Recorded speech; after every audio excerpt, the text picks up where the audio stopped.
Chapter 54, Operation Trebuchet V, Aftermath. Operation Trebuchet V, Aftermath. 40 years after the Great War. Londinium. As many of our viewers may know, at the time of the bombardment of Toulouse, another important and well-known battle was about to be joined closer to home. The Battle of Giantland, at least up until this point in the war, was the largest modern naval engagement the world had ever seen.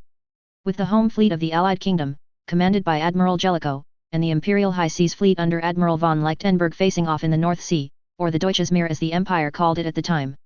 Although the Allied Kingdom and its Commonwealth had been successfully maintaining a naval blockade to starve the Empire of many of its supplies, the OCBY High Command had been hoping for such an engagement in order to end the potential threat of the Imperial fleet.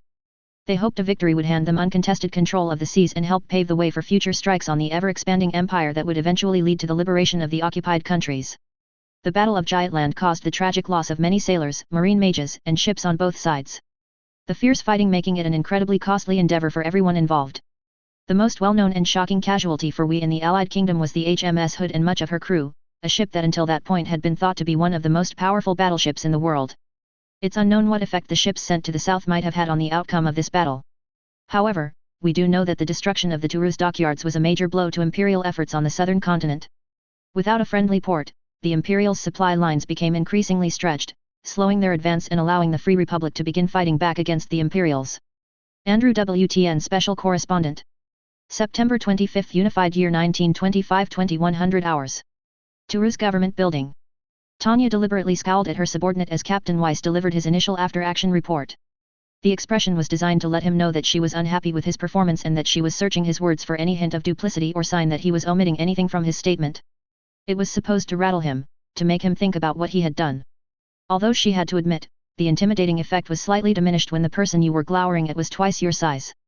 As an HR manager, the salaryman had been required to employ this glare on more than one occasion when employees were suspected of slacking off or shirking their duties.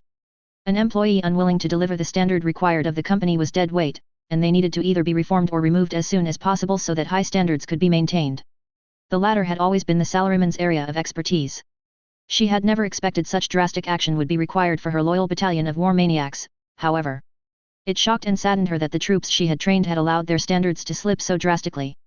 However, since up until now, Weiss had proven to be a hard-working and effective deputy, she was willing to give him the benefit of the doubt and allow him to explain himself. She wouldn't have it said that she treated her subordinates unfairly. The battalion had been slow to dispatch the mages sent to intercept them. Very slow. Usually, she would have put this down to the renowned toughness of the Allied Kingdom's Marine Mage Corps. They had a reputation of being some of the most effective troops in the world. However, since the fleet they had been protecting was made up of outdated and second-rate equipment, it stood to reason that the mages guarding it would also have been subpar troops. Perhaps fresh recruits given what was expected to be an easy assignment to settle them in. As such, her group of elites should have been able to easily rout them and rejoin her with fresh supplies before the fleet had withdrawn. They should have been by her side as she and Visha assaulted the battleship. There was no way her troops could be stalled by a bunch of raw recruits, she'd trained them to be far better than that.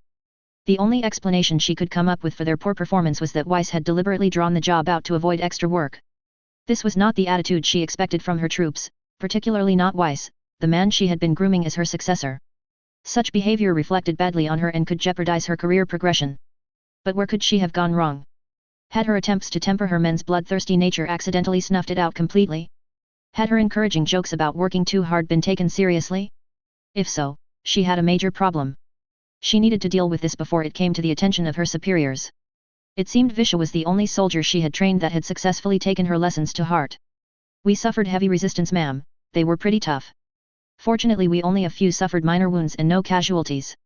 Weiss reported, managing to keep his usual professional tone, despite the slightly uncomfortable look he wore as she directed her scowl up at him. Tanya searched for any sign that Weiss could be lying to her, a practice she'd become particularly adept at due to Wilhelm's continued opposition to anything approaching honesty. However, she could find no hint that the man was trying to mislead her in any way. Had she been mistaken? She had to be sure, she had to push him further. Are you telling me the Allied Kingdom's second-rate troops were able to hold up my battalion, Captain Weiss? The battalion that I led through the hell of the Rhine and back out again. She began sardonically, searching the man's expression for signs of guilt. I find that difficult to believe. Go on then, what are your excuses? Weiss seemed to pale slightly, but his expression and tone remained the same when he next spoke. I offer no excuses, Major, the battalion fought its hardest. However, I do not believe the troops we faced were second-rate, their movements and tactics were those of veterans, not novices. They knew when to run by the book and when to get creative, ma'am. He replied, referencing his own early failing when they had been assigned to fight the Dacians. Weiss had taken that lesson to heart and never repeated the mistake again. He would easily recognize that failing in others. She scanned the captain's face again, and aside from the discomfort of being under her scrutiny, she could find nothing to suggest that Weiss was being anything other than truthful in this matter. That in itself was worrying. Perhaps even the weakest of Albion's marine mages was capable of putting up a strong resistance against her elites. She was not sure about how the allied kingdom recruited its marine mages, but it was possible they were only picked from the very best of other military branches like many of the special forces in her old life. If so, the only weakness of the group Weiss and the battalion had faced was that they were not used to working with each other. Their more experienced colleagues would be far tougher. She would need to consider stepping up the battalion's training. There could be in for some difficult times in the future. Thank you, Captain Weiss, you did well under the circumstances. Have the troops stand down. You are dismissed. She said eventually, releasing her judgmental scowl. She felt a strange mix of relief and unease. It was good that she could still trust her deputy to properly do his job, but the news about the enemy mages was an unwelcome surprise. It was fortunate the ships they were protecting weren't as tough as their magical escort. There was one more thing, Major. Weiss called, causing her to pause as she began turning away. I wanted to tell you Lieutenant Grants did a good job commanding a full company for the first time. I can't say that he can fill Koenig's shoes just yet, but he handled himself and his team well. Of course. She thought as she gave Weiss a nod and headed up the stairs towards Rommel's temporary office. Her battalion had not been operating at full strength and was still suffering from the inefficiency caused by losing a key member of the team. It was hardly any wonder they hadn't performed as well as they usually would. With Koenig on his way back to the Vaterland, they'd needed to replace him in the roster. Weiss had put Grants forward for the position, and despite her misgivings about the young officer, she'd allowed it.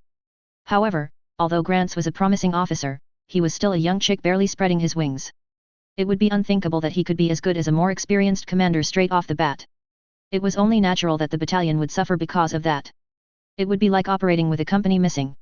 The marine mages her men had faced probably weren't nearly as tough as she feared. Her battalion just hadn't been running efficiently, particularly with her, Visha, and the others missing too. Even Wilhelm's absence would have affected how well they performed. How careless she was to forget that. Still, it would probably be prudent to ramp up the training just in case. There was no such thing as being too careful. Her body overflowed with relief as she made her way up the stairs towards her destination. This problem was an easy fix at least. She would have to take some time to coach Grants about his new responsibilities. The quicker he got up to speed the better, and it would be an ideal opportunity to show off her leadership abilities. She allowed herself to smile contently until she reached the door to what had once been General de Juin's office, knowing that von Rommel would be inside. She paused for a moment and forced her expression back into one more professional and subdued. She had her own report to give, and since General von Rommel's goals hadn't been met, she doubted he would appreciate levity. In this situation, presentation was key. She needed to make it clear that securing the docks had been impossible, then highlight the actions she'd taken to disrupt the bombardment.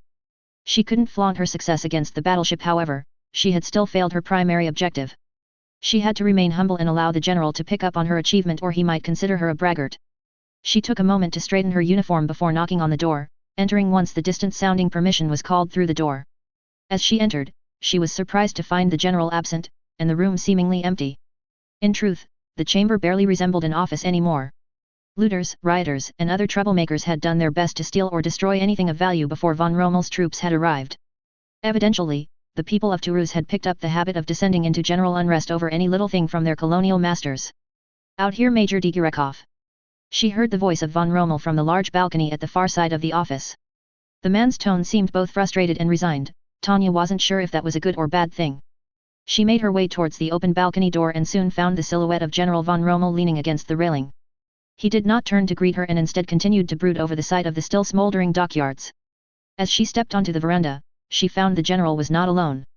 A slightly disheveled-looking Wilhelm had beaten her here, along with Christina Zerbest, who was fussing over a nasty gash on the side of his head. At first, she assumed he had come to try and salvage his own reputation after this debacle. However, rather than his usual tactics of dissembling and exaggeration, he sat quietly as though waiting for something. Noticing her, he gave her a friendly smile as she approached, followed by a slight wince and a muttered admonishment from the maid at his side. She would usually have needed to stifle a smile at his self-inflicted pain, but something about him made her feel a small hint of concern. He was swaying slightly, and even at a distance, she could tell his eyes seemed slightly unfocused. Since the maid was fussing over the head wound, she would guess he had a concussion. She would have to make sure he got some rest after this. "Sir," she called, snapping a parade ground salute. Neither Rommel nor Wilhelm returned it, however. the former still staring out at the smoke and the latter too busy with treatment. She decided it best not to make an issue out of the breach of protocol. Not quite the victory we were hoping for, Edigirekov. The general said eventually, finally breaking his gaze from the distant embers. This whole thing turned into a disaster. I was right, he is disappointed about the outcome of this mission, she thought, pushing down a slight panic as she listened to the man's words. She had to act fast to make sure that she didn't shoulder any blame for this debacle. Sir. I apologize for being unable to secure the docks as ordered. Although we managed to disarm most of the explosives planted, once the bombardment started the situation became untenable. Rommel stared at her for what seemed like an eternity and Tanya began to feel a little concerned. She didn't know the general too well yet, and although her initial impressions had been positive, she wasn't familiar with all his moods. What if he were the sort that didn't take failure well and palmed the blame off on his subordinates? There must have been a reason why such a skilled officer had been sent to the desert instead of taking a place in the general staff. You really are something else, aren't you, Edigirekov? He said, eventually breaking into a brief humorless smile. Tanya wasn't sure what he meant by the remark. She wondered for a moment if she might have passed some sort of test, but she was not given the opportunity to ponder on what it might have meant. I understand that despite the difficult circumstances, you once again managed to pull off what most would consider impossible. He said, interrupting her thoughts. I'm told that you managed to critically damage an enemy battleship. Prince Wilhelm believes it may have even been the HMS Hood. Tanya blinked with surprise before turning to glare at the little captain. What the hell are you playing at, Wilhelm? There's no way that hunk of junk was the Hood. Are you trying to make me look bad? Rommel will think I'm overstating my achievements. She had to clear this misunderstanding up, and quickly. Tanya prided herself on giving an accurate account, and unlike Wilhelm, she had never padded them out with false accomplishments to boost her own profile. She knew that working hard and following the rules was the best way to advance through life. Filling your resume with falsehoods and exaggerations would always come back to bite you, and claiming you'd managed to damage one of the most powerful battlecruisers in the world was possibly the most foolish boast anyone could make. She was furious with the boy, but found her anger softening as she noticed the look of genuine confusion on Wilhelm's face as he withered under her glare. It seemed as though he really did believe it was the Hood out there. Then again, he had not gotten close to the battleship as she had, although it would appear he'd been on the receiving end of its guns. Perhaps he too had been laboring under the assumption the Allied kingdom had sent its best ships here rather than the ones destined for the scrapyard. I'm sorry, sir, there seems to have been some mistake. She began, making sure to exude an acceptable level of modesty. The ship that I and Lieutenant Serebriakov assaulted couldn't have been the HMS Hood, it was far too lightly armored and defended for Albion's best. I suspect it was one of the older ships, perhaps something like the HMS Queen Annabelle. Tanya silently thanked her past self for attending a conference on enemy naval strength before they left for the south. As a member of the army, she had not been required to go, and in truth, she had little interest in the sea. However, she had wanted to network with her contemporaries, and clearly something of the conference had stuck. Even if it was just the name of an old ship. What? Wilhelm replied, looking puzzled, but... The boy was silenced by Christina as she put some disinfectant on his head, causing him to hiss as the antibacterial liquid found its way into the wound. Rommel too turned to look at her with an inquisitive gaze, raising an eyebrow as if expecting there to be more to the account than she had supplied. You're sure? Intelligence suggested that the Hood was here, and the description they gave seemed to match the one you attacked. With respect, General, Imperial intelligence hasn't exactly been performing its best recently. She replied, shooting a glance at Wilhelm, who seemed to get the message and shrink slightly behind his maid. In truth, it was a complete understatement. Since Kanaris' death and the fall of the Abwehr, the Empire's intelligence services had become all but useless. Most of the troops now considered the intelligence branch as a laughingstock and joked that lack of intelligence was the only qualification to join. She'd heard it said on many occasions that they couldn't find their arse with both hands, and after reading some of the reports they'd sent, she thought that assessment was too generous. Well, I can't argue with you on that point. If I went off their estimates, we'd never get anything done down here. Von Rommel replied grimly before offering her an encouraging smile. Causing so much damage to a battleship is still quite the achievement, though. I'll have to put you and Lieutenant Serebriakov in for a commendation. But the Francois Admiral was sure it was the Hood. Wilhelm protested, much to Tanya's annoyance. Shut up, you idiot. She mentally projected at him. Rather than make her look bad as she'd initially thought, it seemed he was trying to do the opposite and exaggerate her contribution to endear her to the general. However, to try and claim that she neutralized one of the most powerful vessels in the world was beyond the pale, even for him. Even his silver tongue couldn't sell an idea that preposterous. If our intelligence couldn't get it right, I highly doubt a bunch of Republican separatists would know any better. She replied, shaking her head dismissively. But... The boy pressed, trailing off as she shot him a warning glare. You're injured, Captain Hozollern, that head wound must have you confused. I assure you it couldn't have been the Hood. She continued, touching her orb. Here, I recorded the assault. She had hoped the projection would put an end to this ridiculous argument once and for all, however, she found herself frowning as the orb showed a grainy and blurred image instead. She must have used too much mana when she fired on the battleship. It had affected the recording, making it difficult to make out any details in the image. It's a little difficult to tell from this, General von Rommel remarked, echoing her own thoughts. But if you say it wasn't the hood, who are we to argue? Perhaps you're a little too eager to sing the praises of your superior officer, Prince Wilhelm. Tanya sighed with relief, as Wilhelm shrank away, looking embarrassed. The general had realized what the little captain had been trying to do and had shot him down without projecting any of the blame onto her. Regardless, without the docks, we'll be forced to continue relying on the Ildoan ports for our supplies. The general continued, his expression returning to a grim scowl. If they are willing to deliver them on time, of course. I may be able to help their general. Wilhelm replied carefully, glancing over at Tanya nervously as Christina finished up bandaging his head wound. It was clear he was reluctant to offer whatever help he was about to propose. Christina, it's General Gassman that has been organizing things in Tripoli, isn't it? Yes, Your Highness, along with his aide Colonel Calandro. Captain Zerbest has been doing her best to keep an eye on their activities. The maid replied professionally, rising and taking her place at her master's side now that she had finished her work.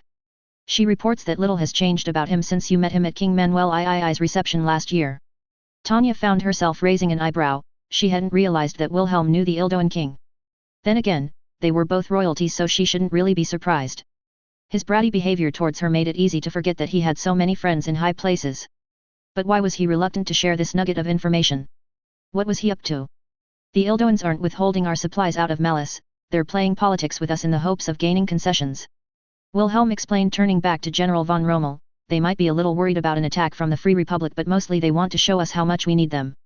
Wilhelm's gaze caught Tanya's again for a brief second, as though searching for permission to back down. However, she had no clue as to what he was suggesting, and even if she did, she had no interest in saving him from a little discomfort. He needed to do something to make up for this mess, and easing the supply problems would be a good place to start. It would mean I'd need to take some time away from the front lines, and I may need to visit Tripoli a few times to make sure things run smoothly. But I think I can persuade General Gassman to be a little more forthcoming with our deliveries. The boy explained, sounding less than pleased by the idea. They owe a great deal to Letzenbourg's banks, I'm sure I can come to an arrangement on their behalf. Tanya now understood the boy's reluctance. He would once again have to take himself away from the battlefield and away from the place he could pay off his so-called debt. Another diplomatic mission was precisely what he would be wanting to avoid. She, however, would have loved the chance to network with high-ranking members of friendly militaries and other dignitaries, particularly somewhere so far from the, wondered if it were simple coincidence or being X's influence that kept landing them in situations like this. If the latter, the false deity had a twisted sense of humor. Perhaps I can come up with an excuse to tag along with Wilhelm, she thought to herself. He may not be the best company, but it would be nice to have a break from frontline duty. The prince will need some time to recover from his head injury before he performs any further duties. Christina cut in with a tone that brooked no argument. Even the general seemed disinclined to challenge her on this matter. Very well, get rested up and see what you can do. The general replied quickly, Major Digurekov, once you and your troops have recuperated, I want you to lead a reconnaissance mission to see how far we can strike from here. Judging from your actions so far, I look forward to hearing your observations. Yes, sir. They all replied before being dismissed, and Tanya felt her heart sink.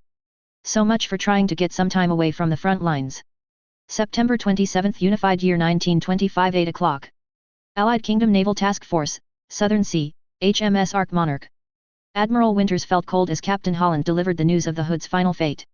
Not even the warm air of the Southern Sea could thaw the blood in his veins as he looked out over the calm waters. The weight of the shame he felt would not allow it. How many survived? Winters asked, dreading the answer he would receive. His orders had doomed so many lives, so many that might have been prevented if he had acted differently. Only 3, sir. The captain replied solemnly, sharing the admiral's pain.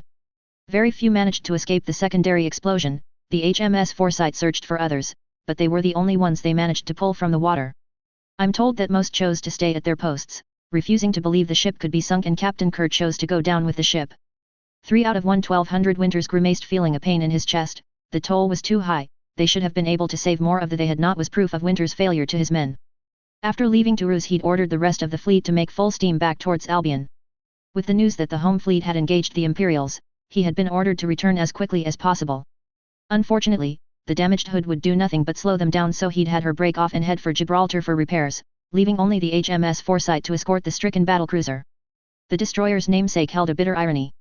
Even as the fleet left, the crew of the HMS Hood were still valiantly fighting the fires and doing what they could to repair the damage caused by those infernal mages. Each man aboard knew the fleet was abandoning them, however, they all bravely continued to do everything they could to keep the pride of the fleet afloat. In Winter's opinion, they were all heroes, but their courageous efforts had not been enough to save the Hood. The last dispatch from the battleship reported that they were still struggling with an inferno below decks caused by the damage to the forward magazine. Shortly after, the Foresight reported a second explosion and fresh smoke billowing from the deck of the battlecruiser, presumably a result of the fire in its belly. The great ship had sunk within minutes after that, the crew still desperately struggling as the ship slipped beneath the waves. The Foresight had stayed to pick up the survivors. That had been several hours ago, and the number of men rescued was worse than even his most pessimistic estimates. The pride of the fleet gone and 1,200 dead just to destroy a Francois port. Was it really worth it? Winters didn't believe so. The Hood wasn't a normal battleship. It had become a symbol of the power the Allied kingdom had over the waves. Its loss in such an ignominious manner would be incredibly bad for morale, and once the world found out that two mages had destroyed one of the greatest ships in the world, the country would be a laughing stock. This tragedy was only made worse by the bittersweet news from Giant Land. The home fleet had seen off the Imperials, but at a great cost of men and ships. The Imperial fleet had been battered and kept bottled up in Friedrichshafen. However, it was not the decisive victory they had hoped. Both sides had retreated to lick their wounds, and although damaged, the enemy fleet still posed a potential threat. The news of the battle was particularly difficult for Winters, and he had begun to wonder if the Hood might have survived had he not abandoned it to rush back to Albion. He could have left more ships and supplies with the Hood, sent over repair and fire control teams, even towed her into port if necessary. If all that had still failed to prevent the second explosion, he could have forced the crew to evacuate rather than stay to try and save the ship. He could have at least prevented some of the deaths. Winters wasn't usually the sort to second-guess his own decisions. He knew there were plenty of others who would be happy to do that for him. However, the loss of the Hood had hit him harder than he cared to admit. After considering his decisions, he realized that he was as much responsible for the deaths of those crewmen as the devil that had caused the damage in the first place. Or the bastard Viantu who had persuaded him to surrender their magical protection and failed to defend them when they needed it most. The weight of command had never felt so heavy as it did today. The rumor is already spreading around the fleet. It's making some of the crewmen nervous. Captain Holland continued, seeming equally as dismayed. One can only imagine the effect on morale when the news will cause when it gets back to the general public. Particularly if they found out how easily the Imperials took her from us. I've already spoken the Admiralty. Winters replied quietly, finally breaking his gaze from the ocean below. The general public are not to find out. Both the devil of the Rhine's involvement and the true cause of the Hood's fate are to be covered up. Covered up? Holland exclaimed incredulously, how can we hide the loss of a ship like the Hood? The press will surely notice her absence. We won't be hiding that the Hood was lost, just the manner in which it happened. Winters replied, rubbing his temples. The stress of the last few days was catching up with him and he could feel a migraine creeping up on him. I'm not sure I understand, sir. Winters was silent for a few moments as he collected his thoughts. Tell me, Cedric, how do you think the public would react if they found out the greatest ship in the world was sunk so easily by a pair of Imperial mages? Holland began to argue that the question wasn't fair, it wasn't so simple as that, and that there were extenuating circumstances. But Winters held his hand up to silence him before bidding him to answer the question. They would want an investigation, they would likely question both the leadership of both yourself and the government. He began feeling awkward about disrespecting his superiors. The loss of the Hood is a major blow to national pride. What about if they found out that it was the work of this devil of the Rhine? If they found out that the Empire had even one mage capable of this sort of destruction, they might rethink the wisdom of fighting this war. There might even be pressure on the government to sue for peace. Holland answered dutifully, before pushing on with what was on his mind. I understand the need for secrecy, sir, but my question was how we keep all this from them. What if the public found out the Hood was lost defending Albion against the Imperial High Seas Fleet?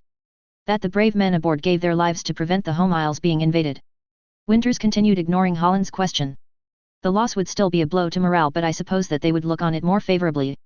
Holland answered uncertainly. The Admiralty agrees with you. As far as the wider world will know, the Hood and its crew were lost at Giant Land. The list of losses is long enough that their addition won't seem odd. Winters replied unhappily, we believe the Imperials won't dispute the claim, we're admitting they sunk her after all. If they do, it's their word against ours. As for the Francois, de Lugo would rather not speak of this incident at all. Anyone else can be painted as angry and bitter about Toulouse. Still, how can we keep something like this a secret? We might be able to change the official records and contest those of the other nations, but sailors talk.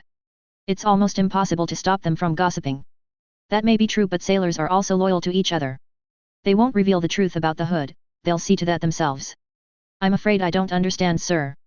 The families of those lost on the hood will receive their loved ones' commendations as well as generous pensions, they will be well looked after. It's what every sailor wants for his family if the worst was to happen. Winters began before frowning darkly. However, should the shameful nature of how the ship was sunk be revealed, the government cannot guarantee that the welfare of these families will remain its top priority. Holland looked at Winters with undisguised disgust. He could understand, he felt equally appalled himself. The idea of threatening to cut off the families of the lost sailors to keep the others silent was abhorrent to him, but he knew that it would work. As long as everyone stayed quiet, the families of the hood's crew would believe their husbands and sons had died for something and they would be given the money to live comfortably. No sailor could take that from one of his fallen comrades, and any that tried would be swiftly punished by the others, himself included. I will impress the importance of this upon the men myself. Winters continued with a sigh. He didn't want to place this burden on any other. There will be an investigation as to my conduct on this mission and I will likely be punished, but both will occur in secret once we return to Albion. I'm sorry to hear that, sir. If it means anything, you will always have my full support. The captain replied loyally, but Winters simply nodded his thanks and remained silent.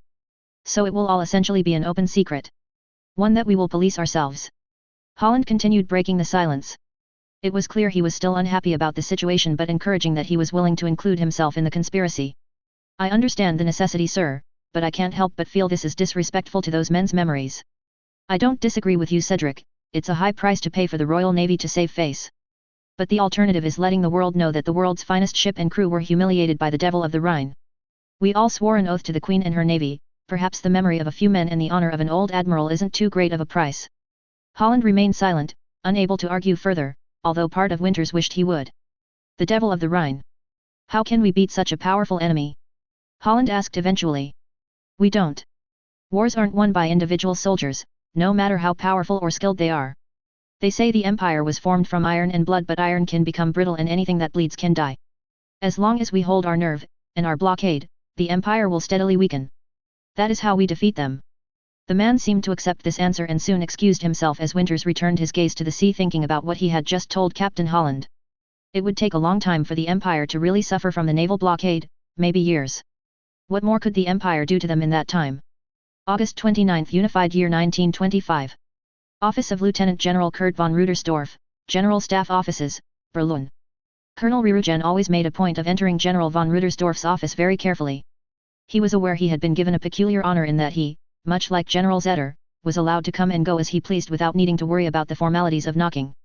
Such was the trust and high regard that the two generals held him in. Despite this, however, he still hadn't quite shaken free of Rudersdorf's intimidating aura. The stories of him losing patience with staffers bothering him with inconsequential matters were still burned into his mind. The general's temper was legendary among the junior officers. Although he was fully aware that anything he brought would be gratefully received, having been vetted personally by him to be certain of its relevance, he still found reason to pause before he entered. Particularly when delivering bad news. He took a moment to recompose himself and entered the office, only to be greeted by the familiar smoky haze of Rudersdorf's favorite tobacco product. Rirugen's colleagues had often joked that the smell made the general's office seem more like an elite gentleman's club. A comment that seemed laced with a hint of jealousy now he had been seemingly accepted as a member. The two generals did not react to his entry, the seldom did now he had been accepted into the club. Neither did they expect a salute while they were in Rudersdorf's private domain, they both preferred him to be candid with them and respected his opinions, causing them to eschew many of the usual military formalities in private. Although Rirugen still preferred to stand respectfully when he was in their presence. Rirugen was unsurprised to find the pair were sat at a coffee table towards the corner of the office. It was their favored place to converse whenever Zetter visited. Both were studying various maps and reports over a cup of coffee, with Rudersdorf puffing on a cigar as usual. They seemed lost in conversation and Rirugen found he needed to clear his throat to interrupt as he crossed the room to greet them. Sorry to interrupt, sirs, but I have the initial report from the Navy on the battle in the Deutsches Meer.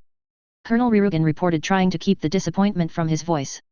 As part of the operations division of the General Staff, he had already looked over the field reports so that he could pass on the key information to his superiors, although he knew that both Rudersdorf and Zetter would want to study them in detail. The pair were always very meticulous in their work. The news hadn't been very encouraging. Not good news, I assume. Zetter replied, sounding unsurprised as he glanced in Rirugen's direction, although whether he had concluded this fact from his own suspicions or Rirugen's mood he could not say. Coffee? No thank you, sir, and I'm afraid not. At present, the engagement at Giantland could be described as somewhere between a draw and a close defeat. Rirugen answered, passing on copies of the documents to the two generals. The High Seas Fleet managed to cause a great deal of damage to Albion's fleet, including heavy casualties amongst their marine mages. Admiral von Letzenbourg reports that the improvements to the anti-air defenses recommended by Major Digirakov were particularly effective in that regard. However, ultimately, they could not break the blockade and were forced to withdraw. Several ships were lost in the process. A draw against the Allied kingdom at sea is a defeat no matter how you look at it, replied Xanen with a frown as he leafed through the report that Rirugan had given him. While they maintain their blockade, we can't call it anything else. The lack of supplies from the outside world is manageable for now, but we'll start experiencing severe shortages soon. Indeed. Continued Rudersdorf with a sardonic smile as he sucked on his cigar, although it also finally lays to rest any notion of the High Command forcing through an invasion of the Allied kingdom, no one would dare recommend it now. It must be nice to be proven right again, old friend. Quite the opposite, I had hoped that I would be proven wrong. Xanen countered, with a heavy sigh. I would have been pleasantly surprised if the Navy had opened the way for us to end this war. As it is, all we have achieved is a loss of manpower and very expensive equipment. Xanen began leafing through the pages of the report and his frown deepened as he turned every page. It was hard to argue with the man's assessment. Nothing had changed strategically as a result of the naval battle, but they had suffered significant casualties. Look at these losses. Xanen continued, the dreadnoughts SMS Prince Joseph and Regina lost with the Prince Regent Adalbert heavily damaged, the cruisers Wilhelm and Frederick also lost along with damage to several others. We've lost thousands of men and have nothing to show for it. It's the naval equivalent of the attrition on the Rhine. I'm glad they won't be able to try this again. Xanen sighed again before reaching into his pocket for his cigarette case and lighting himself some tobacco, adding to the ever-present smog. He still refused to take any of the cigars that Rudersdorf habitually offered. He'd sworn off that and alcohol until a peace treaty was signed. Rudersdorf however remained content to fill the room with thick cigar smoke. Listening to that list of names isn't exactly encouraging news either. The mustachioed general frowned. We need to stop naming our ships after the imperial royal family, it sounds like a regicide. I hope the propaganda department can spin this so it isn't too damaging to morale or embarrassing for the government. I assume they'll be more interested in the Allied kingdom's losses. Rirugan chimed in, offering some of the good news contained within the report. From what we can tell, they suffered greater casualties than we did. Although they still have more ships afloat than we do. They've released statements to the Londonium Times confirming as much and even admitting the loss of the HMS Hood. The Hood? Xanen questioned with a raised eyebrow. I was under the impression she had been sent south. We all did, sir, however it seems to have been yet another mistake from military intelligence. Rirugan replied with a frown. This was not the first time they had received faulty information from the intelligence branches recently.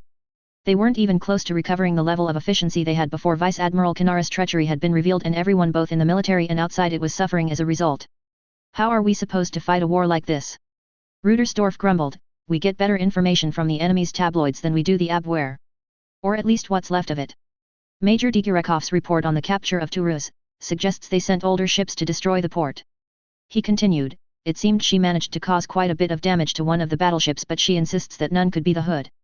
Well, she's had experience training with the High Seas Fleet, I'm sure she'd know the difference between a ship like the Hood and something less capable. Xanen conceded, it still worried Rirugan how much the man trusted Digirakov's judgment, part of him still felt having her around was somehow dangerous. Then again, she hadn't steered them wrong so far, and if she hadn't been stopped from acting against the Republic at Brest, they might not be in this mess. Let's table the naval battle until we've properly studied the report. Xanen continued placing the document on the top of a pile on the table. There was no question in either general's mind that this wasn't their business. They would use everything in that report to pressure the High Command to limit any future naval activity in the Deutsches Meer. What's the latest news from the south? We've completed our assessment of the damage to the port. Replied Rirugan, easily switching gears to the new topic whilst shuffling through his files to present the generals with the latest set of reports from von Rommel and the officers on the southern continent. Although Toulouse was captured without any casualties, the port facilities have been rendered completely unusable. Even with the additional personnel sent for reconstruction, we estimate that it will take at least 6 months until supplies can be effectively unloaded there. So we'll need to continue supplying them through Ildoan ports. Xanen observed, rubbing his chin thoughtfully, they're gaining a worrying amount of control over our supply lines both in the south and the Vaterland. Between the blockade and the sanctions, most of our supplies from the outside world come through them. There's nothing we can do about that for the moment. Rudersdorf returned gruffly through a puff of smoke, dismissing the subject. Unlike Xanen, he did not like spending too much time considering situations he himself could not change. Xanen was correct though, they were becoming increasingly reliant on exorbitant Ildoan imports, however, there was very little they could do about it. Force was out of the question, they couldn't risk the Ildoans cutting them off altogether and diplomatic pressure had its limits. Rirugan suspected they wanted to use the Empire's weakness as a way to further their own territorial ambitions but as of yet, they had not approached them with any deal. What's Rommel planning now? He knows I don't like when he keeps us guessing. Rudersdorf questioned, bidding Rerugen to continue his report. General von Rommel plans to continue making sorties using Toulouse as a forward base. Despite the supply problems, he believes he will be able to continue to strike at isolated Free Republican assets from there. He also suspects that General de Lugo will have had enough time to regroup by now and may make a move soon, although our intelligence cannot confirm this. If the Republican forces have managed to regroup, Rommel will be severely outnumbered. Perhaps we should send him more troops. Rudersdorf suggested, but Zetter shook his head. With the supply situation as it is, anything more than replacements would slow him down. He's pioneering our new mobile war strategy down there and he seems confident with what he already has. Very well. Rudersdorf conceded, but now an invasion of Albion seems unlikely. We have a lot of troops sat on the coast doing nothing.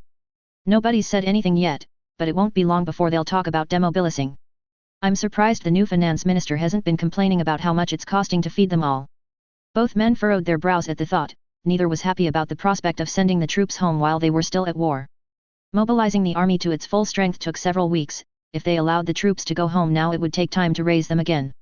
Particularly since the bloody first years on the Rhine had robbed them of many of their regular soldiers, a greater proportion of their forces were now conscripts, who took even longer to mobilize.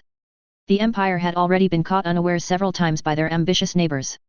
Until the war was over, they couldn't afford to risk demobilising anyone. He has already started dropping hints. Zetter replied with a grin, we'll have to get the rest of the general staff to present a united front on this one. Perhaps we could slow down recruitment. Rerugen suggested, as General von Rudersdorf said, we currently have troops with nothing more to do than garrison duty, we don't need more. We could also put the idle soldiers to work on sea defenses. That would at least show high command the troops are being used. Zetter seemed to consider this idea for a moment, and Rerugen fancied he could almost see the gears in the man's head turning as he thought about the potential effects of his plan. It was no secret in the operations division that Zetter was the main reason the service corps managed to find everything they needed for each operation. At times like this, he felt like he was watching the man mentally reallocating every piece of the Empire's manpower and equipment to measure his solution's merit. Not a bad idea, I'll take it under advisement.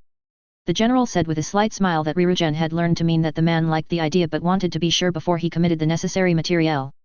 Hans von Zetter never promised anything he couldn't deliver. If only I could persuade the Letzenbourg troops to stop recruiting. The man continued, I'd be happy to let them demobilize, but their prime minister outright refuses. The volunteer brigades? The ones based on Prince Wilhelm's Mage Division? Rudersdorf asked inquisitively. I thought we'd solved that problem by only using them to guard Letzenbourg's possessions. They are still causing problems within the areas we've put under Letzenbourg control. Zetter explained. Discipline is the main problem, their minimum recruitment criteria is all but non-existent, so almost anyone is allowed in. We can't allow them to undermine us from within. Perhaps we should send some advisors to help smarten them up. Rudersdorf suggested, never one to allow a problem to continue if he could do something about it. It might be wise, but we should consider who to send carefully. They'll have a difficult job once they get there, half-time they only seem to listen if they think their orders are backed up by Prince Wilhelm. Rerugen was suddenly reminded of letters he'd seen from both Major Digerekov and Prince Wilhelm regarding one of the wounded officers from the 203rd. Both had been inquiring about a potential position for First Lieutenant Willibald Koenig. This man just might be the answer to this problem. His injuries might have been severe enough that he wasn't fit for frontline combat duties, but he should be capable of helping straighten out the Letzenbourg forces. Additionally, since he'd served with the young prince, he would likely gain the respect of these soldiers more easily than most others would. I think I may have an appropriate candidate in mind, General. Rerugen interjected, causing questioning glances from the men before he explained his pick. We'll have to arrange a promotion for him, but I see no problems with your choice. Zetter replied, seemingly pleased with Rerugen's suggestion. I'll leave you to handle the details.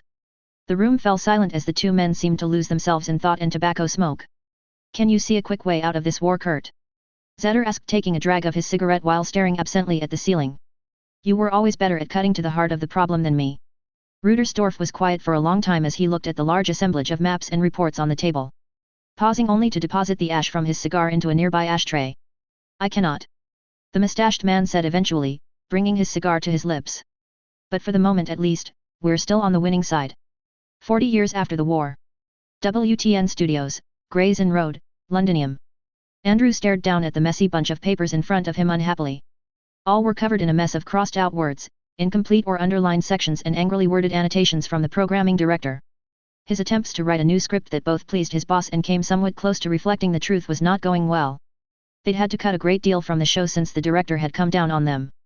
Andrew had lost a great deal of freedom of how to run the program and no longer had the final say of what he was and wasn't allowed to include. The script had become a shadow of its former self, filled with holes and unsupported facts. Without the correct information to back up their claims, much of the script no longer made any sense, and Andrew was now faced with the prospect of rewriting the show to fit with the official story provided by the government. He didn't like it, it was bad journalism. But if he wanted to complete the series before he retired, he didn't have much of a choice. This is bullshit, Andrew, and you know it. Maggie paced the room angrily like a caged lioness, barely able to keep her temper in check. She couldn't blame her, almost all of what had been removed had been the fruits of the sterling research she had done on the project. She'd worked so hard and managed to dig up more than anyone else. Even persuading the 3 surviving eyewitnesses to come forward. How could she not be angry after seeing all that effort wasted? And he hadn't even given her the worst news yet. This is censorship. You were the one that taught me that we were supposed to stand against that sort of thing. She cried, struggling not to raise her voice. Why aren't you fighting this? Her words stung, mostly because he knew she was right. He'd spoken to students at Oxford University about the importance of showing the people the truth when Maggie had still been studying there. He'd rallied against censorship of all kinds and drummed into them the importance of showing the world inconvenient truths.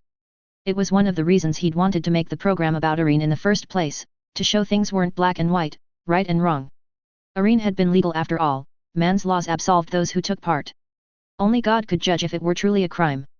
The truth could be painful, but ultimately everyone would be better for hearing it, he truly believed that. It hurt to be forced to roll over like this, it went against everything he had worked for. However, it had to be done, she hoped she would forgive him. The director says that the eyewitnesses retracted their statements. Andrew replied, feeling dirty for siding with the man. They say they were coerced. Coerced. Maggie stopped pacing and marched towards him, slamming her hands on the desk. Like hell. You were there when I interviewed them. You saw them. They were ashamed. They hated that those men's deaths were covered up. I know what that bastard Jacob thinks of me, but you saw those men, they weren't lying. Andrew flinched slightly under the young woman's fury. Again, she was right, he was there. He'd watched the pained look on their faces when they'd first asked about that day. He'd seen them pause as if considering if telling them was the right thing to do, and he'd seen the mixture of sadness and relief after the weight of the secret had been passed on, absolving them of their pain. Every journalistic instinct he had told him they hadn't made it up. The director was wrong. There was so much that was being hidden from them, and after all these years some of it was starting to come to light. However, after the last conversation he'd had with the programming director, he knew he wouldn't win this fight. He needed more proof. Without their testimonies, the rest of the evidence we found doesn't make sense, too much is still classified. That's why we have to go back to the official story. Andrew said, trying to avoid her gaze. It was only a half-lie, but he knew Maggie could see through him easily. He couldn't bring himself to look at her expression when she did. Without their testimonies, we're just spouting lies. We might as well write science fiction. She continued desperately, her green eyes imploring him to tell her what he knew. Why did they really change their minds? You know, don't you? Andrew's mind flickered to a recent phone conversation with his friend General Drake. He'd asked his old friend for some advice after the incident with the director. He too had wanted to know the reason why they changed their minds, or why they had kept such a big secret for so long in the first place. He'd hoped that as a soldier Drake might understand the reasoning of these men. Sometimes the secrets of soldiers aren't meant to be shared. He answered weakly, parroting what Drake had said to him but without the weight and sadness behind it. He knew it wouldn't be enough. Is that it? Did that general friend of yours tell you that? She yelled, rising from the desk and stalking towards the tea urn by the filing cabinet on the other side of the office. She'd only met Drake once when Andrew had invited them both for a drink, neither had gotten along with each other very well. Drake said she reminded her of someone he'd served with during the war, but hadn't elaborated further. Andrew didn't answer her and the room fell silent, save for the sound of Maggie pouring herself a cup of tea. Andrew had nothing to say, no way he could argue against her. Everything she had said was right, and in normal circumstances, he'd have been by her side helping fight her corner. However, there was a lot at stake here, for both of them. I'm sorry, Andrew, I know I shouldn't be angry at you. Maggie said eventually, calming herself slightly, but it's so frustrating. I know you'd never let threats stop you from reporting what you want. You'd broadcast what the witnesses said and damn the consequences. What's the real reason we can't air this?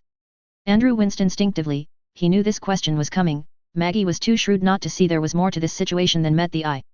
That was one of the things that made her a good journalist, he just wished that he wasn't the current target of her keen insight. Maggie, I'm getting old, I'm going to retire soon. After the success of the Irene report, I wanted to make a whole series on the war, to leave something more permanent behind than the nightly news report. He replied with a sigh. This much at least was true, he'd always been proud of his journalistic achievements, but as he edged closer and closer to his retirement he had begun to realize that most things he had reported on would be lost to time. Buried in the vaults of WTN's records rooms and forgotten about. He'd wanted to leave something behind, a way for future generations to learn about the truth. When the Great War records started being released to the public he had seen his chance. A documentary about those turbulent times, a way to tell the story of those who had lived it and those who had not survived. I knew I'd have to make a few sacrifices to get it finished. He continued, not daring to bring his gaze to the young woman in front of him. I suppose this is just one of them. The room was silent again for what seemed like an eternity while Andrew hid his face from Maggie's deepening scowl. She didn't believe him and he wasn't surprised. He'd always been better at uncovering the truth than hiding it. If this is really your great work to leave to the world before you retire, why would you accept anything less than the truth? She asked in an accusatory growl. At the very least you wouldn't accept that idiot Jacob taking creative control from you. Damn, she saw right through me, he thought, feeling his stomach clench with anxiety. It isn't like you, Andrew. There's more to this and I won't leave you alone until you tell me. Andrew slumped, feeling defeated. He'd wanted to avoid this, to protect her.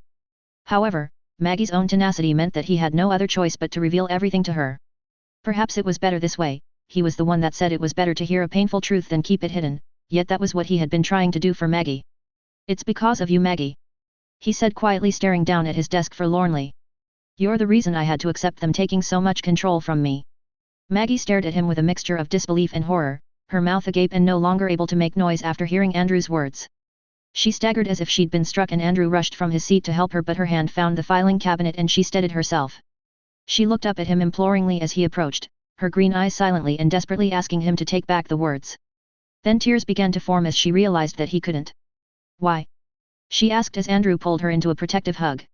I don't understand. Director Jacob wanted you off the team. In truth, he doesn't want you at WTN at all. I had to agree to surrender all control to keep you here. Why? You just told me that you wanted this program to be your legacy. She asked, a hint of anger returning as she pushed him away. An old man's legacy isn't as important as an up-and-coming young woman's career. He replied with an encouraging smile. He would be disappointed, but he knew Maggie had it in her to be something great one day, and he would do anything he could to help that happen.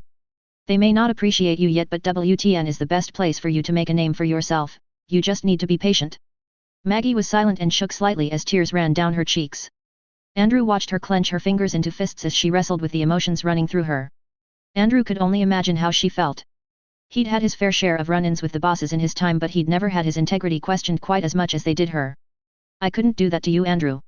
She said eventually, eyes tightly shut in an attempt to halt the flow of tears. I'll resign in the morning, maybe they'll let you take over again. Maggie, please, you can still make a great career for yourself. Andrew began to protest but was halted as Maggie's eyes snapped open and her emerald eyes flared with the familiar flicker of defiance. I have years to build my career, and one way or another I'll get what I know I deserve. She said, turning and shooting Andrew a confident smile. I couldn't let my mentor lose his magnum opus for my sake. As he looked into her eyes, he knew he had lost. Maggie had always been stubborn, but she always followed through with her decisions no matter what the consequences. He was proud of her for that, but he would be sad to see her go. I'm sorry, Maggie, I know you were looking forward to the program about the massacre at Tripoli. Said sadly, knowing it would be futile to try and make her change her mind, but was surprised when the young woman began laughing. Oh, if you think I'm giving up working on the program, you're sorely mistaken. She chuckled, her eyes burning with defiance once more. If I left you to finish it on your own, I'll have died of old age before it's complete. Andrew smiled, seeing Maggie bounce back lifted all the earlier tension from the air in an instant. I'll have to keep it from Jacob, and I won't be able to pay you. He warned, do you have any other jobs lined up? You think this dump is the only place that will have me? She chuckled, before putting on a faux haughty tone. As it happens, I was already considering an offer from the Times. Really? I thought you despised the newspapers because they don't give you proper stories to work on. Andrew questioned, raising an eyebrow. This time it's different, they've already told me what I'll be doing. I'll have a regular article. Oh. It was unusual for Maggie to seem quite excited about a job, and Andrew's curiosity had been well and truly piqued. If I take the offer, I'll be interviewing successful women of the world. Which may in fact be useful for your program. She replied with a grin, while Andrew found himself staring at her in confusion. I'll be headed for Germania in a few weeks. Author's notes. Hello everyone, and as always thank you all for reading, reviewing, following and favoriting. I promised I'd get this chapter out quite soon after the last one, and I'm happy to say that I have.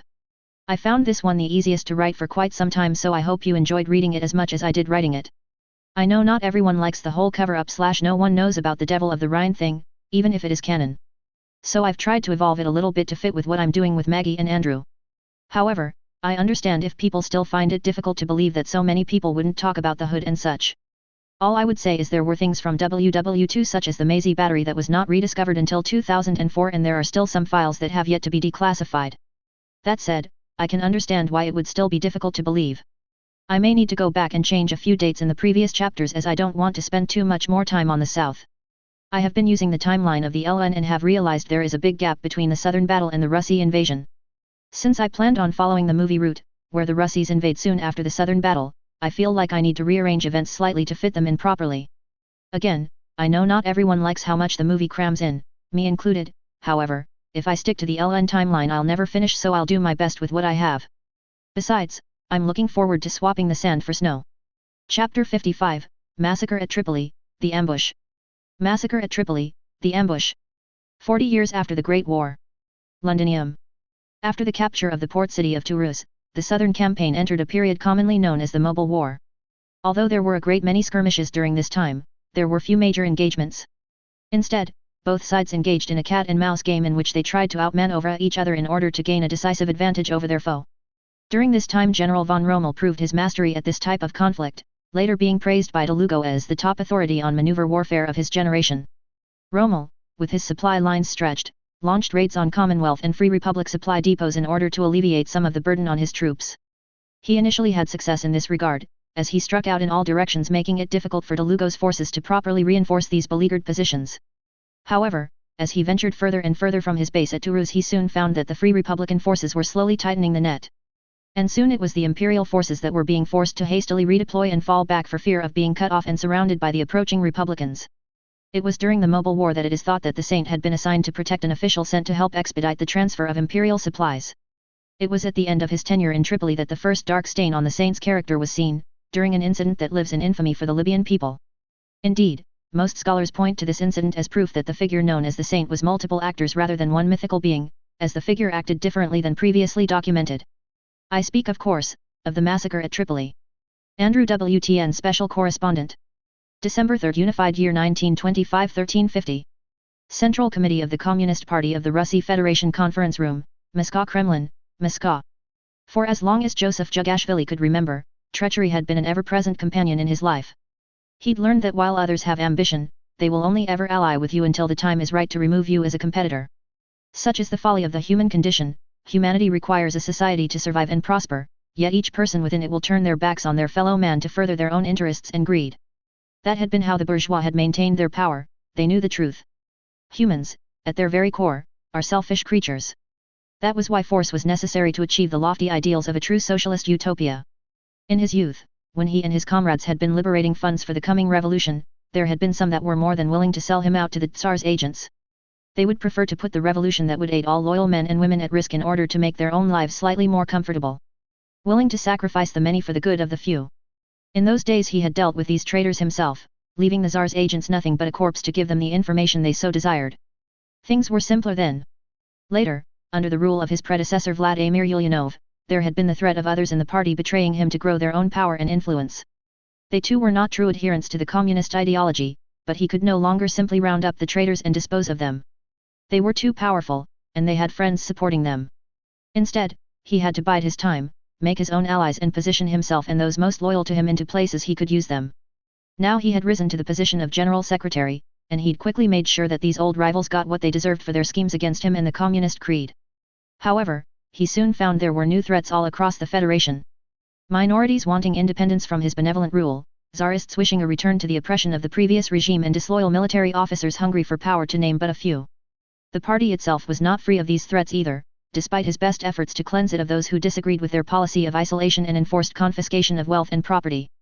There were still those who wished to gain power and influence by undermining him and his great socialist utopia. Some may even be in this very room. Suspicion was a natural state of mind for a great man like himself. He had learned to be wary of everyone who might stand against him. He had accepted that he would always have enemies, and he was willing to do whatever he needed to in order to coerce them into loyalty or remove them entirely. He had decided that even treachery would be his prisoner. However, he had never expected to be betrayed by his own mind. For months now he had been plagued by strange dreams as he slept. Night after night he saw visions of an avenging angel leading an army of crusaders from the west, much like the Papist knights that had been sent against Jerusalem and the Baltics many centuries ago. The creature shined brightly as it approached, blinding him as he tried to make out anything more than the silhouette of the small winged figure. As it and its army approached, he saw the earth scorched in front of him and his own people again began to betray him and flock to the angel's side until he stood in front of this creature alone and unarmed. All the while a choir sang, "Fear God, and give him glory, for the hour of his judgment has come." It seemed the angel wished to tear down everything he had built. At first, he paid the visions little mind. He'd learned long ago during his time studying at the seminary that there was no God, no angels, and no prophets. All religion did was allow corrupt men to use their faith to exploit their fellow man.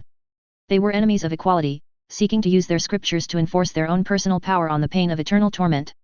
There were no miracles, just conmen and bullies trying to hoard the wealth created by the labors of the working people.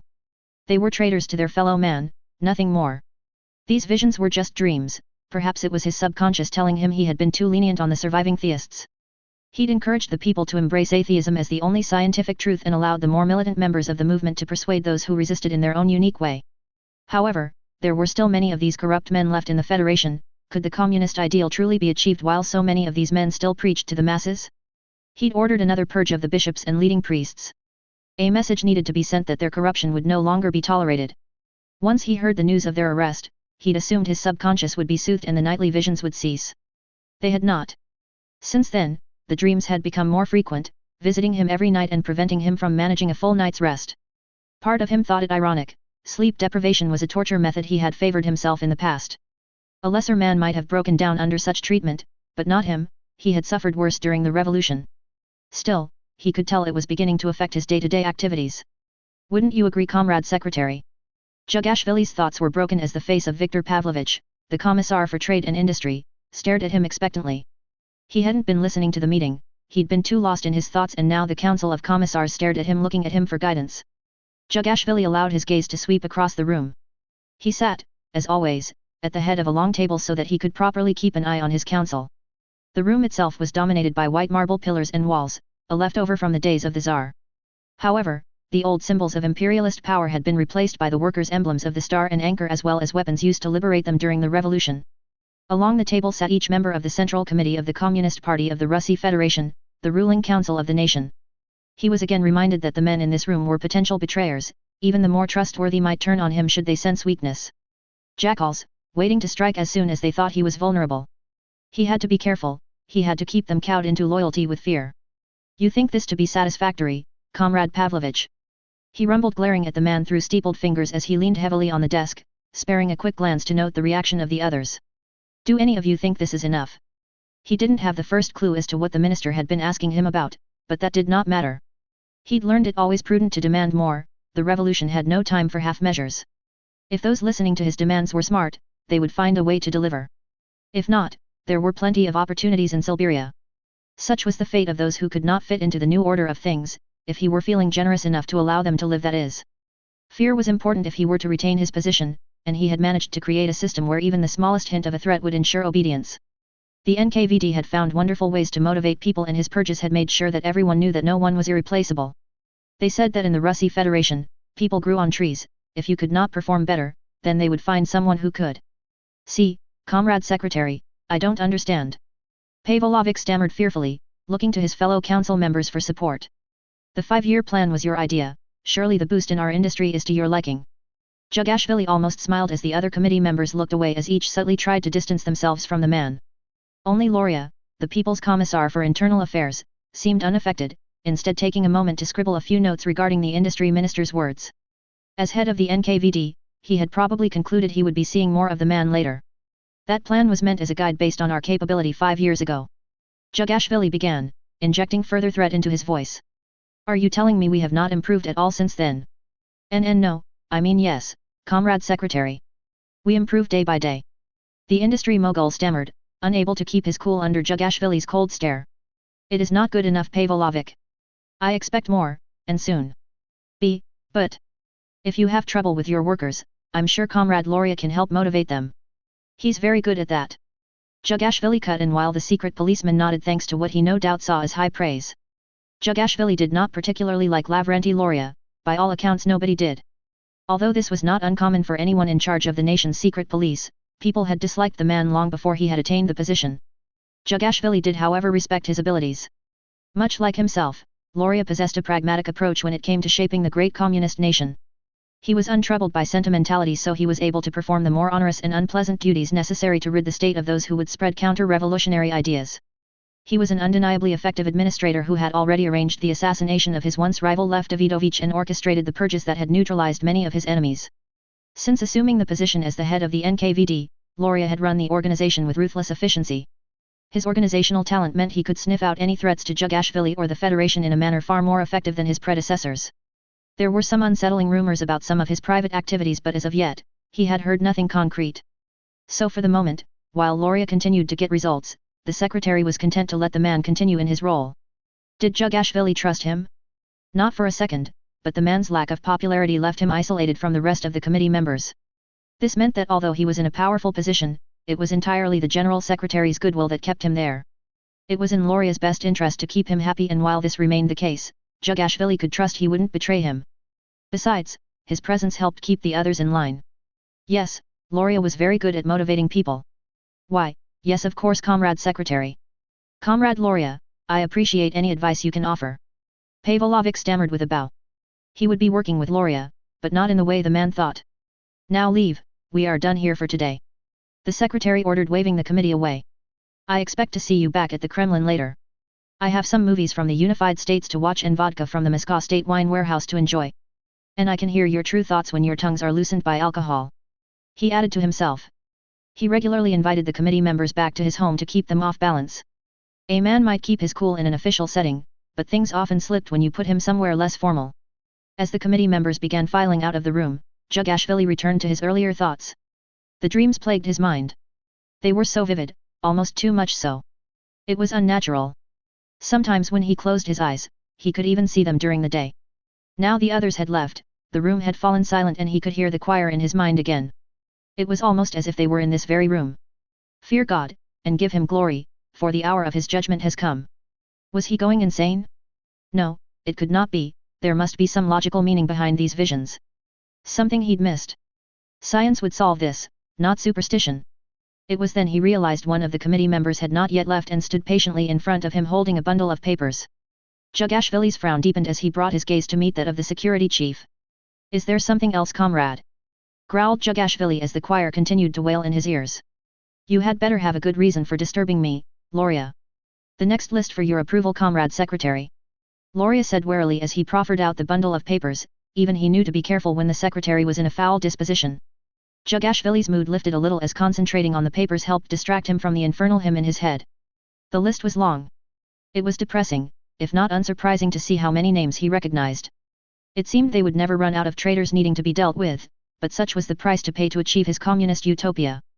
There was one name he did not see on the list, however. Pavlovic. When were his loyalties last tested? Jugashvili asked, reaching into his pocket for his pipe and tobacco, the familiar movements helping to calm his temper and further distract him from the singing in his head. His research for the 5-year plan had him meet with representatives of both the Empire and Ildoa, did it not? Indeed, my agents say he was very well treated by the ambassadors of both nations during his visit. Loria began, taking a moment to clean his glasses before returning them to his face. I believe he brought back several delicacies for his family, an abuse of his position of course, but not entirely unexpected. We have found no particularly strong signs that he is a traitor to the party, but he is still under observation. Jugashvili did not ask why Loria knew this information without needing to reference any of his extensive files. Loria's near-eidetic memory was well known. This, as well as his enthusiasm for casual brutality, were what made him so good at his job. Add Pavlovic and his family to the list. Jugashvili said eventually as he lit his pipe and sucked deeply at the tobacco. The Industry and Trade Minister had angered him today, a sure sign of sedition. Evidently he had been corrupted during his time amongst the capitalists. If I may, comrade secretary. Pavlovic is very good at his job, it would be a shame to lose him at this juncture. Loria smiled conspiratorially, showing his yellowing teeth while Jugashvili narrowed his eyes at the man. Was Loria questioning him? And you suggest what? Jugashvili replied, carefully studying the secret policeman. Perhaps he had been mistaken about how much he could rely on this man. Pavlovic has a young daughter that he dotes on very much. I believe if she were placed in the care of the NKVD, he would become much more compliant. Loria's grin widened and his eyes twinkled slightly, making Jugashvili wonder about the veracity of the stories surrounding Loria once again. It was hardly surprising such rumors persisted when he made such obscene expressions. This would allow him to continue his work without threatening the timetable of the industrial plan. The general secretary sucked on his pipe as he considered the man's words, pushing the thought of the rumors aside for now. Until they were proven to be more than hearsay, he would not allow such things to cloud his judgment. Loria's suggestion had some merit.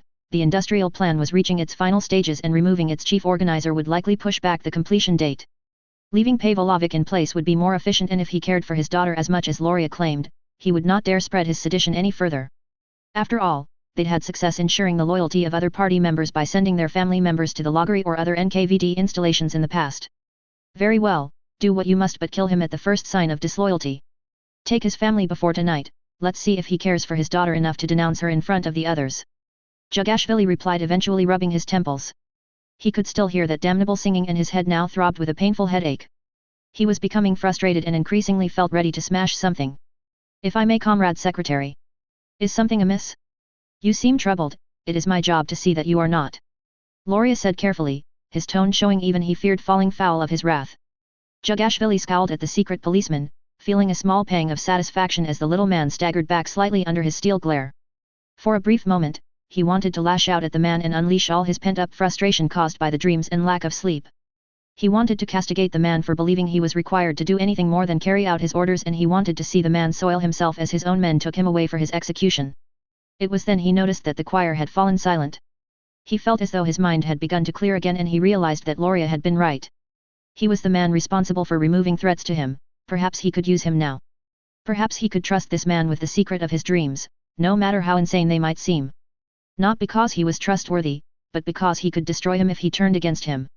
Loria's very survival relied on keeping him safe and happy. He smiled and took another puff from his pipe thoughtfully before pouring a glass of vodka for them both and bid Loria to sit. Tell me, comrade. What do you know of dreams? December 4th, Unified Year 1925, 10 o'clock. Piazza Ildua, Tripoli. Omar al-Mukhtar felt the young boy squirm slightly as he pulled the little one close to shield him from prying eyes as he glanced over at the pair entering the government building to meet with General Gassman. They were now deep inside the stronghold of their colonial oppressors, and although Omar knew it was unlikely the Ilduans would harm the young orphan, it would be better for everyone if the boy were not seen with him. Quiet, Hamid, wait a moment. He hushed the 7-year-old as he surveyed the square in front of him. Omar despised this part of town. Their Ilduan colonizers had stamped their mark here more than anywhere else in Libya.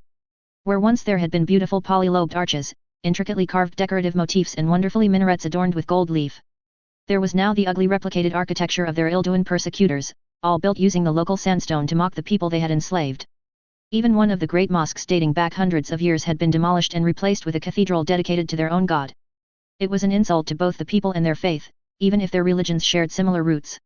It proved that the Ilduans didn't care for their so-called subjects, they simply wished to remove all trace of their identity and culture. Omar feared that one day they would try to remove all trace of them completely. There was one good thing to come of their oppressors' careful removal of all things Libyan, however. For the moment at least, most of the Ilduans' most important facilities were located quite close together. They were building a new governor's palace on the outskirts, but for the moment all business relating to the administration of the province was done in this area. This made it much easier for the resistance to observe what their colonial administrators were up to, particularly since they had left them an exploitable weakness. Now little one, you remember what to do, yes? He whispered, glancing down to the boy at his side who returned a determined nod. Good, off you go now. God protect you. He watched with a smile as Hamid rushed off towards the cathedral sat opposite the government building and set up a place begging at the steps of the temple. He had blessed the child for good luck but knew he would not need it. One thing that could be said for their colonial oppressors was that while they were in sight of their god, they made a show of obeying their tenants, and being kind to the poor was one of them. Even if they chose to ignore that the reason for the boy's poverty was due to their soldiers taking his family away from him. Hamid would be perfectly safe while they waited for the target to reappear. Until then, they would have to wait. Omar leant against a nearby pillar in the hopes of shading himself from the morning sun and found himself wondering about the wisdom of trusting the Albash. They had promised much for the resistance in exchange for their assistance spying and harassing these new European interlopers. Including helping free themselves of Ilduan tyranny and recognizing them as an independent nation, something no other power had allowed for centuries. To accomplish this, the operative from the Allied Kingdom had provided them with powerful, if a little unwieldy, weapons. These large rifles were strong enough to penetrate the armor of vehicles and even the shields of the heretical mages that all the European powers had brought to the continent. Although it was difficult to hit such fast-moving targets, they'd scored some hits against these powerful foes, and he was confident that if caught unawares, even a mage could be felled in an instant. However, some of the things the agent Mr. John had asked for in return for all this help puzzled him. Aside from help keeping tabs on the Imperials now rampaging through the desert, the mysterious man had provided his organization, the Senki, with a list of targets he wanted quietly removed. Since most of these were either enemies of the Libyan people or interlopers in the country, they had been quite happy to oblige. They'd already discovered that guerrilla warfare was their best way to fight against the colonial powers for the moment. However, some of the targets seemed nonsensical to him. Perhaps it was simply the confusing and often barbaric way that these Europans conducted their affairs, but to Omar, it was more proof why they should be governing their own affairs rather than slaving under colonial masters. If it were up to him, he would refuse to harm this particular target. However, their exiled leader had agreed to attempt to neutralize all these enemies. Omar knew better than to jeopardize the agreement and future of his country. As much as the idea revolted him, they must do this deed to earn their freedom. He looked back towards the cathedral as he heard the bells strike 12 o'clock. He blinked in surprise, he had been so lost in thought that several hours had now passed. Hurriedly he looked for his young charge and was relieved to see he was still in position, patiently waiting. However, he noted the boy's expression change. He had noticed something, their target must have been exiting the building opposite him. He adjusted his position so he could get a better view and watched as a boy, older but not too much taller than Hamid, descended the stairs of the government building. This was not the first time Omar had seen this foreign child, but he never ceased to be amazed by his unusual appearance. He always seemed to wear a small version of the military attire that Omar had observed high-ranking Europans wear and carried a sword and pistol at his belt.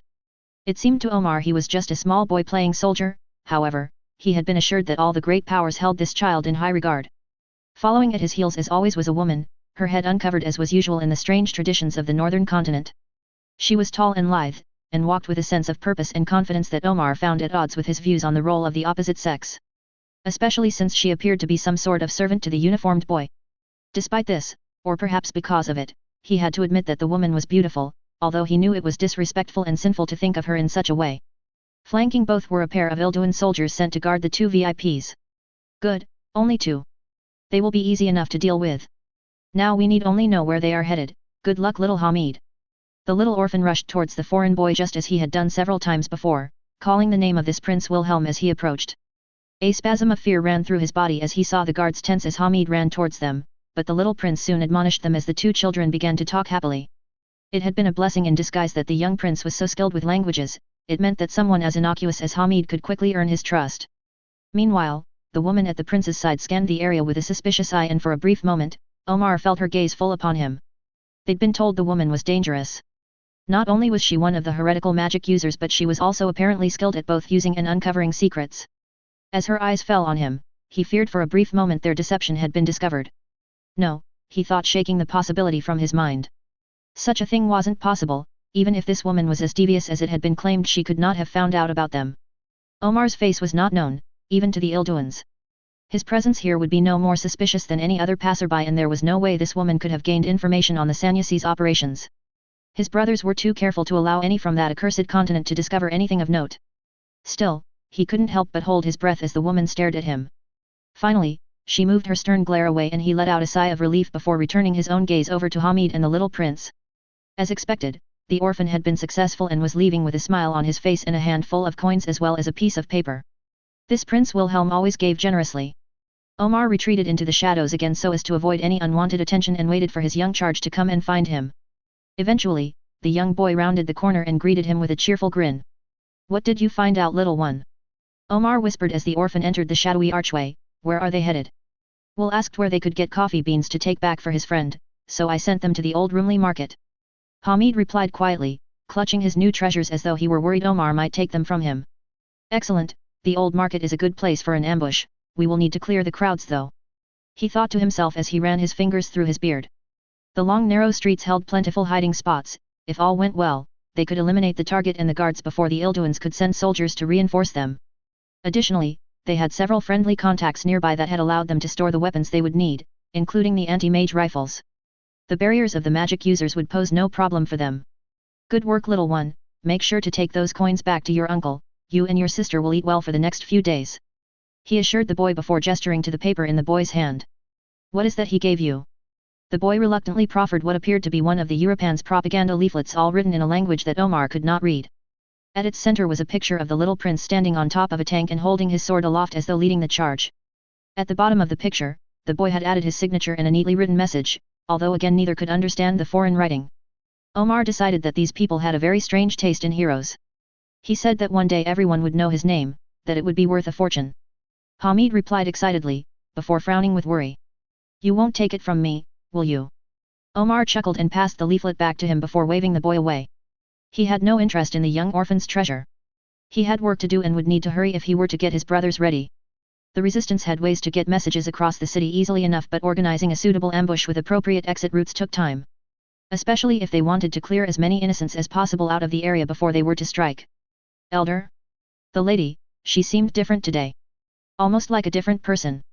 The boy interjected as Omar turned to leave. Omar paused and considered the boy's words. It was true she had seemed odd today compared to what they had observed on past visits. She had dressed differently, opting to wear clothing he had learned to associate with the servants of wealthy and influential Europans rather than her usual military attire. Additionally, she seemed to have donned a pair of spectacles and had worn a stern frown instead of her usual easy smile. It was as the boy said, almost as though she were trying to be someone else. However, her features remained the same. It must have been the same woman. Whatever her reason for the change, it was none of their concern. Do not worry, young one, who knows what goes on in a woman's mind? He said before turning and quickly exiting the Ilduin area of the town. He would have to hurry if he were to send his message and catch up with the target. The sooner he and his brothers finished this job, the sooner they could return to the more honorable task of fighting the infidels out on the sands, rather than these despicable attacks in the streets. One day he would see his home freed from their enslavers. If the death of one woman helped accomplish that, he would see to it without hesitation. He was just glad that Mr. John hadn't also demanded the death of the boy as well. He already felt a stain on his conscience for the task they were about to undertake. I will see this woman removed. I just hope God forgives me. December 4th, Unified Year 1925, 1300 hours. Old Town, Tripoli. Will hummed contentedly to himself as he, Christina and their guards left the wider thoroughfares of the Ilduin areas of the city and entered the narrower streets of the older parts of town. Despite being unable to do much about his debt to the monster these past few months, he was feeling rather pleased with his latest accomplishment. After several months of meetings with General Gassman, interspersed with irritating trips back to Toulouse to give reports, he had finally brokered a deal to permanently solve Rommel's supply problems. He could finally return to the front lines. He had to admit, the Ilduin diplomat had been a tough negotiator. It had been a long time since he had needed to put in so much effort to get his way, at least with anyone other than Tanya. It had been fun in a way. The old dog had even managed to trick him into yielding on a few extra points by promising to donate some traditional Ilduin food to the expeditionary force. Something Will had thought would be a welcome treat for everyone. Unfortunately, this donation had only been a pallet of dry pasta, something Tanya assured him that was less than ideal when you needed to conserve water in the desert. On the rare occasions they had seen each other recently, she had taken every opportunity to complain about it, and the extra work he had given her to make the food palatable. Apparently, pasta wasn't an especially interesting meal when served on its own, another thing Tanya insisted on berating him about. How was I supposed to know? He grumbled to himself as they made their way through the bustling streets. It still irked him that Tanya hadn't forgiven him for that little mix-up. Christina cooks all my food. I thought pasta was always soft and tomato-flavored. In the end though, Will had been victorious. Although General Gassman had wanted concrete promises that the Empire would offer territory to the Ilduins after the war, Will had managed to avoid committing to any specifics on that front. He doubted the High Command would have approved anyway. Instead, he stuck to things he had more control of. He still had a lot of sway in certain financial circles back home. He had negotiated the easing of their allies' debts to the Letzenbourg banks, or at least given them more time to pay. Additionally, as a show of trust, he had allowed the transfer of a substantial amount of gold from the little country's reserves to the Ilduin Royal Bank for safekeeping. A sticking point that Gassman would not budge on, much to Will's chagrin. In return, the general had promised not only to speed the delivery of the imperial supplies but to supplement them as well. Although this time Will had been careful to request some marinara sauce to accompany whatever Gassman sent them, preferably some seasoning too. He wasn't going to make the same mistake twice. Tanya would never let him hear the end of it. Additionally, Gassman had also agreed that Ilduin troops would escort everything to Rommel's forward base in Toulouse, meaning they no longer had to divert their own forces for escort duties. Rommel would be very pleased with that, he was sure. Even Tanya would have to be impressed with him. He'd managed to get more out of the Ilduins than even General Zetter. Still, he wasn't especially happy about being made a fool of by some provincial macaroni diplomat. So Will had made sure that the general wouldn't get everything he expected from this deal. It was only fair after all. Has Sophia arranged for the little incident on the train carrying the gold from Letzenbourg? Will asked Christina in his native tongue, confident that his Ilduin guards could not understand him. Letzenbourg's obscure dialect often confused anyone from outside the little country. My sister has arranged for some of the volunteer corps to hijack the train after it crosses the Ilduin border. There are still many groups unhappy about Ilduan unification operating in those mountains that can be used as cover for the operation. The maid returned calmly, similarly replying in the rough Letzenbourg dialect. She is arranging for Patrick to pick it up and return it to where it belongs, minus a modest fee. Good. Will smirked, he wasn't about to let Xanen fleece him like that, the people of Letzenbourg hated him enough already, he wasn't about to make things worse by giving up their gold. Besides, the man had made him look foolish in front of Tanya, what more justification did he need? Remind me to ask Sophia to take a look at Patrick's books again, if he's scheming too much, we can put it in the usual place. The maid simply nodded, and will return to his cheerful humming as he tried to recall the directions to the market the orphan boy had mentioned. They still had a few hours until they needed to head back, so this was the ideal time to do a little shopping and collect a few treats. Besides, he'd heard that Tanya had run out of both chocolate and coffee. This meant she'd been forced to switch to the ersatz versions provided by the military, something Will knew she despised. If he were to arrive with authentic versions of her favorite vices, she might finally forget about the pasta incident. Will again allowed his mind to wander as they passed through the busy streets towards their destination. He was looking forward to going back to the front lines, and not only because of the opportunity to rid himself of the debt. In truth, he had missed everyone. The negations with Xanen had kept him away from the expeditionary force, and he'd seen very little of his comrades in the 203rd while on detached duty. Even when he'd returned to report to General von Rommel, he'd barely had a chance to catch up with everyone. He'd also needed to leave either Sophia or Christina behind to command the close combat company while he was gone, something he'd needed to alternate between them to ensure they could carry out their more clandestine duties. As a result, he'd only ever had one of the sisters around to keep him company, and he'd started to feel a little lonely. He'd grown used to being around so many people, without them he felt increasingly isolated. Additionally, although the hotel he had been staying in was quite luxurious and comfortable compared to the tent he had been sharing with Tanya, he had again found himself struggling to sleep as his nightmares once again began to creep back each night. Most of all, he'd missed being around Tanya. She treated him differently from everyone else, even the sisters, and he had felt like something was missing during their time apart. He knew that teasing her was a dangerous game, but it was fun, and he doubted she would ever really do anything to him over something so trivial. It just felt good to break her facade and force her to radiate the emotions he knew she kept bubbling just below the surface. When she did, even when furious, he delighted on seeing her unleash her true self. Even if it was only to aim an admonishment at him. It helped him forget about the monster and the debt. It helped him feel at peace. Thus, he had decided it was probably best to make sure he was back on her good side when he returned. A few early Christmas gifts combined with his recent success would surely end her suspicions about him for good. If he were lucky, she might summon up enough humility to even praise him, that would be something to look forward to. Finally, they came upon the area that the little orphan boy described, the district known as the Rumley Market. He was dimly aware that the city had once been under the control of Magna Rumley before some uprising that allowed the Ilduans to take over. As such, significant evidence of their culture still existed here, including bazaars like this. The entire market was one long narrow street that cut through half the city and down towards the docks. The buildings on each side were tall and had large canvas canopies stretching out onto the street to shade the shoppers from the sun. While the stalls themselves spilled out onto the street, making it difficult to pass without the shop owners attempting to peddle their wares on unwary passers-by.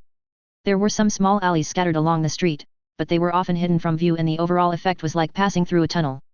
The whole place was busy, crowded and noisy, but Will found he rather liked it. It was very different from anything he'd seen on the continent, although Christina frowned with displeasure the moment she laid eyes on the place. "Your Highness, is this really the best place to find what you want?" The maid asked uncomfortably as the guards attempted to clear enough space for them to pass through the throng unmolested. "This may not be the safest place for you. If there's really something here you want, I'm sure we can have it sent along later. Come now, Christina, where's your sense of adventure?" Will grinned, taking some time to look at some colorful and peculiar-looking Rumley-style robes. Christina disliked when he mingled with those she viewed below his station, she viewed them all as a potential threat or at least a bad influence.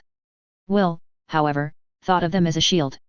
With so many people about, any assassin or kidnapper would be risking being seen by a lot of witnesses, not to mention possible collateral damage among civilians. Besides, being around people gave him the opportunity to show off how kind and generous the saint was. A few coins and a kind word such as he had given that orphan boy would do wonders for boosting his reputation. It wouldn't surprise him if many of the people in this bazaar had already heard of his generosity. That too would help keep him safe. "Don't worry, we have our orbs, we'll be safe enough," he continued confidently. "Besides, I need you to taste test for me. Both Ildua and Rumley are famous for their coffee, we're bound to find something good in a place like this." Christina's frown deepened as she regarded the crowd warily, she was still uncertain, but as Will followed her gaze, he didn't share her worry. Most of the people looked at him and Christina with curiosity rather than hostility, and many were quietly whispering to one another as they passed. Hardly unusual considering his fame. Some spared a few wary glares at the guards, but the animosity did not seem to pass on to the two Letzenbourgers. The traders themselves did not seem to discriminate however, and they soon found that their progress was slowed significantly as everyone in their group was set upon by opportunistic merchants. At one point one particularly enterprising shopkeeper had dragged Christina into his stall to show off his stock of European-style fashion, and even her cold stare had been ineffective against him. Will had found the whole affair hilarious, particularly when he took the opportunity to quietly inform the maid that Captain Weiss had mentioned something about liking seeing her in red. Seeing her face turn the same color as the dress she went on to buy more than made up for the detour. Eventually, they arrived at a stall with a plethora of different types of coffee beans, and Will began his quest to figure out what the difference between any of them was. He had only ever drunk the vile liquid with Tanya when he'd feared his own food and drink might have been poisoned by Ludwig. Otherwise, he had simply trusted that expense was a sign of quality, something that he had only noted was not always the case by observing Tanya. Fortunately, or perhaps unfortunately, the merchant managing the stall was fluent in both Ilduan and Germanian and was very keen to use this knowledge to separate Will from his wallet. Will soon found himself bombarded by huge amounts of information about the location where each type of bean was grown, as well as how they were roasted and their effect on the taste. None of this meant anything to him of course, and before long he found himself staring down at the growing pile of different coffee bags in his arms that he had apparently agreed to purchase. Will was impressed. If this man had been conducting the negotiations instead of Gassman, he'd have probably given away half the empire without even realizing it. He needed reinforcements before he accidentally blew his budget. At this rate the man would have the shirt from his back. He turned to Christina, hoping that she might rescue him from impending fiscal doom. However, as he opened his mouth to speak, he noticed the expression on her face as she stared down the street. Something wasn't right. This was more than her earlier worries. "What's wrong?" he asked, feeling a prickle of anxiety travel up his spine. "I think we've been followed," she replied, gesturing further along the street. "That man over there, he was watching us when we were outside the government building." Will glanced over to where Christina had indicated and saw a figure talking to another shopkeeper further down the street before he glanced in their direction and ducked out of sight. He could not recall seeing the man before, but it was unlikely Christina was mistaken. It may have only been a coincidence, but he knew better than to ignore his maid's instincts. If she said they were being followed, it was probably true. "Have these sent to the government building?" Will said, turning to the merchant and dropping the coffee bags on a nearby table before opening his wallet and depositing a generous pile of imperial marks on top. It was far more than the coffee was worth, but it was worth paying if it got them out of here faster. "Please, don't go yet. I have much more to show you," he continued, grabbing Will's hand and pulling him further into the stall. Will snatched his hand away and retreated back towards Christina, who grasped him protectively. He regarded the merchant warily. The man looked nervous, almost terrified even, but he was doing his best to hide it. Who was this man? A spy? A communist sympathizer? I should have listened to Christina, he thought as candidates for potential threats ran through his mind. "My apologies, I didn't mean to frighten you." His gaze flickered between Will and Christina for a moment as he tried to maintain his friendly smile. "You were buying for your friend, yes? I think I have something in the back she might like." The man's voice was soft and almost pleading, but that wasn't what caught Will's attention. The man's reticent tone made him realize that the street outside had also fallen quiet. As Will glanced outside the stall, he noticed there were now very few people left in the street. A knot began to form in Will's stomach as he realized his shield of people had disappeared, and he began to fear that they had somehow fallen into a trap. "We're leaving," he said, quickly turning and striding away, trusting Christina to follow. "Please, come back," the merchant called desperately, but they ignored him as they searched for their escort. Will found himself gritting his teeth angrily as he saw Ildua's finest calmly leaning against a wall, smoking cigarettes and completely oblivious to any mounting threat. He should have known better than to trust these idiots. The macaronis hardly had the best martial reputation. He doubted most of them knew what ambush meant. "Something the matter, sir?" one asked as they abruptly stood up and tried to follow as he and Christina passed.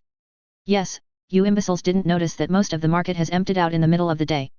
Did neither of you think that was even slightly suspicious?"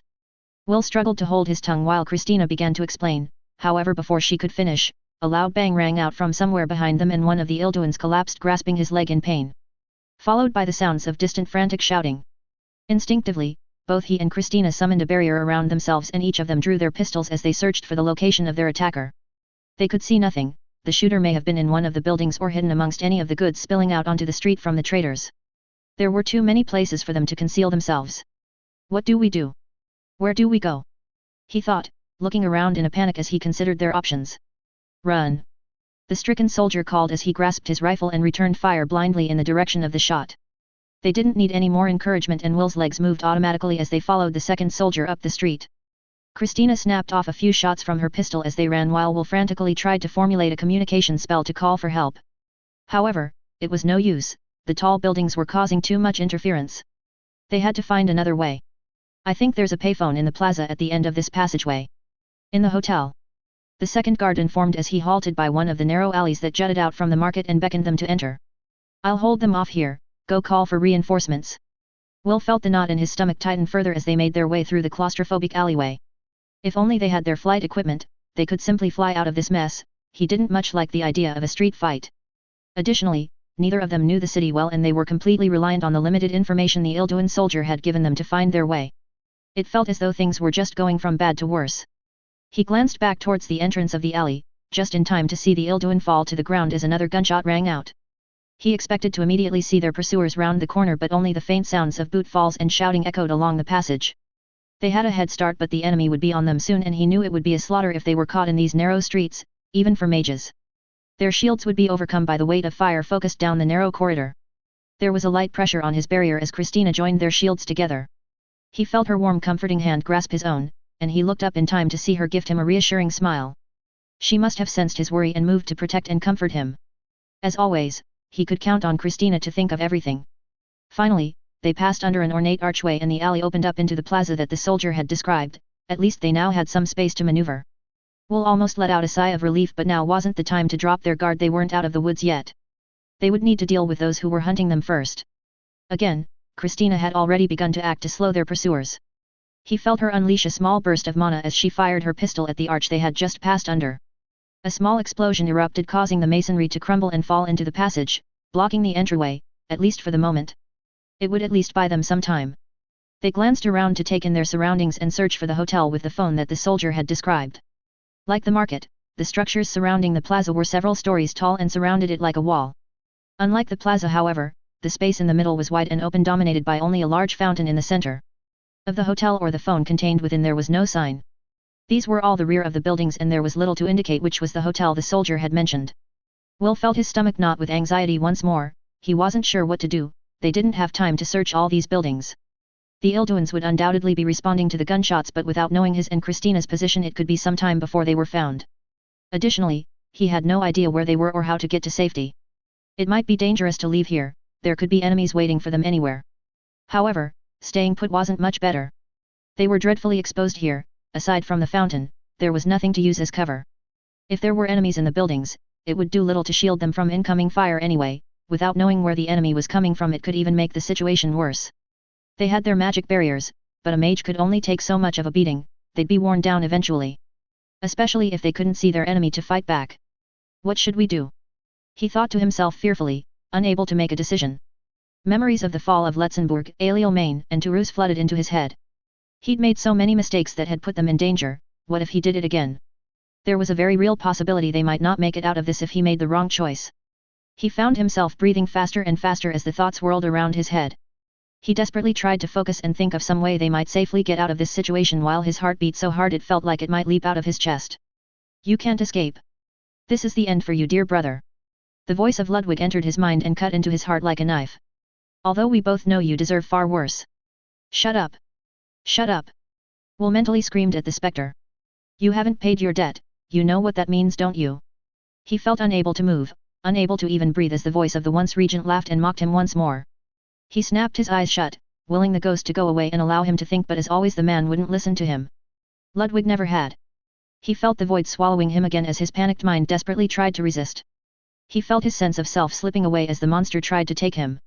Abruptly, the void retreated, and the laughter faded as he felt another reassuring squeeze from Christina. He felt the warmth of her hand and for a moment it almost felt as though she were physically lifting him from his pit of despair. He felt his heart rate begin to normal and his panic retreat as he focused on her warm grip.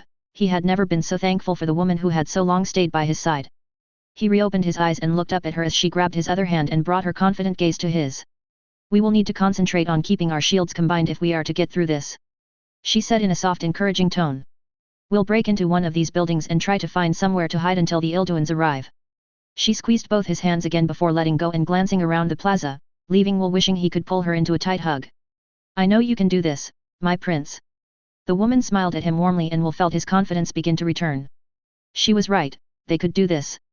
They just needed to hide and hold out for reinforcements.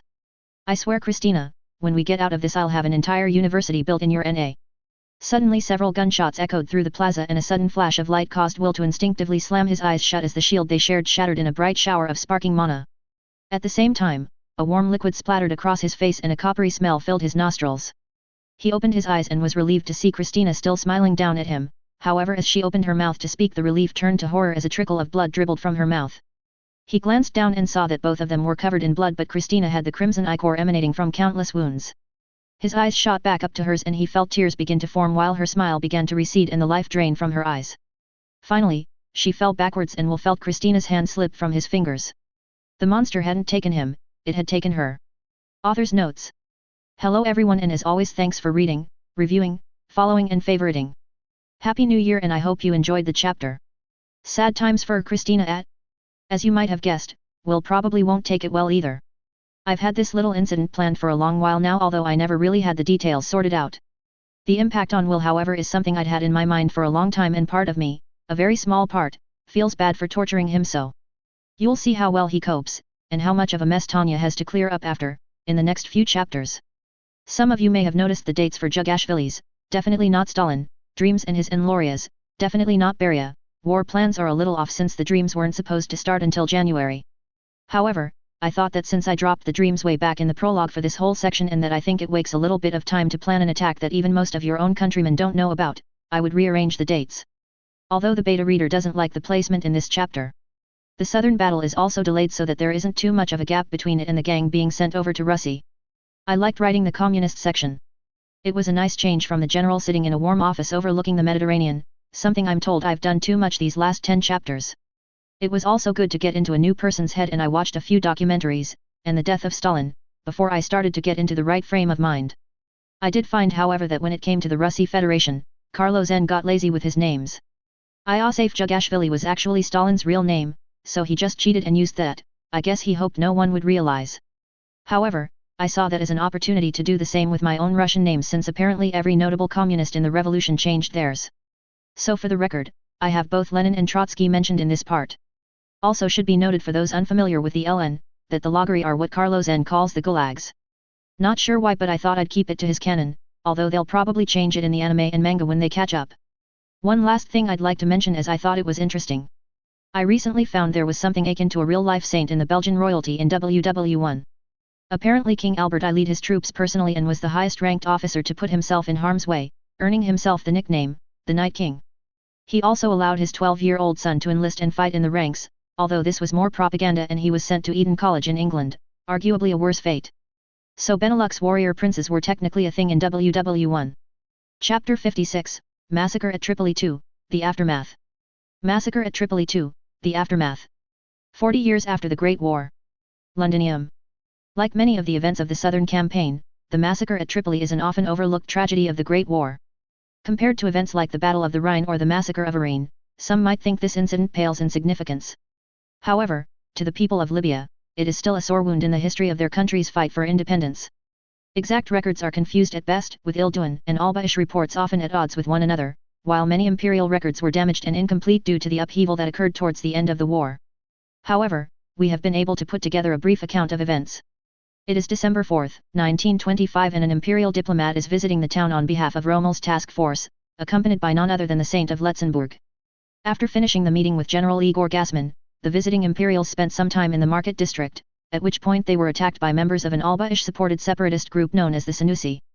The exact details of the skirmish that followed are uncertain but what is known is that the Saint counterattacked, killing at least 15 people and leveling part of the town causing dozens of injuries. It is thought that more may have died in the aftermath, however, we may never be certain. The Saint would allow no one near the rebel to search for survivors as he was wary of further attack. It was not until an imperial relief force arrived that he was persuaded to stand down and the fate of the diplomat is unknown. At the time, the Ilduin government decried this as an attack against their citizens on their own sovereign soil. However, only days after the event they withdraw their complaint, calling the victims traitors and condemning Alba-ish influence in their country. The Libyans however, have maintained that many of those caught up in the incident were unarmed civilians, and consider the Saint a murderer. In response to these accusations, Letzenbourg still refuses to acknowledge Libya diplomatically, with the Letzenbourg foreign minister recently commenting, "Only cowards attack then blame a man for defending himself. We do not recognize cowards. The truth may never be known, and it is difficult to see who is truly to blame here. However, there are some things that can be learned from a historical perspective. This incident was one of the early occurrences of the once merciful Letzenbourg legend, displaying barbarism completely at odds with his usual character. It is for this reason, as well as the volume of dangerous engagements the figure had been involved in, that has given rise to the accepted theory the saint was a title carried from mage to perpetuate the myth. Indeed, many also believe this to be true of the 11th goddess or so-called devil of the Rhine. Perhaps if the people of Letzenbourg let go of the story that a child prince was their saint, the poor boy's memory could be cleared of any wrongdoing and the stain on his character could finally be removed. However, they stand firm to their belief that not only was he responsible for every famous and infamous act of the Saint of Letzenbourg, but also that one day he will return and assume the throne of the Republic of Letzenbourg. Andrew WTN Special Correspondent. December 5, Unified Year 1925, 2300 hours.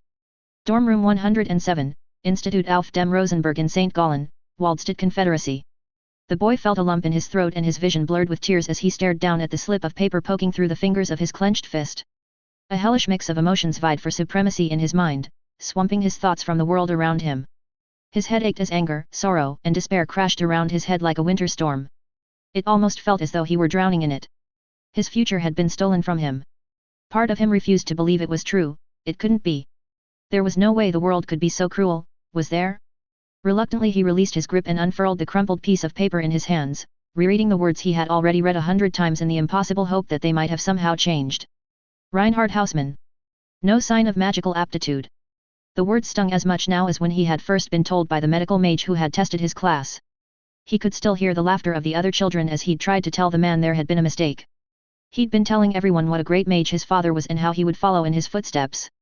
He would join the Letzenbourg volunteers and become the next great ace.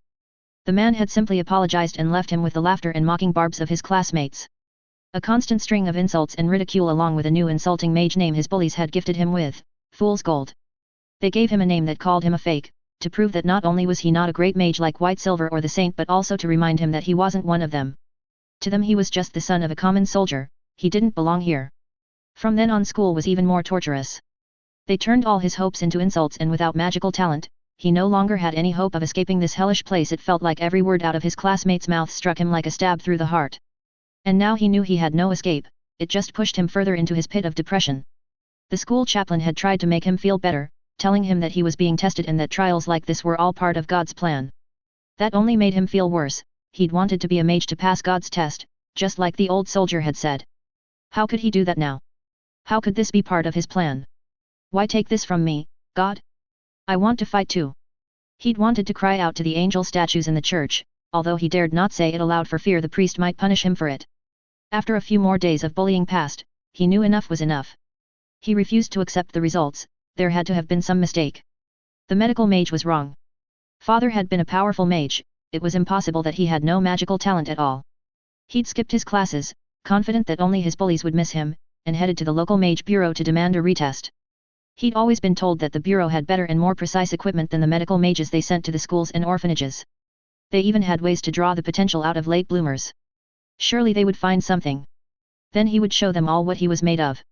He'd prayed as he waited for the final results to be delivered to the school dorms, still having to put up with the jeers and taunting of his schoolmates as he asked God to grant him what he wanted. It hadn't been enough, the results came back negative, driving another stake through his hopes and dreams. They'd even included an official certificate as proof. Reinhard Hausmann. No sign of magical aptitude. Everything seemed so hopeless. He'd felt so empty since father died. It wasn't until he'd talked to the old soldier at the station that he'd felt some sort of purpose again. Now that had been robbed from him too. It wasn't fair.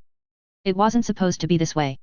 He was supposed to become a mage and serve the prince just like father. He was going to find out what the man had seen in the other boy, why he and so many others followed him and risked life and limb. Why did the old soldier continue to praise him when after losing his leg?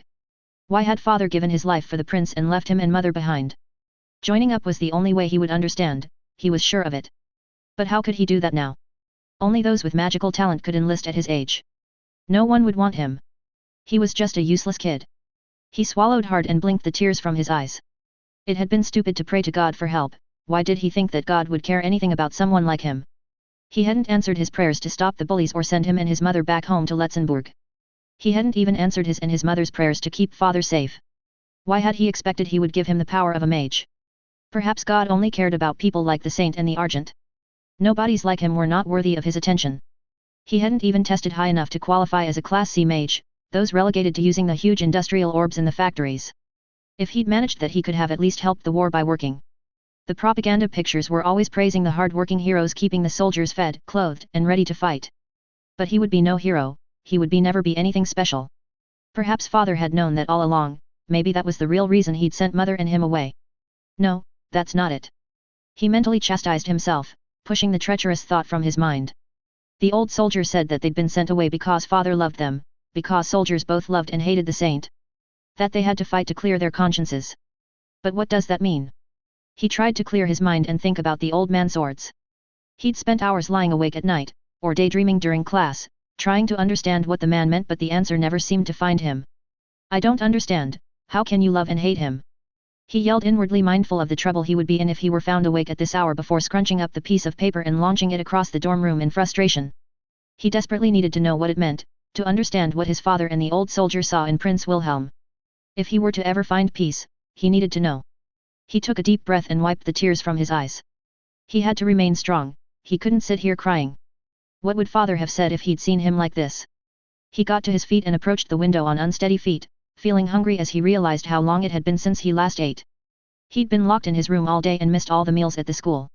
He hoped mother wouldn't find out, he didn't want her to worry about him. He poked his head through the curtain to look out onto the darkened school grounds. There was no one around at this hour. The institute was set in the outskirts of the sleepy town of Rosenberg and nestled at the foot of one of Waldstadt's many mountains. His mother would be safe at home, many miles away from the school, but his thoughts didn't take him there. Instead, he stared at the shadow of the darkened mountain range. Beyond that was the Empire, and further still, his true home. That is where he wanted to be.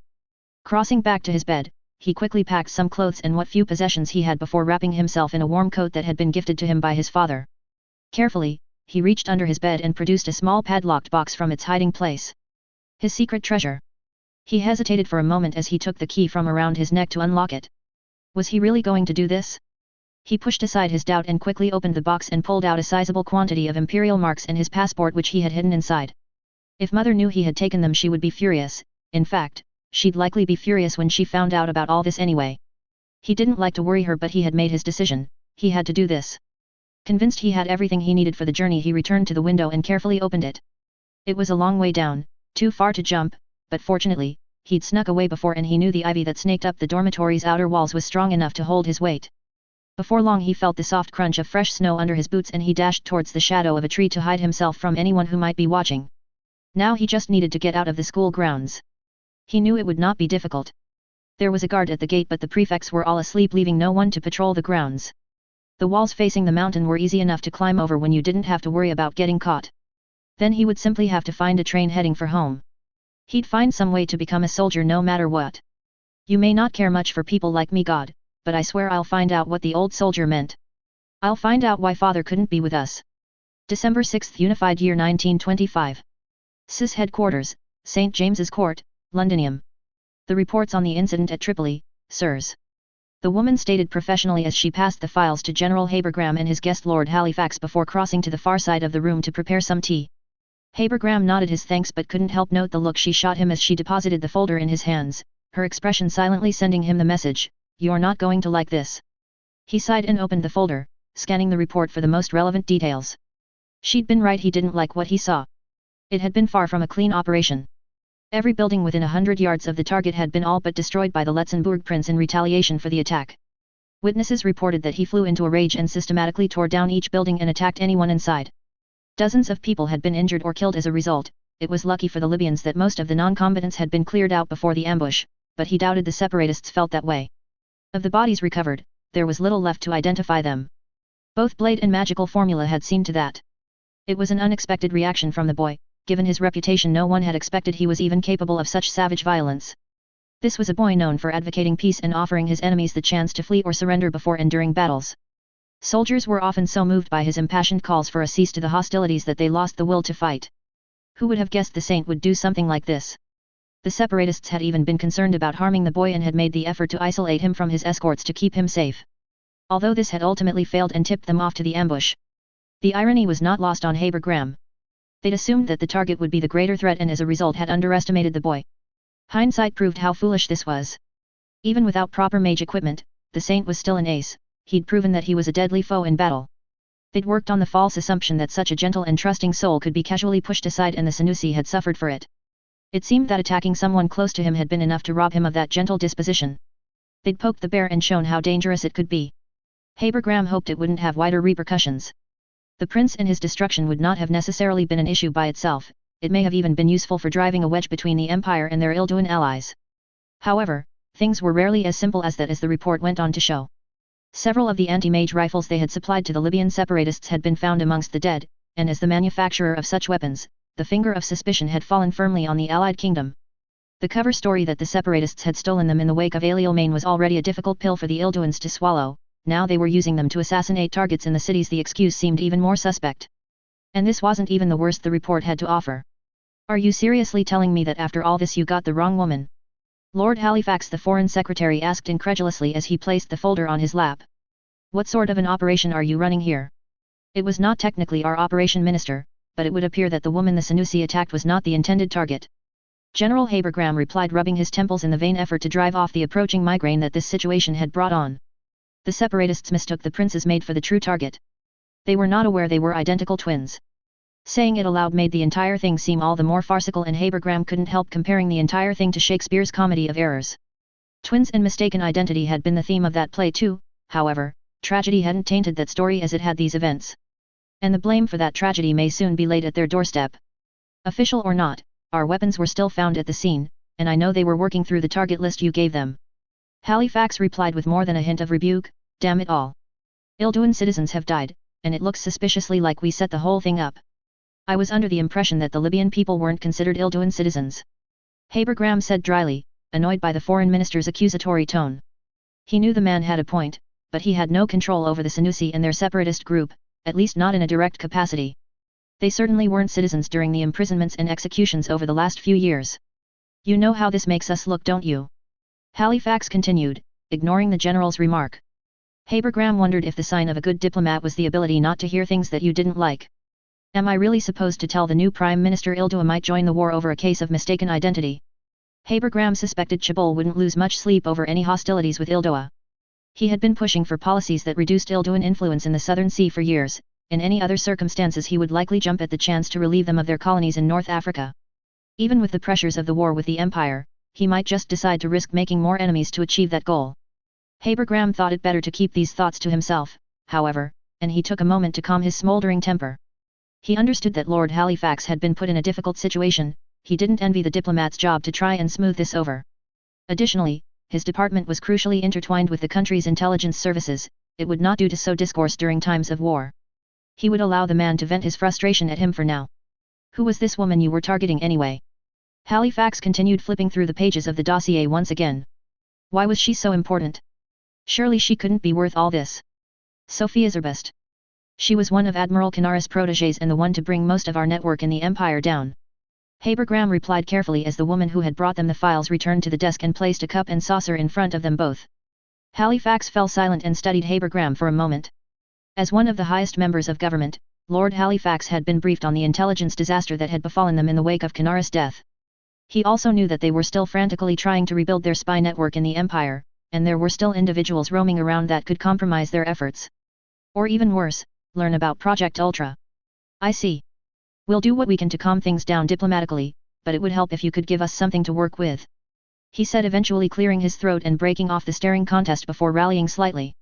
And while you're at it, make sure the damned fool who forgot to mention to the Senki that the girl had a twin sister is punished. Habergram frowned. Such an action would be impossible even at the best of times. Minister, I don't believe our agent can be held responsible. I know the man, he isn't the sort to make mistakes. The Senki must. Damn it all, Donald. Someone has to pay the piper. I demand the agent who contacted the separatists resigns. That may be difficult, Lord Halifax. The woman piped up suddenly, causing the minister to turn in surprise. Since he is in the Unified States and working under your ministry for the moment. You specifically asked that we reassign him early, if you recall. You could of course have him suspended and brought back, but that may unnecessarily complicate our dealings with the Americans. Habergram chuckled as Halifax stared at the woman, struck dumb that she had dared interject so bluntly into what he must have thought was a private conversation. Gradually his expression reddened as his disbelief turned to anger at the interruption, and Habergram felt it prudent to step in. Lord Halifax, this is another of our agents, for the moment she is known as Ms. Jane Doe. He supplied as she curtsied, seemingly unperturbed by the minister's annoyance. One of the young ladies Mr. John has been training. Halifax's anger turned to confusion as he glanced between the two of them. He'd been left off balance by the turn of events and now seemed to be unsure as to how to proceed. Even though they had started employing more women in both the government and military, it was far from usual to give them anything but menial filing jobs. To hear that a woman was doing something so important in Habergram's department must have been quite the shock. He had no qualms about it, however. With so many recruits being taken by the other military departments, he was willing to take every capable person he could get. My apologies, I was under the impression you were just a... He trailed off slightly under the dispassionate glare of the woman. You were under the impression I was a mere secretary, sir. She replied calmly, causing the diplomat to shuffle uncomfortably in his seat. I'm gratified my act was so convincing, there would be little point in a spy that was not. Habergram struggled not to smile. John had warned that Jane was a bit of a handful, but it was clear that she had great potential as an agent. Unlike her mentor, her looks were more than enough to turn a few heads. However, she shared the man's gift for blending into the background and going unnoticed when necessary. She had a keen mind, as her razor wit attested, but she had also proven adept at numbers and ciphers. A talent that had been most useful in her most recent assignment. I invited Ms. Doe to join us as she has been working with Ultra alongside Professor Turning. Habergram explained, saving the minister from further embarrassment as Jane took this as her cue. The general thought it might be of interest that the professor has been working day and night to decode intercepted Ilduan transmissions, including those from the diplomatic corps. I believe you will find what we have useful. The woman supplied, retrieving another file from her tea tray and passing it to the foreign minister. It appears the Ilduans believe the target of the attack was Prince Wilhelm and they fear the Empire may declare war in retaliation to an attack on their royal family. Crucially, the military insists they are not ready for such a conflict and General Gassman is trying to paint the picture that they are the victims to the imperial diplomats. The foreign minister's mood lifted at the news. It seemed to Habergram that diplomacy wasn't all that different from a game of poker. Any gambler would be more than happy to know what cards their opponent was holding. Excellent work. Please pass my compliments to the young professor, his dedication does him credit. Not even a fine young woman like yourself could distract him from his duties, the minister joked, trying to lift the mood. I assure you I am no distraction to Professor Turning. She stated dryly, clearly unimpressed by Lord Halifax's attempt at levity. I can however vouch for his devotion to Queen and country. The room fell into an awkward silence as again the foreign minister squirmed under the woman's cold stare. Habergram found himself suppressing a smile once again. Perhaps I should consider putting her in charge of interrogation. Any girl that can silence Halifax is a force to be reckoned with. Perhaps we should move on. Habergram interjected, saving Halifax from the clutches of the female agent. Any news from Mr. John in the Unified States? I don't suppose they've come to their senses and are offering assistance, are they? Their government is watching the situation with concern, but the public is still against any sort of intervention. Halifax replied glumly. They are willing to sell and manufacture for us but they aren't exactly doing us any favors. This war will be ruinous to the public purse. Mr. John suggested sharing the monofused alloys research in lieu of payment, but the cabinet has some concerns. Habergram's eyes widened. It was hardly surprising that the government was divided on this issue. The monofused alloys research was a secret project to attempt to split the atom using magic and ultimately weaponize it. It had long been theorized that such a thing was possible but most other nations had considered the task ultimately impossible with current technological limitations. It had only been after Habergram's department had procured the specifications of the Imperial Elenium Type 97 orbs that all British scientists had made a breakthrough although they were still only in the very early stages. Habergram feared what would happen if the Imperials realized they had unlocked such power and he made sure to check the reports for any sign they were looking into such research. Even though they had a head start, it was entirely possible Imperial scientists might be able to catch up and make a weapon before they did. Negotiations must have been difficult if Mr. John had suggested this information should be shared with the Americans. He wouldn't have suggested it lightly, they were almost as wary of the Yanks having it as the Imperials. Ultimately, the PM will have the final say and I think we know what he would prefer. Halifax continued draining his tea and getting to his feet. If there's nothing else I better be going, I have a meeting with the Ilduan ambassador. One more thing, Lord Halifax. Habergram interjected as the man turned to leave his office. We've had reports of some unusual activity in the Russi Federation, I'd appreciate you telling the embassy staff to keep a closer eye on things. Halifax raised an eyebrow but simply nodded before quickly exiting the room, leaving the spy and spymaster alone in the office. Unusual activity is perhaps an understatement, sir. Russi troops are beginning to mobilize at the Empire's borders. Jane observed once the minister was out of earshot. I've already told the Prime Minister. Habergram replied, he thought it better not to worry the diplomats until we know if they are against us or not. They still have a non-aggression pact after all. What do you think? Are they with us or against us? Jane questioned. Habergram was silent for a moment. He'd been thinking on the same question since he'd heard the news. You know the old saying, the enemy of my enemy is my friend. He replied eventually, right now we need every friend we can get. December 6, Unified Year 1925. General von Rommel's temporary command center, Toulouse Government Building. With respect, sir, I believe Captain Hozollern's actions fall well within the definition of self-defense. Tanya argued coolly as she tried to calm an understandably exasperated General von Rommel. Wilhelm had caused quite a mess in Tripoli and the potential political implications of the incident had caused the general a great deal of concern. They'd been told there was a string of diplomatic telegrams being sent between Berlin and Roma as the politicians tried to figure out exactly what to do. A similar number of communiques arrived hourly here at the command center, from both the continent and General Gassman's office in Tripoli, with each message often contradicting the last. In truth, Tanya wasn't especially happy about the situation either. There was a real possibility that the incident might cause the Ilduans to rescind their offer to help with the supply situation, something that could be disastrous for the entire campaign. However, as Wilhelm's superior officer she was expected to defend the boy as best she could. It was one of the annoying little expectations within the military that you had to at least put up a token defense when your subordinate does something stupid, even if it was all just for show. In this case, however, she was confident she could make a reasonable argument for the boy. Although he'd gone a little overboard, there was justification for his actions. Everyone was entitled to the right to defend themselves, that was only common sense. If the Salaryman had been given the opportunity, he would have happily used that right to deal with the irrational idiot that had caused his untimely demise. Unfortunately, Wilhelm had used an uncharacteristic lack of self-restraint while defending himself, even for him. Or rather, he hadn't hidden his brutality behind his usual innocent facade. There had been no false attempts at peace or begging for the enemy to surrender, just unadulterated violence. Even she would admit the self-defense argument was being stretched a little in this case. Wilhelm had been ambushed by Libyan separatists in the Ilduan colonial city and Christina Zerbst had been amongst the casualties. In retaliation, the little captain had flown into a rage and killed several people and left more injured.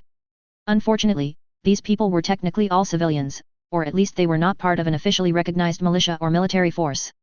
Ilduan citizens to boot, although all were born and raised in Libya, meaning that the situation had been muddled with both international and colonial politics. It was obvious the so-called victims were terrorists, likely the same group that had been appearing and disappearing in the desert and attacking their camps and supply trains. Unfortunately, since Wilhelm had killed or otherwise incapacitated anyone that could confirm that, the legal justification for Wilhelm's actions were now being questioned by General Gassman's deputy, Colonel Calandro. You don't make my life easy, do you, Wilhelm? She thought, shooting the boy a look. If he noticed the silent rebuke, he chose not to react. Instead, continuing to glare at the floor as though it had personally insulted him, fists clenched and shaking slightly. He'd barely said a word since they had found him. The bodies of the separatists engaged by the captain were all armed with Alba-ish anti-mage rifles. One masquerading as a merchant appears to have been storing them. Tanya continued, producing her facts in a calm professional manner despite the feeling of unease in her stomach. Wilhelm hadn't left much of the corpses to help his case, but the fact that they were armed with Alba-ish weapons made it obvious they weren't simple civilians, no matter what the Ilduans claimed. It's likely he came under assault from the same separatist group that has been harassing our convoys. By both the rules of war and Ilduan law he is entitled to defend himself. She was fairly pleased with herself on the last part. She wasn't sure if Wilhelm would be accused of breaking criminal or military laws, so she'd had to do some research while she had been investigating the aftermath of Wilhelm's temper tantrum.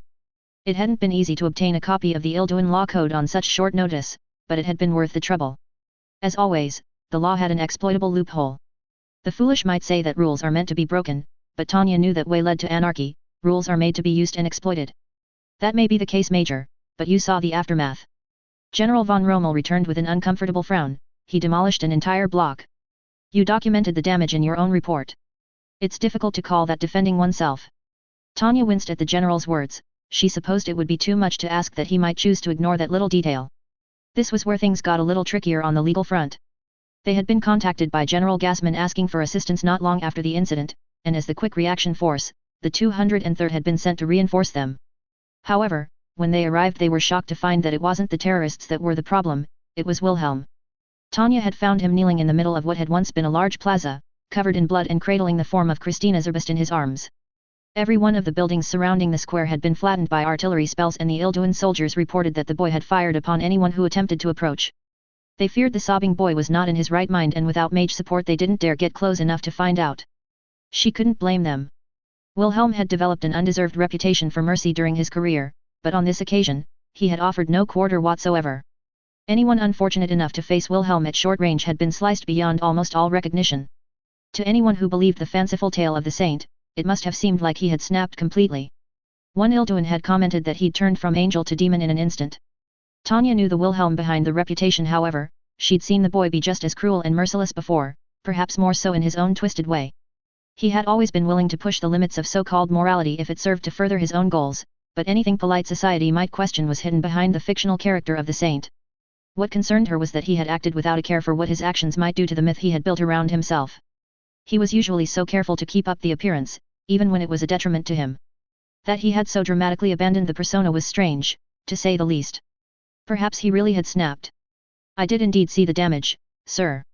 However, according to the rules of war on land, destruction or seizure of enemy property is permissible if imperatively demanded by the necessities of war. Since the captain was unable to locate the enemy firing upon him, depriving them of a place to attack became a tactical necessity. It's not dissimilar to how we dealt with the situation in Irene, albeit on a smaller scale. Tanya replied, aware that she was stretching a little to make her argument. Still, it was technically true. From a tactical perspective, removing the enemy's fortifications was a sound and logical action in any theater of warfare. It was the terrorist forces that were at fault for using civilian buildings for this purpose. Of course, it would be easier if Wilhelm had left any of them alive to prove that they were indeed terrorists, but Wilhelm had been frustratingly efficient with his bloodletting today. If she didn't know better, she might think he was making her life difficult on purpose. I read your paper on Irene, and the reports. Rommel replied with a frown. Your argument hinges on there being no civilians present and those buildings being designated as under enemy control. There's a question over whether this is the case. Additionally, the buildings were owned by Ilduin citizens and Colonel Calandro has already raised a protest on their behalf. If there were civilians in the buildings, it is the responsibility of those taking over that building for military purposes to ensure that civilians are removed. Tanya stated matter-of-factly, pleased that she still remembered her lessons from the war college. Not for the first time, she wondered if she'd be suited to the legal profession after the war. If property damage is the primary concern, then it is a case for the civil courts. It's nothing to do with the military. Tanya continued, feeling triumphant. If it were a civil matter, then it wasn't her problem or even Wilhelm's really. The lawyers lucky enough to take the case could argue over the issue for as long as the money held out.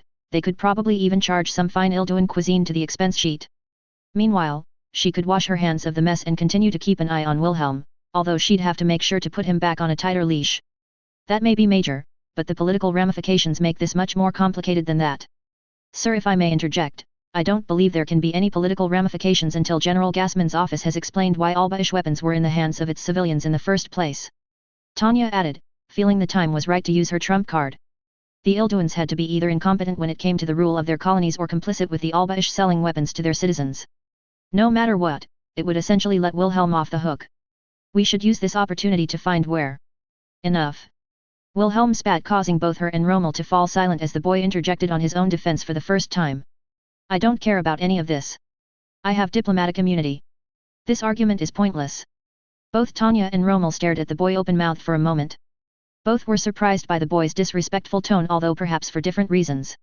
Wilhelm was, in his own way, a master of signaling theory, and usually projected an unflinchingly friendly demeanor around the higher UPS to promote his self-image. It infuriated her because she knew what he was doing and could see through him, but in truth, she had always been begrudgingly impressed. Particularly since he was so adept at using his young age to his advantage, something she had often found difficult during her career thus far. He had all but destroyed that image with a few simple words. Worse still, he had endangered her carefully crafted defense. She felt another knot of concern twist in her stomach. This wasn't like the little captain she knew. He would never allow General von Rommel to see this side of him. Had this incident really affected him so profoundly? Was this grief or a symptom of PTSD? She couldn't be sure, and she didn't like it. Wilhelm may have been unstable enough at the best of times, but if the stresses of the war and his debt to being X were finally overwhelming him as she'd always feared, he would become even more difficult to control. However, his potential mental breakdown also held another worry. She'd come to think of him like a barometer to measure the effects of the stress that the war and being X were putting them under. If he were feeling the strain so profoundly, would she soon begin feeling its effects too? If so, she would need to find a way to manage this problem, even if it meant helping Wilhelm back to his annoying self. Ideally, she would prefer to leave the army's professional support personnel to help him through this mental instability. However, she already knew this was a lost cause. Wilhelm's mistrust of medical professionals was well known, and she knew he would resist any further attempts to remove him from frontline duty. This meant she would likely have to allow him to vent his frustrations at her later if he were to keep him under control, although she would hardly rate herself as much of a counselor. For now, though, she had to prevent him from saying anything that might damage their professional reputations and talk General von Rommel down from punishing him for his disrespectful manner. I understand that you are upset, Prince Wilhelm, but please try to understand our situation. General von Rommel began, in a curiously calm tone. Much to Tanya's surprise, he didn't seem to be too upset by the boy's attitude. Fortunately for them, they had a forgiving superior officer. Either that or he was too preoccupied with the supply situation to notice. Although it's true you have diplomatic immunity, there are still political concerns. It's better if we can paint you as an innocent party in all this. Are you implying we have anything to be guilty of? The little captain's voice darkened as he leveled a sullen scowl in the general's direction. She was aware from her time as the Salaryman that there were guidelines allowing a modicum of leeway on such emotional outbursts in difficult situations like this, but the boy was going too far. He had been unable to recompose himself and now his behavior might reflect badly on her. Wilhelm, that's enough. Tanya uttered in a warning tone. He fixed her with a hard glare for a moment before eventually backing down. Thankfully he hadn't lost all sense yet and he returned to his seat with a muttered apology and went back to staring at his feet. There won't be any repercussions for the expeditionary force. The boy growled quietly after a few moments, not bothering to raise his gaze from the floor. An Albaesh-sponsored terrorist attack on an imperial diplomat happened on Ilduan soil. If they don't denounce the group it will practically be a declaration of war against the empire. The Ilduans don't want that. Xanen had his deputy complain to muddy the water and distract from their inability to control their colonies. Wilhelm's voice was strained as he spoke through gritted teeth. He still wasn't making much effort to hide behind his usual facade, but he was at least attempting to hold his temper in check for now. Berlin will respond with a protest and the Ilduans will claim to be victims of the Allied kingdom's meddling, conveniently sidestepping any blame. The boy added, clenching his fist tightly enough that Tanya noticed his knuckles turning white. In the meantime, Xanen will graciously offer to continue to escort our supplies. He'll be praised by both sides for decreasing the tensions. The bastard will come out of this whole affair smelling of roses, but the expedition will be unaffected. Tanya could see Wilhelm's reasoning. Xanen had a reputation as a political mover and shaker and Ildua had nothing to gain from further antagonizing the empire. She had to admit she was quite impressed that Wilhelm could determine the Ilduan general's motives even whilst he was in such an irrational state of mind. She supposed when you made a career out of lies and politicking, it was second nature to spot those of someone else. You're certain? Rommel asked warily, still understandably concerned about the supply situation. Tanya wondered if this was part of the reason he had never been made a member of the general staff. He was doubtless a great field commander but didn't seem to have the head for this kind of politics. Xanen doesn't want to risk this escalating into a conflict. The Ilduans are benefiting too much from this one-sided alliance and Berlin doesn't want another front in this war. The boy assured them, although I wouldn't shed a tear if we burned Roma to the ground. The last part was barely audible, said in a whisper under his breath, and Tanya almost missed it. Surely he didn't really mean that? She often called him bloodthirsty, but she didn't think he was that bad. He usually at least tried to conform to the moral standards enforced by society. His mind really must be muddled to say such a thing out loud. Her worries about the boy seemed to grow more by the second. General, may I be excused? I'd like to see her. The little captain said eventually, slowly raising his head to reveal a pair of exhausted and bloodshot eyes. Yes, you're both dismissed. The general replied, shooting Tanya a meaningful look as they both got up to leave. It seemed Wilhelm's odd behavior had been noted by the general too. She may need to dissuade him from leveling further punitive action against him until he is in a better state of mind. She didn't have much time to dwell on how to accomplish this, however, as Wilhelm quickly made his way out of the command center and towards the commandeered hospital next to the government building. Under the circumstances, she thought it best to accompany him. He barreled through the entranceway of the hospital, slamming the doors open much to the surprise of those inside and heedless of the complaints of the staff. However, their protests were quickly silenced by the glare the boy gave to everyone present. It seemed nobody was willing to get between Wilhelm and his goal. With all complaints silenced, Wilhelm continued his march through the corridors of the hospital, still wearing a face like thunder and ignoring all of her calls for him to stop and compose himself. Despite her slightly longer legs and height advantage, she struggled to keep up with him as he advanced purposefully towards his destination. He took no notice of his surroundings, instead of trusting that anyone who would dare cause an obstacle would quickly move out of his way. For the most part, this worked, with startled medical and military personnel practically leaping out of the irate captain's path as he approached. However, as he rounded a corner, the boy walked straight into the towering form of Captain Weiss. At first, the boy looked as though he might explode at whoever had dared get in his way. However, as soon as he realized it was Weiss he had collided with, his anger immediately evaporated, only to be replaced with a withdrawn morose as he mumbled a hasty apology. Tanya couldn't help but notice that Wilhelm's eyes never met with that of his taller colleague. Prince Wilhelm, Major. I assume you're here to see Christina. Weiss observed mournfully but still managed to show his professionalism with a textbook salute. His eyes were red with tiredness and he too wore a sad frown. Of course, Weiss and Miss Zerbst had been getting quite close recently, perhaps this incident has affected him too. I may have to cut him a little slack for a while if he's to maintain standards in the battalion. At least he seems to be dealing with it better than Wilhelm.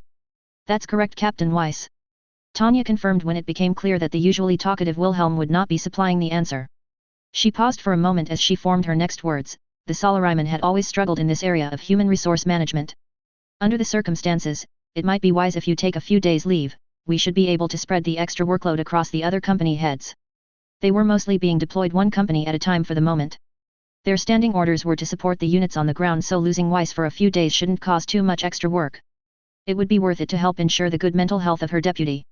She doubted it would be so easy to deal with Wilhelm though. Thank you, Major, but that won't be necessary. Weiss replied with a wry smile, much to Tanya's surprise. She would never forgive me if I shirked my duties just to keep an eye on her. I'll be happier if I stay busy, I'm sure she would be too. He seemed sincere, he was obviously more mentally robust than the boy standing next to her. Her war maniacs never ceased to amaze. Personally, she would have taken the leave and enjoyed her time away from the front, but she was willing to accept the man's decision. At least it wouldn't cause her any extra work. Wilhelm seemed equally as moved by Weiss' words, although in an entirely different way. He simply mumbled an agreement while continuing to stare at the floor dejectedly, still refusing to look at his fellow captain. Christina, the St. Gerard ward. Weiss continued, gesturing towards one of the doors. Sophia and the doctor are still in there with her. Tanya supplied a thanks as Wilhelm hurried past the man and towards the room that Weiss had indicated. Wilhelm still did not seem inclined to be very talkative, and Tanya had to brush aside a twinge of annoyance as she again covered for his antisocial behavior. However, as she began following the boy, Weiss made her pause with a few quiet words. Major, please keep an eye on him. The phrase only increased her mounting unease as to what to do about Wilhelm. Even those who had fallen completely for Wilhelm's deceptions could clearly see something was not right with the boy. It was more proof that this incident had adversely affected his already fragile mental state. She followed the boy into the room where Miss Zerbst was being kept, an intensive care ward where medical mages and doctors alike looked after those in a critical condition. She was pleased to see the ward mostly empty. A mix of good tactics and the marvels of magical healing meant that there had been few casualties requiring such attention. This surplus of resources was perhaps the reason they had been able to save the maid's life. It was the second Zerbst sister that they saw first. Captain Sophia Zerbst stood at the foot of a bed, partially hidden by a medical curtain. She had yet to notice her and Wilhelm and was engrossed in a deep conversation with one of the doctors, an older man with graying hair and the stereotypical white coat. However, as they approached, there was a flicker of recognition in her eyes as she saw Wilhelm, before her expression sank. My prince. She began, but her voice trailed off as she saw the boy's gaze fall on the broken form of Christina. The maid lay unconscious on the hospital bed, her body wrapped in bandages like a baby might be swaddled in blankets. She was gaunt and pale, likely through loss of blood, and her lips and fingertips took on a bluish hue. She was still, barely breathing as she clung onto life, each soft intake of breath from the oxygen tank threatening to be her last. What is the prognosis? Wilhelm asked in a quiet, shaky voice, staring at the injured woman with an unreadable expression. We've managed to stabilize her condition. The doctor explained, she may yet need more blood transfusions, but we believe she will live. Wilhelm's expression softened with relief as he heard the man's words, but his frown returned as the doctor continued. There are some long-term complications, however. Her injuries are extensive and we are currently unable to wake her from her coma. Additionally, at least one of the bullets passed through the base of her spine, causing severe trauma. She will likely be paralyzed from the waist down. We don't know if she'll ever walk again. Tanya only caught a brief look at the little captain's eyes before he squeezed his eyes shut as though in physical pain. In the moment she did see them, she saw a powerful mix of guilt and anguish in his tearful green orbs, as though all the emotion he was barely keeping contained was attempting to escape through them. Tanya was not known for her empathy. Both she and the Salaryman had been criticized for their lack of it on several occasions, although neither had ever really understood why. However, even she could feel a measure of what Wilhelm was feeling as she caught the sadness in the boy's eyes, and she felt her chest tighten in sympathy. It reminded her of the time she'd seen Vish's orb shatter on the Rhine. The feelings of panic as she fell, the near-crippling fear that she'd lose someone so close to her. She still wasn't sure if they were her own feelings or a symptom of the mental corruption that being X had inflicted upon her, but even the memories of such feelings were something she never wanted to repeat. Neither would she wish them on anyone but her worst enemy. Wilhelm was feeling this way, and for once he had her complete and sincerest sympathies. Although, it was strange, she had only experienced it because she had feared losing her trusted adjutant. He hadn't lost Christina. True, she was injured, but she had survived. Why did he still feel so torn up? There have been great strides made in the fields of mana-based healing in the past few years. The doctor continued, seeming to notice the boy's pain and attempting to offer him some comfort. The Empire is home to some of the best medical minds in the world. With treatment, Miss Zerbest can still live a very full life should she awaken. Wilhelm did not reply and Tanya took a moment to regard the second sister as the room fell silent. She wore the same tired mournful expression as Captain Weiss as she stared at the injured maid, but she did not seem surprised by the doctor's assessment. Both sister and romantic interest had likely been by the governess's side the entire time. She realized, Captain Zerbest may have even been one of the donors for the blood transfusions the doctor had mentioned. Both must have known the full extent of Christina's injuries long before Wilhelm. The second sister's gaze did not linger on the maid for long, however, instead returning to Wilhelm before contorting into worry for her young master. My prince, I'm sure Christina is happy you visited, but you're obviously exhausted. When did you last sleep? She began, perhaps trying to fill in for the responsibilities of her older sibling. Her assessment wasn't wrong, however. The boy looked mentally, physically, and emotionally drained, a dangerous mix in almost any career. Tanya wouldn't have dared put him on duty in his current state. As the doctor said, she's stable for now. You should get some rest and come back. Doctor, when can Christina be transferred to a hospital in the Empire? Wilhelm replied, cutting off the second sister. Well, as I said, she may need more blood transfusions, but she can probably be transferred to a hospital ship by the end of the week now that some of the docs are being cleared. The doctor replied awkwardly, taken aback by Wilhelm's sudden interjection. But I wouldn't advise moving her too. See, that's she's sent to the best the Empire has to offer as soon as possible. The boy interrupted again, still staring at the broken form of his servant laying in the bed. I want Sophia to go with her. You are to put her on indefinite medical leave. Tanya and the younger Zerbest sister shared the same expression of shock at the boy's words. What was he thinking? It was the height of foolishness to dismiss one of his closest and most skilled of subordinates at a time like this, particularly in his current state. On top of that, he was proposing to do so by having her removed for medical reasons, something that was obviously untrue and could get him in an awful lot of trouble. You're sending me away? You can't. Sophia asked incredulously, almost insulted at the prospect. My prince, I know you're upset, but be quiet. This is for the best. Wilhelm snapped, cutting the woman off with a sideways glare. Doctor. Prince Wilhelm, I can't simply send officers back home for no reason. The doctor stammered apologetically, clearly uncomfortable at being put in the middle of such an awkward conversation. There are regulations and... The doctor's words trailed off as Wilhelm produced his wallet from his inside pocket and tossed it onto one of the nearby medical trays with an audible thud. 8,000 marks and my gratitude, that should be enough to deal with any problems you encounter. The boy's voice was soft and emotionless as he spoke, completely void of any of his usual charm and vigor. It was a hefty sum to be carrying around in your pocket. It amounted to over a year's worth of pay for the rank of major, including the active service pay. It seemed the rumor that royalty doesn't carry cash was untrue, although Tanya found herself wishing that it was. Bribery now, Wilhelm? Thought Tanya as the doctor reached for the wallet with round eyes. She found herself feeling a curious mix of shock, concern, and disappointment as she stared at the boy in disbelief. This wasn't right, this wasn't her Wilhelm. The Wilhelm she knew reveled in talking people around to get his way. He enjoyed the challenge. He may have resorted to bribery with her in the past, but even then everything was wrapped up in flowery words and presented for effect and never simply cold hard cash. It was almost as though someone had sucked the essence of what was Wilhelm out of him. She may have wished for him to be less of a brat, but she didn't mean like this. The fact he was so openly committing his malfeasance to get his way also troubled her. It may not have been especially unusual for him to casually ignore the military regulations he didn't like, but he would usually at least pretend to work within the rules, particularly in front of her. Surely he must know she wouldn't allow him to get away with this. Yes, of course, I'll see to it, replied the doctor, now counting his newfound wealth as Sophia looked to her imploringly. It seemed even those closest to him had no idea how to deal with Wilhelm when he was like this. That mean it was up to her to prevent him from doing something damaging. Doctor, these officers are in my battalion. You need my leave to reassign them without good reason. Tanya began, trying to ignore the dirty look that Wilhelm was giving her. Additionally, taking a bribe in exchange for medical leave could count as at least 3 separate offenses for a court-martial. I suggest you reassess your actions here. There'll be no court-martial. Wilhelm hissed as the doctor glanced between them. Doctor, I believe the major is tired, perhaps you should have her relieved for a few days. Tanya's eyes widened in surprise. Wilhelm hadn't been this willfully disobedient since the rooftops of Letzenbourg. He'd really lost it.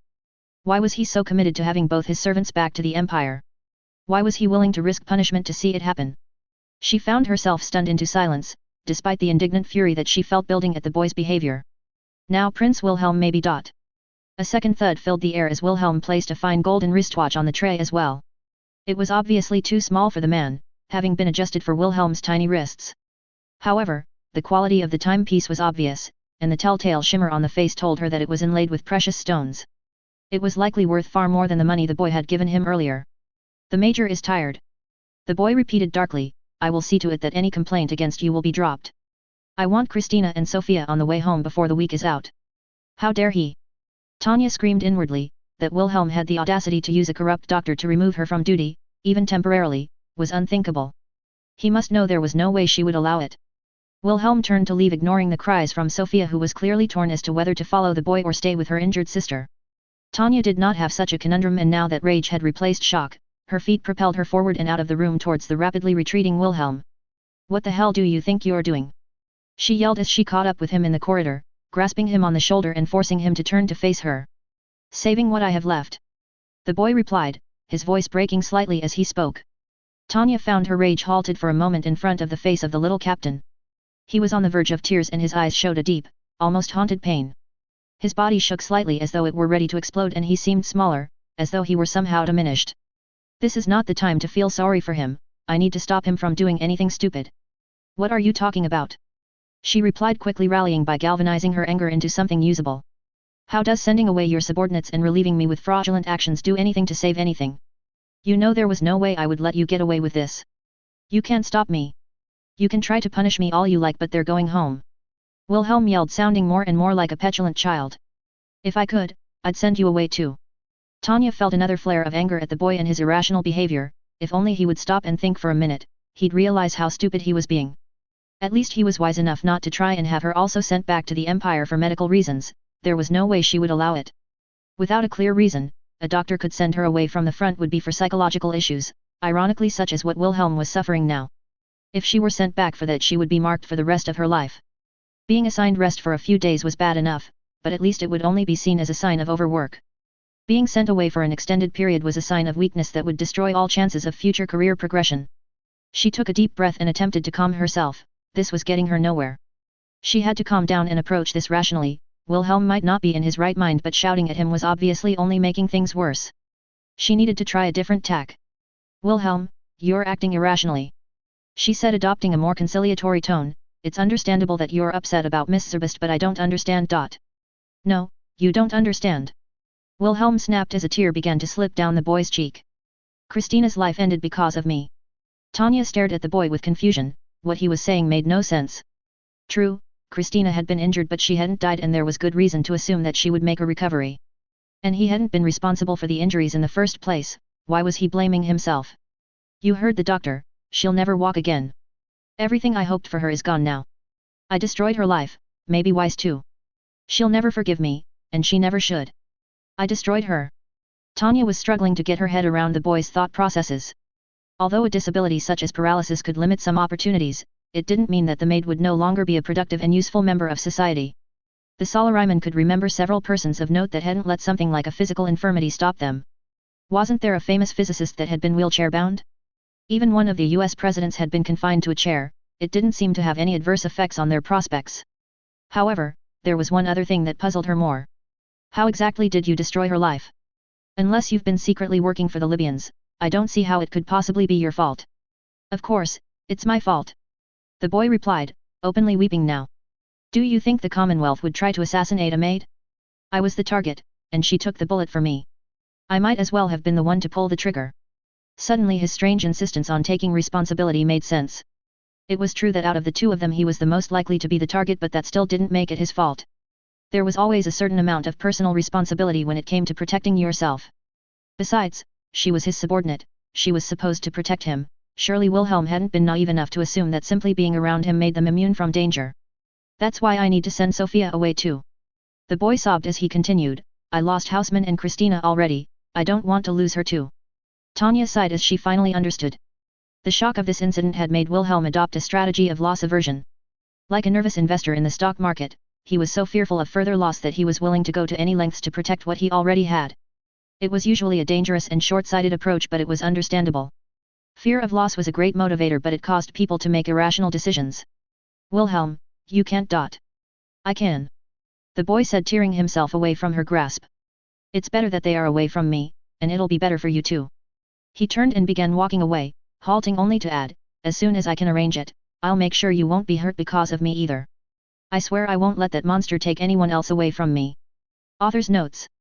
Hello everyone, and as always thank you all for reading, reviewing, following and favoriting.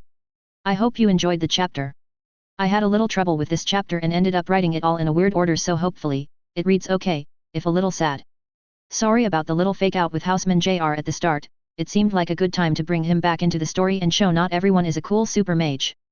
I also thought it was good to drop him in because both he and Will are grieving and not dealing with it very well, so I thought that it would make for a good parallel. Longtime readers may now be aware that myself and Vimy Vickers 1919, author of The Purpose of Conflict, please read because it's good, have been acting as each other's beta readers for a while. We have also been putting the odd reference to each other's stories throughout, with Will's brother Ludwig appearing in POC. With this in mind, you get a cookie if you guess what Ms. Jane Doe's real name is. As you can tell, Will didn't take things well.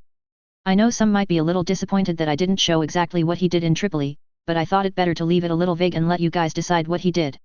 You can decide how much of a war criminal he is. Tanya quotes the 1907 Hague Regulations of War. It is especially forbidden to destroy or seize the enemy's property, unless the destruction or seizure be imperatively demanded by the necessities of war in his defense for the property damage. I would argue she is technically correct in her interpretation, even if it isn't quite in the spirit of the rule. Much like with Irene, however, it's a good Taniesque loophole which I thought worked quite well. Originally, I had planned to kill off Christina completely, but after I decided to make her an Weissen item I felt bad about it, so I had to change things a little. Arguably, you could say I've done worse for Will by not killing her, though, as now his guilt will keep him away from her even if she recovers. Finally, I would also like to add an extra thank you to Vimy Vickers 1919 because he was kind enough to commission some more art for the saint for my birthday, courtesy of Pansan. Please check them out on Twitter. Again, I can't link it here as the site gets rid of links, but if you visit the user LORD0SOLUS on DeviantArt you will find it, all the previous stuff I had made as well as the art for Vickers' story The Purpose of Conflict. You can go read that right now if you want to. Chapter 57, The Southern Battle PTI. Saint of Letzenbourg Part 4. The Southern Battle PTI, Positioning the Pieces. 40 years after the Great War. Londinium. According to contemporary scholars, the Southern Battle officially refers to a series of skirmishes and battles that occurred between General von Rommel's Afrika Korps and Major General de Lugo's Free Francois forces throughout late 1925 and early 1926. However, in the eyes of the general public, the term is often synonymous with the First Battle of Balaba, where the two sides clashed in full force for the first time. It is important to note, however, that the lead up to this engagement was just as important, if not more so, than the battle itself. Each side expertly maneuvered their troops into position for the confrontation, in what military scholars often liken to a game of chess. Indeed, the battle of wits between Generals de Lugo and von Rommel are still studied intensively in almost all military academies around the world. In the months preceding the battle, General de Lugo had been making a slow but dogged advance on Rommel's base in Toulouse. With a firm advantage in numbers, in part due to the reorganizing of the François Foreign Legion into his command, the Free Republican forces advanced from all sides, seeking to gradually close the net on Rommel, to seemingly limit his movements. The so-called Fennec was not idle, however, and although numerically inferior, the Imperial forces had great success with lightning raids on isolated portions of de Lugo's forces, slowing the advance. It was during this time that Rommel earned his reputation as a master of mobile warfare. However, de Lugo's actions were not arbitrary, and it is known that the François general was setting a trap for the Fox. Recently declassified files show that de Lugo, working in conjunction with OCBY intelligence, had been attempting to mislead the Fennec. As de Lugo closed on the Imperial forces, he hastily redeployed so that the Imperials would face a force much stronger than they anticipated. To supplement this, false intelligence was planted by the OCBY and local separatist groups, meaning the Allied commanders were confident they had outwitted von Rommel. Indeed, even von Rommel himself praised the plan in his memoirs, stating that if not for the intervention of a very talented officer, the Desert War may have been lost that day. The name of this officer remains unknown, however, and with the passing of the Imperial general some years ago, it has become a mystery that many researchers struggle to uncover. Andrew WTN Special Correspondent. March 1, Unified Year 1926. General de Lugo's temporary command center, 30 miles from Balaba, southern Toulouse Desert, 1730. Report. General de Lugo barked as the messenger he'd been expecting entered his makeshift headquarters. He knew he was being impatient and he'd perhaps been a little hard on his staff lately, however, this operation had been long in the planning and he was eager to finally see if it was finally yielding results. He'd been patient long enough, he yearned to finally take the fight to the enemy and avenge the loss of his homeland. Several months had passed since the fall of the mainland republic and the capture of Toulouse by the Imperials. The war on the southern continent had turned into a series of skirmishes as de Lugo's forces mounted a gradual decentralized advance towards the Fennec's new forward base. Meanwhile, Rommel had been leading harassment raids on his forces and covered spectacular amounts of ground to repel his efforts, maneuvering his forces with such mastery it often seemed as though he were directing them from the sky rather than from his command tank. De Lugo had earned a newfound respect for the imperial general. The man had proven he was a master of the art of war. More than once his forces had been fooled by the fox, quickly finding that the reinforcements sent to aid Rommel's attacks had been the true targets of his raids. The man could not be underestimated, but slowly but surely they were closing in on him. No matter how cunning the fox was, he couldn't run forever. There had been times during the advance that De Lugo had begun to doubt the wisdom of his plan. The attrition from Rommel's hit-and-run attacks made for grim reading and had prompted him to consider concentrating his forces early to reduce losses and the strain on the supply train. However, to do so may have allowed Rommel to slip the net. If he'd brought his forces together any earlier, the imperial general could have seen what they were planning and moved to counter them. He couldn't afford the risk. In order to drive the Imperials out of the continent, in order to give them time to prepare for an invasion to liberate their country, they had to take the Fennec out in one fell swoop and dash any hopes the Imperials might have of seizing the Free Republic's colonies. Thus De Lugo had been forced to face the terrible decision all commanders had to make during wartime and decide how many of his brave men he was willing to sacrifice to set up this victory. The advance had been difficult, he knew, almost as many had fallen to the heat as the enemy, but he considered it worth it if they could finally get the better of Rommel and his expeditionary force. We've confirmed that General von Rommel has left Toulouse and is headed towards Balaba at speed. The messenger, a young lieutenant, grinned as he snapped a salute.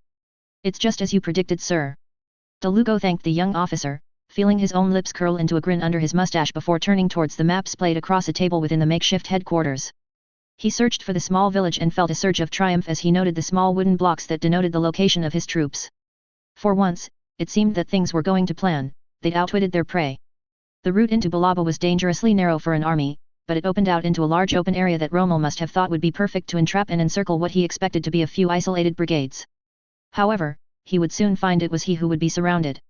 Although the Free Francois forces had been dispersed throughout most of the journey, De Lugo had hurriedly concentrated as many men as he could at the last moment for this operation. Rommel wouldn't be facing a few isolated units, but the main force of the Free Republic, and De Lugo was determined not to be outplayed this time. De Lugo had studied his enemy. The wide open spaces that Rommel liked to use to maneuver could be used just as effectively by his Free Republic troops.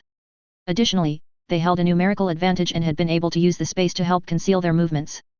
By the time Rommel realized that the bulk of the Republican forces had moved in and surrounded him, it would be too late to pull his forces out. The narrow entrance to Balaba would cause a bottleneck preventing an organized withdrawal. He would have no choice but to fight or surrender. This was checkmate. His forces would be wiped out as the hounds surrounded the cornered fox. The troops that had been lost to lure him out would be avenged and De Lugo's decisions would be vindicated. It looks like he fell for it. Colonel Severin Viantou, his trusted right hand, observed, sounding equally pleased about the news. However, he frowned slightly as he added, "It seems the damned OCBY actually pulled through for once with their intelligence and misinformation campaign."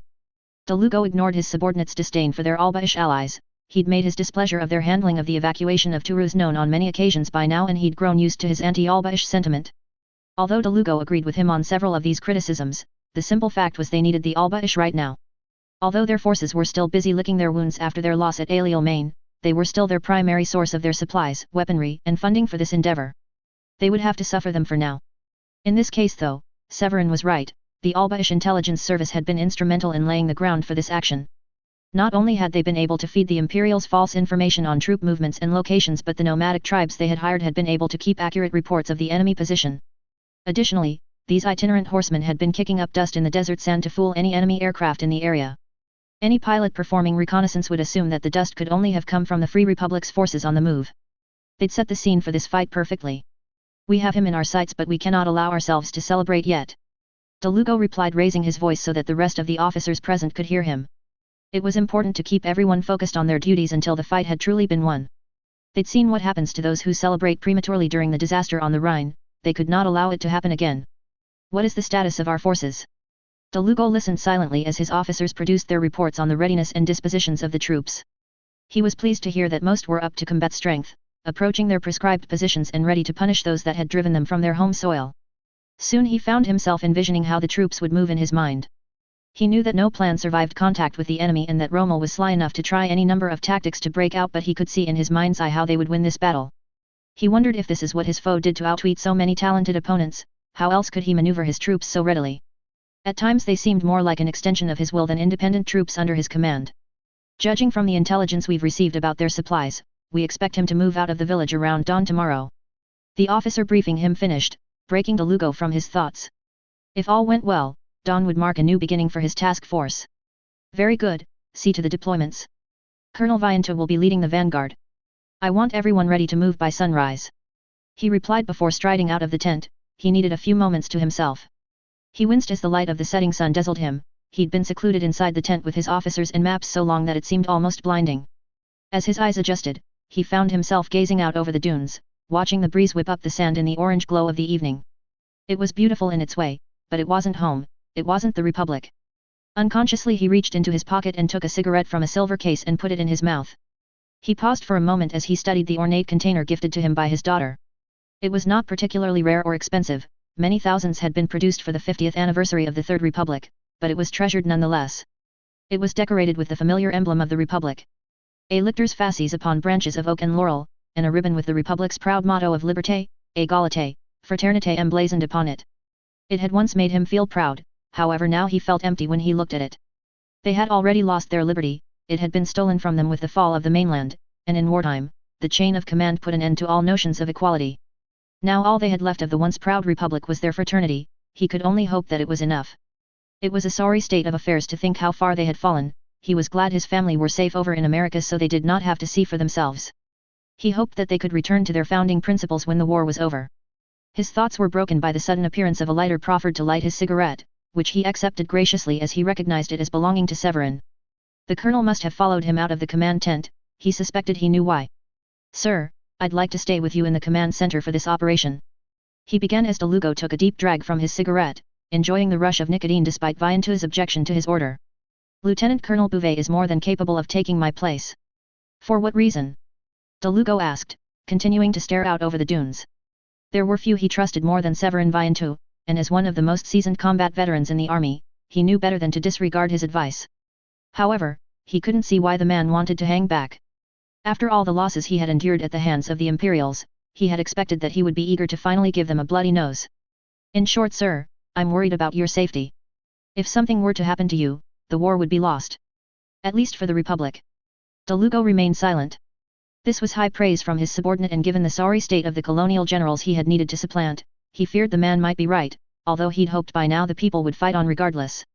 Still, he was not afraid for his own safety, not when he had put so many at risk to get here.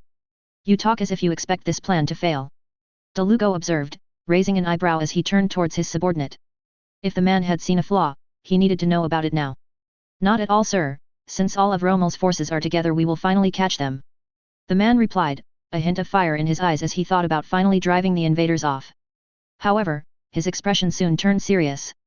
But, they have a habit of doing things that we could not possibly predict. You know what they say about a cornered animal. I'd rather be close by, just in case. Delugo held the man's worried gaze for a few moments. In truth, he thought Vianto was being overly cautious, and for a moment he wondered whether perhaps the man had suffered one too many defeats at the hands of the Imperials. However, he soon shook the thought from his head. Severin was right, they'd fallen to complacency too many times and paid for it dearly, there was no such thing as being too careful. Very well, make sure that Colonel Bouvet is ready to go. He ordered, eventually turning back towards the sands. Tomorrow they would be rid of the Fennec, and they would be one step closer to home. Tomorrow, they would make the Empire pay. March 1, Unified Year 1926. Patrick Kulig's office, Potsdamer Platz, Berlin 1800 hours. Patrick Kulig hummed happily as he pushed his way through the front door of his darkened offices. His cheerful tune only occasionally interrupted by a grunt as he hauled his heavy case inside and passed the ornate sign proudly displaying the words, by royal appointment of HRH Prince Wilhelm von Hohenzollern. He had good reason to be pleased, after months of hardship, it seemed his luck had finally turned around. The contents of this case might be enough to erase his bad luck altogether. After all, there was no sounder investment than gold. As usual, it had been that bratty prince and his enforcer, the Zerbest woman, who had been at the heart of the tragedy that had so cruelly befallen him, leaving him all but penniless. It was their fault he'd lost all that money on the American deal, their fault the factories he had invested had been switched to wartime production, losing him potentially millions of marks in his investments in luxury goods. They must have known that the war would continue and the Allied kingdom would join the war, there was no other explanation. They must have been manipulating the market somehow and they hadn't bothered to keep him in the loop. The prince ordered him to move his money, knowing full well that the prices were as high as they were ever going to get. Patrick, however, did not receive whatever insider knowledge the boy or the Zerbest woman possessed, so only saw a ruinous decision that he wanted no part of. It was obvious to everyone that it was foolish to cut yourself off from the American market. Instead, he'd carefully invested in the American and several other foreign markets, relishing the chance to finally show up the little brat and quietly suggest he handle the financial decisions from now on. But it had gone dreadfully wrong. The Allied Kingdom's blockade stopped almost all trade from the outside world, he'd lost everything in those deals. It wasn't right, as the prince's accountant and financial advisor, he was entitled to some of the windfalls too, wasn't he? He was supposed to be making careful moves with the boy's money on his behalf, not acting like a puppet that held onto the purse strings for appearances. That was why he wasn't feeling especially guilty about the contents of the case. Some might consider it theft, but Patrick liked to think of it as compensation for all his hard work and effort. Besides, the Letzenbourg banks weren't expecting to get any of it back, they wouldn't miss a couple of bars. He placed the case by the door, wiping the sweat from his brow before poking his head out of the door to check for anyone following him. The police were still investigating the train robbery and you could never be too careful when the Zerbist woman was involved. He'd heard a lot of rumors about her less than pleasant friends. She might have been far away with the prince, but she still might have people watching him, that was why he'd taken so long to bring the case back here, and under cover of darkness. Once satisfied the street outside was clear, he carefully locked and bolted the door before casually flicking on the light switch at his side, illuminating the room in a warm glow. "Hello Patrick." A soft, silky, and familiar voice purred behind him. "You're working late I see." Patrick spun in a panic, almost tripping on the case by his feet as he saw the beautiful lithe figure that both captivated and terrified him. Captain Zerbist was sitting cross-legged on his desk, casually leafing through what he recognized one of the special ledgers he had thought were safely hidden away. Unusually, rather than her military uniform, she wore a fashionable dress and jacket, complete with a wide-brimmed hat. Anyone who did not know better might have thought her a wealthy heiress ready for a night on the town, but Patrick knew better than to underestimate the woman simply because of a change of clothes. Finally, his gaze reached her face, where she wore her usual confident, and slightly intimidating, smile. However, something seemed a little odd about it, as though her usual perfection was marred by a hint of sadness. "What are you doing here?" he spluttered instinctively, immediately regretting it. Taking that sort of tone with Captain Zerbist could be very dangerous. Now Patrick, that's no way to treat an old friend and valued customer, is it?" The woman replied with an exaggerated frown of faux rebuke. "It's been a while since we've been able to properly catch up, I thought it was time that I dropped by for a visit. Besides, I wanted to know how things went with the train. Does she know about the gold?" Patrick thought in a panic, resisting the urge to look down at his treasured case. No, it wasn't possible, was it? He'd been too careful. But why else would she be here now? "I'm sure you know better than I do. You must have heard it all from the people you sent." Patrick replied, doing his best to keep the nerves from his voice. "As for me, I'm told that Ilduan terrorists attacked the train at the imperial border and took all the gold. A great financial shame for both countries, I'm sure." The second part he had been practicing since the whole thing began, fearing that the police would be knocking on his door soon after the incident. He'd tried his best to remain as far away from the actual crime as possible, but he could still be counted as an accomplice. Particularly because of the spoils he had taken for himself. Captain Zerbist simply smiled at his answer, like a teacher pleased that her student has done his homework, or perhaps a lioness that has just seen a particularly fat gazelle that it might eat for dinner. Patrick wasn't sure which. "I want to hear your story, Patrick, the real one if you don't mind," she replied eventually, idly picking up another book that Patrick realized was likely to get him in almost as much trouble as the gold. "I did exactly as your sister asked," he said quickly, hoping to distract her attention away from the ledger. "Then, describe it for me please, Patrick," she countered, her voice suddenly losing its jovial tone as she placed the book back on the table and fixed him with a cold stare. Patrick swallowed nervously, stuttering slightly as he began his explanation. It went just as planned. The Letzenbourg volunteers disguised themselves as one of the groups opposed to the Ilduan unification and robbed the train. He began, struggling not to stutter under the woman's cold stare. "I met them with a truck on the imperial side of the border and took it back to Letzenbourg. The paperwork from the prince made sure that no one searched the van. The whole thing went off without a hitch, or almost without a hitch at least." His sentence trailed off as the woman's stare bored into him.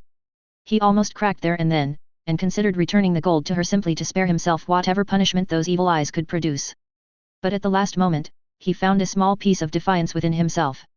"You wanted to put one over Zerbist and the prince, right? This is your chance.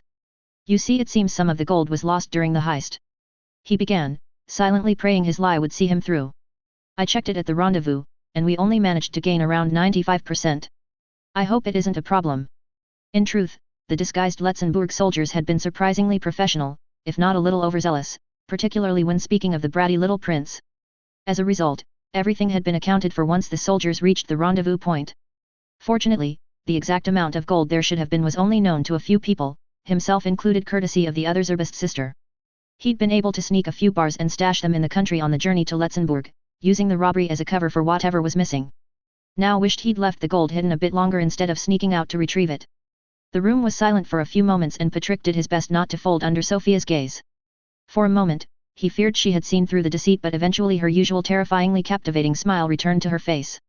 "Well, that's to be expected, I suppose. I doubt the prince will mind too much," she replied dismissively, causing Patrick to let out a sigh of relief.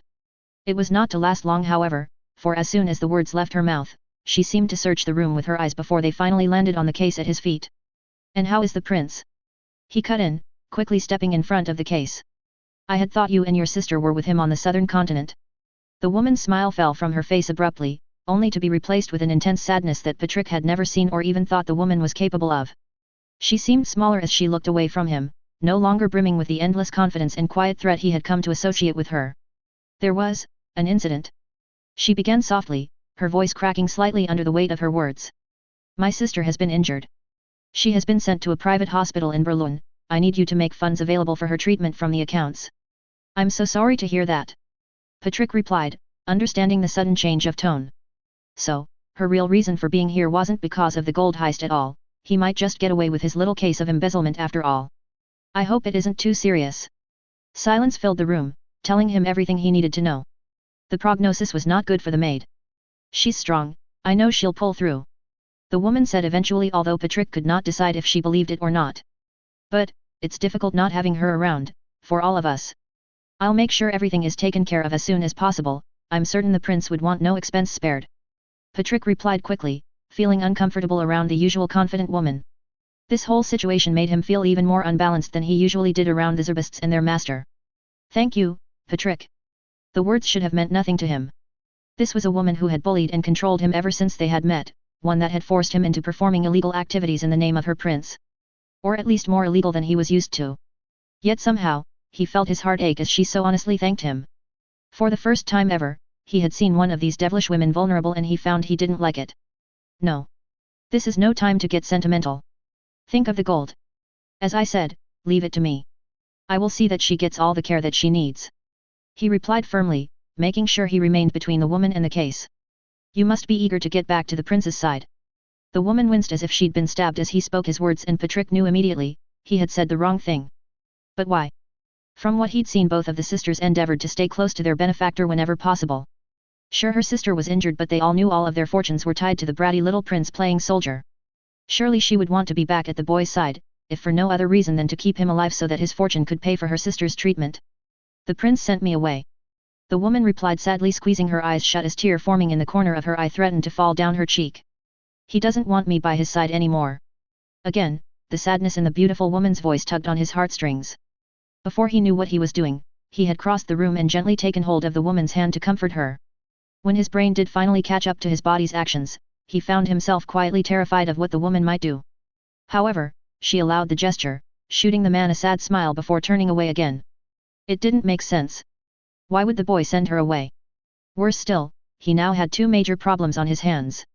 First, if Captain Zerbst wasn't going to return to the prince, she would undoubtedly keep a closer eye on him and find the true extent of what he had taken from the boy's accounts. Secondly, without either of the sisters to keep him out of trouble, the bratty little prince might be killed in action. His fortune would return to the imperial royal family and his extra income would be gone. "It's obvious the prince cares deeply for both of you," Patrick said, comforting the woman, now resolute that he needed to do everything he could to get the young captain back at her master's side. "I know that you both think a great deal of him, and he's certainly very intelligent, but he's just a boy, too immature to deal with this sort of thing alone." Patrick had never been one for this sort of thing. He had little experience with crying women, usually they simply slapped him in the face and told him to go away. However, perhaps because of the treasure in the case at the other side of the room, he felt inspired and continued to use Captain Zerbst's moment of weakness to protect his prize. "The poor boy he's grieving and not in his right mind. You must go back to him, no matter what. Even if it means disobeying him, I'm certain he will forgive you when he's well. As awful as all this is, perhaps it will finally persuade him to stay away from the worst of the fighting." Maybe all of the clandestine tasks that this woman had given him over the years had started to pay off. He fancied he'd been quite persuasive, particularly since the sisters seemed almost like surrogate parents to the boy. He knew that deep down neither were happy about the boy putting himself in such a dangerous position all the time. Surely this was something they could use to control the spoiled royal and put him somewhere safe. It was madness to send a child to war after all. Besides, it would also save him the worry that his benefactor might disappear in a puff of smoke one day, and with the other sister out of action, the captain would have to take over her babysitting duties. She might still be closer, but surely she wouldn't have the time to keep an eye on him, her injured sister, and the boy prince. He could finally take full advantage of the brat's money. You never learn, do you, Patrick? You always manage to underestimate him. The woman replied with a heavy sigh, only he and Major Digirekov can allow me back into the battalion, he would never allow it to happen. He bribed a doctor to get the major out of the way to be sure she couldn't interfere. I'm certain he'd do it again if he needed to. And I'm not about to let you cut off his funds. Patrick didn't understand the sister's desire to follow whatever the boy told them, he was just a child, he didn't know better. He was not a parent himself, but even he knew that sometimes you had to be cruel to be kind.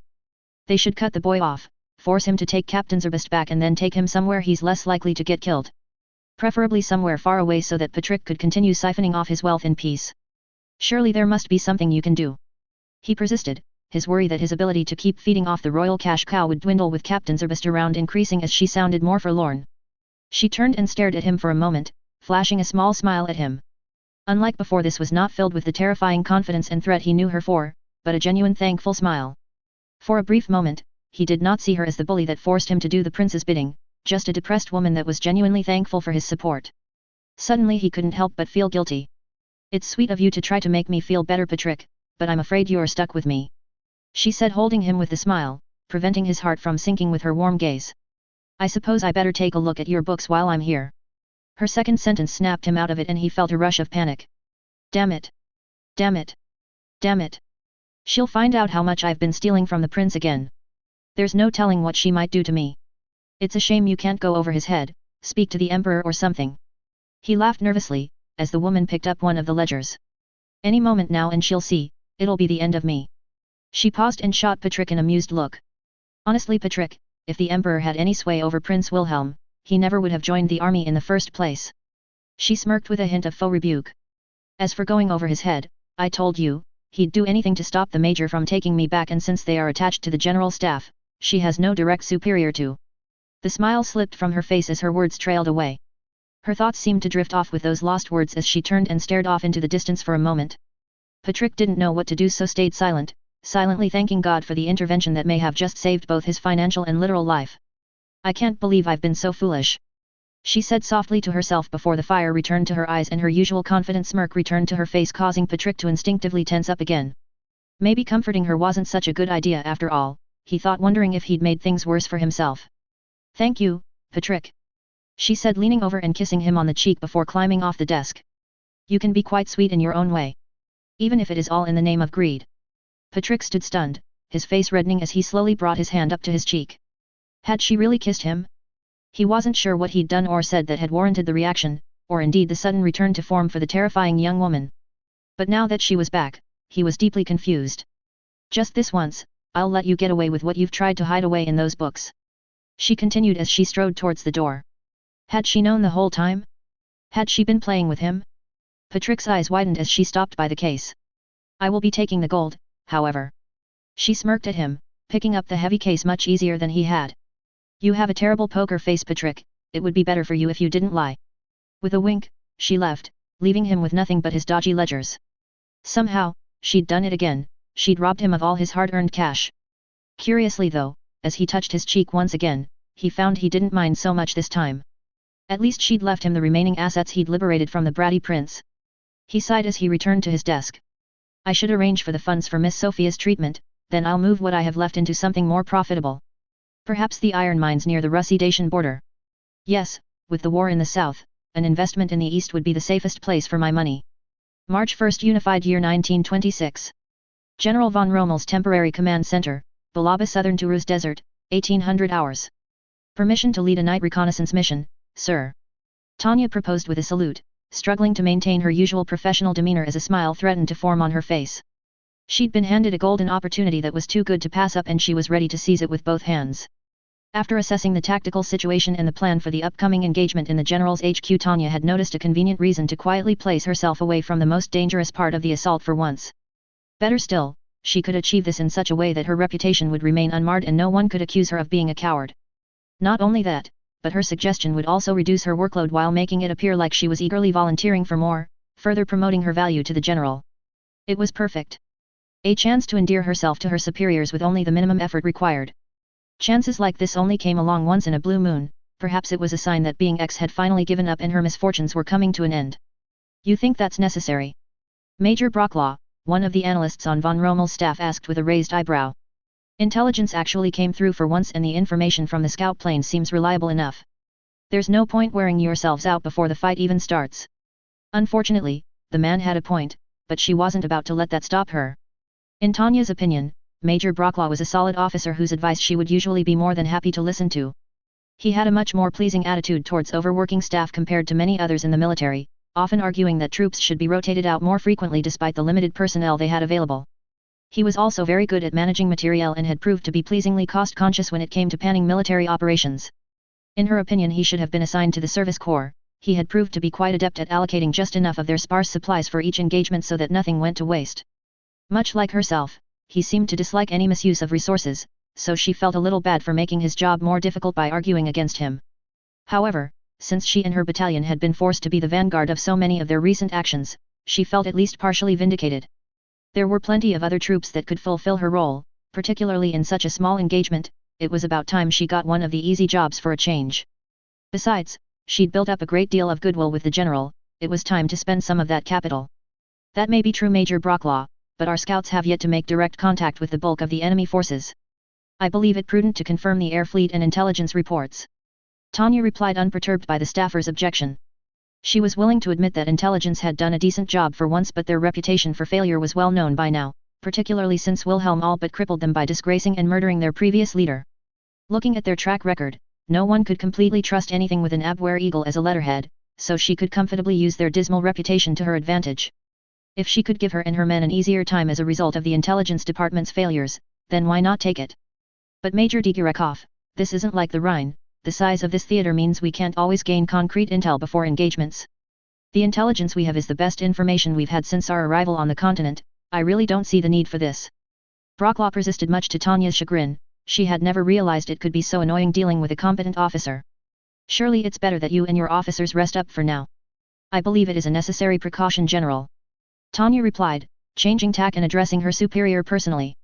Brocklaw had to counter her suggestions because it was his job to provide an opposing view. However, he wasn't the one she needed to convince. Rommel remained quiet and thoughtful while his staffers engaged in a heated debate on the pros and cons of Tanya's suggestion. She supposed she couldn't blame them, they were the analysts that would have to manage her reports and her sortie would result in landing them more unpaid overtime. If their positions had been reversed, as she often wished they were, she would probably be screaming internally at the field officer that brought it up. On the other hand, they couldn't argue with her, they knew she was right. Even with the reports from the scout planes, it was risky to base the entire attack plan with just the data they had on hand.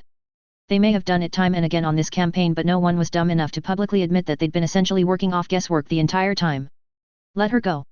Rommel cut in eventually, proving that all the work she had put in getting on his good side had paid off. I trust your instincts for war, Major. Get to it. Tanya thanked the general and snapped a crisp salute before heading out of the tent to prepare the battalion. She finally allowed the smile she'd been holding to cross her face, but stopped short of skipping, as she reveled in her success. She had to maintain some decorum. Normal reconnaissance was a far cry from the recon in-force missions that she and the battalion had so often been forced to perform on the Rhine, particularly at night. Recon in-force was simply military jargon for attack as deep as possible to test the enemy defenses while noting any strong points you encountered on the way.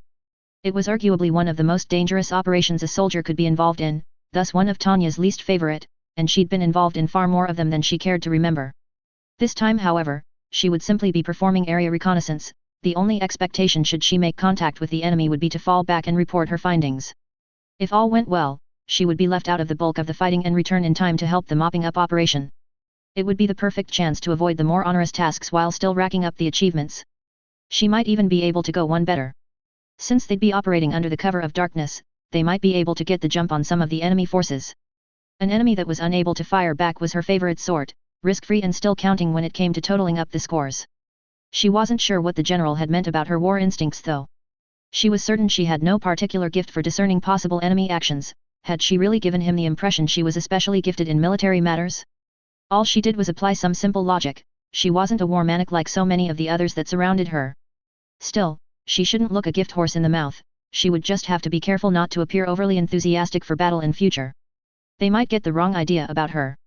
Eventually, she reached the battalion command tent and was greeted by both her adjutant and deputy, each of whom were busily seeing to their own duties. After a salute and a greeting, she quickly briefed them on her plan and set Weiss off to rouse the men. She was about to dismiss Visha and get ready herself when the older girl shot her a look as though she wanted to say something but wasn't sure how to proceed.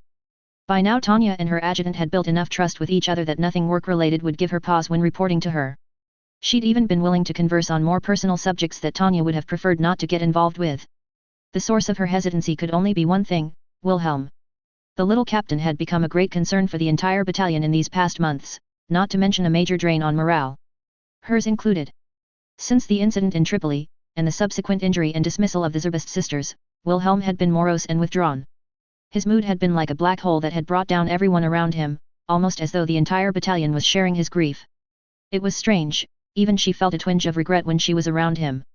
Not that she'd seen all that much of him recently. He had been doing his best to avoid her again. In truth, it seemed as though he had been trying to avoid everyone. As well as making himself unavailable as much as possible, he had also moved himself out of her tent, having now procured one of his own somewhere or another. He'd also ceased following her uninvited to meetings with the general and his staff. She'd initially been pleased about that but soon found it felt strange without him annoying her and dogging her every step. It felt almost empty. Although he still attended the briefings required as a company head, he rarely spoke during them, instead lurking unseen in a corner until called upon. He even seemed to ignore the rest of the close combat company until they were deployed. It seemed he no longer wanted to have anything to do with anyone around him. More worryingly, he continued this melancholy behavior even on the battlefield. Gone were the annoying impassioned pleas for peace that he used to unsettle the enemy, replaced instead with near-silent and almost mechanical assaults. It was unsettling for everyone to watch, including her. She had never taken any joy from killing, but she was always happy to see the enemy make a mistake. It wouldn't be untruthful to say that even she could muster some emotion on the battlefield. However, Wilhelm now seemed strangely devoid of it. She used to think the small glint of manic pleasure that crossed his eyes as he killed was a sign that he was unhinged, but now she wasn't so sure. Somehow, being devoid of any emotion made him seem more unbalanced, wrong somehow. Part of her wondered if she was some way responsible. After all, she'd always wished he'd act more professional. Perhaps he'd finally tried to change. No, that's irrational. If I were able to change Wilhelm, I'd have done it a long time ago. She'd expected a drop in efficiency in his company and had resigned herself to the fact that she would need to step up and take over the majority of the boy's duties while he grieved. She wouldn't let it be said she was a cruel superior.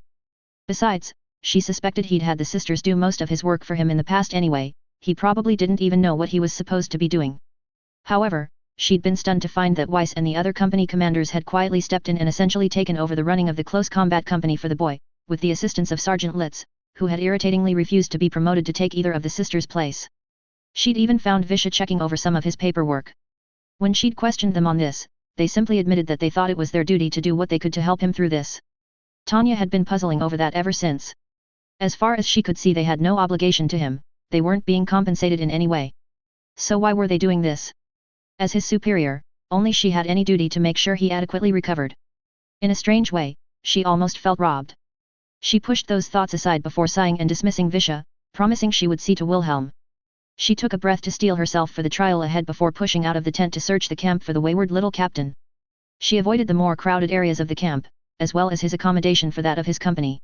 If Visha's wary attitude was anything to go by, she wouldn't find him there.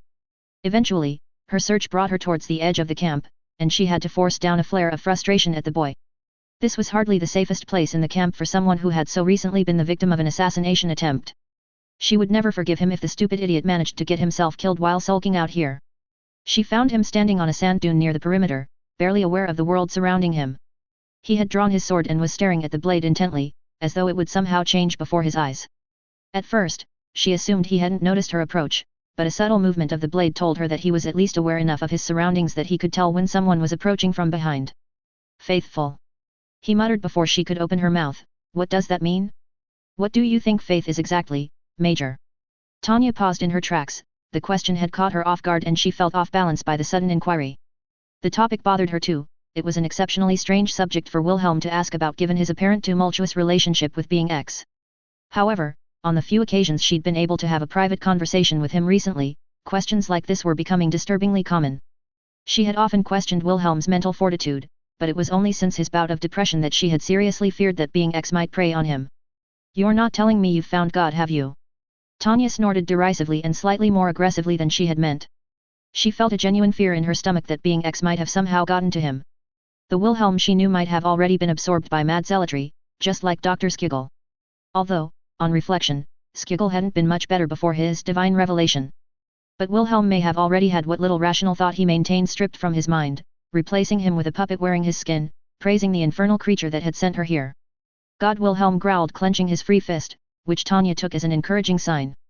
It seemed that Wilhelm still had no love for being X, perhaps he could still be brought back from the brink. Faith is imaginary, the invention of infantile minds. Tanya stated quickly, hoping it was possible to bring some sort of rationality back to the boy. If she were able to wrestle the boy's mind back from being X, it proved that she would be able to keep her sanity out of his insidious clutches. Faith is nothing more than a delusional state, caused by people who are unwilling to believe in empirical evidence. But we have evidence that thing exists. Wilhelm stated quietly, still not breaking his gaze from the blade of his sword. Being X isn't a god, Wilhelm, his actions and the world we live in are proof of that. Tanya replied, struggling to temper her anger as she thought about the oppressive presence that had landed them here. I admit he's something powerful, but it's more likely to be the devil than a god. Silence filled the air between them as the boy considered her words. Is that any better? Wilhelm responded eventually in a depressed tone, but Tanya found she had no answer for him. She simply wanted to survive and prove to the supernatural creature that it was wrong about humanity. That its irrational and illogical notions were nonsense, and that mankind had no need of so-called deities like him. She had never considered precisely what it was, she had never seen the need to speculate. Regardless of what it was, it didn't change her goal. But what about other kinds of faith, do you think they count?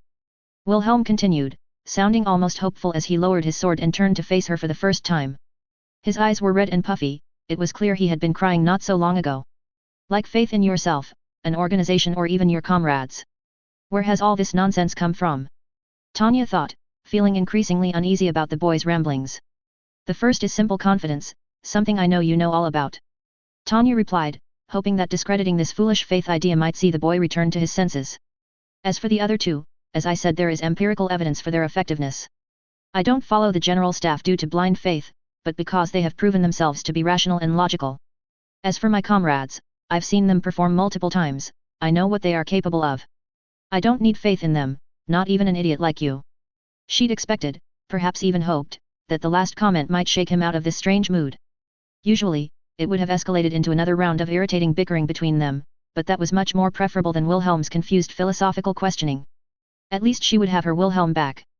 However, the boy wasn't quite finished yet. But, what about faith in those that you care about and look up to? Faith that they can keep doing the impossible. No one can do the impossible, Wilhelm.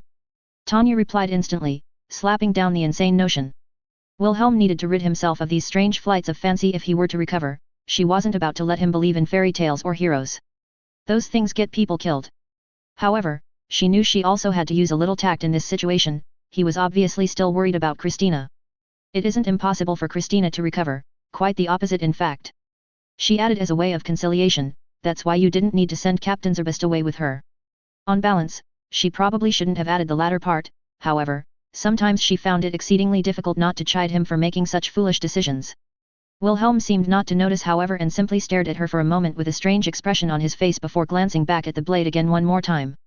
After a moment more, and much to her relief, he let out a heavy sigh and sheathed his weapon, before turning back to her expectantly. I don't suppose you were here for the view? He said, his glum tone still present in his voice as he gestured out at the desert. We have new orders, I assume. Tanya nodded and quickly filled him in on the reconnaissance mission, ordering him to be ready as soon as possible. Again, she had hoped that the news might rekindle something in the boy.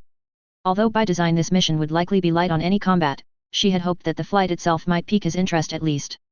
It wasn't so long ago that he had begged her to join him for a recreational flight back when they were stationed on the Rhine. However, Wilhelm remained as still and mopey as ever. I doubt you'll have much need for close combat support on a simple reconnaissance run. He replied with a heavy sigh, turning and drawing his sword once again to stare at the blade. It would probably be better if I stayed here and supported the general's advance. Tanya felt a wave of anger run through her, and before she realized it, she'd surged forward, grabbed the boy's wrist and wrenched his arm down, almost causing the boy to drop the sword. I've had enough of this pathetic self-pity. It's time you pulled yourself together. She spat before her brain could intervene, while Wilhelm tried to step back in shock only to be pulled back by Tanya's grip on his wrist. I gave you an order, not a suggestion, you coming with me whether you like it or not.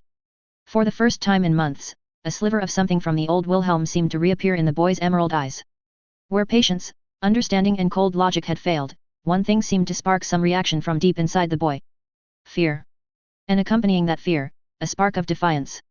What happened to following orders that are rational and logical, Tanya? Wilhelm countered, the sadness melting from his voice as the real Wilhelm fought his way through. What is the point in bringing close combat specialists on a mission where you only expect to encounter the enemy at a distance and then withdraw? I'm not obliged to give any reasoning to you, Wilhelm. Tanya replied, inwardly pleased she'd prized something of the boy out of his miserable shell, even if it was only for a show of disobedience. And if I was, I would point out that 1, there is the chance we'd be able to raid the enemy while they were unprepared, something you and your rabble are surprisingly good at. And 2, in case you forgot, you're here so I can keep an eye on you and stop you from doing anything stupid that could damage the Empire's chance of winning this war, so I want you in my sight as much as possible. She'd given her reasoning without thinking and realized that by allowing the boy to stray too far away from her recently she'd made an unforgivable error. She'd allowed him to shirk his duties and spend time alone, and for what? He wasn't a normal soldier that needed recuperation after a difficult time. This was Wilhelm, the cunning little bastard that had orchestrated a coup against his brother and brought down the Imperial spy network over a grudge. Who knew what damage he might have done while she'd let him off the leash? But even as she thought this, she could see the defiance slipping from the boy's eyes as he sank back into himself, and she began to doubt it. Get yourself suited up on the double. Sergeant Litz and your company can support the general, she said, willing the flicker of Wilhelm that remained in those eyes to remain. You however will be flying with me. XXXX. Dear Andrew. I've finally arrived in the Republic of Germania, and I must admit it's more beautiful than I imagined. After the way you described it as it was just after the war, I almost believed the place was still a pile of rubble. Thankfully, it seems the rebuilding effort not only restored the place but beautified it too. It feels more like a vacation than a working trip. Not that I'm getting too much work done, of course. Frau Ansbach is apparently a very busy woman, and her personal assistant Frau Ivanovna seems to contact me every other day to postpone our meetings. It wouldn't be so bad, but I seem to have hit the limit of how much of her background I can unearth. Truth be told, I can't even find where she found the money to start the Eurodla Corporation. I know the records were a bit spotty after the Great War, but this seems a little ridiculous. Anyway, since I had some free time, I thought I'd spend some time working on your project. I thought I might have another crack at interviewing some of the retired officers you talked about. I tried that Dr. Skiggle before I left Londinium, but I couldn't make any sense of anything he said, so I've started working through the list you gave me. But honestly, Andrew, I can't make any sense of your handwriting. Is the retired General Lurgan or Rirugen? And where, pray tell, is Berun? Anywhere close to Berlin perchance? Fortunately for you, I'm very good at my job, so I might be able to decipher something from your chicken scratches. I'll let you know if I find out anything new, and I hope to see you again soon. Kind regards. Maggie. P.S. I'll make sure to bring you back some blackberry schnapps. I haven't tried any yet, but I hear it's to die for. Author's notes. Hello everyone, and as always thank you for reading, reviewing, favoriting ECT. I meant to add end of part 3 to the last chapter, as it was kinda the end of that arc of the story, with this being the opener for the next phase. That is in part the reason it's taken a little bit to get this chapter ready, as starting is always a little slow going. I also ended up rearranging things a little bit and moved something I'd already written into the next chapter.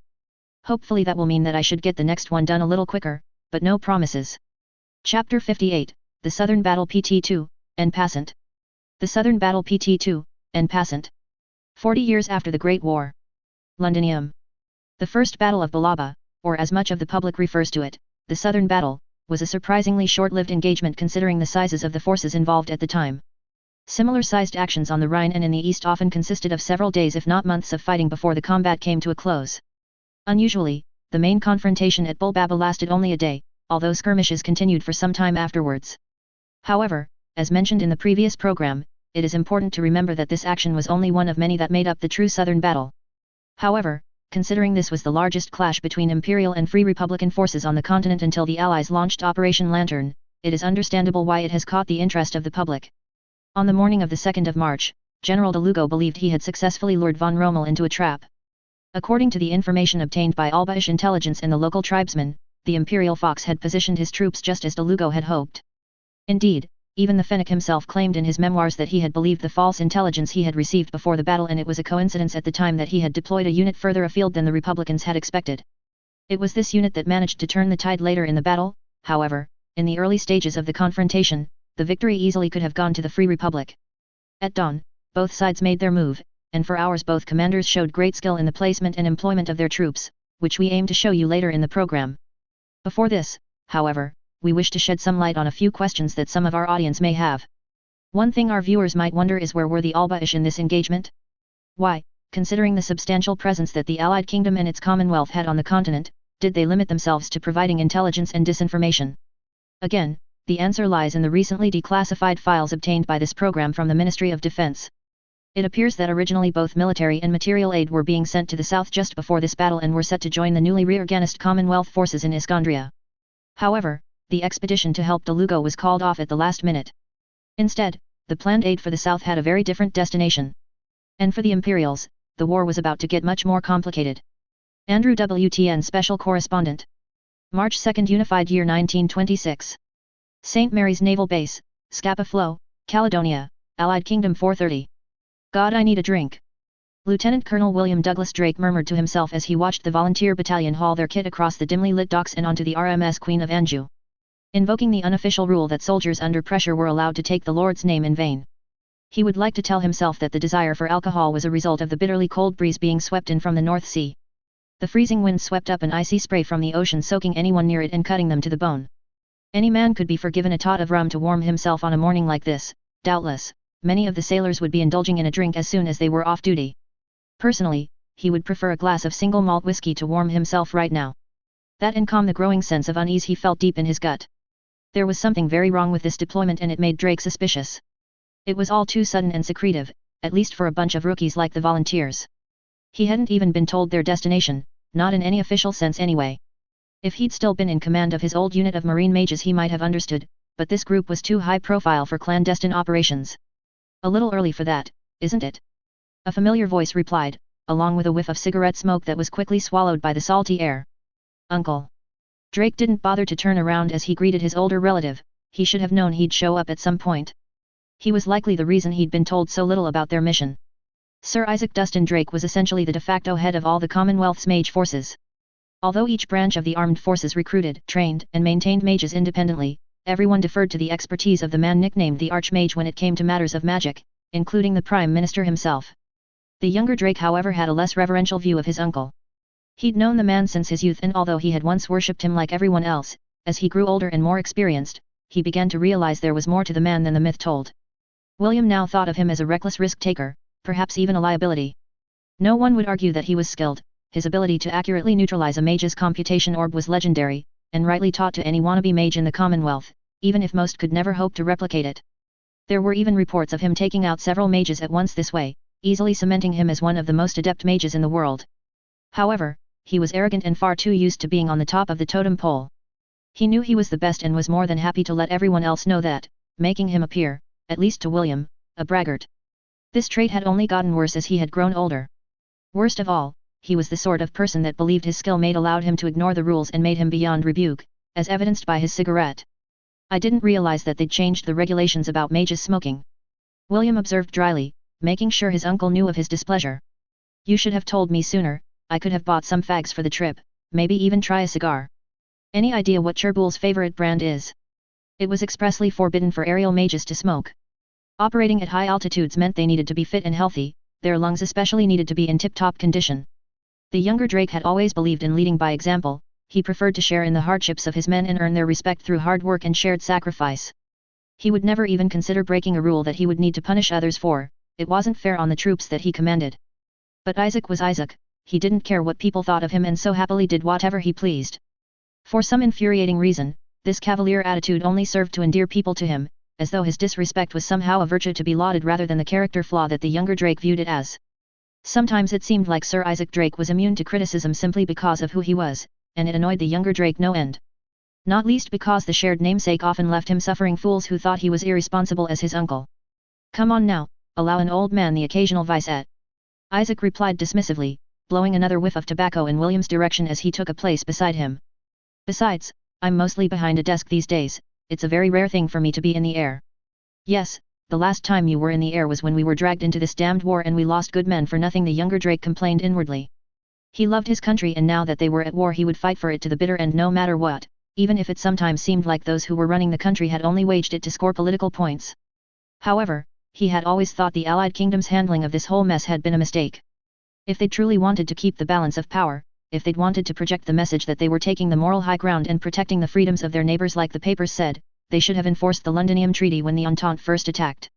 Either that or kept their noses out of European affairs altogether. If they didn't enforce their own treaties, how could they claim a place at the table? Unfortunately, the government at the time had been made up of people who thought like his uncle, people who thought they could get the better of their continental neighbors and hop in at the last minute to save the day. Privately, he suspected his uncle's actions during the intervention had only served to make things worse for everyone involved, although he had no proof that was the case. Isaac may have been a powerful mage, but it had always seemed to William that the older man was more interested in self-aggrandizement than the welfare of his men. As far as the younger Drake was concerned, it was better that he stayed away from the front, or at least no longer lead troops there. He kept that to himself though, he knew he was in the minority with that opinion. "Can I assume that something from that desk is relevant to me being here?" William asked, failing to keep his annoyance in check. "Or have we been put in this cruise liner for another PR stunt?" The older man let out a hearty chuckle before taking another drag from his cigarette. He didn't seem to be in any rush to explain his presence, despite William's attitude. "I assume from your tone that you still haven't forgiven me for putting you in charge of the International Volunteer Force." Isaac commented with a mocking grin, "It can't be that bad, can it? How are they getting along?" "They're ill-disciplined and undertrained, they shouldn't be anywhere close to a battlefield yet," William answered irritably. His uncle would know this already, every one of the younger Drake's reports would have crossed his desk at some point. "You always did show a healthy amount of concern for the welfare of your troops," the older man said with a smile before taking another drag from his cigarette. "That was why I suggested you lead the volunteer battalion. They need someone like you." William stayed silent, not rising to his uncle's twisted compliment. Although he could feel a twitch of annoyance cross his face as the man brought up the most recent bone of contention that had crossed between them. The younger Drake had not been pleased about his new assignment. Babysitting a bunch of rookies that would likely only ever be used for propaganda was not his idea of soldiering. Particularly when so many of his comrades in the Marine Mages had already given their lives fighting against the Imperial Navy. "What about those two?" Isaac asked eventually, causing the younger Drake to wince slightly. He'd hoped that he wouldn't bring up two of the bigger headaches his uncle had gifted him with. "There's a lot of potential there. The boy has some skill and experience, and he's obviously pretty tough." William began carefully, knowing that when Damien had been found he had been critically wounded. That he had both recovered and joined the volunteer corps was nothing short of a miracle. However, he was not without his problems. But to put it bluntly, he's weird. He unnerves everyone around him, to a point where he's dangerously distracting. Worse still, he looks eerily like the pictures of Anne Mary. The older Drake interrupted, fixing his nephew with a strange look. "She's the strongest mage I've ever seen," William admitted, noticing the frown that crossed the older Drake as he spoke. "Although she's possibly the worst shot in the country, not to mention overly headstrong, but I suppose her heart is the right place." The older Drake's frown shifted into something distant and unreadable for a moment, and he showed a rare flicker of concern. He had spoken highly of Sue's father, perhaps he had high hopes for the girl and was disappointed with his answer. William sighed, feeling a twinge of sympathy for his uncle's uncharacteristic show of interest in someone other than himself. "Just this once I'll throw you a bone. I've ended up putting them both in my company, at least that way I can keep an eye on them." He continued, studying the older man's reaction. "With enough time I should be able to make something out of them." Isaac remained silent and thoughtful for a few moments, and William began to wonder if he'd misread the situation before the older man eventually straightened up. "Good, we can't afford to waste anyone in this war, make sure you look after her." He flicked his now spent cigarette into the ocean below. "Now to business." Finally, thought William, he'd had about enough of being kept in the dark. It was about time someone explained what they were doing here. "As you might have guessed, you're being deployed." He began explaining, quickly interjecting when William opened his mouth to question him further. "Don't worry, you're in charge, I'm just here to tag along and smooth over any diplomatic problems that might come our way." "And where exactly are we being deployed?" "Last I checked all the fighting was in the south, yet we haven't received any desert gear." The younger Drake asked sardonically, relieved he could finally voice his objections. "On top of that, this unit is way too green for combat and we're headed out on a civilian tub. Either the logistics people have screwed up or this is the most ill-advised assault force in history. What's really going on here? What is it you and the brass really have in mind?" The older Drake frowned, and his expression became uncharacteristically serious. "Trust me, it isn't my idea, I'm not especially happy about our destination either." The older man replied with a heavy sigh. "It goes without saying that this is top secret, strictly need to know. The rest of your unit can find out when we're en route, but until then this is between us." He nodded in confirmation as he felt his unease grow. Although he was finally getting the answers he wanted, judging by his uncle's sudden change in demeanor he wasn't going to like it. Neither was he particularly happy that his unit was to be left out of the loop either. The international volunteers weren't just regular soldiers, they weren't fighting for their country, they were fighting because they believed it was the right thing to do. They had come from all over the world to help the struggle against the Empire, they deserved to be told where and why they might die for the cause. We're making a deal with the devil. William stared wearily at his uncle, making sure to convey he was unimpressed by his dramatic turn of phrase. He wasn't in the mood for games. We've had some intelligence that the Russi Federation is planning to attack the Empire. The older Drake explained, although I doubt the people that gave it to us are still around. We're going to pay them a little visit and offer some moral support. The Federation? I thought they had a non-aggression pact with the Empire. William asked incredulously. He now understood the meaning of his uncle's devil comment. To say that the Allied Kingdom and the Russi Federation had an uneasy relationship was an understatement. It wouldn't be much of a stretch to say they were diametrically opposed. Then again, they'd thought the same between the Empire and the Federation before they signed the treaty. No one knows why, but Jugashvili seems keen to break it. The good news is we have a new ally, or at least an enemy of our enemy. But why send us? The volunteers aren't ready for a fight yet. William protested, feeling a twist in his gut as he mentally envisioned his new unit entering a battle in its current state. Some of the veterans that joined are okay, but most of them are little more than kids. I understand your concern, and I agree with you. Isaac sighed heavily, reaching into his pocket for another cigarette. Worse still, the Russis seem to have something against mages, you'll have to be very careful while we're there. So why send us at all? William growled, reiterating his question, it sounds like they don't want us there. The older Drake was quiet for a moment as he shielded his cigarette from the wind and carefully lit it. He took a long drag before his frown deepened as he turned back towards his nephew. It's politics, the volunteers were specifically requested. He explained, his voice barely audible over the wind. One of the senior commissars, a man named Loria, heard about you and decided you'd be the best unit to send over there as a gesture of goodwill. I thought you said they hated mages. William replied, sensing there was still more behind this deployment. They do. Isaac replied, sucking on his cigarette once more, but they love the idea of a united world against the Empire. They'll no doubt show us the very best that communism has to offer while we're there, so we can share stories of their ideal motherland when we get home. William began to understand the motivations. He'd always feared this unit would be used for political and propaganda reasons, but he had always assumed they would at least be for the Allies. There was a real risk their presence could now be used to promote Jugashvili's so-called socialist utopia, or worse still, the younger and more impressionable members might be swayed by their radical ideas. He would have to be careful. You'll be allowed to continue training in Moscow. Isaac continued. For the most part our direct involvement will be limited to some PR stunts for the moment. The Russian bear wants to show off its strength. And the government is okay with all this? He asked, already knowing the answer. The PM is willing to let Ivan do what he wants for now. You no doubt heard his worst of times speech, he thinks we need all the help we can get. The older Drake sighed, for the moment we just have to put up with it. The conversation fell quiet between them, the silence only broken by the ever-present wind and spray from the sea. It seemed for once both Drakes were united in their dislike of the situation they were in.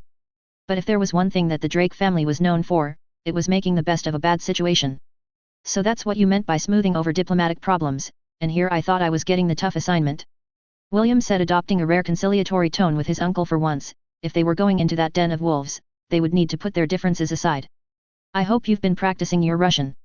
Don't you worry about that. Isaac replied, turning to leave and gesturing for his nephew to follow. Let's see about getting you that drink. I'd say it's about time we bid Queen and country do Svidaniya. March 2, Unified Year 1926. 40 miles south of General von Rommel's camp, southern Taurus Desert, 7 o'clock. What a thrilling adventure this has been. Wilhelm complained, his voice dripping with sarcasm as the sun began to rise over the dunes, the warming rays doing nothing to improve his dour mood. I'm so thankful you brought me along. Visha chuckled at the boy's comment, perhaps mistaking it as a joke rather than the complaint it truly was. Meanwhile, Tanya did her best to ignore the boy, suppressing the urge to snap back at him as they continued their search pattern, flying low over the desert sands. The boy's attitude had become increasingly unbearable during the night as he took every opportunity to complain and make snide comments about his presence on this mission. The only upside was that while he was thinking up cutting remarks, he was slightly more personable than when he was moping, at least to the other members of the company. For her, however, his continued complaints were a constant source of frustration. Worse still, they echoed a similar concern of her own that was filling her with an increasing sense of anxiety. Where exactly was the enemy? They'd moved south from Rommel's camp near Balaba, hoping to skirt around the Republicans approaching from the west and possibly pick up some intel on how close possible enemy reinforcements might have been. However, so far their search had been fruitless. Although she was not as keen as Wilhelm and her battalion of war maniacs to engage their foe, she had at least expected that they would find some sign of the Free Republican forces. However, so far they'd found nothing. No radio signals, no patrols, not even tracks or the telltale signs all soldiers left as they broke camp. She realized that detecting these in the dark was a difficult task, especially since they had to cover so much ground, but it wasn't as if there were many places to hide out here. A few thousand men had to leave some trace of their presence, didn't they? Look on the bright side, at least we now know where the enemy isn't. Visha replied cheerfully, seemingly unaware of Tanya's growing disquiet on the matter. And at least there's no sign of any sandstorms. That was something at least. Despite the dry climate, bad weather in the desert could ground a mage just as efficiently as it could back on the Rhine. The last thing Tanya wanted was to be stranded in a desert storm as the bullets started flying. Still, it did nothing to ease her worries about the location of the enemy. They'd gone much further than she'd originally planned. Theoretically, they should have been seeing signs of at least one of the other groups in the Republican advance by now, but there was still nothing. All companies report in, anyone found anything? She called testily, unable to fully hold in the frustration as she raised a hand to her neck to summon a communication spell. To her continued dismay, her subordinates returned a chorus of negatives, and her worry began to grow. How exactly did we manage to lose an army? The whole thing made her feel nervous. There was nothing more dangerous than not knowing where your enemy was. In that situation, any soldier's mind immediately began screaming ambush. Her own head was filled with the grisly stories the Solariman had heard of American troops being ambushed in Vietnam and the Gulf War. Although the situation was perhaps a little different from these examples due to her ability to fly, she held no illusions that a society that had embraced magical warfare like the François would not have thought of numerous hideous and unfair ways to disable mages in a surprise attack. Unless the enemy turned to sand, I think it's fair to assume we've wasted our time. Wilhelm added unhelpfully, obviously less concerned than she was and still unwilling to grow up and get on with his task in a professional manner. She turned and silenced him with a look. She wasn't in the mood for his whining. Still, the boy's words might have had a little more truth to them than he realized. The enemy may not have literally turned to sand, but that didn't mean they couldn't be hiding in it. Many of the Republican soldiers had spent significantly longer serving out here in the desert than any of Rommel's expeditionary force. From what intelligence they'd received from captured Republicans, the enemy had folded the François Foreign Legion under its command and started recruiting locals as irregulars. It stood to reason that these troops would be local experts and would find it much easier to conceal themselves in the barren landscape than their continental colleagues. Could they have a desert version of the Viet Cong? She thought, feeling a sudden surge of panic. Tanya glanced around at the rest of her company, keeping an uneasy eye on the sands below for signs of movement as she tried to keep the worry from her face. She was pleased to see her troops were keeping their composure despite the unpleasant possibility their enemy may be hiding amongst the dunes. Watching them all conducting their search with professional thoroughness, she found her worries about François soldiers popping up unexpectedly from behind sand dunes were somewhat allayed. The exception to this professional attitude was of course Wilhelm, who was busy alternating between staring at his blade and complaining rather than joining the search. I doubt you'll see many François soldiers on the end of your sword, Captain Hozollern. She chided him loudly, hoping that embarrassing him in front of the rest of the battalion might force him to pay more attention to his surroundings. After your recent experiences, I'd have thought you'd be more careful about a potential ambush. Funny, in my experience I've never had too much trouble finding them there. The boy replied with a humorless grin and a look that told her that he wasn't planning on being cooperative anytime soon. Still, in a way the comment was comforting. It was something the old cocksure Wilhelm would have said, and although the humor didn't reach his eyes, she still felt better knowing that something of the irritating brat was breaking through his depression. Besides, it's clear they aren't here, there's barely even any wildlife. We should head back, even if it does mean returning to the general empty-handed. Tanya almost froze in midair as the implications of the boy's words hit her. Although she hadn't expected to actually engage the enemy, she had at least expected to gain some additional intelligence to justify this operation. What would the general think if she returned telling him that the whole thing had been a waste of time? She could be branded incompetent, or worse still, her desire to avoid combat might be revealed and she'd be branded a coward. Either way, it would be bad news for both her career prospects and her chances of survival. Those deemed as cowards or unqualified were of no use to an organization like the military except as cannon fodder. Crap. I can't return without anything to report. Where the hell are these guys? She took a moment to force down her rising panic. Maybe she was looking at this from the wrong angle, she had to think about this rationally. It was as Wilhelm had stated, the enemy wasn't here, but why? Their intelligence had shown that the Republican forces were conducting a gradual decentralized advance so that they could block the expeditionary force in as they moved out of Toulouse. By now the battalion should have not only run into the group that was the target of Rommel's next assault, but also one of the next closest groups too. However, there was no evidence of the Republicans' scattered march on the port city in the south. It was almost as if their entire decentralized advance was a mirage. If they were missing from one position, she could have comfortably written off their absence as poor intel or a slow advance on their enemy's part. But it seemed all the positions where the enemy should be were empty, at least in the south. What if they'd actually concentrated their forces in the east? Thought Tanya with a sudden realization, that was why they couldn't find them. They had brought their forces together to assault the expeditionary force head-on and with enough numbers that they could surround and trap them. Damn, they must be advancing on General von Rommel in full force as we speak. We've been had. Serebriakov. Get me through to headquarters immediately. Tanya ordered urgently, trusting her adjutant to find the radio operator and get her in contact with their superior as she called her company to a halt. At this distance, a communication spell might be too weak to be received by headquarters. Plus, if her fears were realized and the enemy was bearing down on the expeditionary force, then Mana signals may have already been jammed. Visha quickly reappeared with the radio operator in tow and handed her the receiver, having navigated the various functionaries required to reach the general's staff. As a man's voice hissed through the static, she could make out the sound of engines roaring in the background of the transmission. Evidently the task force was already on the move. CP, this is Pixie 1. I have to report that I believe there is a significant possibility that your forces are running into a trap. We haven't encountered any troops to the south, I can only conclude that they are near your position.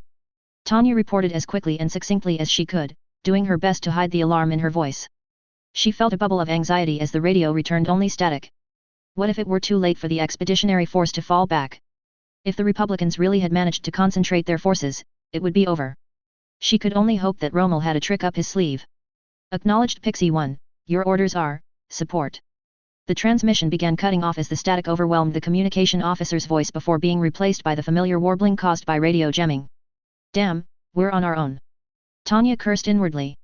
Being out of contact with the chain of command meant the decision of how to proceed was hers, as well as the consequences of her choices. But what exactly should I do? Quite the sticky situation you've put us in. Wilhelm commented unhelpfully, fixing her with a cruel grin. Don't worry, we all have complete FAI. I mean confidence in your ability to get us through this. Tanya felt her eye twitch and she instinctively balled her hand into a fist in frustration at the boy's words, resisting the urge to give him a black eye. She had more important things to worry about. Logically, the best course of action would be to withdraw. They were likely outnumbered and outgunned, it was unlikely that Rommel's plan of bleeding the enemy in a mobile defense would succeed now and there were few strategic or tactical gains to be made by staying.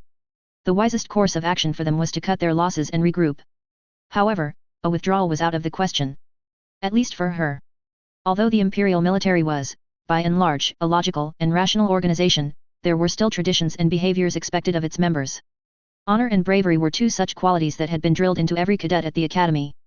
Personally, she had no need for such outdated concepts, aside from as a way to curry favor, but she understood them well enough to know that retreating when you haven't confirmed the strength of the enemy was not what was expected of a potential staff officer. Such an action would doubtlessly be considered fleeing before the enemy or at the least failing to do her utmost to disrupt the enemy. Both were offenses that were eligible for court-martial, they would be perceived as not only cowardly but perhaps even treasonous. Especially since her superior was already in the fighting. Damn! I'd be put in front of a firing squad. She exclaimed internally, doing her best to keep outwardly calm as panic began to overwhelm her from within. Even senior officers can't escape punishment for fleeing before the enemy. Wasn't there a British admiral in the old world that was shot for something like that in the 7 Years' War? And that was in the days you could get away with murder if you were a gentleman. I won't have a chance. They won't even think twice. Retreat was not an option. She hadn't survived the shell-filled air and acrid stench of the Rhine just to be shot by her own side, any chance of another court-martial had to be avoided at all costs.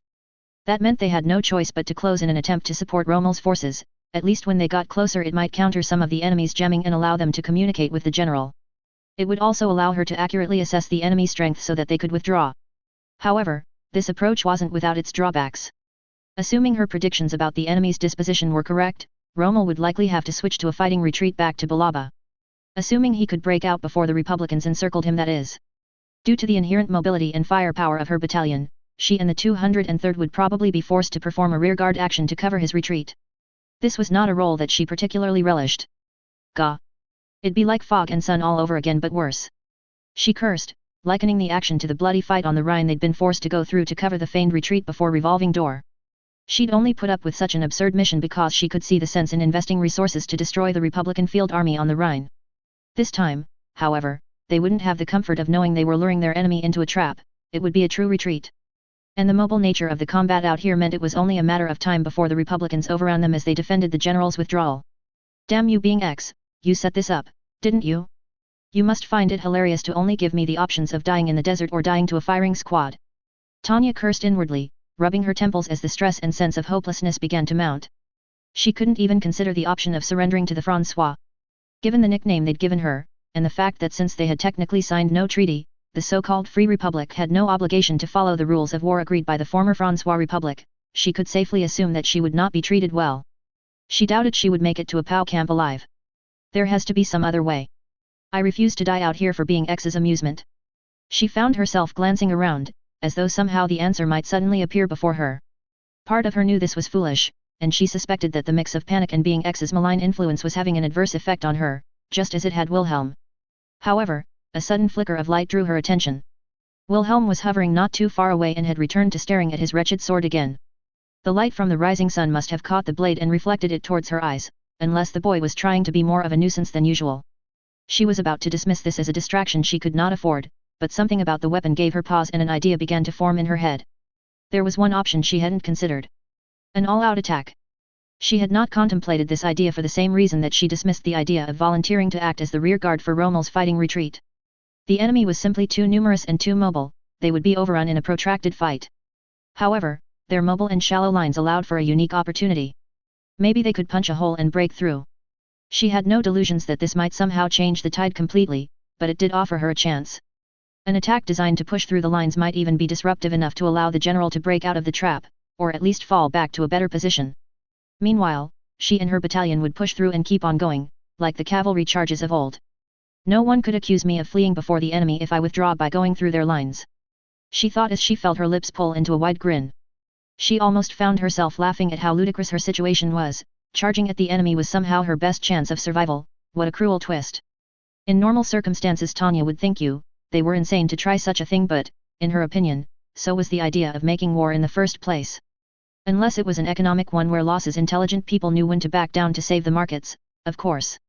If war, and being X, are going to throw such unreasonable issues my way, perhaps an unreasonable solution was the only way to remedy it. It would mean getting up close and personal with the enemy once again, something she knew her troops were more than capable of. However, she couldn't help but kick herself for leaving the close combat company behind. They would have been ideal for the task of leading the breakthrough, it was their speciality after all. Well, there is still one member of the close company here. She thought, turning to look back at the still distracted Wilhelm. I think I owe you an apology, Captain Hozollern. She said, causing the boy to stare at her with a mix of annoyance and confusion as she felt her grin widen into a toothy smile. You were right, I think you soon will find the enemy at the end of your sword. March 2, Unified Year 1926. General de Lugo's temporary command center, 30 miles east of Balaba, southern Taurus Desert, 1300 hours. 10th Army Corps is in position, General, we have the enemy surrounded. A triumphant junior officer declared, grinning from ear to ear as he relayed the report from his headset. De Lugo resisted the urge to allow himself a small smile beneath his mustache. As the leader of these men, it was important that he conducted himself with a certain amount of decorum, and he couldn't allow the emotions of the moment to overwhelm him. This was the first step towards retaking the homeland, an act of revenge for the collapse of the Rhine front and a long-awaited victory for a people so starved of good news. Finally, the humiliations they had suffered could be put to rest. He glanced over at the map table as the other officers moved quickly to move the small wooden blocks representing the various forces into the correct positions as the radio operators relayed the information from the field. He saw no way out for the Fennec, whether he realized it or not. Rommel was beaten. It was only a matter of time. It appears we have won. He observed cautiously as he drew his eyes across the map. Strangely, rather than elation, he felt a disturbing feeling of disquiet as he studied the positions of both friendly and enemy troops. Victory was almost certain, every officer in the room could feel it, and the tension that had filled the tent had dropped noticeably since the reports of his troops reaching their positions. But it was risky to declare victory so early, there were countless cautionary tales that could tell him that. And this was the Fennec, the man couldn't be underestimated, both de Lugo and the Commonwealth forces had learned that.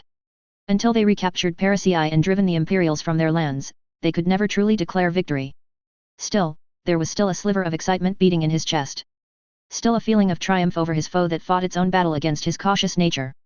De Lugo was not usually given to overt displays of emotion, he had not even cried at his daughter's wedding a few years before. He was not heartless, he had felt a mixture of happiness and sadness as he gave her away in the ceremony, but he rarely allowed himself to show his feelings. He'd always thought it important to show strength regardless of the situation.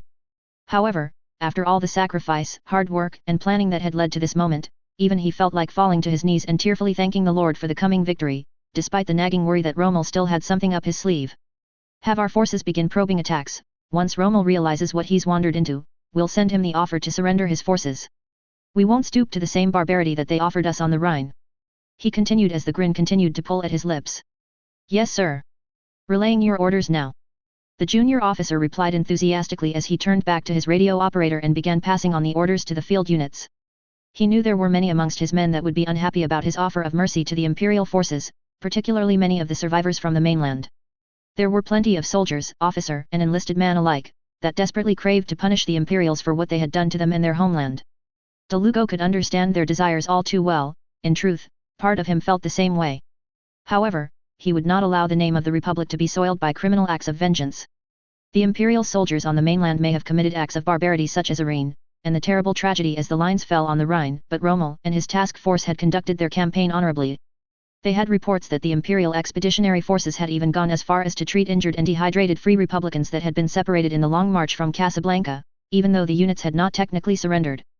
Delugo would not disrespect such a worthy opponent by mistreating him and his men. They would be treated well if they surrendered. Besides, their capture would be valuable for morale, intelligence, and help rebuild their shattered national pride. It would prove to the world that the Free Republic was not a spent force. Everything is going to plan. You've outwitted the Imperials. I'm glad I was wrong. The familiar voice of Severin Viantus said softly at Delugo's side, although he still eyed the map table warily. I apologize, I should have trusted your judgment, sir. Delugo remained silent but accepted the apology with a simple nod. He understood why Severin had been worried about the mission and he could hardly be upset for the man caring about his safety. He would not embarrass the man further with words, he had done what he felt was right. He could not criticize any of his countrymen for that. Besides, it would be hypocritical to chastise the man when he too still felt such unease in his heart. Sir, we're receiving new mana signals. One of the officers reported with a mix of confusion and alarm. They're outside the encirclement, moving fast. Looks like you spoke too soon, Severin. Then again, no plan survives contact with the enemy. Delugo silently reminded himself, pushing down the sudden sense of alarm that the report had bred. This was not necessarily anything to worry about just yet, they still had the bulk of the enemy force contained. While that remained true, they would win the day. Unit strength. Vianto barked apprehensively at his side as Delugo stared at the freshly placed block on the map denoting the new unit sitting dangerously close to his right flank. Aerial mages, approximately regimental strength. The officer replied, his voice trembling slightly with anxiety. This time the news elicited a more tangible feeling of concern. Their intelligence had shown that the majority of the Imperial magical strength should have been with Rommel's forces. Delugo had purposely positioned his stronger units in the center to counter this threat. That a regiment-size unit of mages had made it out of the encirclement was worrying, to say the least. It meant that almost none of the enemy mages had been trapped and were now running loose behind him. Signals include the Saint and, it's the Devil of the Rhine. Damn. Anything but her. He heard Viantus swear under his breath. Delugo shared the sentiment but refused to allow it to distract him from the situation at hand. It was true that such a dangerous foe could cause problems for them behind the lines, but Rommel and his forces were still his main focus. Had Rommel had likely hidden them out here in the event of a trap like this? Did he seek to force him to break the encirclement so that he could escape? Delugo would not allow himself to be outplayed so easily, he still had pieces he could move to counter this. The Devil was dangerous, but once they captured Rommel it was checkmate. Send the 12th Mage Battalion to intercept, keep those mages contained until we're finished with von Rommel. Sir, emergency alert from Division 7 Command, the Devil has already engaged them and tearing through the line. The officer continued now in a panic, the 288th Mage Company supporting the right flank has already been taken out. Damn. They're trying to collapse the flank so that Rommel can escape. Disengage the 5th Battalion from the center to reinforce the right immediately. Delugo ordered, annoyed that he had to give up some of the strength assaulting Rommel's position but realizing the danger of losing the flank. Sir, 12th Battalion has been breached. The enemy is breaking through. The officer continued as Delugo listened incredulously to what he was hearing. What was that Devil trying to do? Although they were breaking through, they weren't destroying or routing units. Instead, they were leaving them behind them as they continued to charge forwards. It wouldn't take long for his units to be reorganized and then they'd be smothered by sheer numbers. It was as though they were trying to get themselves overwhelmed. He stared at the block representing the enemy and desperately tried to understand the reason behind such a move. It didn't make any sense. Rommel didn't make mistakes. Had he directed them to do this? If so, then for what purpose? Where are those mages headed? He heard Vianto question urgently as Delugo continued to puzzle over the meaning behind the enemy's tactics. He felt almost paralyzed and lost as events spiraled out of his control. Here towards the center. The officer reported, seeming almost as dazed as he was. Are they targeting the rear batteries? No. They're striking here. Somehow they found out where our headquarters are. Exclaimed Viantuo in horror. How long till the 5th get here? Sir, the 5th report that the mages are heading our way and von Rommel has renewed his assault on the center forces. The officer replied, his voice echoing the disbelief that Delugo felt in his soul. Get countermage defenses up. HQ personnel take cover, a direct strike is coming. Viantuo warned, taking control of the situation while Delugo's mind struggled to catch up with the situation. General Delugo, please fall back. Severin pleaded with him, grabbing him by the shoulders in an attempt to snap him out of his stunned state. The enemy are coming here. Damn it. They mean to recreate what they did on the Rhine. Of course. How could I have been so blind? Delugo asked himself. Severin was right, they'd walked into exactly the same trap as they had on the Rhine. A tempting target that promised complete victory to draw them in, a surgical strike by mages to disrupt the chain of command before a swift breakthrough and counter-encirclement to take advantage of the disorganized front lines. It almost made him want to laugh out loud at how foolish he was. Order all units to fall back to Dwachi. Have the field commanders work to support each other as they withdraw. Delugo murmured, seeing the officers working feverishly through the corner of his eye as he stared at the map on the table once again. It will take more time than I hoped to drive the Imperials off the continent. Longer still before we can finally reclaim our homeland. But I will not give up. I swear to God that I will walk on the streets of Parisii again, I will. Sorry, Sir, Viantuo interrupted, breaking Delugo's thoughts as he threw him bodily from the tent and into a sandy trench behind. Words of indignation were ready on his lips as he spat sand from his mouth, but they were soon forgotten as a blinding flash and deafening explosion filled the air. The battle was over. March 2, Unified Year 1926. 30 miles east of Balaba, southern Taurus Desert, 1400 hours. The enemy are withdrawing, the battle is over. Lieutenant Grants yelled cheerfully as the 203rd flew through the smoke they had created from the destruction of one of Republicans' rear supply dumps. Much of the battalion followed his example, whooping and cheering their success despite the smog and intermittent bouts of returning fire they were still receiving from the retreating Republicans below. Rather than the usual admonishment she would give the young officer for such a premature outburst, Tanya found herself looking around warily to confirm his assessment. The enemy's movements no longer made any sense to her, particularly after the resistance they'd run into as they'd attempted their breakthrough. The enemy still seemed to have numerical superiority, and since they had so many mages to draw away from their primary offensive against von Rommel to intercept the 203rd, they didn't seem to be wanting for operational strength. So why fall back now?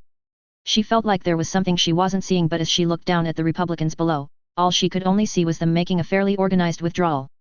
It was just as Grants had said, for all intents and purposes, this phase of the battle was over. Don't get too overconfident. We still have work to do, right, Major? Her deputy, Captain Weiss, called, proving once again that she had made a fine investment choosing him to be her second in command. He would make a worthy successor once the brass finally moved her to the rear. Permission to begin harassing the enemy retreat, ma'am. Tanya found herself feeling uncertain whether to allow Weiss' request. She still couldn't see any good reason why the enemy should withdraw at this juncture, so she suspected their unusual movements could be a ruse. However, without any evidence to support this, she was concerned that if she denied the request it might make her appear overcautious to the higher UPS. Refusing to follow up on an attack would mark her career almost as much as refusing the attack in the first place. Very well, take 2nd, 3rd and 4th companies on a limited sortie. I'll take 1st company and try to contact the general. She ordered, deciding a measured approach might be the wisest course. She trusted her 2nd not to allow the battalion to get too carried away. Wilhelm, you're with me.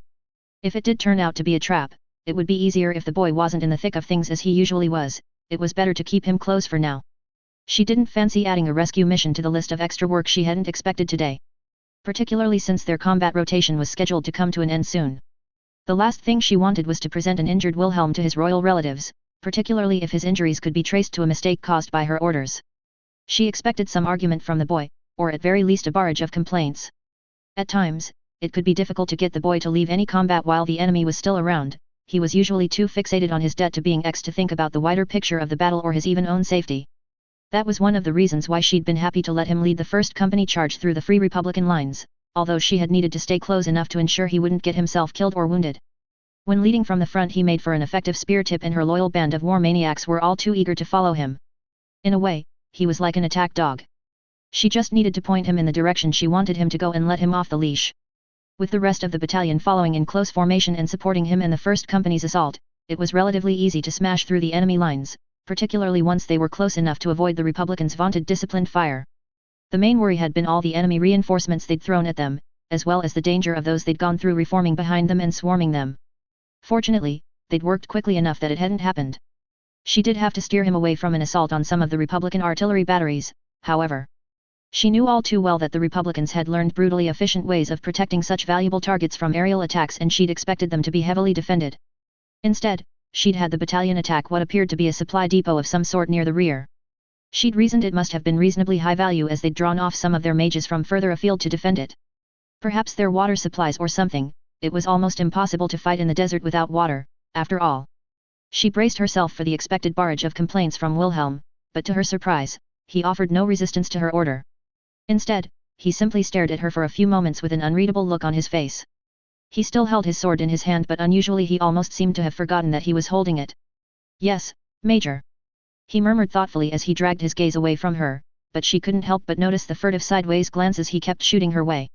Tanya tried not to let the surprise show at Wilhelm's unforeseen show of obedience.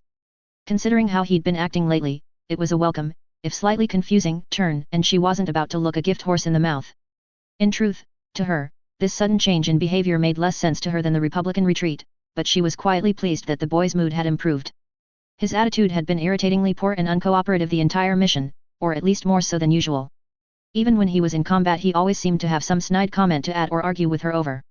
It was still preferable to his silent sulking, but still incredibly annoying. Well, in truth the old overconfident, scheming and bratty Wilhelm was annoying too, but she'd at least grown used to that and knew how best to control him. She fancied that she'd almost had him trained before the incident. Hopefully, this sudden submission was a sign her Wilhelm was coming back to her. She ordered the company to fall back out of range of the remaining Republican guns. She knew they were likely too busy with the withdrawal and defense against Weiss and the rest of the battalion's harassment attacks to bother her and her company too much, but there was no such thing as being too careful. Once at a safe distance, she had her radio operator attempt to contact the general's headquarters once again.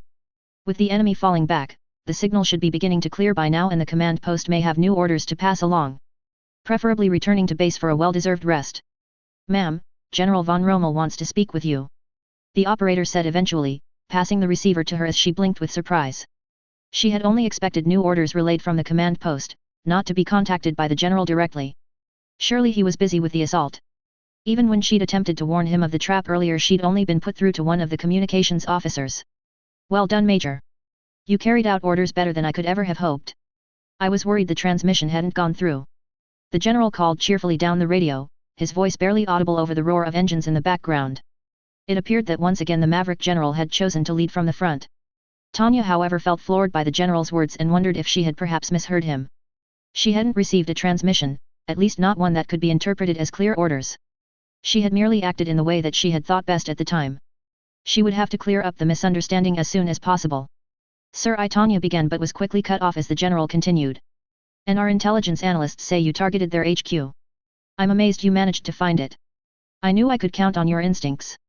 Tanya found herself lost for words. What was he talking about? The only real infrastructure they'd attacked was the supply depot. Had it really been the enemy headquarters? She felt her blood run cold. The misunderstanding was much worse than she had thought. The general obviously believed her choices had been purposeful. She despised taking credit for work that was not hers. It undermined her legitimate accomplishments. Additionally, if word got out that her actions had been coincidental rather than deliberate, she could be accused of padding out her achievements. Something that would leave a black stain on her future career advancement. She needed to get this straightened out. "Thank you, General," but again she was cut off by the general before she could explain. "I don't have much time. I want you and your battalion to strike back towards my position. We won't be able to get the prize we originally hoped for, but we can give them a bloody nose at least." With that the transmission ended, only to be replaced with the regular battlefield radio traffic. Tanya let out a frustrated sigh. It seemed she would have to settle this problem later. She just hoped that it wouldn't have gotten too out of hand by then. "Serebryakov, contact Weiss and the others and tell them to get back here, we have new orders," she said, rubbing her temples. She had a headache brewing, so thought it best to leave the time-consuming task of corralling her subordinates to her adjutant. It was then she realized that Wilhelm was still staring at her. "What are you looking at?" she asked testily. The boy's continued strange behavior was beginning to become irksome, even if it weren't as irritating as the mopey demeanor he'd displayed lately. Wilhelm continued to stare at her strangely for a few moments more before the traces of a smile began to form on the edges of his lips. His eyes, which had seemed grey and almost lifeless these past few months, began showing hints of brightness once again, and Tanya fancied she could almost see his devious mind working once more. She could only think of one reason for the sudden change: he'd overheard her conversation with the general and now he was up to something. Let's just say I've found something that's rekindled my, let's call it confidence. Author's notes. Hi all, and as always thank you all for reading, reviewing and favoriting. I have to admit, I'm not especially happy with this chapter. I've had a hard time writing the southern battle, as with Wilhelm being mopey and the maids gone it just feels like I'm rewriting the canon. However, I want to get out of the south and onto the war with the Federation, so this is what we have until I decide to rewrite the entire story. The main thing was that Tanya indirectly start to get Wilhelm out of his slump. Aside from a little bit to wrap up next chapter, we should be done with the south for good. And not a moment too soon, right? Most of you may have noticed I changed the Drake characters a bit compared to the anime and manga. This is because I wanted to separate them from each other a bit, as I always saw them as a little too similar. I am aware some of you might not like it, but personally I think a little tension between them makes them both more interesting.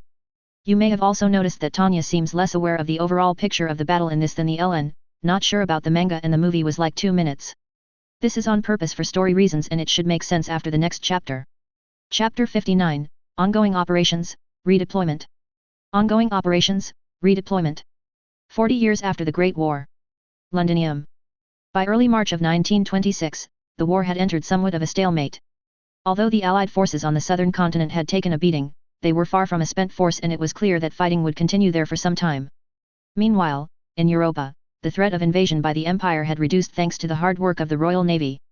This meant that most of the fighting was limited to the airspace above the Alba-ish Channel as planes and mages dueled for control of the skies. Despite this, most of the evidence shows that most of the Empire's leadership was relatively upbeat about the state of affairs, with many high-ranking politicians believing that the Allied Kingdom and Free Republic would soon need to come to a settlement if things remained the same. Indeed, there was no reason for the Empire to believe that anything should change, and the only real threat was the intervention of the Russian Federation. However, the Supreme High Command believed that there was little to fear from their neighbor in the east.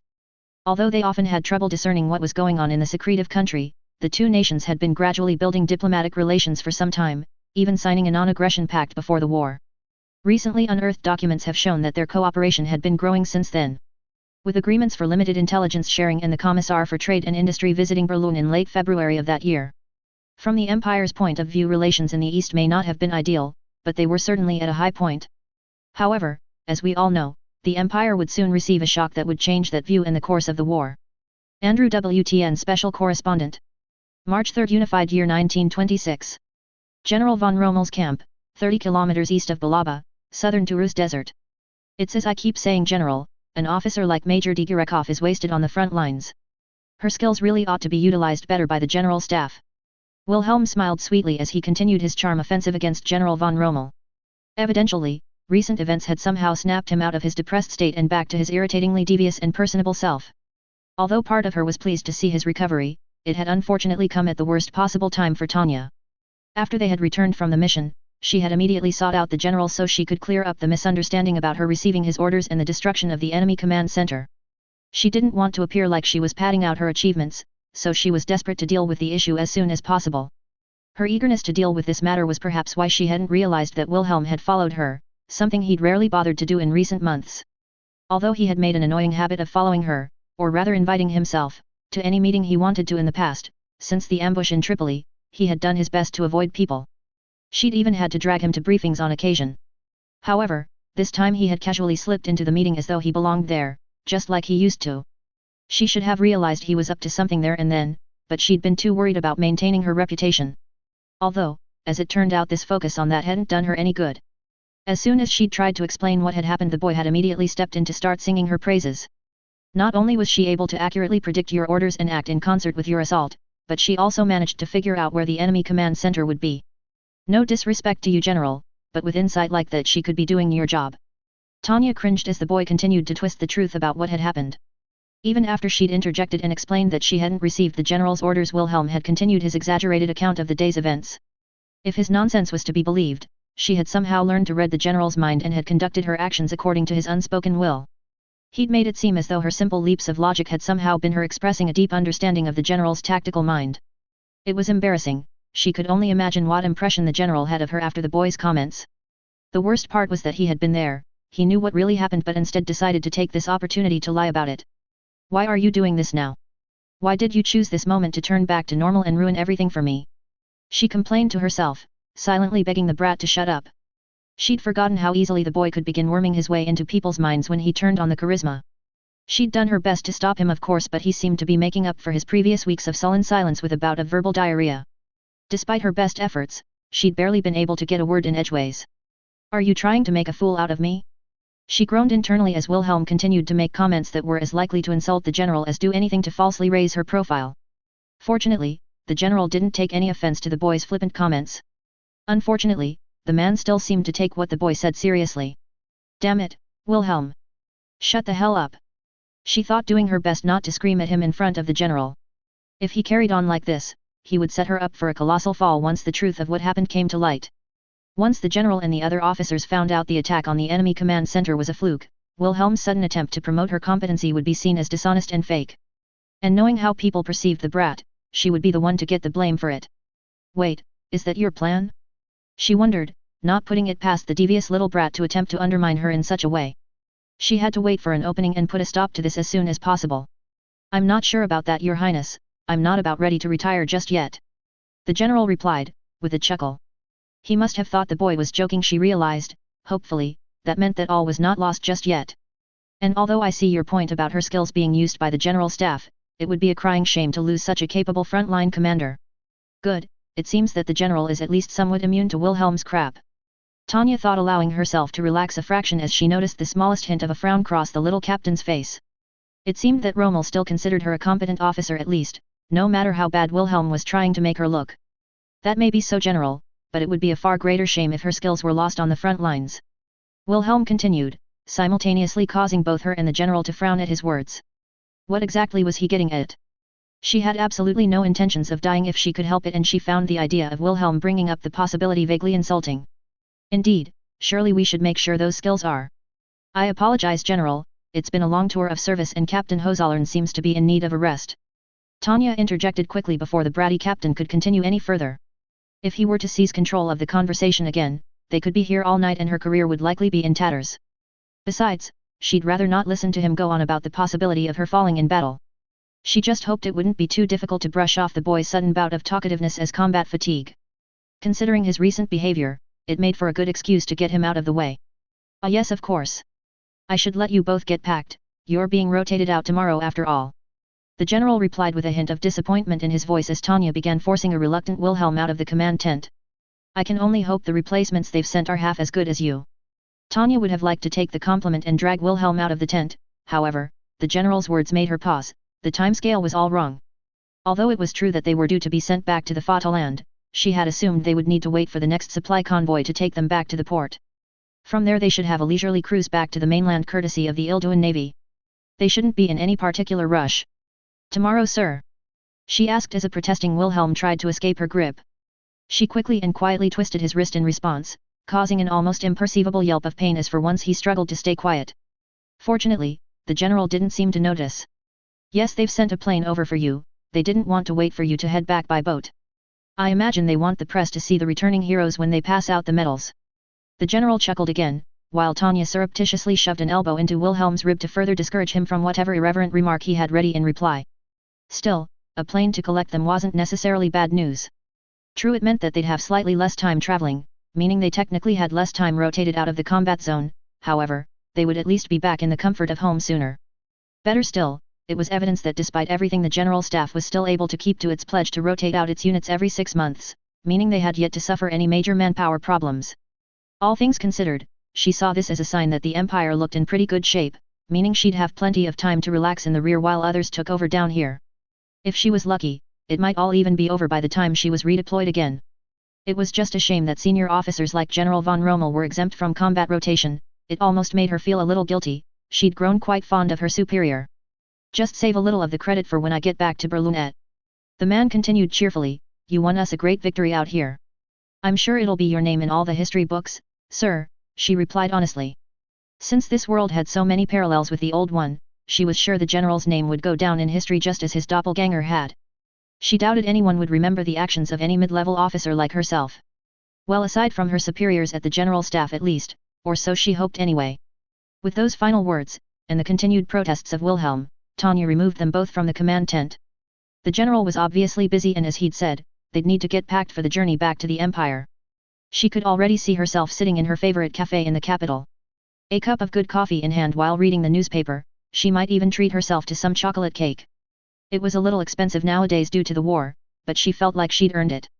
Why do you always insist on making things difficult? Wilhelm huffed, breaking her from her thoughts as he tore himself from her grip as they passed out of earshot of the guards. She blinked in confusion, finding herself caught slightly off balance by the question. Of all the things she'd expected to hear from the boy after that display, this was not it. I think that's my line. What the hell was that in there? She replied, relieved she no longer needed to hide her annoyance with the little captain. Are you trying to ruin my career? I was trying to help secure you a better position. You know? In the rear? Like you wanted. Wilhelm spat back irritably, rubbing his wrist. Although apparently, you're too modest to allow anyone to give you even the smallest bit of praise. As if anyone who witnessed that melodramatic sycophantic display could see it as anything other than a joke. Tanya scoffed while Wilhelm let out an exasperated sigh in response. And I don't appreciate you trying to predict my death. The more she thought about it, the more Wilhelm talking about her death bothered her. Not as a reminder of her own mortality, although it was difficult to ignore that at the best of times, but because he had been the one thinking about it. Perhaps it was a lingering sense of paranoia from the time he had pointed a gun at her head, but she strongly disliked the idea of Wilhelm wondering about her chances of survival. Moreover, she was fully aware of the risks of her job. However, she also knew her superiors weighed the pros and cons of deployments when it came to losses. She had always chosen to believe that they didn't expect her to be among the casualties. The way the little captain had described it made her feel like they thought of her as disposable. Nonsense. I know the general staff value me. This is just another one of Wilhelm's attempts to annoy me.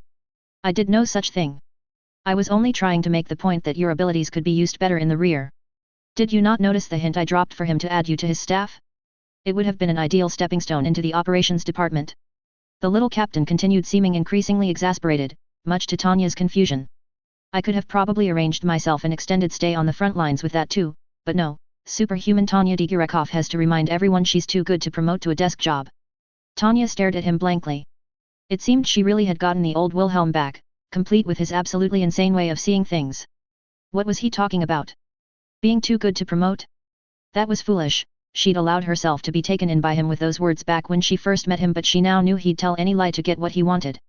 It was as he said, this was just a way for him to keep himself on the front lines again. Although somewhere along the way, he must have started to believe the exaggerations he'd been spewing about her. She may have been a good officer, but she was hardly superhuman. I suppose it doesn't matter, you've proven I don't need to worry about you. The little captain continued, now sounding disappointed. But it would have been nice if I was able to keep my word about getting you a permanent assignment in the rear. Again, Tanya found herself staring at the boy in confusion and inexplicably also insulted by the boy's words. True, she had no need or anyone to worry about her safety, other than within the confines of their duty of course, but having Wilhelm openly declare that he didn't care about her felt a little like a punch to the gut. Fortunately, she managed to keep her cool. She believed in personal freedoms after all, and he was allowed to choose who he did and did not care about. Even if it did prove he was nothing but an ungrateful brat. She'd been ready to leave the little idiot to her own devices and get on with her packing, but a thought hit her as she caught the now sulky look on the boy's face. If he didn't care, why go to all this effort? What gain was there for him in his misguided attempt to help her career? She ground her teeth in annoyance. He wasn't making sense again, and although she wanted to turn on her heels and forget about him, part of her couldn't leave until she found out what was going on with the boy. After all, she hadn't found out what had triggered his sudden recovery. What changed with you? And don't give me that rekindled confidence crap. Something happened to you out there and I want to know what. She demanded, deciding that the direct approach was the wisest choice. She wasn't sure she had the patience to navigate Wilhelm's wordplay and mind games. Wilhelm bit his lip thoughtfully as he tried to compose his thoughts, although Tanya couldn't tell if this was an attempt to think up another lie or simply to find the right words. It was unusual that he needed the time for either, considering his talent for both conversation and manipulation. It's as I said, I realized I didn't need to worry about you. I don't need to worry about losing anything else now that Sophia and Christina are back home. He said quietly as he drew his sword and once again started staring at the blade. A moment of silence passed between them and Tanya wondered for a moment if he planned to elaborate. You told me not to have faith in you, but it's difficult when you so effortlessly manage to do the impossible. He continued with a wry grin, even without that thing you manage to perform miracles. Sometimes it seems like you could win this war all by yourself. I almost feel foolish for worrying that he could take you away from me, especially since you so regularly thumb your nose at him. I may have lost Christina, but at least I now know I can concentrate on getting rid of this curse without him taking anyone else. Tanya didn't understand. What did he mean by managing to do the impossible? She hadn't done anything like that. It sounded as though he actually believed the exaggerated tale he'd spun about her. Don't tell me that display for the general was actually sincere. Additionally, she didn't like all this talk of faith and miracles. The boy was starting to sound like that zealot Skugel. What if she'd been mistaken? What if instead of the old Wilhelm being back to his former self, he had instead started falling under the sway of being X?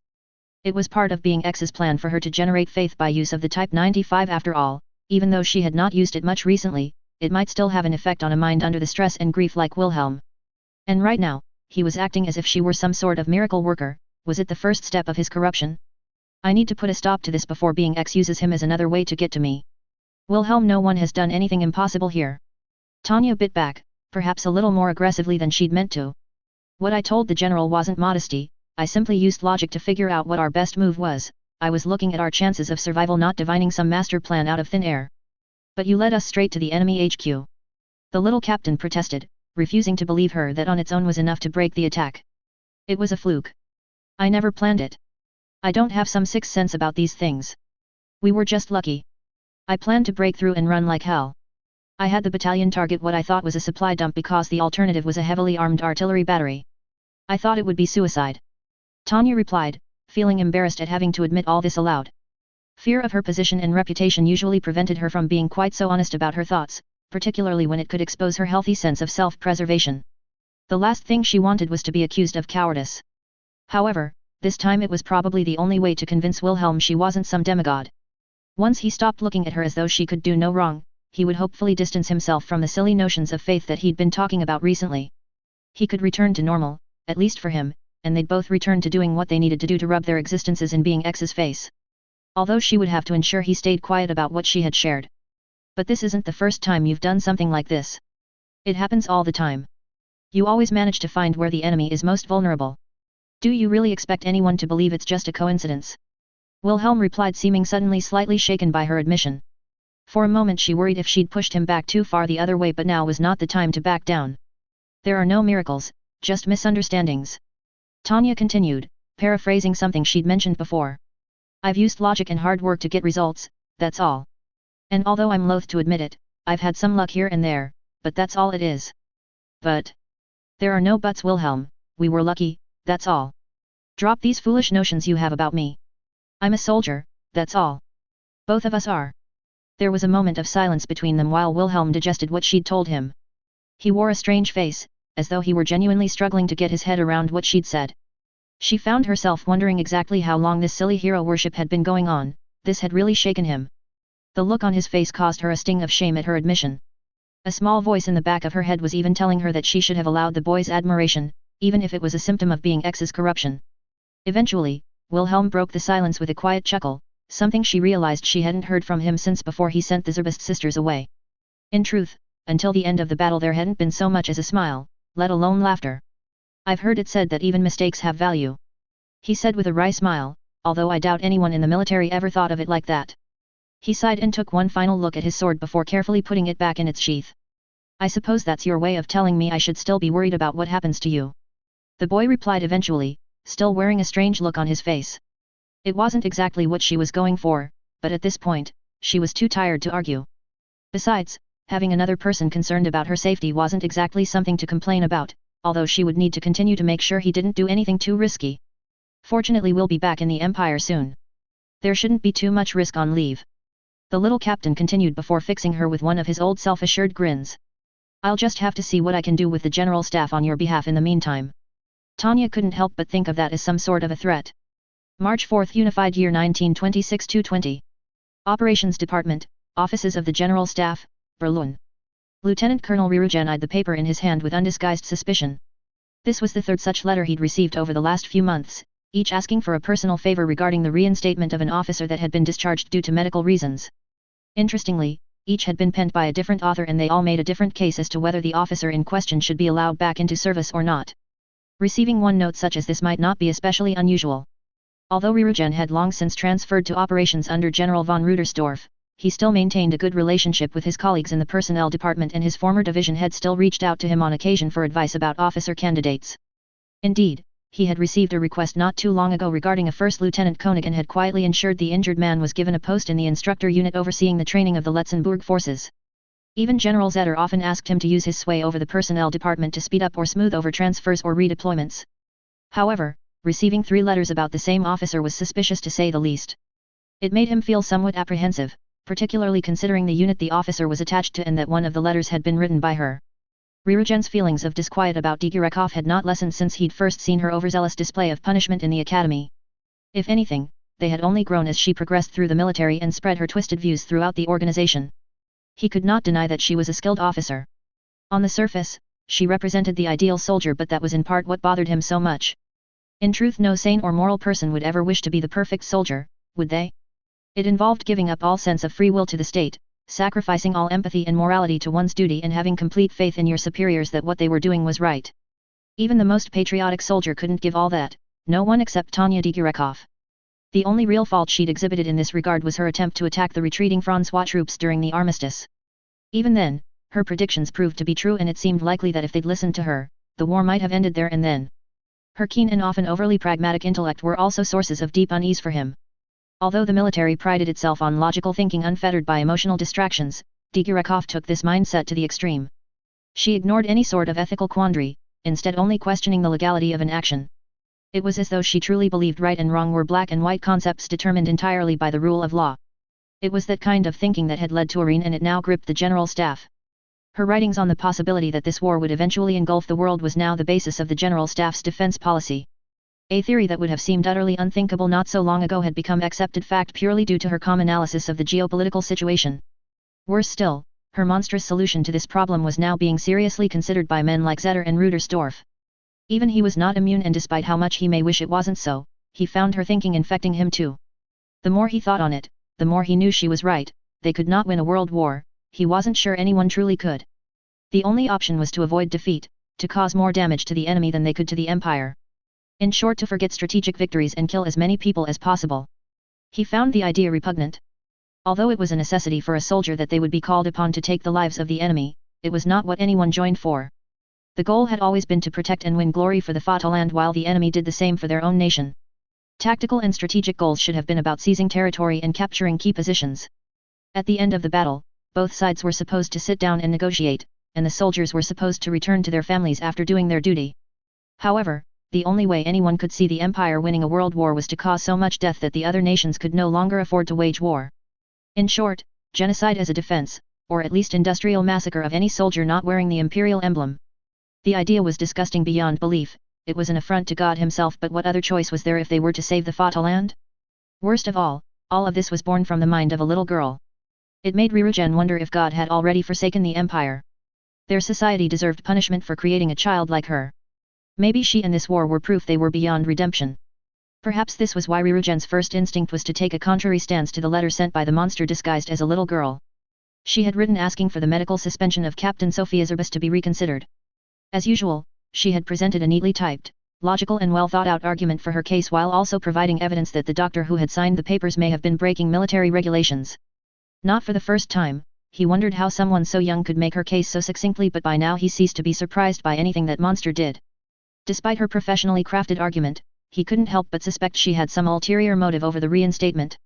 Especially since she made the case that her reinstatement would be beneficial to Prince Wilhelm. He still felt uncomfortable about the young prince being in such close proximity to that vampire. He couldn't help but feel that she would somehow taint him as she had tainted the rest of the general staff. If Digirekov was a monster born of all the ills of the Empire, Prince Wilhelm was an embodiment of what the Empire had always strived for.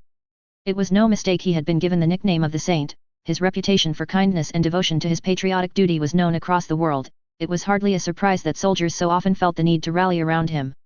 But the signs that she had begun to corrupt him were already there. There were increasing reports of the boy using excessive violence, and the incident at Tripoli had raised more than a few eyebrows in the national papers.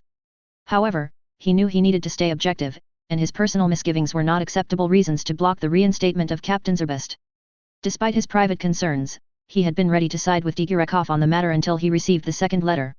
In contrast to the first, this one had been written in almost artistic handwriting, and instead of a well-laid argument, it contained an impassioned plea from Prince Wilhelm. He begged that Captain Zerbest be allowed to remain on medical leave so that she could stay with her sister, and had filled the communiqué with emotional language that pulled on the heartstrings. It seemed more childish than Digirekov's but somehow more impactful because of it. After reading it, he found it difficult to morally justify reinstating her, despite the logical case that Digirekov had laid out. After all, it would be one person saved from having to contribute to the savagery this war might bring. He'd decided not to intervene and thought nothing more about it for several weeks, but this final letter had forced him to once again rethink his stance. LTCOL Eric von Rirugen.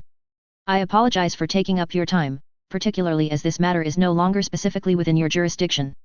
However, as you are informally one of the superior officers that the 203rd Mage Battalion and its support companies, as well as a respected member of the General Staff, I thought it best to contact you on this matter. By now, I imagine you have received a letter from Prince Wilhelm about my medical discharge. I admit and am ashamed that my mental state was so dramatically affected by the news of my sister's injuries, and at the time it is true I was unfit for duty by my prince's side. He was right to be concerned about me, and so I do not hold any ill will for him for attempting to block any potential reinstatement. However, this failure on my part is unforgivable. I have abandoned my comrades in the Letzenbourg Assault Company and the fellow members of Major Digirekov's battalion at a time when they need as much help as possible. Worse still, I have left the prince dangerously isolated and unprotected. Rirugen couldn't help but wonder if the woman was referring to the prince being protected from potential assassins or Digirekov as he read that sentence. However, he quickly pushed the thought aside, cursing his continued suspicions of the girl as he continued reading. Due to his intelligence and maturity, it is often easy to forget that the prince is still a child, and I know the incident involving my sister affected him just as deeply as myself. Indeed, I have heard some disturbing reports about his recent actions from my comrades, and I am concerned this is affecting morale. Although I am confident that Major Digirekov is doing her best to provide as much comfort and support to the prince as possible, she too is only a child, and I fear that both need support in such trying times. Rirugen paused again. Just the thought of relying on someone like Digirekov for emotional support was terrifying. He could only imagine what the prince was going through. Still, the woman was right, he was a child. How could he cope with losing someone close to him at his age? Could even Major Digirekov, rusted silver, cope with such a thing?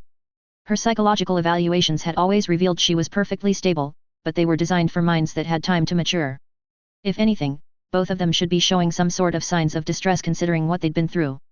Perhaps it would be better if both were away from the front, even though he'd endeavored to keep the girl away so her terrifying ideas couldn't continue to spread. Sending them to the front was likely only making things worse. But what was it that Digirekov had said during her interview? I have no other path. He murmured, recalling the words from her transcript. With an answer like that and her temperament, could they ever take her away? Was it too late to take the soldier out of the girl? If there were no hope for her, then perhaps they could at least save the prince from becoming like her. But then he had also vehemently opposed any efforts to remove him from frontline duty, publicly promising the Letzenbourg government he would not return until the war was over. He'd even going so far as to use his influence at the imperial court to get his way. Why are they both so damned difficult? He sighed, rubbing his eyes under his glasses before returning to the letter. Since returning to Berlin, and seeing to my sister's ongoing treatment, I have made every effort to speed my recovery and have taken the liberty of having a military doctor retest my fitness for duty, see attached. It is my greatest hope to return to the prince's side as soon as possible. Since you are widely respected by the personnel department, I hoped you might be able to assist with expediting their review of my case. I know it is impossible to dissuade him from fighting for Letzenbourg, but if he must put himself in danger, I want to be able to support him. If we are at all able to keep Prince Wilhelm as a shining example to the troops, I would like to do my best to keep his morale high so he can pass that on to those around him. I'm sure you understand, as you seem to have done much to support Major Digirekov these past few years, and she still speaks very highly of you. With friendly salutations. Captain Sophia Zerbest. The last sentence left Rirugen in stunned silence as he tried to wrap his head around the words. Digirekov speaking highly of him and his support? Surely there must be some mistake.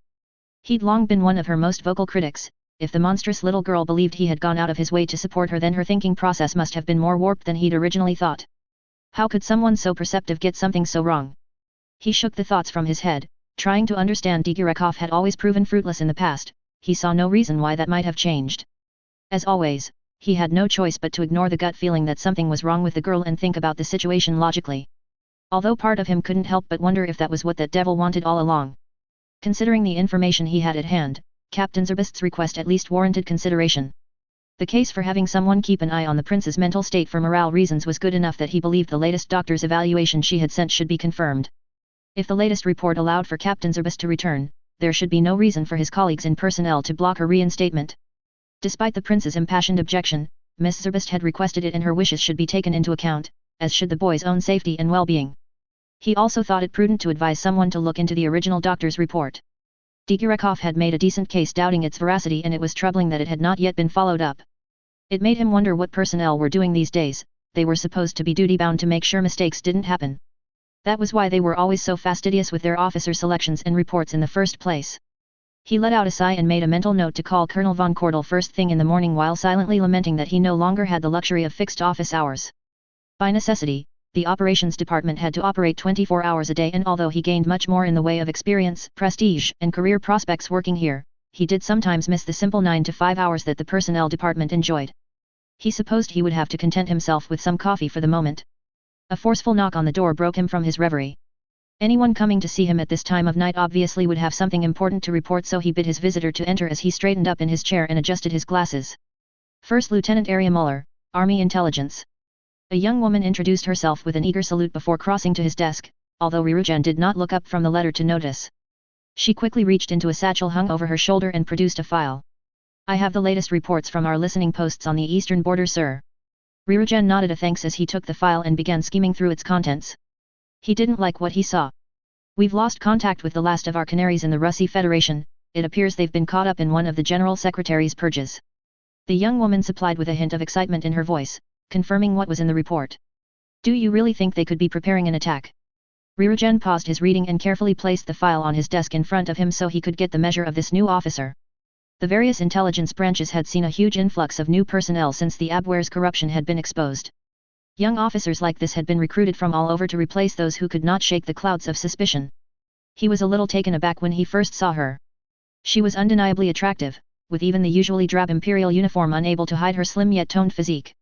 Life in the army had saved her from the food shortages that increasingly caused malnourishment amongst the civilian populace of late, and perhaps that was why he found himself subconsciously taking note of his figure. Although he quickly chastised himself for it. He was her superior officer and several years her senior. It was unacceptable for him to even think about her in such a way. Particularly after the ugly incident involving Admiral Canaris. He coughed and averted his gaze, hoping to cover his embarrassment before studying her face instead. Trusting that his past experience with personnel would give him some better insight into the young officer. She wore an eager smile, framed by brown wavy hair that, although not strictly within regulations, was neatly tied back, framing her face. It was a smile he'd seen countless times on the faces of cadets during his time working at the military academy. However, unlike many of those trainees, there was no sign that it was forced, and she seemed genuinely pleased to be here, even at this late hour.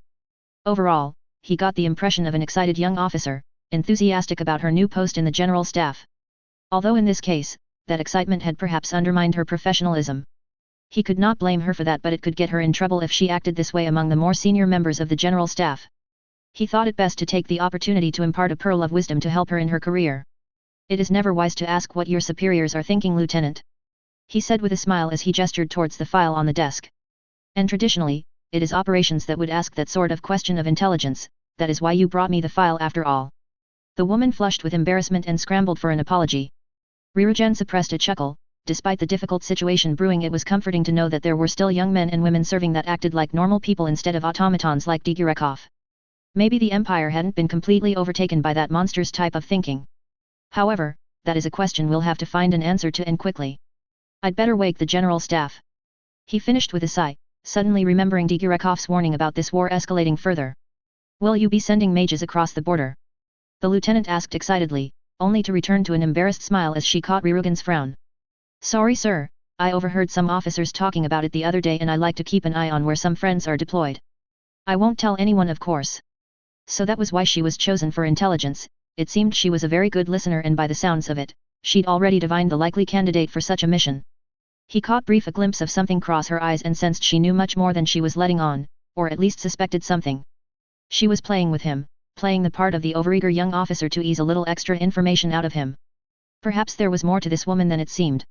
You need to be more careful about what you say, Lieutenant, and what you listen to. He replied as he rose from his chair and began ushering her out of his office. With this news they would both have a lot of work to do. I'm sorry sir, I'll be more careful in future.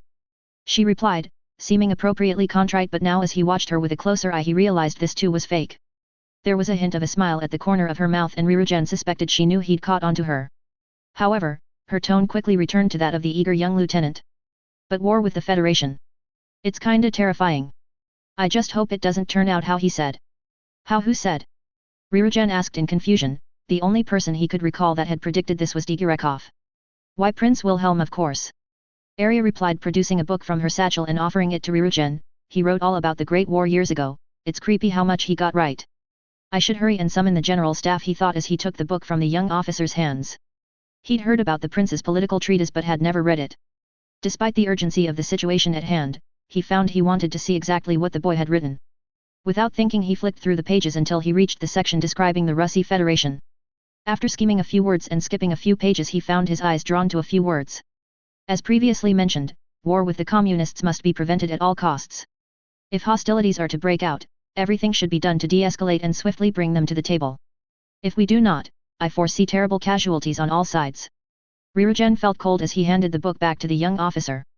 How could it be that both the prince and Igirekov had foreseen this possibility but no one else had? And why, after all that had happened, had no one heeded these warnings? Don't worry, sir, he didn't get everything right and we don't really know anything yet. The lieutenant added, sensing his concern. However, it did little to ease his sense of unease. Considering the reports, all we can do is pray that he got this one wrong. He said eventually, mentally adding, if God still answers our prayers, that is. 40 years after the war. Somewhere in the Bomerwald, Austria. Maggie stood in front of the quaint little cottage in the middle of the Austrian countryside and wondered if she had somehow misread Andrew's messily scribbled directions. True, the area was beautiful, with green forest and ice-tipped mountains dominating the scenery for miles around. But the humble little hovel several hours away from civilization was not the place she had envisioned one of the most prominent surviving generals of the Great War living. Particularly not one that was now in his 70s and still so active in the veterans' charities in Berlin. She half expected to see a girl in a red hood skipping up the road, bringing treats for her grandmother. Was this really the home of an elderly ex-soldier? She double-checked the notes she had swiped from her mentor and, after ensuring Andrew's poor handwriting hadn't somehow led her astray, she carefully opened the quaint wooden gate that led into the colorful and well-maintained garden. The smell of flowers filled her nostrils as she made her way down the path, and she couldn't help but reflect on how peaceful it was as she approached the door of the cottage. Part of her even wanted to wait a few moments and enjoy the good weather and beauty of the garden before she ventured onwards, however her thirst for knowledge would not allow her to idle for too long. Instead, she steeled herself for what was to come by straightening her dress before tugging on the iron handle that connected to a hidden bell inside. The doorbell chimed, and there was a brief moment of silence before the sound of movement from inside the house as the occupant made their way towards the door. After a few moments more, the door creaked open, revealing a tall thin figure with grey hair, a long strand of which fell along the side of his face, framing a calm and collected expression. "Ah, Miss Winton, I presume." The man spoke, his baritone voice showing only the slightest strain of age as he spoke in heavily Germanic accented Albisch. "I hope you didn't have too much difficulty finding us." General von Rirujen. "No, not at all." Maggie lied, offering out her hand for a handshake. It had taken hours to get all the way out here. It was almost as though the man had purposely decided to move his family as far away from the city as possible. "Thank you for taking the time to meet with me. The pleasure is mine," the man said, taking her hand, "and I'm retired, there's no need to refer to me by my old rank. Herr Rirujen is fine, or MR if you prefer." The elderly man's hand was almost as cool as his stare as they shook hands in greeting. Behind his bottom-rimmed glasses, he had cold, calculating eyes that spoke of a man used to hiding his thoughts. She could already see why Andrew and his colleagues had struggled to gain much information from this man. He seemed like the type that played his cards close to his chest and chose his words carefully. She suspected his use of Albisch from the outset was not coincidental either. She had expected to be conducting the interview in Germanian and had been a little surprised by the man's fluency in her mother tongue. It was likely a way for him to avoid uncomfortable questions by acting as though he did not understand if he needed to. Maggie did her best to keep her suspicions from her face and smiled politely. She had a feeling this was going to be an interesting, if challenging, meeting. This man's wits had clearly not dimmed with age, and considering he was the leader of the legendary Rirujen Kampfgruppe, she could expect him to be a formidable intelligence indeed. She would have a difficult task ahead of her, she was sure. However, Maggie had a few tricks up her sleeve. With the introductions over with, the old general led her into the cottage and ushered her into a cozy-looking study, leaning heavily on a cane as he made his way through the house. He invited her to sit on a small couch before disappearing to fetch some refreshments, leaving her alone. Like any good journalist, she took the opportunity to snoop around. What she found was a little disappointing, however. Unlike most of the old soldiers she had interviewed during her time working with Andrew, the general did not display any of his past glories or achievements. Instead, the walls and furniture were decorated with pictures of family and loved ones, with a black and white photo of the general and a curly-haired woman sitting with pride of place on his desk. Other than the photos, there were numerous books spread across the room, but even these had very little relevance to his martial past.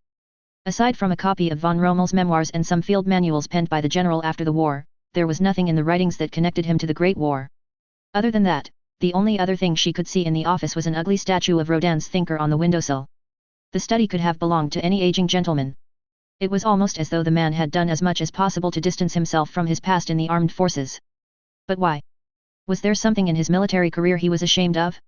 She took a few moments to rummage through his desk, cursing as she found a locked drawer barring her progress. She would not be deterred, however. A lock implied something she was not supposed to see. After a quick check to be sure the general would not be returning yet, she took a pin from her hair and carefully began picking the lock. She'd had the fortune to pick up the skill from an ex-thief turned locksmith she'd once interviewed, although she had never told Andrew about it.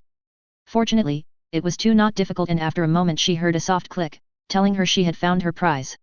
Within the drawer was a picture frame buried under a pile of documents. The papers again revealed little of import, being mostly related to his charity work, but the picture proved to be far more interesting. She couldn't help but smile as she turned the frame over, revealing a photo of a much younger General Ryugen in full uniform with a teenage girl standing at his side, looking almost awkward in civilian attire. She instantly recognized the second figure, although only because it resembled someone she'd already spent an awful lot of time investigating recently. Indeed, it was the younger version woman she had come to Germania to interview in the first place, albeit with little success so far. Frau Tatjana Ansbach. She'd not been able to unearth very much about the businesswoman's youth. It was strange that she would come across some information about her here of all places. Evidently the retired general had some sort of connection with her, and had done for a long time, but why had he never mentioned it to anyone before? And why had he tried to hide the picture from her?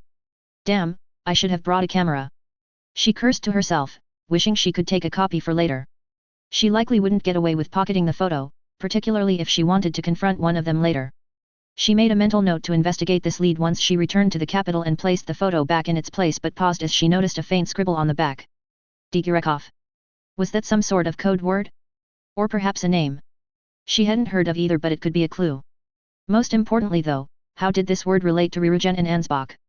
The sound of the retired general returning broke her from her thoughts, and she hastily returned the picture and papers before returning to her place on the sofa. She had to hope he wouldn't notice the drawer had been unlocked, at least until she had left, and for now her questions would have to go unanswered. I apologize for the wait, my wife is down in the village at the moment, so there's only the two of us here for now. The ex-general called as he re-entered the study with a tray of coffee in hand, limping slightly without having the use of his cane to steady him.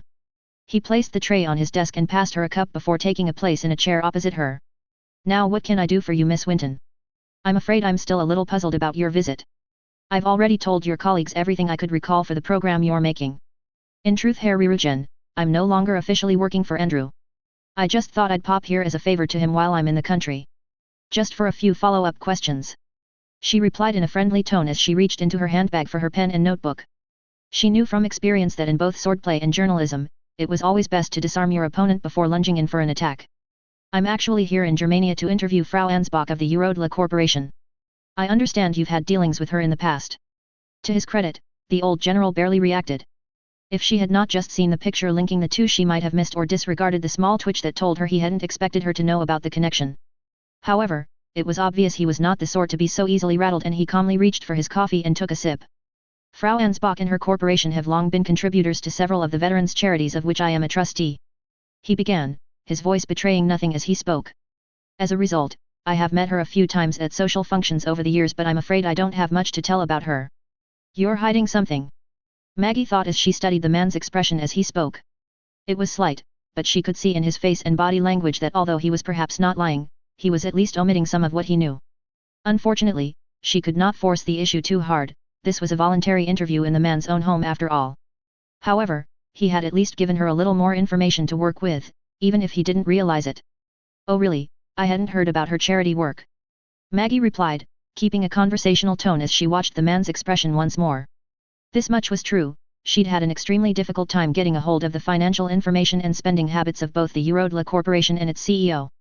Particularly where she got the money to start up the company in the first place. At a time when most people in Germania were struggling to find the money to feed themselves, Ansbach had managed to find the funds to create what had now become one of the most successful companies in the world. It's odd that she would choose so many ex-military charities, isn't it? Surely he would have been too young to serve in the war. Why would she be so interested in those organizations in particular? The man seemed momentarily shocked. She suspected that he had believed she had divined the link between them because of the charities. Since he did not realize she had seen the photo, he must have been quite surprised that she had seemingly found it from elsewhere. However, he soon rallied and readopted his outwardly calm expression. I couldn't possibly comment on what she chooses to do with her money, however, she has generously donated to charities aimed at helping soldiers ease back into society. Particularly those who have suffered from combat fatigue or shell shock as we call it today. The old general replied carefully, causing Maggie to inwardly curse as he cut off her line of questioning. I understand she also has an interest in funding scholarship programs as well as being a regular donor to several orphanages around the country. His answer was too well rehearsed, too smooth. Her instincts told her there was much more he wasn't saying. The picture was proof he knew more about her than he was letting on, but why keep so quiet about it? And why had he avoided the question about her being too young to serve? The official line on all sides was that children hadn't served in the Great War. Even if she didn't believe it, there was no reason for the general to act so cagey about it. True, there were stories like the devil and the saint, but all official accounts said these personas were simply propaganda pieces. Most everyone agreed that aside from the occasional report of a few youngsters that had lied about their age, and the so-called Letzenbourg maskets, no one under 17 had served on either side during the Great War. That had been one of the main reasons Andrew always shot down her theories about the saint. But what if that wasn't the case? General Ryugen was one of those who would know if the official line was true or not. Perhaps that was the reason for his reticence on the matter. This could be big. Maybe this was her chance to prove her theory that the saint really had been the young Prince Wilhelm von Hohenzollern. But she had little more she could press him on. It was time to go for broke. I see. She replied, making a note of the general's words in her notebook. And what about Digirekov? The man's expression suddenly turned cold and the friendly smile disappeared from his face. She hadn't expected the man to lose his composure so easily. Clearly whatever Digirekov meant, it was important and she wasn't supposed to know about it. She felt a slight chill up her spine as the man's eyes bored into her. Where did you hear that name? He demanded quickly, a hint of anger tainting his voice for the first time. However, if he sought to intimidate her, the man had another thing coming. She would not be deterred so easily. So it is a name. She cheered inwardly, elated that she had again prized a little more information from the man. But who was it? And what was the connection to Ryugen and Ansbach? She would need to do some digging when she got back to Berlin. It looked like her interview with Frau Ansbach would be more interesting than she could ever have imagined. However, she would try and get as much from the retired general as she could first. It is an ex-officer's name I came across in my research, in one of the charity documents. She lied, hoping the charity might be the link between them. She knew it was a risky bluff considering how little she did know, but it was the only thing she could think of to keep the pressure on the old man. Maggie did her best to maintain her light and friendly demeanor as she sat under the cold gaze of the aging soldier, however internally she was starting to feel a little nervous. She took her cup and made a show of nonchalantly sipping her coffee. It was surprisingly good, not as good as a proper cup of tea of course, but it helped distract her from the general's glare. Eventually, the man's expression softened and he seemed to return to his former calm self. I thought you said you hadn't heard of Frau Ansbach's charity work. He said, a hint of a smile returning to the corner of his mouth. Damn, Maggie swore inwardly as she almost choked on her coffee. She'd been careless and allowed him to use her words against her, just as she had been doing to him. Worse still, she'd sent a clear signal that he'd caught her out by nearly spilling her drink down herself. I'm afraid I served with a lot of officers during the years, I can't be expected to remember the names of all of them. The former general continued, at least saving her from the embarrassment of explaining herself. However, he shot her a look that told her she would get no more information from him about this Digirekov character. You were here with some follow-up questions pertaining to the Great War, correct? She supposed that was all she would get about Ansbach for now, but at least she'd found some leads she could follow up on again later. In the meantime, she still had to see if she could find out anything else that Andrew could use on his special report. Hopefully, she hadn't made that a more difficult task than it needed to be with her previous questions. Yes, of course. As you know, we've completed the programs on the earlier parts of the war, so perhaps we can skip to a little later. She replied politely, flipping to a new page in her notebook. What did the Empire do when it first suspected an attack from the Federation? Author's notes. Hi everyone, and as always thank you for reading, reviewing, following and favoriting. I feel like I say this every time, but I meant to get this chapter out a lot quicker. However, this time it took a little longer because I needed a little break, so started writing a little bit of something else instead. Additionally, with certain current events I wasn't exactly super hyped about writing about an invasion, so was dragging my feet a little as that comes next. That said, I'm reasonably pleased with this chapter, even if it does feel a little mishmashed together to me.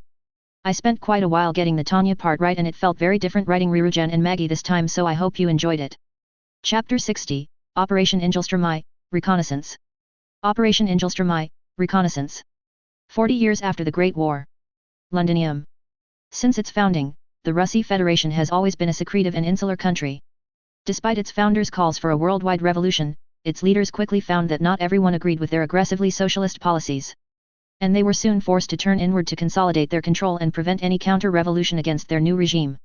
Even several years after the overthrow of the Tsars and unwavering efforts of their secret police to root out all trace of these so-called enemies of the state, the country remained almost completely closed. A mystery to the rest of the world. This was especially true under the brutal leadership of Joseph Shugashvili, whose purges are now infamous around the world. Even if they are still not openly spoken about in the Federation. This is perhaps why it is so difficult for us to understand the reasoning behind the Federation's decision to attack the Empire when they did. Indeed, looking at the few facts we know building up to March 15th, there seemed to be no logical reason for the Eastern Bear to intervene at all. It's perhaps fortunate for the Empire that they had never truly learned to trust the Communists on their border. Even during the darkest hours of the Western Front, the Empire kept some troops nearby to keep an eye on this incongruous neighbor. Had this not been the case, the war may have been over much sooner. At least the war against the Empire. Andrew WTN Special Correspondent. March 10 Unified Year 1926. Letzenbourg-Dusseldorp Railway, Letzenbourg. Willibald Koenig let out a sigh as he watched the dark barren landscape of the Letzenbourg countryside pass by the window. The workers and engineers had been quick to repair the broken infrastructure after the success of Operation Revolving Door, but the land took longer to heal. Even months after the fighting, only a few specks of half-dead grass had managed to find their way towards the ugly brown scar that covered the country where the trenches now lay abandoned and run down. It looked as though it would never heal, perhaps it never truly would. It hadn't been so long ago that he and his comrades in the 203rd had flown above this area, fighting for the freedom of the Empire and their Letzenbourg allies. At the time he hadn't thought of this area as anything other than the battlefield, it hadn't occurred to him that this land had actually belonged to anyone. Now he could see people here and there, normal civilians picking through the debris and craters for some remnant of what they had once left behind, along with soldiers searching for mines and unexploded munitions. He couldn't believe anyone would want to come back here. Why would they? It was an ugly mess, no longer any use to anyone. I know how that feels. He shook the thought from his head before turning away from the window and staring down at the prosthetic hand strapped to his arm. Due to the intensity of the war on the Rhine, he was far from the first soldier to receive a false limb. In truth, he knew he was lucky, there were hundreds if not thousands who had received far more grievous wounds than him. Most were fitted with something more basic than his artificial hand, such as a hook or claw, while others were given false legs so they could walk. All were designed to allow them to grip or move so that they might return to work in some sense of normality, albeit with a degree of difficulty. However, as an officer, and a mage to boot, he was allocated something a little more extravagant. The Empire believed in giving the best to its elite soldiers. He'd been told it was one of the finest available, designed specifically to fool the casual observer that it was a real hand. It was lightweight and made of easy to clean and maintain stainless steel, a true piece of craftsmanship they said. And in truth, he could see what they meant. With a glove covering the palm and fingers, and his sleeve covering where it strapped to his arm, it really did look almost like the real thing. But it didn't move. Neither could it be adjusted to grip a rifle or handgun. It was an ornamental lump of metal designed so that people in polite society didn't have to stare at the poor disfigured soldier. It wasn't designed for the man who wanted to get back to work, it was designed for the officer that had to be around those who would feel uncomfortable seeing the cost of war. He hated it. The so-called lightweight did nothing to distract him from the constant dull ache that had accompanied him since they'd been forced to take the remainder of his hand. And although the design may have fooled a casual bystander, it did nothing to help him forget what he had lost. Not just his hand, but his ability to fight alongside his friends and comrades, his ability to make a difference. I'd be better off without it. Hell, with one of the hooks the enlisted men are issued with, there's no reason why I shouldn't be back in the air with the others. He complained inwardly, resisting the urge to rip the thing off and throw it across the railcar. However, the memory of the major during training appeared in his mind, the image of her contemptuous stare giving him pause as he forced himself to calm down. She wouldn't accept him back like this, she'd said so herself as she'd seen him off. I understand your desire to continue working, but your career as a frontline officer is over. The memory of those words still stung as he recalled the dispassionate way the major had informed him that he was no longer officially part of the unit. Your skills can be better utilized elsewhere. Elsewhere. He repeated with a sigh, wondering if she really meant that or just felt sorry for him. He could still remember how she'd tried to avert her eyes from his stump. Somehow the look of pity was far worse than the scornful glare she had given them while training in the mountains, or the manic laughter she often displayed as she assaulted the enemy. Maybe I should have taken the prince's offer instead. He thought, remembering the boy's visit as he had been boarding his ship back to the Empire. Unlike her, he'd been all smiles and acted as though he barely noticed his injury. It had been refreshing after the constant string of sympathy he'd received from everyone else. However, he soon turned serious and asked him a question he'd been dreading hearing. Do you still want to serve? He'd initially been insulted by those words, and even though it was the kind and gentle Prince Wilhelm, he was angry and could barely keep himself from screaming at the boy for even suggesting it. However, the boy quickly went on to explain that he had been quietly putting a little money away for each of the officers he'd been serving with, as a pension after the war or compensation in case the worst ever happened. It was typical of the kind-hearted boy. Even now, Warrant Officer Xanen and his family were living a little more comfortably after his discharge for food poisoning back on the Rhine. Although apparently, his intestinal problems had only gotten worse. Still, thanks to the prince's generosity, he and his family were able to live despite the man's ailments. If he lived modestly enough, the money that Prince Wilhelm had offered was enough for him to manage for the rest of his life if he chose to leave the army. He'd even offered him a little extra in case he wanted to pursue something new, like the beerhouse Newman had talked about opening after the war or the carpentry workshop that Sergeant Litz had been working in before he joined the volunteers. He couldn't do that though, he had always planned on staying in the military. Besides, he refused to allow himself to consider retirement while his comrades were still out there fighting. He'd never be able to look himself in the mirror again if he did. He'd told the prince as much and the boy had accepted it with a silent nod. Telling him he would do all he could to support him and giving him the business card of his accountant if he were to change his mind. No, I can't leave the military, for better or worse I'm here now. I'll just have to do what I can to make the best of it. Even with this thing strapped to my arm. He let out another long sigh and closed his eyes, trying to ignore the rhythmic throb from his arm as the train clicked along the tracks, and he thought about his new mission. He'd been assigned to oversee the training of the Letzenbourg volunteer brigades. Since the Letzenbourg Prime Minister had expanded the recruitment of these militias to those without magical talent, the quality and discipline of the soldiers had dropped dramatically. According to the official reports, they were said to have a lot of enthusiasm but not much else. A surprisingly candid assessment from an official document. From what he could tell, they were considered more of a hindrance than anything else by the general staff, and he'd been told by some of the officers that served alongside them that they were a mob that made the Dacians look like special forces. He could only imagine what the major would make of them. Worse still, the whole thing was political, with both the Letzenbourg government and what was left of their military leadership taking an active interest in the troops' training. He'd need to liaise with them regularly and so had been given the rank of captain for the trouble. It seemed most VIPs wouldn't interact with a mere second lieutenant. To think, they said a promotion would cost an arm and a leg. I suppose they were half right. In truth, Koenig didn't see why the Letzenburgers were so insistent about training more troops at all. The war was more or less confined to the south, there was no need for these volunteers. But it seemed there were plenty of people out there that wanted to fight for Prince Wilhelm, and neither the general staff nor the high command had been able to dissuade the Letzenburgers from continuing recruitment. There was even a rumor that the rulers of the little country had politely rebuffed the crown prince himself when he'd suggested toning it down. As such, they now had an untrained multinational rabble in uniform roaming the streets. He was expecting a difficult time, but, after months of convalescence, he needed something to challenge him and take his mind off things. It didn't quite feel like really being back at work, but it was the least he could do while the others were still fighting the Commonwealth and Republic. The train screeched, breaking him from his thoughts as the sudden deceleration sent a shooting pain through his arm. He did his best to ignore it as he opened his eyes and glanced outside again. They'd now reached Letzenbourg city, another place he'd only really seen from the air. However, unlike the scarred countryside surrounding it, the city was buzzing with activity. Evidently the rebuilding effort was in full swing here, likely due to the considerable funds contributed by the Empire when the prince had signed the Charlemagne Treaty. He rose from his seat, grabbing his briefcase from under the seat as the train finally ground to a halt, the engine hissing loudly as it vented steam. He stepped onto the platform and allowed himself a few moments to get his bearings, but was surprised to find there were already a number of Letzenbourg soldiers and a balding man in a suit making their way towards him. "Ah, Captain Koenig!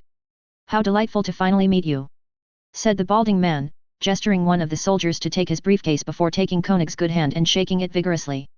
"I'm Pierre Dupont, Letzenbourg's Minister for Defense. Please come this way, we have a car waiting for you." Koenig blinked with surprise. He'd expected someone would be waiting for him, but he wouldn't have dreamed that a senior member of the government and Regency Council would be waiting on the platform for him. Maybe the political side of this assignment would be worse than he feared. "We're honored to have a hero such as yourself working with us," the man continued as he ushered him out of the station, the soldiers hastily attempting to form an honor guard around him. "We're very keen to do everything we can to help end this war as soon as possible, and I'm sure your input will be invaluable." Koenig found himself suppressing a smile as he thought of how the major might have reacted to the minister. She'd been full of scorn about the Letzenbourg regulars, let alone these new militiamen. Only Prince Wilhelm and his mages had managed to impress her, and even then, she was loath to admit it. He was sure that her assessment would be along the lines of, "The war effort was better off without you," or at least that's what she'd say once out of earshot of the diplomat. Still, if she were here, she would do everything in her power to whip the recruits into shape, just like she had for Grants and the replacements on the Rhine, and for the rest of the 203rd for that matter. He would have to do that too, although he didn't have an enemy trench or an artillery battery to help him out as she had. "If only we could do more to help against the Commonwealth's navy," but we've only just got the ports generously ceded to us by the Empire up and running. The balding little man continued as he led Koenig away from the station, heedless of any attempt to interject. Still, we plan on building at least 3 torpedo boats by autumn, it's not much but every little helps, et. Koenig began to wonder if all politicians spoke so much. So far he hadn't even had the chance to say hello and the man seemed to have no intention of allowing him a word any time soon. He began to see what they meant when they said the Letzenbourgers were enthusiastic. The way this man was talking, it sounded as though he expected them to invade the Allied kingdom any day now. Soon they arrived at the car, a luxury model imported from one of the Vaterland's most prestigious manufacturers with the Letzenbourg lion flying from 2 little flags on the front. Again, he found himself surprised and slightly overawed at the reception he was receiving. This was a vehicle for visiting dignitaries and royalty, not a low level like him. However, he was quickly ushered into the back of the car by the minister while the soldiers climbed onto some waiting motorbikes, and they raced off towards their destination. As you can see from the city, we're doing everything we can to aid the war effort. The sooner it's all over, the sooner His Highness will return to us after all. The minister continued, before pausing for the first time in their conversation. Tell me, have you any news of our prince? You were serving with him not so long ago, yes? I look forward to hearing any tales you have of him later, but is he well? Despite being the first time he had been allowed to speak, Koenig found himself unsure of how to answer the man. He hadn't seen the prince for months and although he had been in good spirits when he last saw him, from what he'd heard from Visha and the others there had been an incident and he hadn't been doing so well recently. He wasn't sure the man would like to hear such an answer however, something about the way the man spoke told him that he should be careful when talking about the young prince.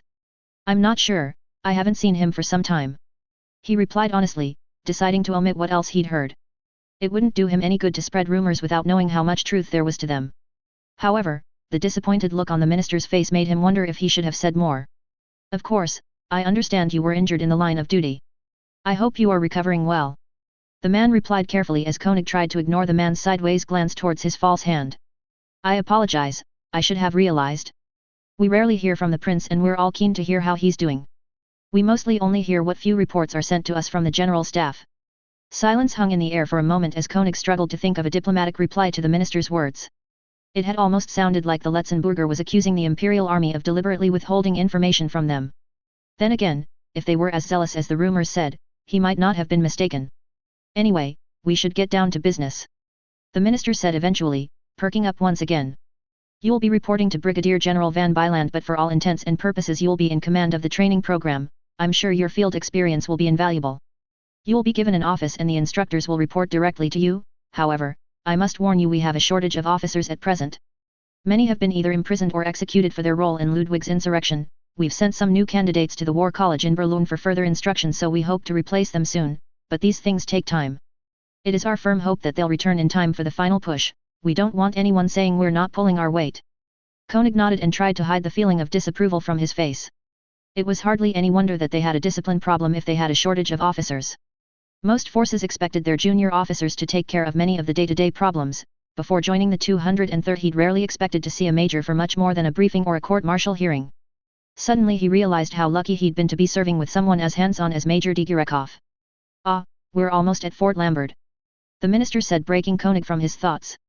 I'm afraid I won't be able to show you around myself, there is still much to do. However, the Prime Minister did ask me to extend an invitation to dinner this evening. I look forward to seeing you there. I'd love to hear some of your stories fighting alongside the Prince and Miss Digurekov.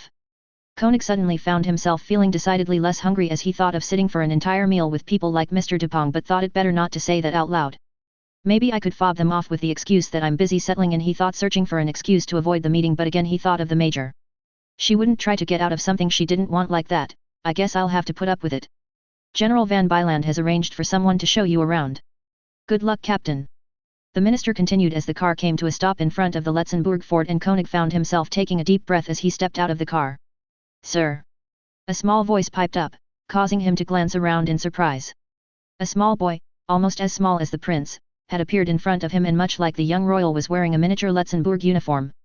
He stood stiffly in front of him giving him a salute and a determined expression. Private Second Class Reinhard Hausmann reporting. March 10, Unified Year 1926. Berlin Tempelhof Aerodrome, Berlin.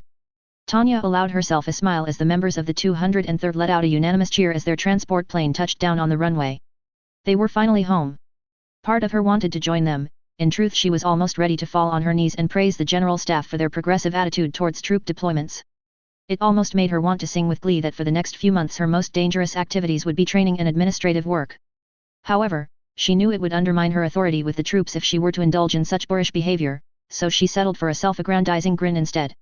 All hail the personnel department and their enlightened approach to conserving the health and well-being of their human resources. She smirked, hoping that being X was listening in on her thoughts at this moment.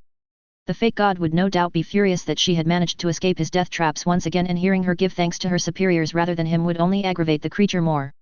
She counted that as a victory, further proof that an enlightened and civilized human being no longer needed outdated concepts like faith. All in all, their journey back from the south had been quite pleasant.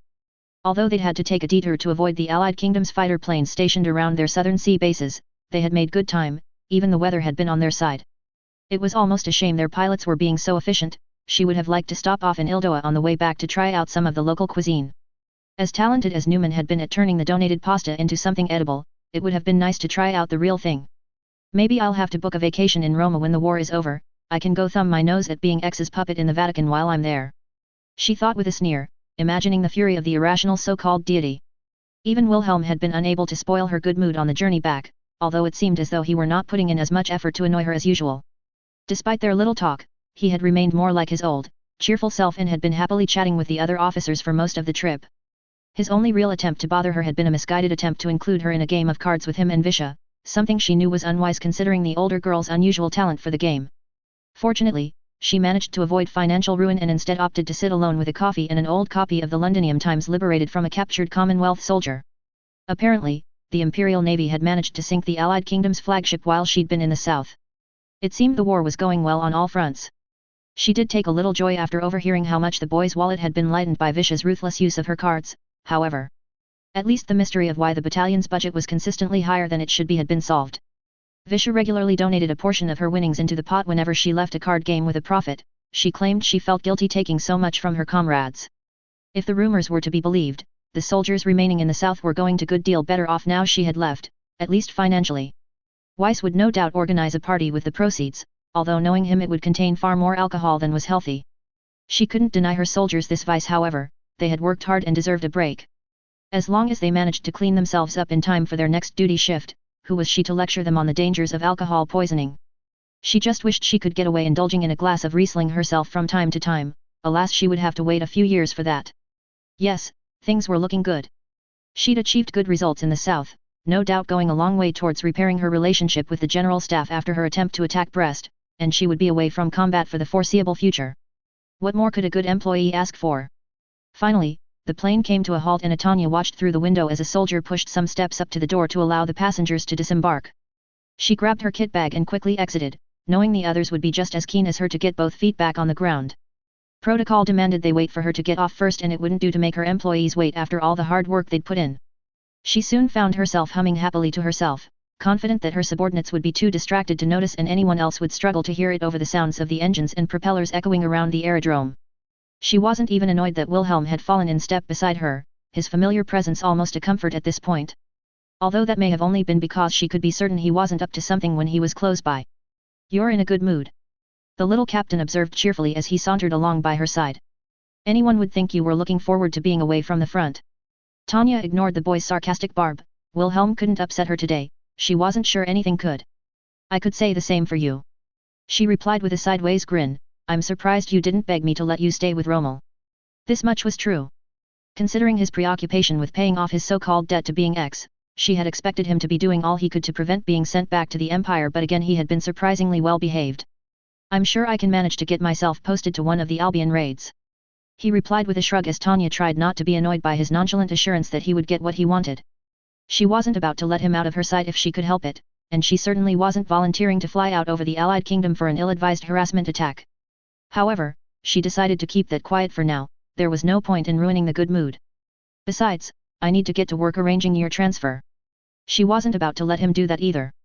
He'd embarrassed her enough with his display in front of General von Rommel. The last thing she needed was him repeating the performance for the senior officers of the general staff.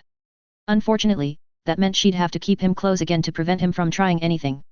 It was beginning to feel like she'd never get away from the problematic little captain. "It seems I can start work on that sooner than I thought," he continued, drawing her gaze towards a trio of approaching officers, including a pair of familiar faces. The presence of Lieutenant Colonel von Rirugen was always a comforting sight for Tanya. Since the generals were usually busy orchestrating the war, the colonel was often used as their personal messenger. It had gotten to the point that he almost seemed like the general staff's de facto mouthpiece, so having him here to meet them was a sure sign that her superiors had forgiven her for overstepping her authority. The second familiar face was one she would not have usually expected, however, it was no less pleasant to see her old friend Major Max von Uger. The last she'd heard he was working in the service corps under General von Zetter. As she understood it, he was one of the officers with the difficult and thankless task of making sure their supplies reached their destinations. Perhaps he'd been the one that had arranged their flight back.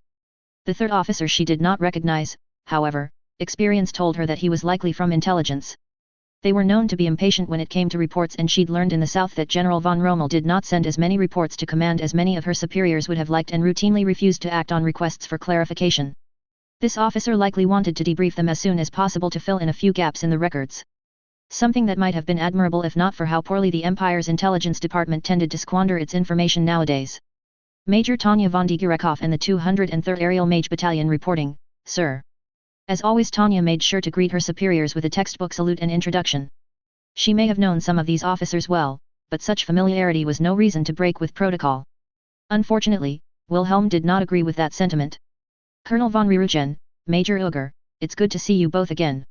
I hope you are well, said the boy, echoing her greeting in a far more unprofessional manner. Even his salute is sloppy. Maybe I'll force him to go through boot camp again so he can refamiliarize himself with the basics of soldiering. Welcome home. Rirugen replied with a friendly smile, fortunately unperturbed by the boy's lackluster show of civility.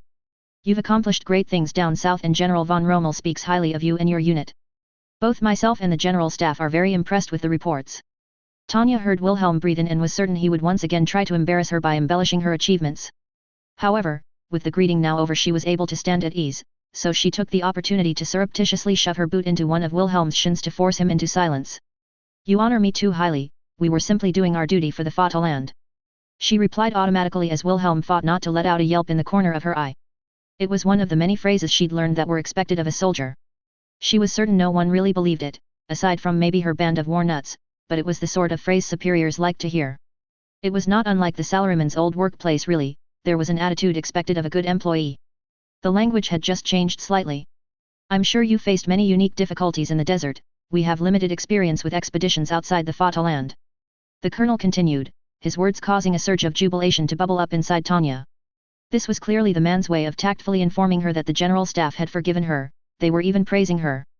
They were even acknowledging that she now had expertise that most of their officers were lacking in.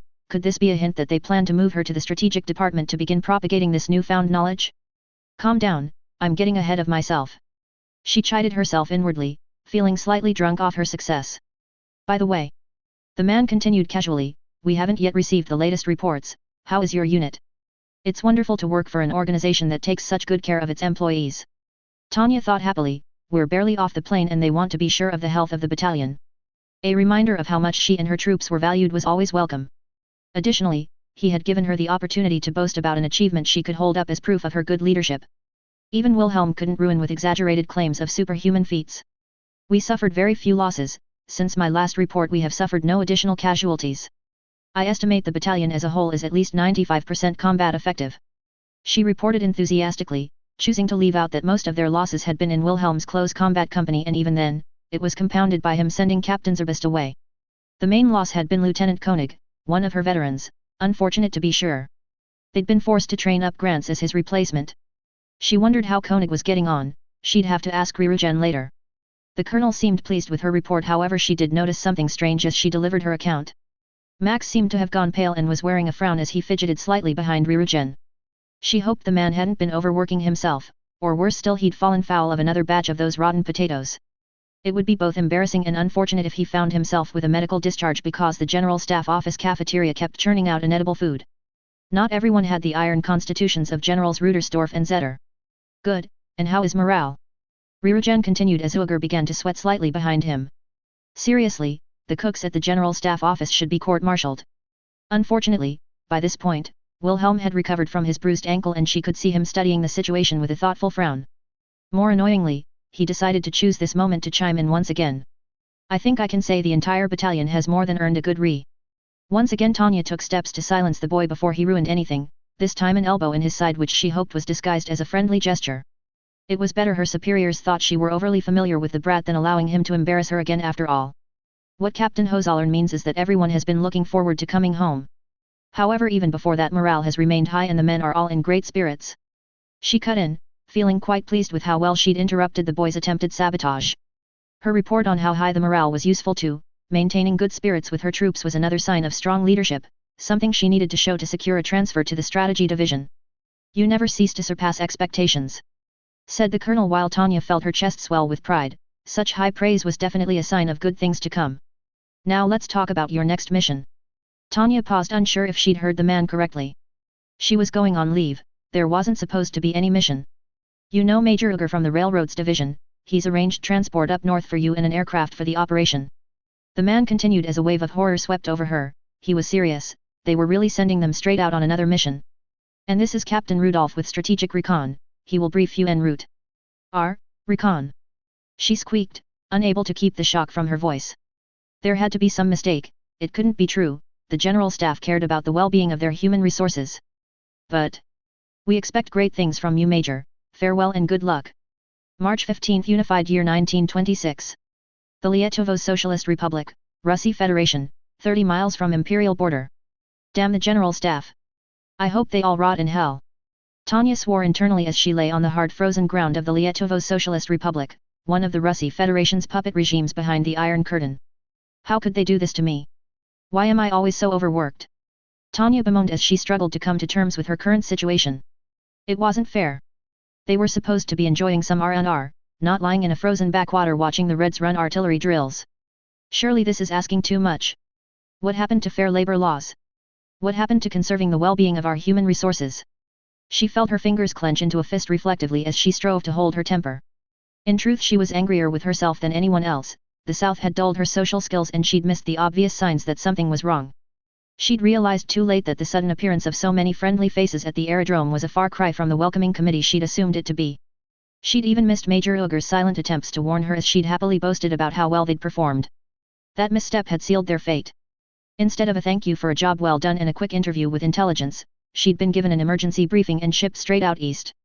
Rather than consideration from the General Staff, the familiar officers had been sent to make sure they arrived in a new theater as quickly as possible. And she'd allowed it to happen. It was intolerable. As much as she liked efficiency, she couldn't believe her superiors would stoop to adding so much to her workload out of the blue like this. They were acting like one of those black companies the Salaryman had heard of in the old world, where the management asked for unreasonable amounts of overtime with no compensation or reward. Had she been working in the private sector, she'd have seriously started considering taking her skill set to a competing company. Unfortunately, working for the military didn't allow for much choice when looking for a new employer, especially in wartime. The only competitors were other nations and threatening to defect would land her in front of a firing squad. Thus, she was stuck. The military had a monopoly over her time and they were content to run her ragged. That was why the private sector was infinitely more preferable to any public or state-run organization. They had a vested interest in keeping their workforce happy. The military could learn a thing or two from the business world, although she had to concede that free market ideals might not always transfer that well to the armed forces. She closed her eyes and forced herself to calm down, doing her best to ignore the damp making its way through her flight suit as the frost slowly melted underneath her. In truth, this mess wasn't entirely the General Staff's fault. If she were being completely honest, their reasoning for sending her out had been sound, and not a little worrying. The intelligence officer accompanying Colonel Rirugen, Captain Rudolph from the 437th Strategic Recon Unit, had revealed that the Empire's spies along the eastern border had fallen inexplicably silent. Worse still, there had been unconfirmed reports of vast amounts of manpower and materiel being directed towards the Empire's borders. This had understandably worried the General Staff and they were concerned the Russie Federation was up to something. Mass mobilization on your doorstep wasn't exactly something you could ignore. The whole thing could all be for show, of course. Totalitarian dictatorships enjoyed wasting men and equipment on pointless displays of power after all, but the Empire couldn't afford to be complacent. They'd been caught flat-footed by both Legadonia and the Republic in the past and they were determined not to let it happen again. Besides, the Federation had always played its cards close to its chest, you could never be sure what they were thinking. That was why the Empire had always kept some forces on their eastern flank, even when the Rhine was at its bloodiest, they hadn't moved. Everyone knew the Communists couldn't be trusted. Unfortunately, that was where she and her battalion came in. They had been ordered behind enemy lines to investigate, that in itself was enough to set off alarm bells for Tanya. If they were caught, the Federation could interpret the action as an act of war. That the General Staff were willing to risk gifting them a casus belli showed how serious this situation had become. However, it seemed they now had no other way to accurately find out what was happening in the paranoid country, particularly since the Abwehr was still recovering from the damage that Wilhelm had caused. The brass had done all they could to sneak them over the border as quietly as possible. After a train ride up north, they had been bundled into a camouflaged transport plane and sent over the Baltic Sea. The hope was that dropping in the night would both help avoid detection and give credence to the cover story that they were lost during a training exercise should they be caught. Either way, Tanya had no intention of being captured by communists. She couldn't be certain they would follow the rules of war. On an intellectual level, she knew this operation was necessary, they needed to find out what was happening and this was the quickest way to do it. However, there was one question that kept going through her head. Why me? Maybe there is something to be said about Wilhelm suffering from success theory. She thought with another sigh as she reached for her binoculars to take another look at the huge railway gun below. Communists, why don't you stick to ruining your own country? She murmured as she watched a Russie officer shout at his rabble of conscripts. She'd always thought it was optimistic of the Empire's leadership to think that they could live peacefully with such troublesome neighbors. She could understand why they tried, of course, they had to at least try to extend the olive branch and negotiate the non-aggression pact. They were logical people like herself, and as logical human beings, they undoubtedly hated war and believed that killing people was an inexcusable waste of resources and human capital. However, the communists believed in the destruction of personal rights and the free market, they believed in a totalitarian rule that removed almost all hint of freedom. The fact that they seemed to be so willing to throw away the Empire's kind offer of peaceful coexistence was proof they could not be trusted. If the worst happened, and they were forced to engage, Tanya could at least be sure that she was fighting on the right side. After all, fighting totalitarian communists in order to defend a relatively free world was practically a battle of good versus evil. A holy war of sorts, she thought with a grin, relishing twisting the definition to suit her purposes. She shook the thoughts from her head and concentrated on the task of observing the soldiers below. As expected, they seemed ill-disciplined and poorly trained compared to most soldiers she'd observed. She found herself tutting at their behavior as she watched, even the Dacians had shown more professionalism than this. Their poor performance was obviously one of the side effects of their flawed ideology. The removal of their personal freedoms and will to push for better accomplishments had ruined any potential they had. That was why communism was such an abhorrent system, its destruction of the free market and the ideals it entailed went against basic human nature. No wonder they needed to fill their forces with political officers to keep everyone in line. Still, she couldn't fault them on the hardware they'd brought. The railway gun was at least as big as the ones she'd seen on the Rhine, not necessarily a good choice in the terrain around the border, but it was an impressive sight, and it would have enough range to penetrate deep into friendly territory. If the goal was to coerce the Empire into some trade concessions, then this wasn't a bad tool to use. Its soldiers may not be all that intimidating, but looking at this showed they hadn't made all the same mistakes as Dacia. But why try this now? Why not when the Empire had been already fighting on two fronts? It seemed very strange that the Federation would choose the point when the Empire was, for all intents and purposes, winning the war to start threatening them. It was almost unnatural. States like the Federation relied on intimidation, they were experts at it, and they knew when best to employ it. Why hadn't they struck when the Empire was weaker? Are they subject to some sort of outside influence? The Allied Kingdom maybe? No, that couldn't be it. The Russie were politically isolated from the world, and even more unfriendly to the Allied Kingdom than the Empire. Could it be being X? No, that doesn't make sense either. She thought with a frown as she continued to watch the Russie troops heft their mountains of munitions from a nearby supply train. The communists were all almost exclusively atheists, it was one of the few good things about them. They had instituted a policy of state atheism and actively tried to remove religious iconography and replace it with the symbols of their federation. Although Tanya disagreed with the assault on personal freedoms, even the freedom to worship a foolish concept like God, and the attempt to shove their idiotic ideology down people's throats, she could understand the idea of ridding the populace of their archaic beliefs. It was just a shame the communists were so ham-fisted about it, just like they were with everything else.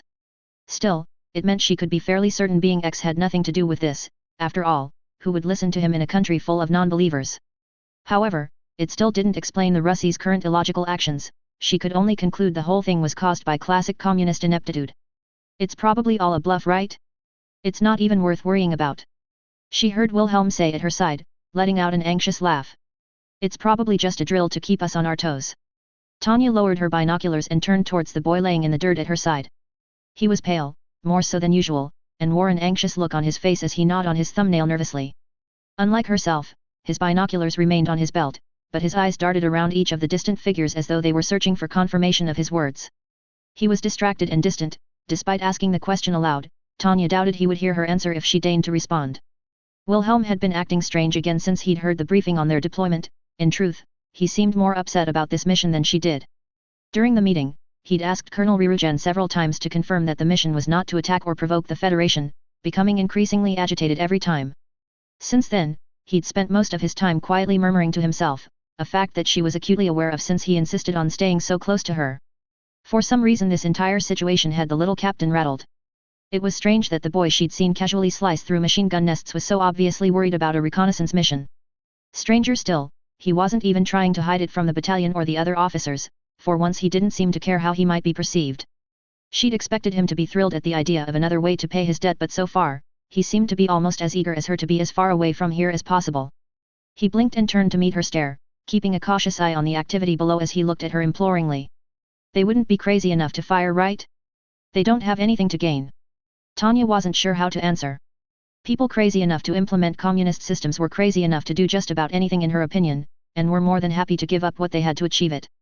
However, she felt a little shiver as she stared into his pleading eyes and found she wasn't able to force herself to say that to the boy right now. Weiss and the others will be back soon. Once we have more information about the other positions, we might be able to find out what's going on. She replied, opting for a neutral response as she turned back to her binoculars. Staring into those green orbs was making her uncomfortable. What's wrong with you anyway? You don't usually get this nervous about a mission. She continued, cutting the little captain off before he could ask any more impossible to answer questions about the minds of the communists. His latest bout of unusual behavior was already starting to grate on her nerves. What's the matter? Not enough Russie in the Federation for your debt? Very funny. Make jokes while we sit in hostile territory. The boy spat angrily and much to her surprise, causing a pang of regret about the petty jibe she'd made at the boy's expense. It'll make me feel much better when they drag me off to Ekaterinburg to be buried in a basement with my so-called cousins. Tanya paused her observation of the Federation forces and glanced over at Wilhelm again. She'd expected some pushback from her comment, of course. This was Wilhelm she was talking to, he always liked to have the last word. Usually, he'd just make his own little rebuttal, often infuriating her further, and move on. He wouldn't normally become so hostile and defensive over something like this. Did this mission really bother him that much? She felt like there was something she was missing. Calm down and stay quiet. She replied, mindful that the boy's sudden outburst might cause unwanted attention if they were not careful. What on earth are you talking about? In case you've forgotten, I'm not exactly the most popular person in these parts. Unlike you, they are still laboring under the assumption that I am royalty and therefore the personification of the evil oppressive imperialist ideas they've sworn to wipe out. If anyone realizes I'm here, they'll have every weapon from here to Siberia trained on me.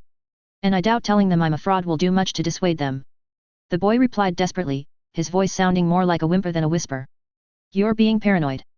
She replied quickly, trying to push aside the stab of guilt she felt for not sharing the truth about his heritage she had learned from Canaris. It isn't like they'd single you out. Easy for you to say. I've had communists trying to kill me all my life. They even broke into my room in the ducal palace. Now I'm in a country filled with these people, do you really think I want to be anywhere near this place? Tanya scanned the boy's face and words for some sign that this was another deception on the boy's part, but was surprised to see there was nothing but genuine fear. She hadn't seen him like this since the rooftops of Letzenbourg. Wilhelm was well and truly terrified. She wanted to laugh. The boy who usually had no fear of battle, who recklessly threw himself into combat with nothing but a sword, was scared of fighting the Federation. The boy who she'd seen take joy from cutting down Republicans, people whom Tanya had no real antipathy to aside from their stubborn refusal to surrender, was terrified of fighting people that she believed were beneath contempt. They almost deserved to have Wilhelm's murderous intent set on them as far as she was concerned. Although she would still lament the waste of human resources, of course, if only because without the communist brainwashing they might have been useful members of society. It was ironic, this was possibly the closest she'd ever come to truly understanding Wilhelm. He was almost making sense, except he'd gotten it was backwards. The little captain had finally grown a sense of self-preservation, but he'd done so at a time when they were on the precipice of fighting the only people in this world Tanya could conceivably consider evil. You really are a bastard, aren't you, Wilhelm? She thought with a grin, you're even more of a coward than I am. After all this time he was finally starting to act like a logical human being, he was learning to hate war just like her. Even this new showing of fear was healthy, it meant he might work a little harder to avoid doing anything foolish. She would have to make sure his new show of cowardice wouldn't affect his performance, of course, but she didn't expect that to be too difficult. In the meantime, she felt like having a little fun with him. After all, he'd put her through, she deserved a little payback. What's the matter, don't speak Russ? Worried your mind games won't work on the Russie? She teased, glancing back towards the railway gun below. You've always managed to trick them before, maybe you should brush up on your language skills. Trakot Tibaya. The bratty captain hissed back, grabbing her arm to tear her attention away from her duty. It's fine for you. If you're captured you'll just be sent to a POW camp. If they get me, I'll be paraded through Red Square and have my execution broadcast to the world. Tanya tore her arm away from his grip, giving him a brief elbow in the ribs in rebuke for his overfamiliar actions and foolish comment. Wilhelm was delusional if he thought a communist POW camp was any better than a firing squad. The Federation wouldn't treat their prisoners with anything other than contempt, but at least she now knew what the source of the boy's newfound fear really was. He feared being captured. She supposed it made sense. As a member of the imperial royal family, he was probably confident that the Republic or the other allies would treat him well if he were downed in combat. He had been the last time he'd been captured after all. Even if he'd been caught by one of the soldiers who'd seen how cruel he could really be, his social status would probably save him from the worst of it. But the Russie had been brainwashed into believing people like him were the devil, for lack of a better word. Suddenly his shield of privilege was gone. If anything happened out here he was in the same boat as the rest of them. Well, I suppose I should cut him a little slack, at least until we're back in friendly territory. We won't be captured, Wilhelm, I won't allow it. She replied, injecting authority into her voice in an attempt to calm the boy. If we need to engage, we'll take out what we can and break back through the lines. But the boy began only to be interrupted by the return of Captain Weiss. Sorry to interrupt, ma'am. Her deputy began as Tanya nodded for him to continue. The other positions are the same as this one, a lot of troops and a lot of heavy artillery pointed at the border. Suddenly, there was a loud grinding as the barrel of the vast artillery piece began slowly rising into the air. The sound of tortured machinery and metal filling the air as the massive war machine fought with gravity to position itself in firing position. Tanya ground her teeth with frustration before gesturing for Weiss to ready the others. It looked as though it was really going to happen. War with the Russie Federation. Abruptly, the weapon came to a halt and an expectant silence hung in the air. They won't fire, they can't. Wilhelm breathed as they stared at the gun, and for a moment it seemed he was right. But then the gun fired. Author's notes. Hi everyone and thank you all for reading. As usual, I have to apologize for the lateness of this chapter, however, the blame mostly falls on my beta reader's employer this time. The chapter has been finished for a couple of weeks, but due to his work, he hasn't been able to get back to me as soon as I would have liked. The upside of this is that I've been working on the next one, which I already think is much better, and I'm already over halfway through it. Hopefully, that means less wait, assuming Vimy Vickers 1919's employer allows him time to check it for me, that is. Overall, I don't believe this to be the best chapter I've written. It suffers a bit from being a transition from one theater to another and needs to do a lot of setting up for what comes next. I've tried to combat this by adding some humor here and there to keep it interesting, particularly with Tanya. Hopefully, that helped keep it a little more interesting. Trakot Tibaya means fuck you in Russian. I hope. Google Translate says it is, and that's about the best I can do. If I am incorrect and you know the correct way, please let me know and I'll adjust it. I thought about putting it in Cyrillic but worried it would be even less correct, and since most of my readers are unlikely to be able to read it anyway, it's probably for the best. Either way, I just wanted to show that we'll spoke Russie, even if I do not lol. Chapter 61, Operation Ingelstrom 2, Counter-Strike. Operation Ingelstrom 2, Counter-Strike. 40 years after the Great War. Londinium. On the 15th of March 1926, a shell from an Obukovsky railway gun fired its first shot in anger at the Empire. At the same time, the Commissariat for Foreign Affairs broadcast a declaration of war from the Russie Federation, officially marking the beginning of the conflict between these two nations. It is not an exaggeration to say this event shook the world. Indeed, it was so unexpected that even the Federation's own embassy staff were unaware of the attack until Imperial soldiers came to take them into custody. However, the true reason for this sudden assault remains uncertain, at least in the eyes of the Western world. The reason cited in the original declaration was that the Empire had refused the peaceful settlement on the matter of the disputed territories between the two nations. However, since this issue had not been raised by either party for several years prior to this point, most scholars agree that the pretext for this is false. Later during the Yalta Conference, General Secretary Joseph Jugashvili publicly declared that they joined the honorable cause to rid the world of imperial hegemony and liberate the countries that had fallen to them. However, once again scholars are more than a little skeptical about this rationale. Particularly since so many of the liberated states under Jugashvili's sphere of influence amounted to little more than puppet states loyal to his regime. Many simply believe it was a miscalculated attempt to take advantage of a weakened empire and that the reason the Federation hadn't attacked earlier was because its internal issues had not allowed it. However, one particularly noted scholar believes there is more to it than that. In his book, Behind the Steel Drapes, Professor Sherlock of the Londinium University describes an atmosphere of mass paranoia surrounding the Federation's decision to attack their western neighbor. Using surviving information seized from the Imperial General Staff, he claims that both Secretary Jugashvili and Commissar Luria behaved like men possessed when undertaking this war. with an almost laser-focused aim at bringing down their enemy. Of course, since these files were seized from the opposing side, it is reasonable to assume there is some bias.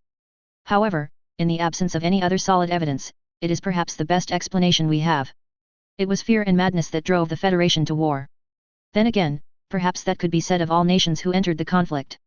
Andrew WTN Special Correspondent. Textbook for Little Citizens, The Story of Our Nation. Kind Mr. Joseph had spent many years working hard to make the people happy. He took away all the nasty and distracting things that might make them feel sad and took care of all the worries they might have so that we could all live together in harmony. With Mr. Loria's help, he even managed to find jobs for those who usually found work too troublesome and difficult, allowing them to count trees in Siberia so that even they could feel like they were helping their fellow workers. However, despite all his good work, Mr. Joseph was worried. The other countries did not have a great father like Mr. Joseph, and worse still, they were fighting amongst themselves. The militaristic imperials had started hurting their neighbors. The peace-loving Mr. Joseph was very upset by this news, and so he sought a way to bring the fighting to an end. But how? As a kind and loving father, he did not wish to hurt these wayward children.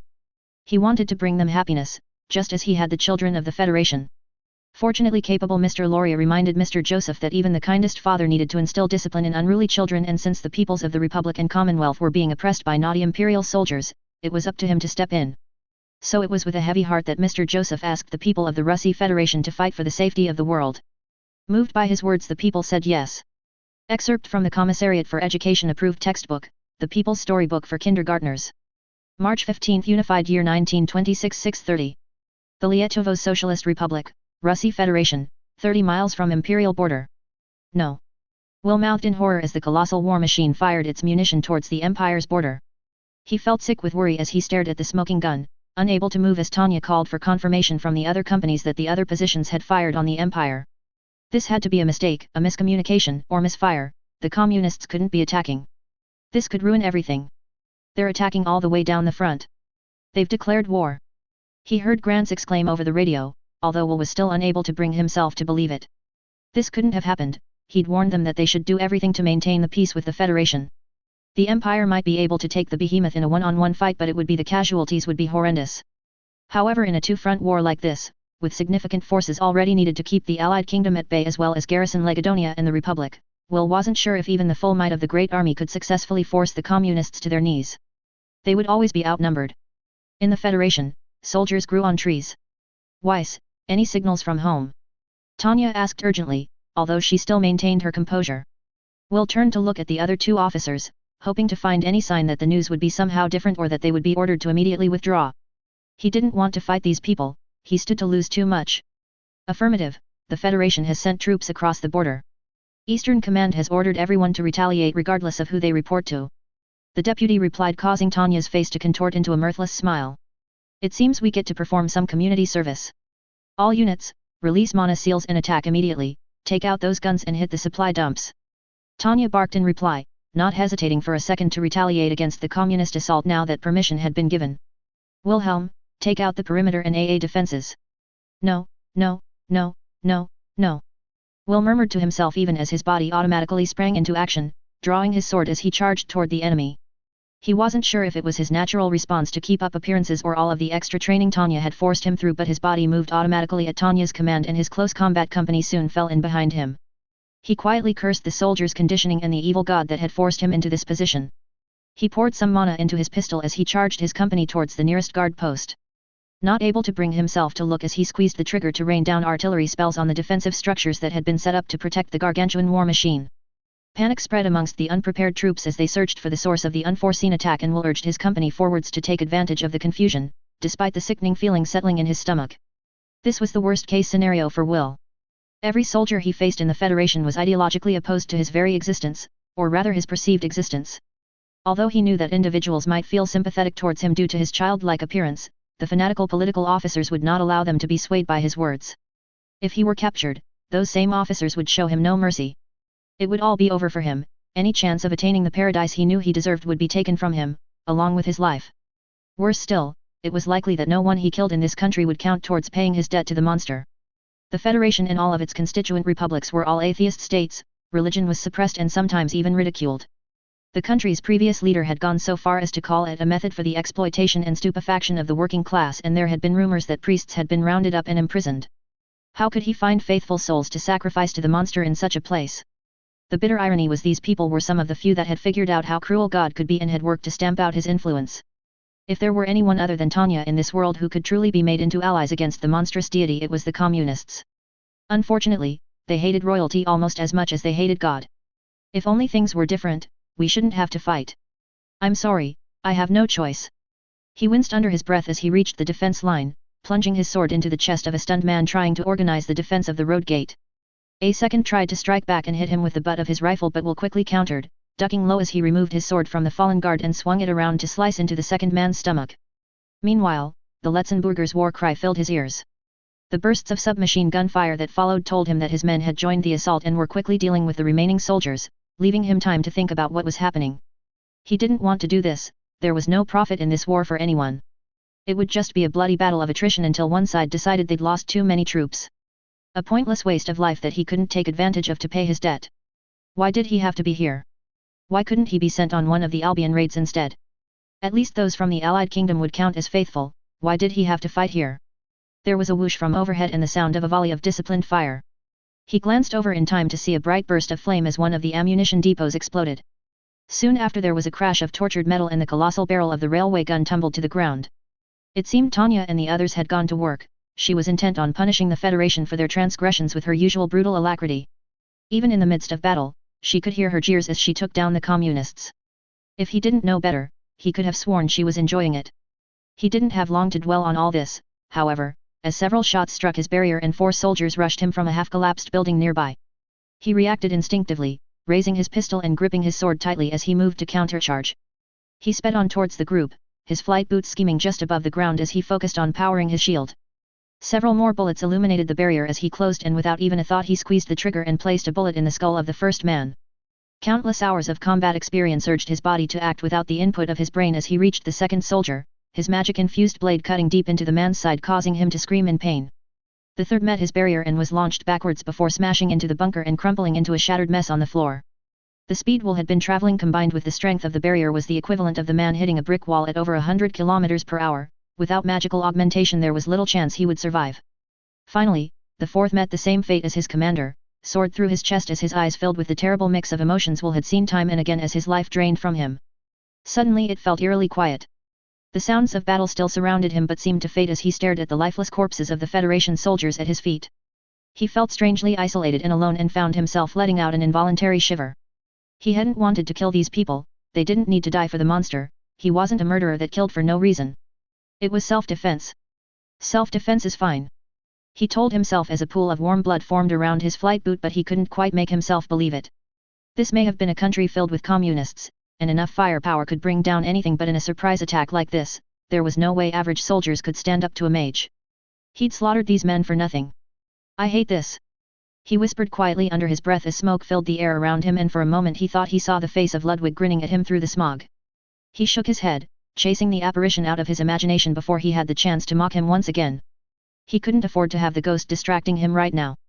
He turned and began striding away, opening his mouth to order his company to regroup when he felt something catch his boot. He looked down once again to find a small metal locket on a chain by his feet, evidently, something dropped by one of the soldiers. Despite himself, and the dangers of his surroundings, a detached sense of curiosity drove him to investigate further, and he used his blade to pick up the trinket. As he drew it closer to his face, it fell open, revealing a picture of a young woman holding a baby in her arms. A wife and child, perhaps? Suddenly a vision of Houseman filled his mind. He stood healthy, as he had been before the fall of Letzenbourg, but with a sad look on his face before it suddenly the vision morphed into the lifeless and bloody corpse he'd left spattered over the cobbles of his home city. He felt a stab of pain in his chest. Houseman had left a wife and child too, the only thing he'd ever wanted was to keep them safe and happy. Had that been this soldier's wish too? Had Will made this woman a widow and robbed a child of their father? For what? Nothing, his death didn't count. To God these people were worthless. Damn you! He yelled as he tossed the locket to the floor angrily, bringing his blade down on top of it and crushing it into the dirt. No, it hadn't been him. This was all the monster's doing, the cruel god that had set this up and forced him to kill for its amusement. It wasn't Will's fault, he'd had no choice. He wasn't the one making widows and orphans, that monstrous god was responsible for all of this. He had nothing to feel bad about. So why does it hurt so much?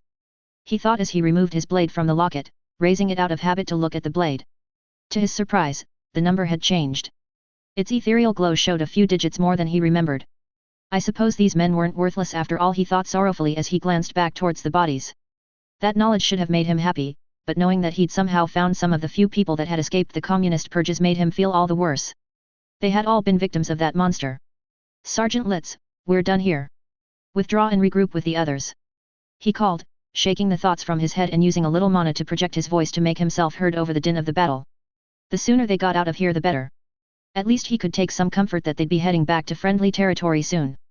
They couldn't stay behind enemy lines now that fighting had broken out, and they would need to get out of here before the Federation sent in reinforcements. Lost in thought, he took to the air, confident his troops had taken care of any nearby threat. Litz and men would be along shortly, he was sure. In the meantime, he had to think of a way for them to get out of this mess.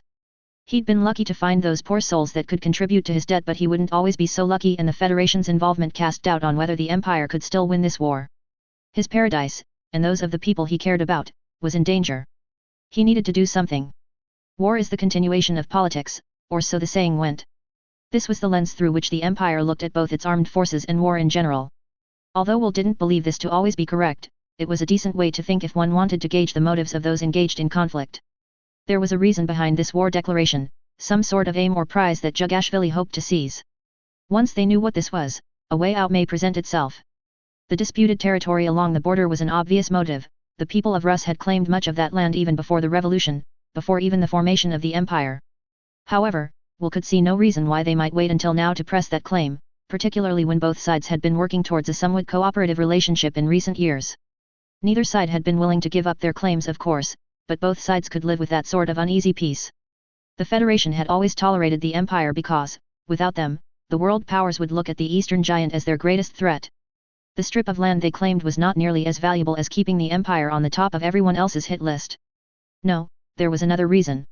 It was probably the shift in power within Europa that had brought them out of their isolation. The fall of the Republic must have led them to reevaluate their stance towards their western neighbor. The non-aggression pact must not have been enough to convince them we're not a threat. They must have gotten spooked by the Empire's success. Damn those diplomats in Berlin, I wrote an entire paper warning them about the need to keep the Russi out of the war. They should have had hundreds of civil servants working to keep them happy. What went wrong? Why wouldn't they listen? Still, things weren't as bad as they could be.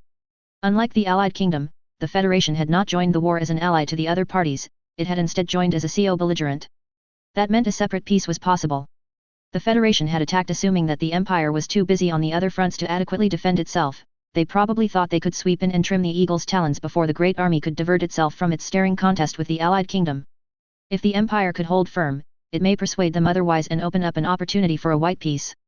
Yes, all they had to do is put up a stiff resistance, then the diplomats can hammer out a quick peace.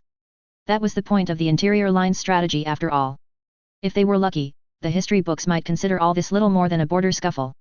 Once this issue was dealt with, Will could get back to fighting enemies with a greater chance of helping him pay his debt, and paradise would be back within his grasp. At least the parts of it he still had left. He began feeling a little more confident as he returned to Tanya and the other company commanders. By now the battalion had regrouped and they were looking down at the devastation they had wrought upon the communists.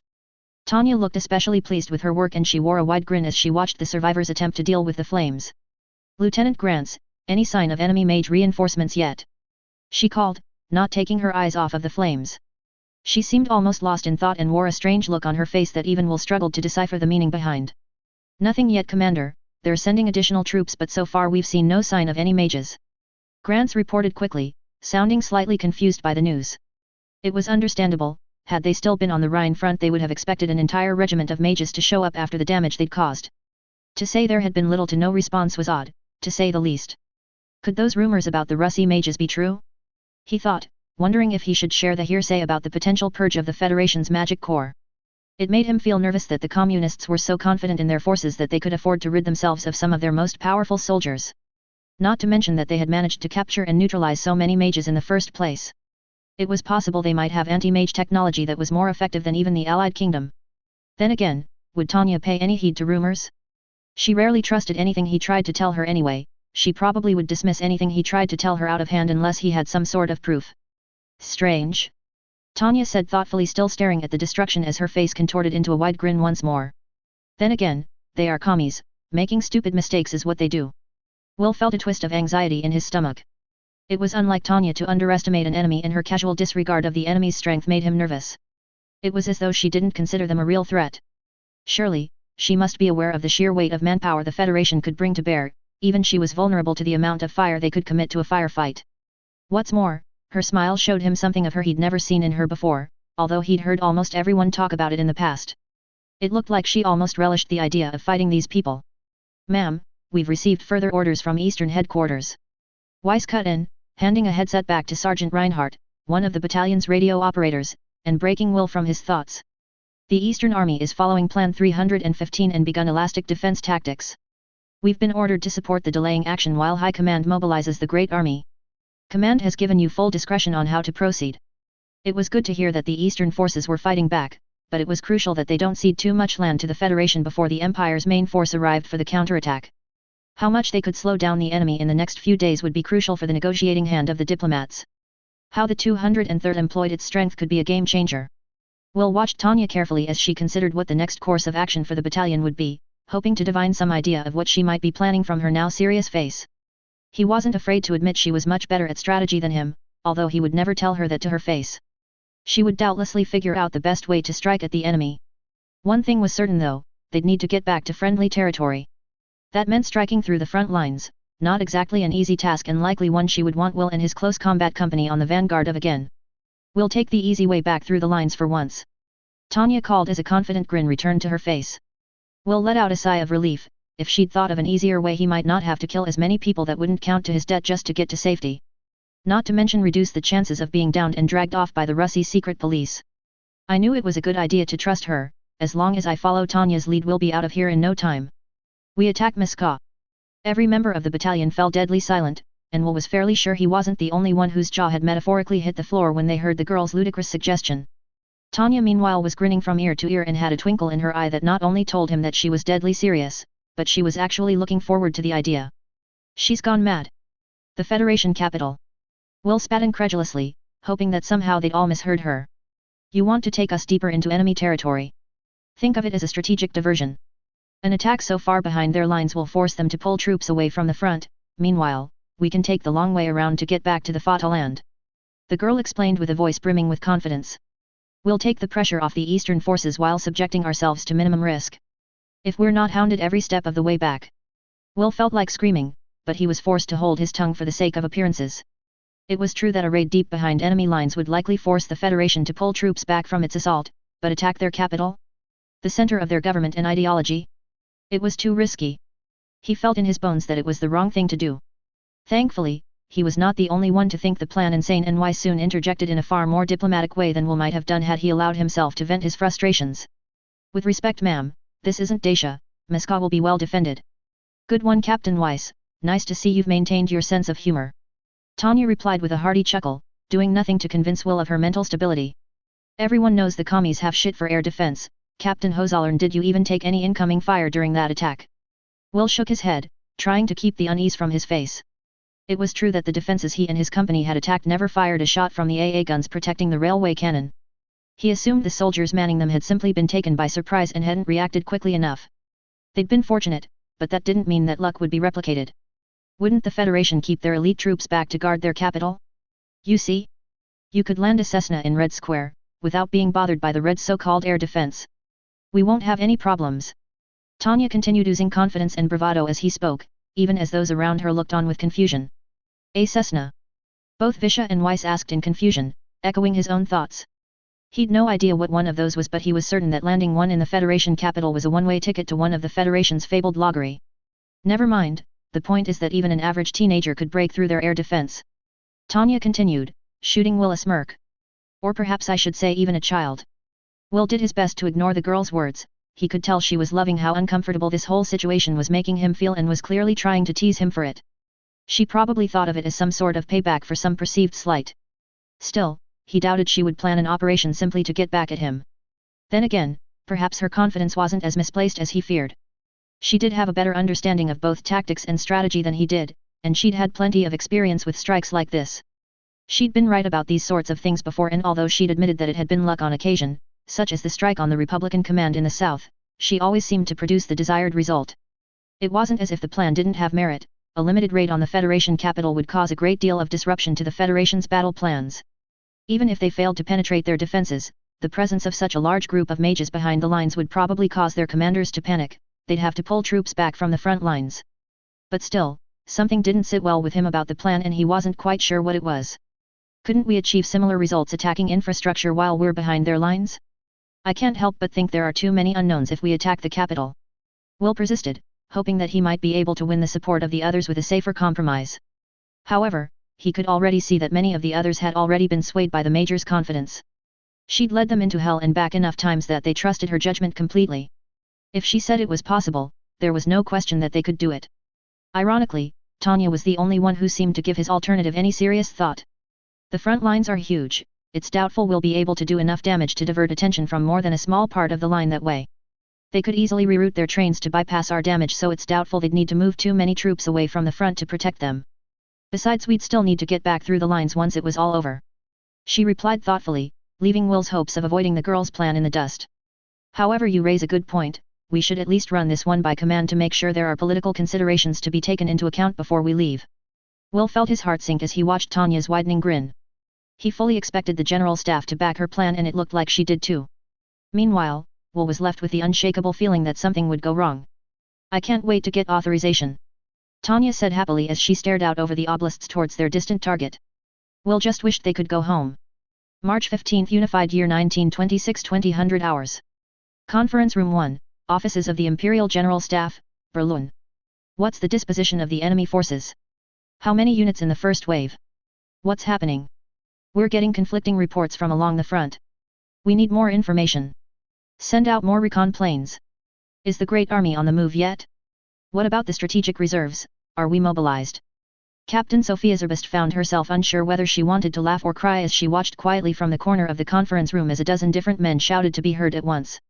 The Imperial General Staff was considered one of the greatest groups of minds in the world, yet now there was a crisis. Most of them were acting like panicked children desperate for some comfort from their mother.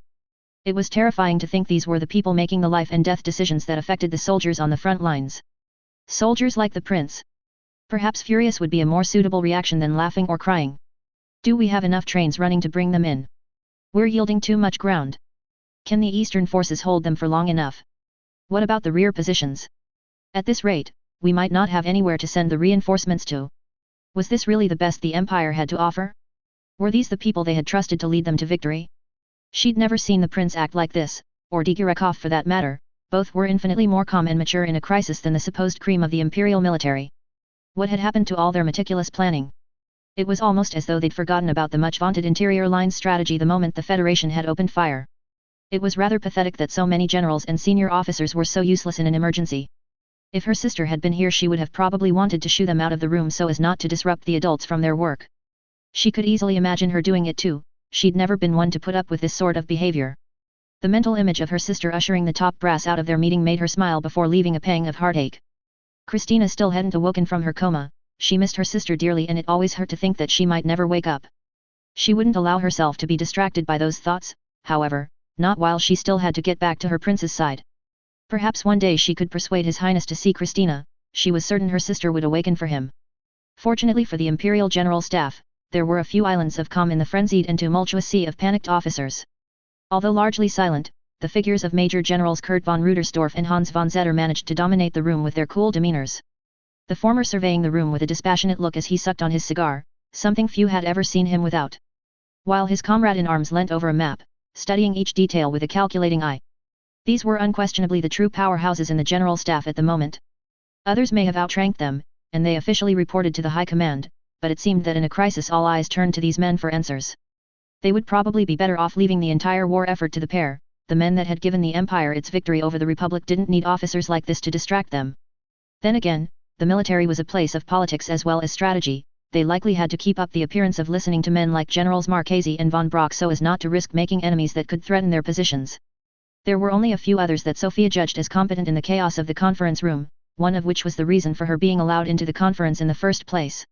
She had been scheduled for a meeting with Colonel Erich von Rirugen about her reinstatement when the news about the Federation attack had arrived. Although she'd known the man would likely be busy, she'd gone along anyway and used the news to make a big show of wishing to rejoin the prince and the 203rd as soon as possible. In truth, very little acting was required. The prince had always warned about a potential conflict with the Federation and she was concerned about his safety. Fortunately, the colonel seemed to have a bit of a soft spot for her, and he had revealed quite why that was technically impossible at the moment. The 203rd had already been deployed behind enemy lines. To say the news had been worrying was an understatement, but it had at least allowed her to secure an invitation to sit in on the staff meeting.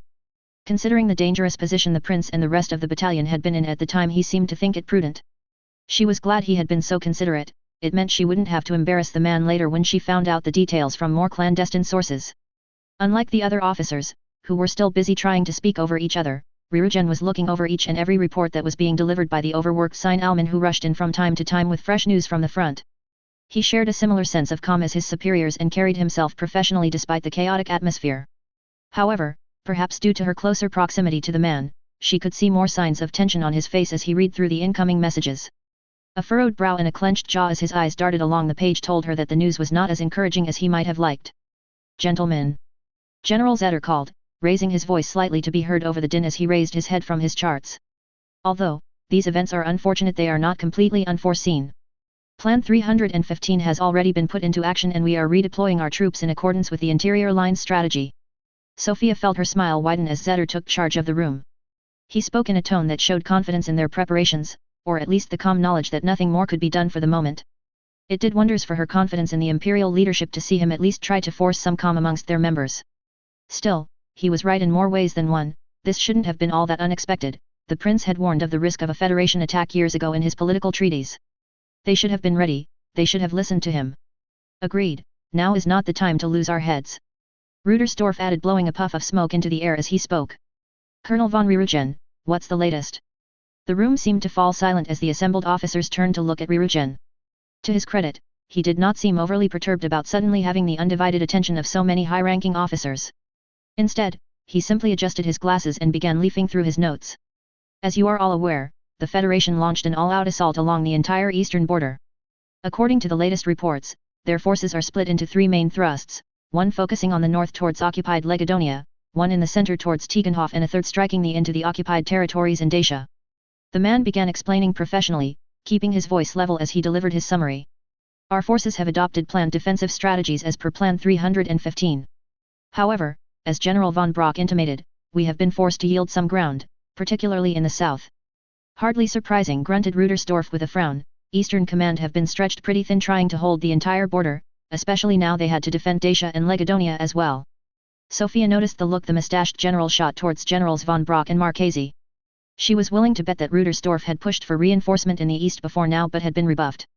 Probably by these same officers. She'd heard that they had been pushing for an invasion of the Allied kingdom and wanted to keep as many troops as possible ready for the task.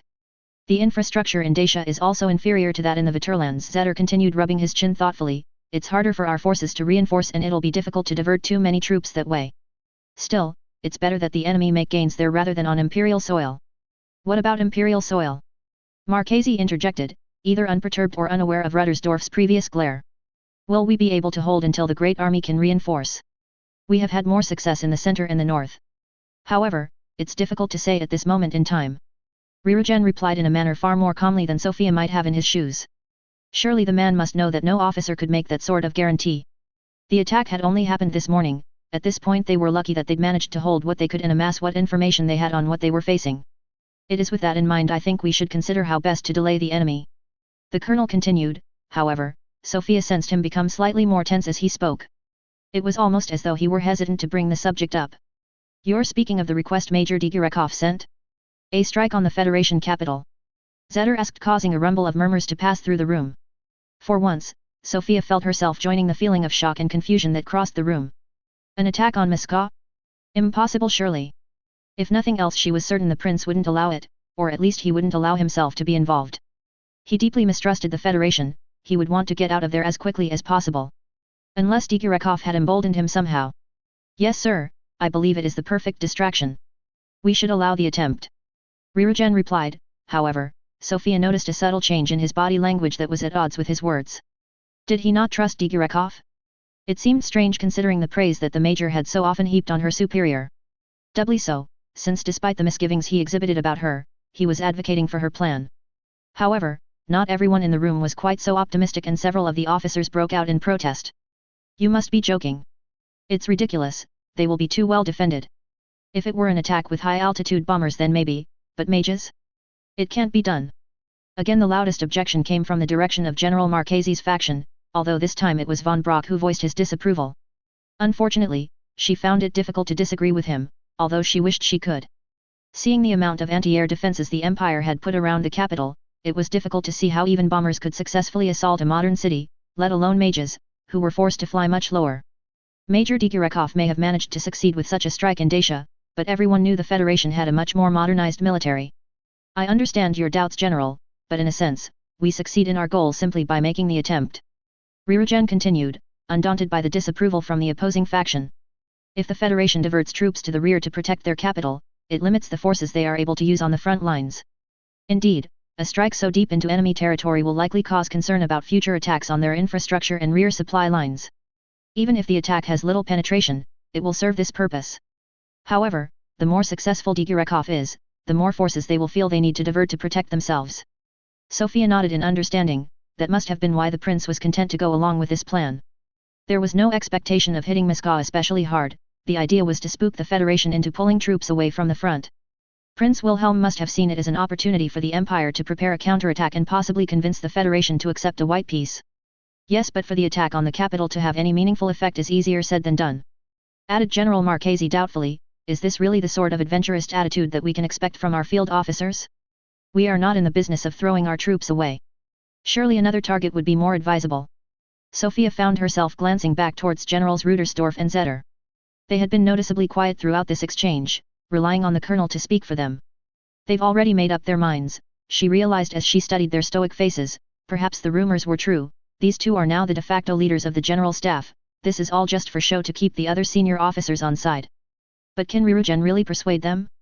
With respect, General, no other target would be nearly as effective, and this is Major Digirekov we are talking about. She's a talented soldier, who despite being assigned some of the most dangerous missions has succeeded with minimal casualties in the past.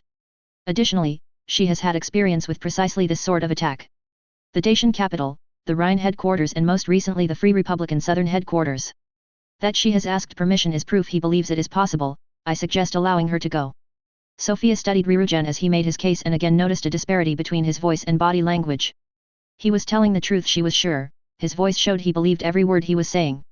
However, the slight frown he wore and tightly clenched fist held behind his back told a different story. He was hiding something, it was almost as though despite all his praise there was something about the major that gave him pause.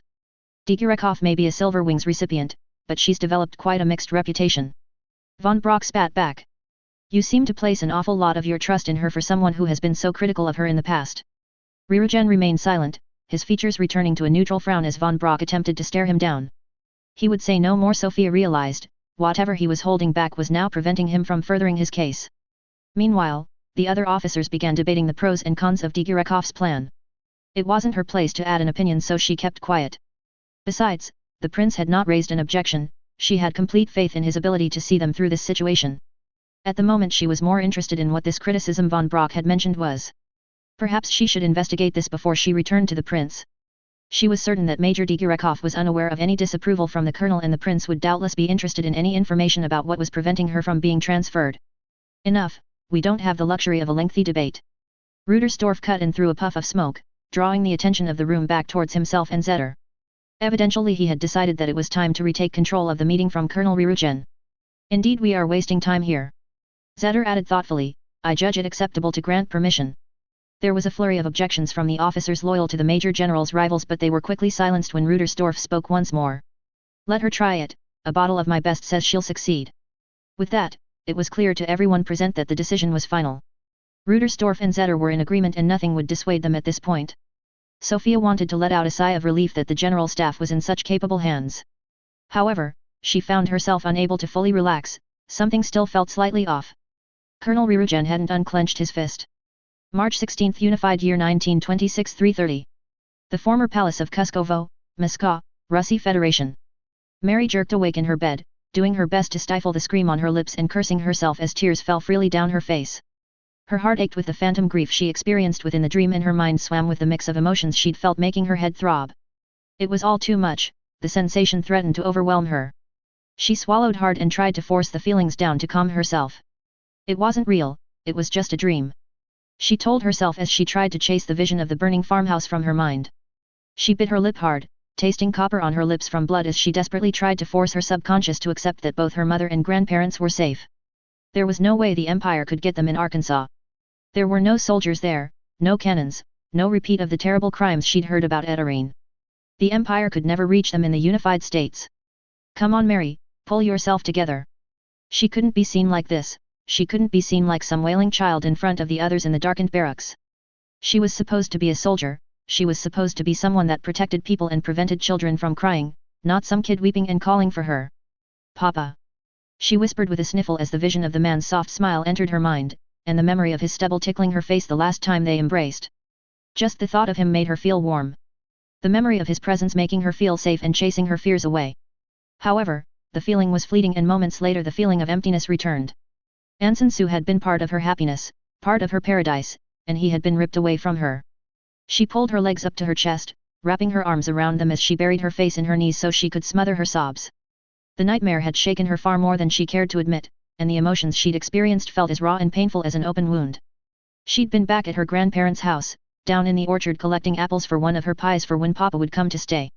Perhaps she should have realized at that point it was just a dream, he'd never had the chance to visit the Unified States, but it all felt so real. Everything from the warm summer air to the smell of wild flowers as she'd ran through the fields had felt so peaceful, even the sweet taste of the apples on her tongue had been perfect. She'd felt happy, it was almost like she imagined heaven to be. But then everything had changed, the blue skies had become dark and oppressive and the flowers had wilted and died in front of her, while the apples turned rotten in her mouth. Thunder had sounded overhead, with bright flashes striking from the direction of her grandparents' farmhouse. No, not thunder, now she was back in the waking world. She knew what the sound really was. She'd heard it while the other soldiers were training. It was an artillery barrage. In the dream, she'd ran, desperately trying to reach the farmhouse so she could save her family as the noise became more and more deafening and the eerie orange glow of distant flames filled the sky. But she'd been too late. The farm had gone, the entire landscape replaced with flames and rubble, a cruel recreation of the atrocities that was inflicted on the Republic. A man in a long trench coat and a spiked helmet stood watching the destruction, an Imperial, and at his feet lay Mary's family, everything and everyone she held dear. What had once been her heaven? That was when she had woken up, with the vision of her lost mother and grandparents spreading fresh terror through her mind. They were all she had left, she couldn't imagine a life without them. That had been why she had joined up in the first place, but now she was so far away from them that dreams like this were becoming more and more common. The closer they came to facing the Empire, the more she feared she would lose what was most precious to her. It had been a fear that had been growing ever since the day that Papa had first gone to war. For as long as she could remember, the newspapers and radio had warned about the Empire and its ever-growing military. How it had stolen the land that rightfully belonged to its neighbors and how it used the threat of its army to bully those who surrounded it. Everyone had said the only reason to build such a large army was to attack your neighbors. Everyone had said that war was inevitable. At first, she hadn't paid much attention. Papa had always said it was an exaggeration and that grown ups should always try to settle their differences with words instead of wars. However, as she grew older, she saw the angry looks on people's faces when she visited the town. The crowds that gathered to listen to the speeches of their leaders as they denounced the evils of the Empire. She hadn't understood the words, but she understood the feeling behind them. They were scared. Then came the day that Papa was called away. As an officer in the Legadonian military, it was his duty. He had always told her that his job was to protect their country and make it a safe place for her and her mother to live in. However, on that day he had worn a frown that told her how worried he was. Even then, Mary had known something was wrong. She hadn't found out until later what was happening. Councillor Abensal had declared they would no longer live under the threat of the Empire, they would stand up to the bully and take back what rightly belonged to them. In town the people cheered, saying they were finally free of imperial oppression. They all said that the Empire would not respond. After all, everyone knew that bullies were cowards and the Empire would back down once the Legadonians stood up for themselves. But that hadn't happened, the Empire struck back and all of their worst fears had been realized. Not content with simply pushing them out of the demilitarized zone, the Imperials continued over the border. Despite the best attempts of Papa and the others, they pushed further and further into the fatherland and proved what the news had always warned. They wanted to conquer them. Her country's attempt to stand up to the bully had given them the perfect excuse to strike. The perfect excuse to take everything away from them. She rarely saw her Papa after that, and her worry increased day by day. Even after the Republic joined the war, she felt ever more fearful. She was worried her happy life was being slowly taken away from her. Especially after the newspapers began to report about the cruel things the Imperials were doing in the occupied parts of the Republic and the homeland. By the time she and her mother were sent to the Unified States to live with her grandparents, she was worried that any chance of life returning to normal might be gone forever. That's why she had been happy that the nice man from the Allied Kingdom had helped her with her Christmas gift for Papa. She knew a gun was a strange thing for a girl to give her father, but there wasn't much she could do to help him. She thought that if she could help her father protect himself, he would be able to fix everything. She had truly believed that back then, part of her still thought that if he were here now he still could. Her time in the Unified States would have been the happiest of her life if they had not been the agonizing wait for news about Papa. While her grandparents had been kind, and the farm had been fun and exciting, she had longed for the day that Papa would join them. They'd make a new life and live happily together. Even on the day that they heard the news of Legedonia's surrender, she hadn't given up hope that he would come back. She had joined her mother in weeping for what was lost. Everything she had ever known had been taken. But they still had their life in the Unified States. Once Papa came home they could still be safe and happy. Except, he wasn't coming back. She still remembered the pain she felt when the soldiers had given them the news. She still felt it every day. It had not abated, not even slightly. It was a sharp hollow feeling that drove into her very soul, a void that could never be filled, a wound that could never be healed. Her happy life in the Unified States was no more. Everything had been tainted by the terrible grief she felt for her father. As she saw other children play with their parents, she was ashamed to admit that she felt jealous of them, but worse still she felt that same fear once again. Not only the fear that the rest of her family might be taken from her, but fear that the same thing might happen to these children too. She couldn't bear the thought of another feeling the same pain she'd gone through. But so many already had, so many in the Republic were going through that right now, and even in the distant south. The Empire didn't care, it just wanted to conquer. The Albion newsreels were filled with stories about how the Empire had refused their offer of peace, their offer to return everything back to the way it was. And now the rumor was they wanted to attack the Federation.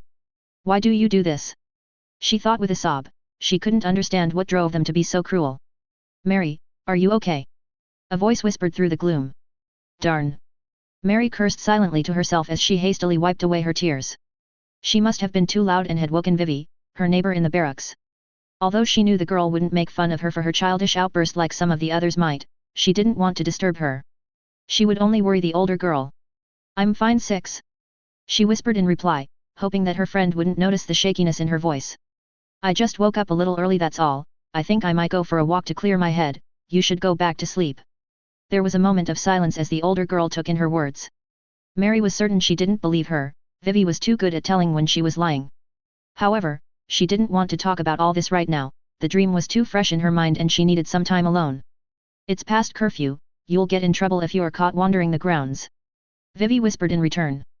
She was thankful for her friend giving her the space she wanted, but the reminder that she might get in trouble almost made her want to cry all over again. She wasn't sure she could bear being under Colonel Drake's disappointed gaze. You're allowed to go to the chapel at any time though. She continued as though reading her mind, but you know that he'll be there. It seems like he always is. That's okay, he isn't really a bother. He probably won't even notice me. Mary replied as she gathered her things and got herself ready to leave. Damien had spent almost every spare moment in the makeshift chapel since the nice political officer allowed them to set the shrine up in an old unused corner of the dacha. He seemed to pray even more often these days, as though he too were expecting something to happen, although he had never shared what that might be. You want me to come with you? Vivi whispered, still sounding concerned, as Mary gathered her belongings and headed out of the barracks. It's fine, you get some rest. Mary replied as she crept out of the room and through the darkened corridors of the old mansion. As much as she appreciated her friend's attempt at comfort, she knew she'd try to push the issue and have her talk about her nightmares. She wasn't ready for that yet. Fortunately, she was able to make her way to the chapel without being noticed. There were few guards within the estate, with only a few Allied Kingdom MPs roaming around the halls in search of truant mages like herself. She would have liked to go flying instead. The feeling of freedom in the air always made her feel better. However, there was a strict no-fly zone over the city. She had been warned there would be big trouble if anyone were to break it. She'd seen little of their Federation hosts. So far they had mostly kept their distance and confined their activities to the perimeter. It was a shame. Mary would have liked to get to know them better, even if Vivi insisted that they gave her the creeps. So far she'd only really managed to get to talk to Lieutenant Taneka, the political officer attached to the volunteers. Even then Colonel Drake had glared at her every time she had spoken to her. Finally, she reached a small door, partially open and allowing a sliver of candlelight to escape out into the gloomy corridor.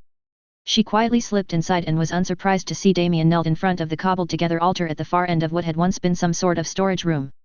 If he noticed her, he chose not to react and instead continued his silent prayer.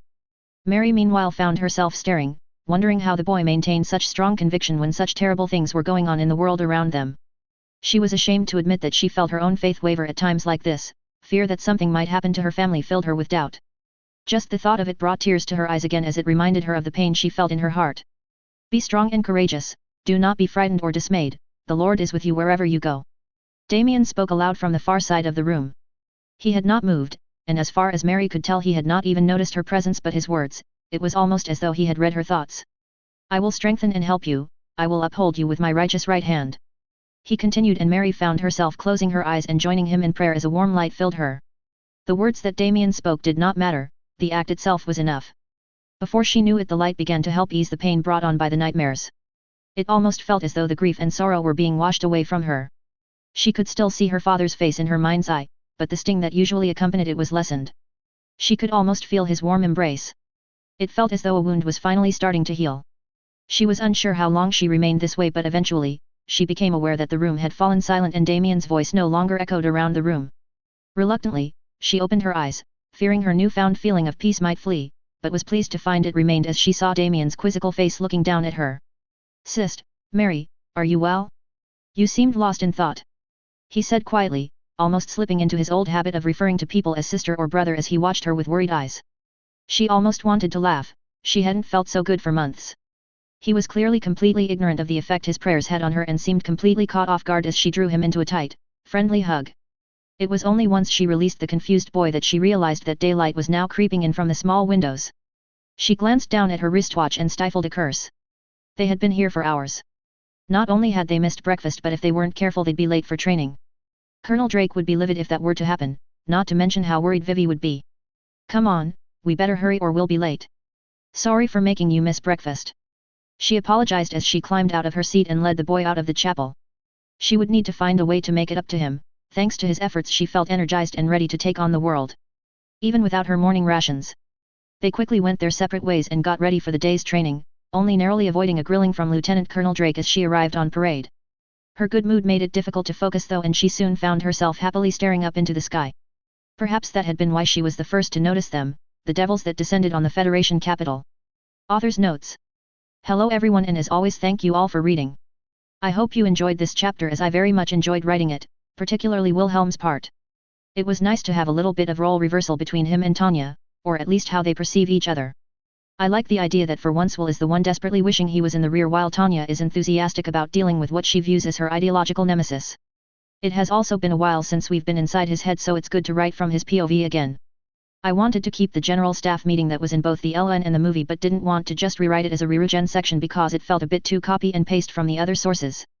It did mean I had to crowbar Sophia into it a little, but hopefully, it isn't too forced. I also wanted to show Ryugen a little more uncertain about Tanya's suggestion. It always kind of felt like he'd sort of forgotten that he used to be opposed to her on most things, so I wanted to keep some of that intact, even if that's not how he's shown in that part in the LN and movie. Sure, he knows that her suggestion is logically sound, and that she's uniquely qualified for this sort of strike, but why would he suddenly abandon his prejudice against her? He may know it's irrational, but it hasn't stopped him before, even when he knows that even he's seeing things from what he still thinks of as her twisted point of view. Mary's part might also seem a little odd in places for some as well, but this again is on purpose. I wanted to give more context for why she and the other allies oppose the Empire so much, and fear driven by the propaganda she grew up with seemed a good place to start. We already know that Legedonia's nationalists were the ones that initially stirred up the war, so it made sense to me that she would believe their version of events as she grew up with them. Additionally, since the Allied Kingdom and to an extent the Unified States are anti-empire, so their news would reinforce those ideas for her. Especially after Irene, it may have been legal, but since it was the first such action of its kind in the YS universe, that we know of anyway, the international press would show it as an atrocity and the Empire's monsters. Legal doesn't mean right after all. All this is why some of the details in Mary's section don't necessarily quite align with the canon as we know, such as her belief the Empire was going to attack the Federation. She doesn't know better and would believe the rumors about the big scary Empire that burns down cities and would be cared they might do the same again. Chapter 62, The Masquerade, The Reds Menaced. The Masquerade, The Reds Menaced. 40 years after the Great War. Londinium. Although it is well documented that the Federation's attack came as a great surprise to Imperial commanders, their response to this assault would be far more shocking to both Russi leadership and the world at large. Despite the fierce fighting across the now huge border shared between the two nations, and the lengthy time required for the Empire to relocate troops to reinforce the new front, Imperial planners wasted no time in striking back against the invaders.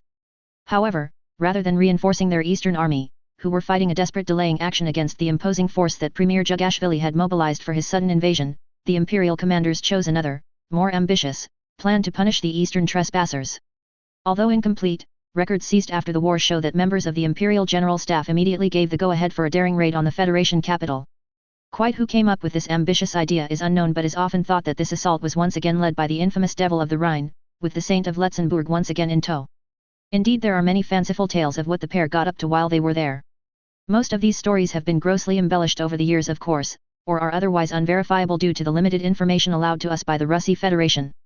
So it is likely that much like all tales relating to these figures, they are pure works of fiction.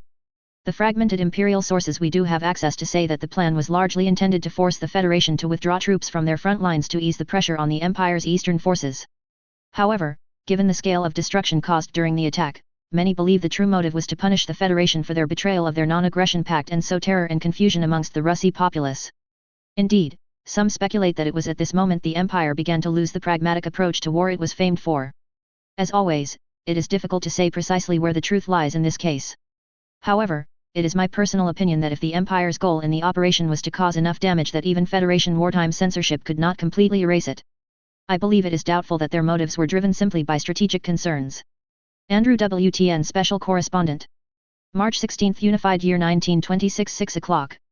People's Party Meeting Hall, Moscow, Russy Federation.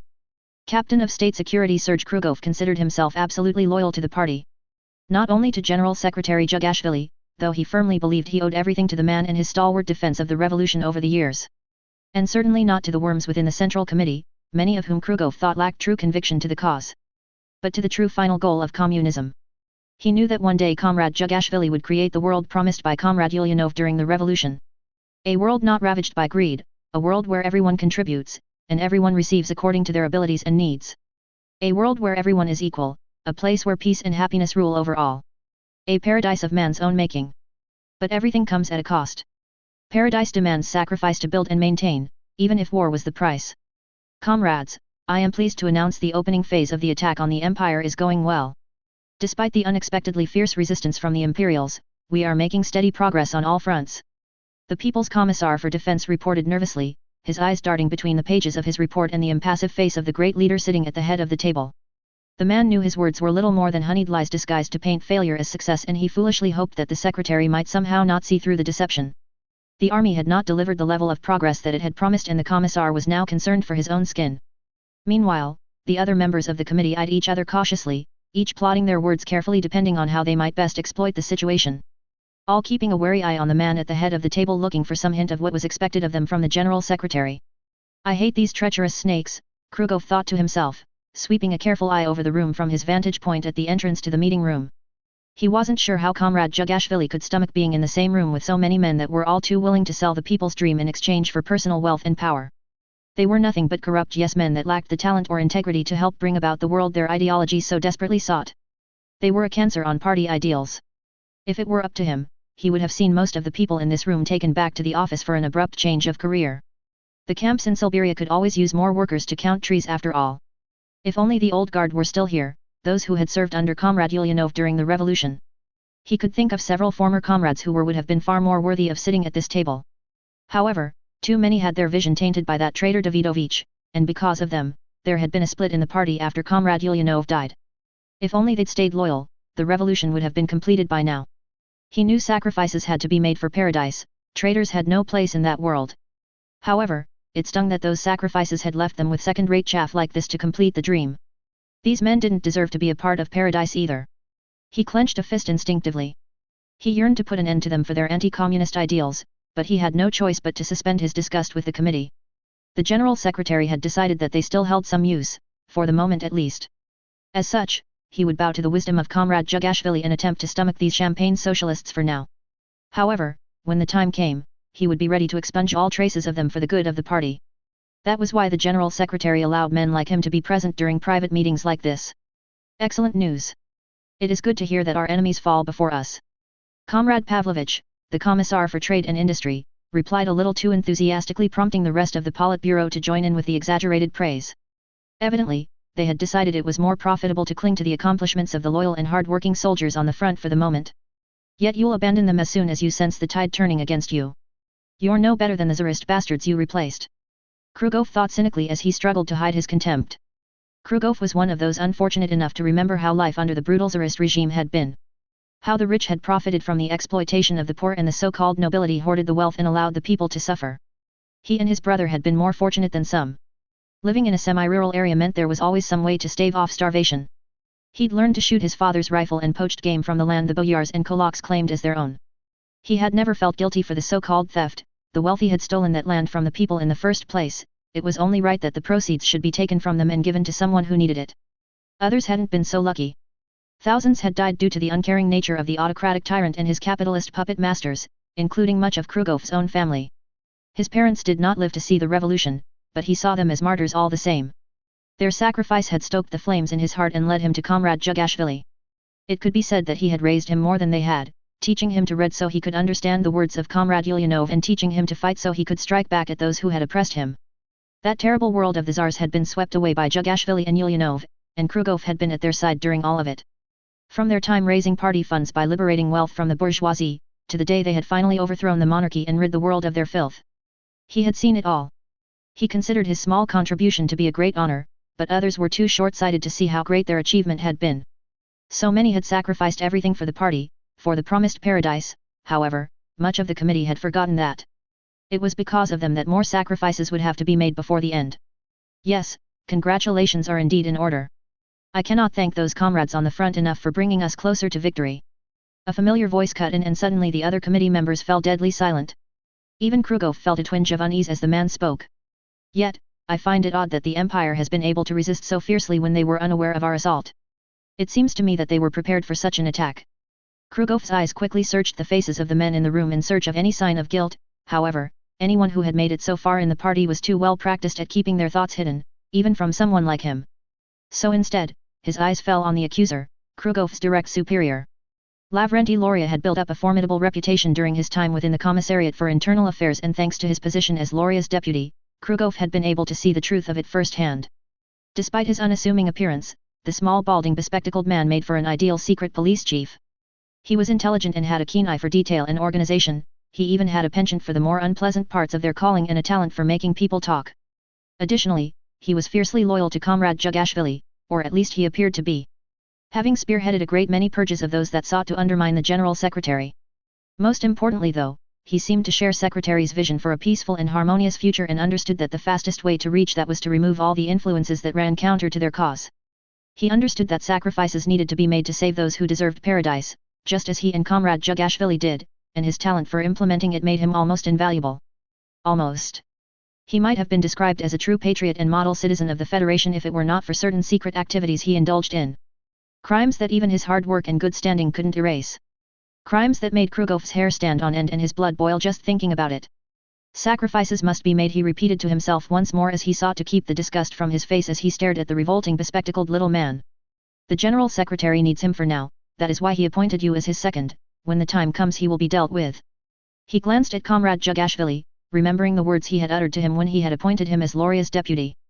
Who watches the watchman? The message had been clear. The spymaster's actions were tolerated but not sanctioned. Much like the rest of the committee, he was on borrowed time. When his use to the Federation was at an end, he would be punished for his crimes, he would be sacrificed for paradise. Still, the spymaster's words had captured the room. He was correct, they had gone to great pains to maintain the secrecy of the operation against the Empire, even he had not been permitted to know about it until a few days ago. That they were able to put up so much resistance to the might of the Red Army without some prior warning was unthinkable. The only explanation was a mole. Comrade Pavlovich, you visited the Imperial Embassy just last week, did you not? I understand you are on good terms with the ambassador. The security chief commented quietly as he shot the man an accusatory gaze.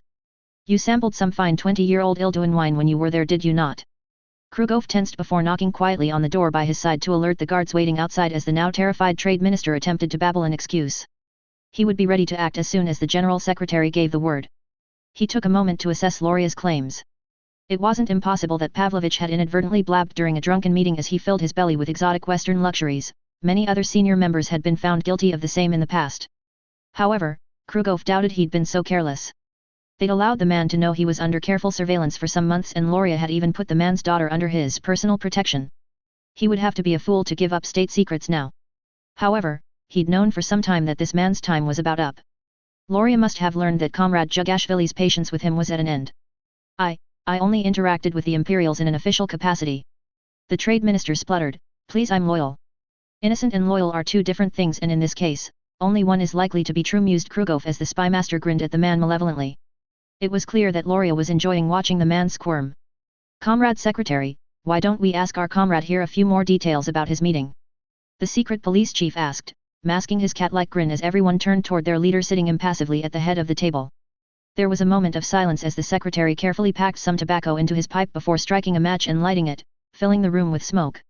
Suddenly, his eyes shot up and fixed them all with a calculating glare before he glanced between Pavlovich and Loria while the rest of the committee held their breath in anticipation of what would come next. Take him. The leader's words spurred Krugov into action as he strode forwards toward the traitorous minister, pulling the door open to allow the waiting guards outside into the room to assist. Pavlovich yelled in protest as Krugov grabbed him by the shoulder and shoved him into the waiting arms of the approaching guards, but his protests soon turned into imploring sobs as they dragged him away and he began begging for mercy. Krugov followed them back towards the entrance so that he could return to his station by the door, but as the guards reached the exit the trade minister grabbed his sleeve and looked at him tearfully. Please, my wife and daughter. He whispered imploringly, staring into Krugov's eyes. I will deal with them. He replied, ripping his arm away before shutting the noise away so that the meeting could continue.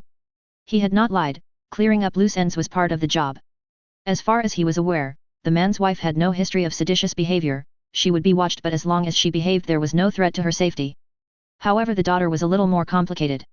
Krugov frowned in disgust. Loria had taken the child as a way of controlling Pavlovich and had doubtlessly already subjected her to things that were better not thought about. She was likely already broken, and Loria would want to discard her soon. It would be better if her mother never found out what happened to her, better she not see the fate that had befallen her daughter. Sacrifices must be made, he reminded himself as he tried to hide the anger in his face as he glared at the disgusting little maid, a mental note to add her name to his list when he could. One day, it would be Loria's turn to be dragged away kicking and screaming, then she and all those who fell victim to this man would be remembered as martyrs of the revolution. Until then, he would reluctantly continue to serve that creature for the sake of attaining their communist utopia. The rest of the meeting was fairly uneventful, with certain details of the campaign against the imperialists dominating the discussion as well as an unhealthy amount of passing blame to those at the front wherever there were failures. Krugov ignored much of it. He'd never been especially strategically minded and he doubted the information presented bore much similarity to the truth. The reports that the Commissariat of Internal Affairs had put together were likely more detailed, and laid the blame for failures at the feet of those who deserved it. It may take a little more time for them to sift through the data, but it gave Krugov some solace that Loria would provide the General Secretary with the correct information within a day or so. Finally, the meeting came to a close and the committee members were dismissed, the leader demanding them leave quickly so he could rest. Rumor had it the General Secretary's sleeping patterns had been increasingly erratic as of late, part of the reason he was calling meetings at strange hours. Krugov believed that the weight of his great position was beginning to affect him, hardly a surprise with so many traitorous snakes in their midst. That was another reason he was content with his job and his task of watching over Loria. If he could give Comrade Jugashvili a few hours of rest without worry, it was worth putting up with the dirty work. Krugov followed Loria out of the People's Party meeting hall and towards a waiting car. However, he felt a twinge of unease as he studied the smaller man's face. It seemed as though he'd been correct about Pavlovich's daughter. Loria had finished with her, and his expression told him that he was in the mood to find himself a new plaything. Krugov frowned, doing his best to push down his disgust as he waved the waiting driver away. It was better that he dealt with this himself. Comrade Commissar, it would be my honor to drive for you, he said, as the secret police chief raised a questioning eyebrow. Krugov preferred to keep the spymaster's disgusting vice as quiet as possible. Others might not have the self-control to stop themselves from acting against him as he did. Besides, this was hardly the first time he had escorted the man on one of these trips. Thank you, Comrade Captain, he replied with a cat-like grin that made Krugov's skin crawl. The man never asked why he accompanied him. Sometimes Krugov feared he might even think that he shared his disgusting tastes. He'd even begun relying on him to deal with his cast-offs, a task that he only tolerated so he could see the faces of those he was adding to his list of martyrs. He owed the victims that much. Sacrifices must be made, he intoned inwardly to force the disgust and anger down. He would have the opportunity to vent it on the new detainees later. He had no problem making actual traitors suffer. Krugov opened the door for his superior, allowing him to enter before making his way towards the driver's seat, and they soon headed off out of the secure area and into the streets of the capital. It was early and the streets were still relatively quiet, something Krugov thought is a small mercy for those who would usually catch his superior's gaze. However, the man was nothing if not patient, and he knew Loria was willing to have Krugov drive around for several hours in search of new prey if his duties allowed it. Unfortunately, this meant that in the meantime Loria would turn at least some of his attention towards Krugov. Comrade Krugov, I don't think I thanked you for the hard work uncovering the Imperial operatives in the lead-up to the attack on the Empire. The secret policeman noted carefully, still keeping an eye on the window for his future prey. This was another unpleasant part of sharing a car with the man, he never missed an opportunity to test someone's loyalty. Thank you, Comrade Commissar. It is an honor to do my duty for the Federation. He replied swiftly, proud that he was one of the few that could say these words with complete honesty. Indeed, you also were instrumental in my plan to purge and imprison the mages, yet you have asked for little in return for your service. The bespectacled man continued, pausing for a moment to leer over a young woman, before turning away with a frown, muttering that she was too ripe. They were always puppets of the Tsarist regime, their removal was a great victory for the revolution. He replied, ignoring how the man ogled passers-by. He was truly proud of his achievements as far as the purging of the country's mages went. Their very existence went against the principle that all men and women were born equal, their powers being used to secure a life of privilege rather than further the interests of the people. It was no coincidence that most of the people allowed to study magecraft had been the same nobles who sought to keep the workers as serfs. Additionally, the Tsars had regularly used mages as a way to spread terror and suppress resistance to their rule. He still had childhood memories of standing helpless as they burned down entire neighborhoods from the sky, just so they could help the Tsars cling to power. The only people he hated more than their kind was the royals themselves, thankfully they had already been dealt with. He just wished he could have been the one to put the bullets in their heads. Comrade Jugashvili was wise to elevate you, you have proven yourself very loyal. Loria continued, turning away from the window and fixing him a look in the rearview mirror. I must admit, I'm a little surprised considering the actions of your brother. Usually, the apple doesn't fall so far from the tree. Krugov tensed instinctively, feeling a mix of anger and sadness at the mention of the last of his family. Nikolai had been as enthusiastic about the revolution as he had been when they were younger, however, he had always regretted not being able to take a more active part. Perhaps that was why he had been so easily taken in by Davidovich and his worldwide revolution theory. Unfortunately, that meant he had made himself the enemy of General Secretary Jugashvili, and by extension him. He was a fool, just like the rest of them. He replied with a hint of anger in his voice. He supposed it would be too much to expect that the intelligence chief would not know about his brother's disgrace. He had done his best to erase his existence and forget about him after he'd asked Comrade Jugashvili to allow him and his family to go into exile rather than one of the camps. He'd considered it one last act of kindness towards him before he cut them out of his life. However, Loria had somehow managed to dig up the long-dead secret. He got better than he deserved, he at least got to live with his wife and newborn son in the West. Oh? Did you not know he died in exile some years ago? It seems he was killed attempting to enter some imperialist residence, although even I have no idea what might have happened to the other two. He felt an unexpected wave of sadness hit him at the news. Despite his mistakes, he had never thought of his brother as a true traitor, simply as a naive fool easily taken in by others. He had been furious with his brother at the time, of course, and he'd been serious when he said he'd cut him from his life. However, he had hoped that he would be able to live a comfortable life. That he died to the capitalists hurt more than he cared to admit, and knowing the rest of his family was also lost made him feel hollow strangely inside. As I said, he got what he deserved. He replied, hardening his expression. He could not allow Loria to know what he was thinking, he could not afford for the enforcer to know he had any such weakness. Loria studied him for a few more moments wearing a half-smile before shrugging and turning back to the window, allowing Krugov to relax a little as they continued the rest of the journey in silence. It seemed luck was not on the secret police chief's side today, no one fitting the man's tastes was available and the people of Moscow were safe for now, much to Krugov's relief. What are those idiots doing? This is a no-fly zone. The bespectacled man complained irritably, breaking Krugov from his thoughts and drawing his attention to the sky above. The man had been right, there were several distant figures in the sky flying in near-perfect formation over the city. It can't be our aircraft, we've removed anyone incompetent enough to disobey standing orders. The Commonwealth's International Volunteer Unit. He replied, frowning slightly. Obviously foreign mages have just as much trouble following the rules as our domestic ones. They forget that they are not above the law. If he had his way, the Allied Kingdom and their puppets wouldn't be here at all. Unfortunately, Comrade Loria had persuaded the General Secretary that it was important to show a united front against the Empire. So it would seem. The spymaster replied, allowing a hint of frustration to reach his voice. We were right to purge our own, organize a meeting with their commander and I'll. Loria never finished his sentence, and Krugov doubted he would have remembered it if he had. The mages had fired on the city. March 16, Unified Year 1926, 8 o'clock.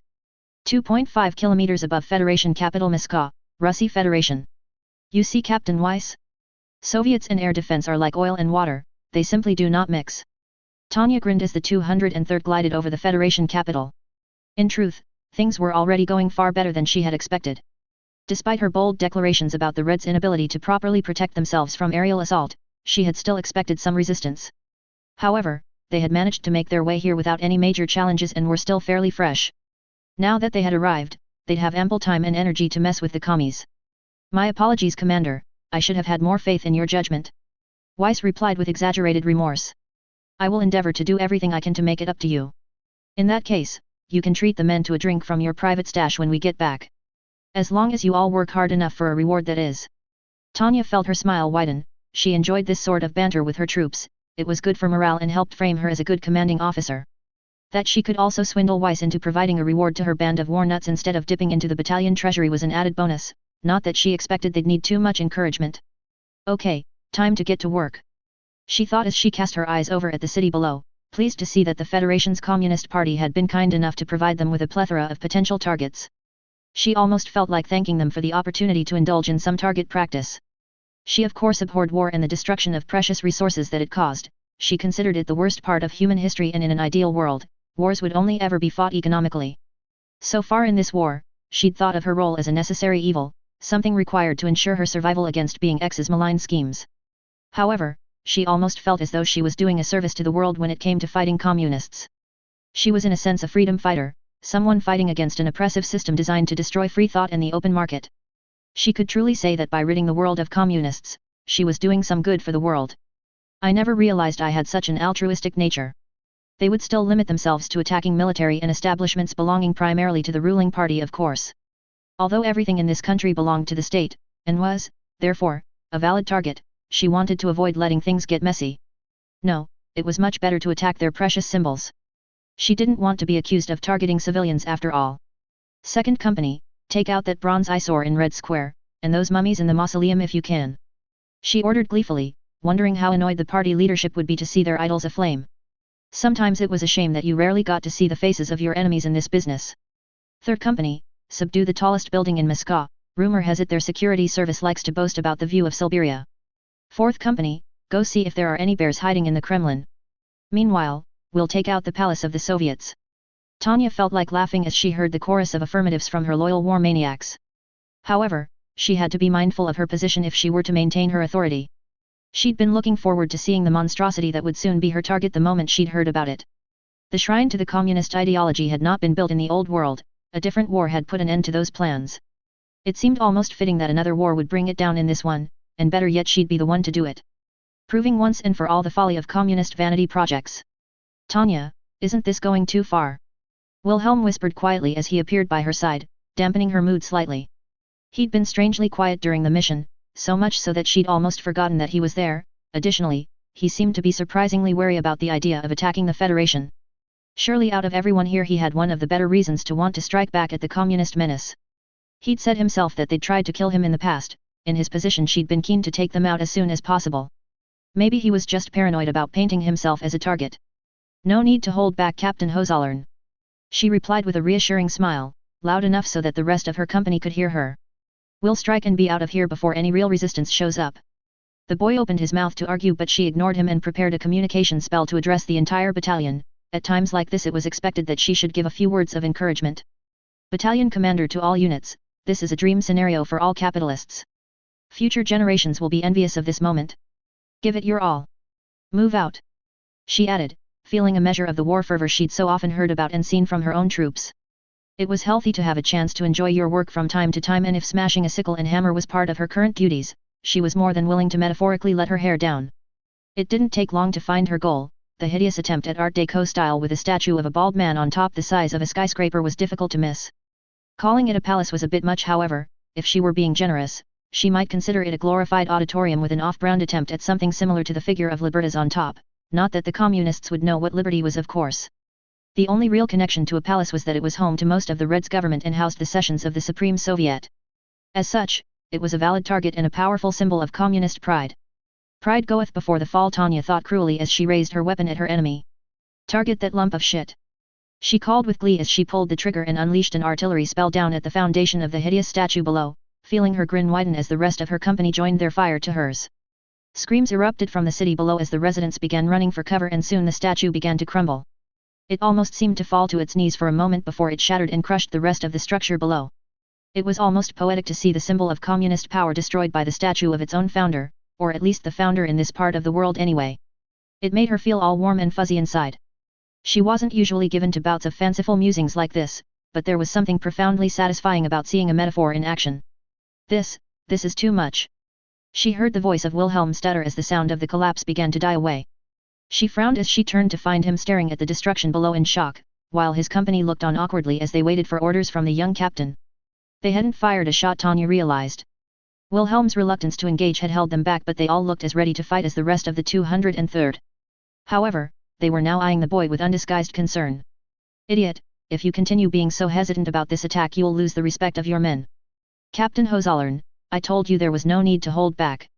You and your company need to find yourself a target and let loose. She said breezily, trying to keep the mood light. Wilhelm would owe her for this, she was well within her rights to punish him for his inaction.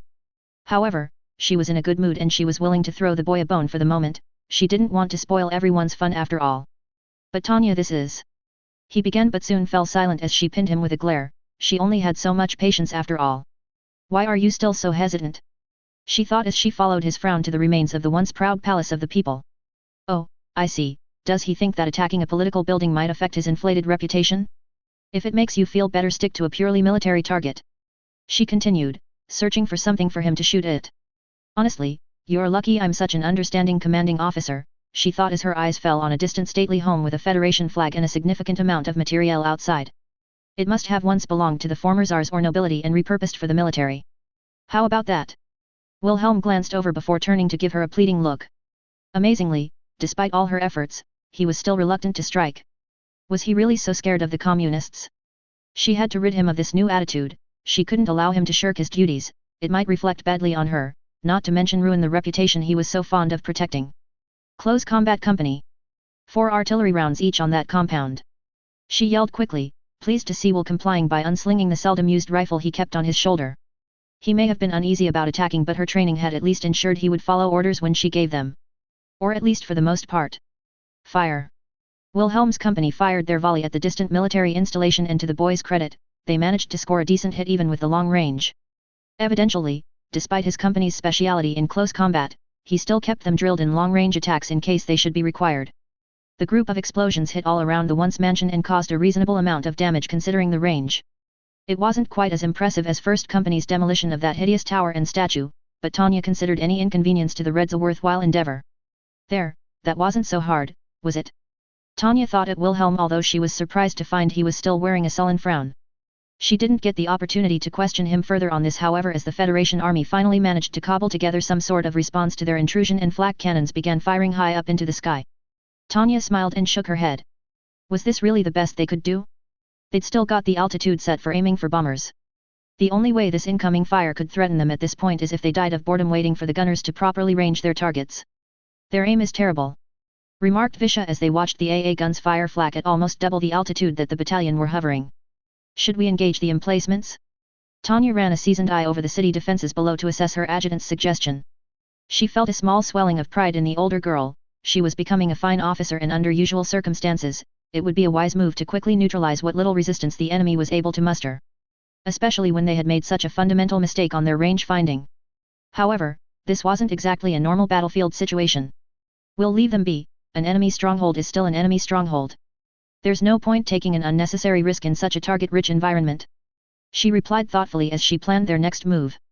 They weren't currently much of a threat and closing on them could quickly change that. Besides, the point of the operation was to mess with the Reds. If they could cause all this mayhem while leaving their defenses intact, it further shamed them and proved the incompetence of their ideology. I'm sorry, ma'am. The older girl apologized quickly, realizing her mistake. Yet more proof of her value as both an officer and an adjutant. Not to worry, Lieutenant, there's no shame in being enthusiastic about engaging the enemy. She replied, only half lying. Especially in your situation, you have a special reason to hate the commies too, don't you? More than even Wilhelm over there. This was your home once, right? It all happened when I was a child, ma'am, I don't really remember too much of it. Visha replied a little uncertainly. Tanya had to admit she was impressed, the older girl was probably itching to get back at the commies, but she was effortlessly maintaining a calm and professional demeanor. An outside observer might even conclude she had no interest in seeking revenge for being thrown out of her country, she truly was the ideal subordinate. If only you could act the same, Tanya thought, sparing a glance at the silent and frowning Wilhelm hovering nearby. Let's do something special for you. Visha stared at her with a confused blank look on her face as Tanya felt her features tug into a grin once more. They still had some time to cause a few more problems for the Reds, she just needed to pick up a few things first. All companies report your progress. Tanya barked over a communication formula, trying to keep the excitement from her voice. This was going to be good. 02 here. Replied Weiss with expected efficiency, targets destroyed.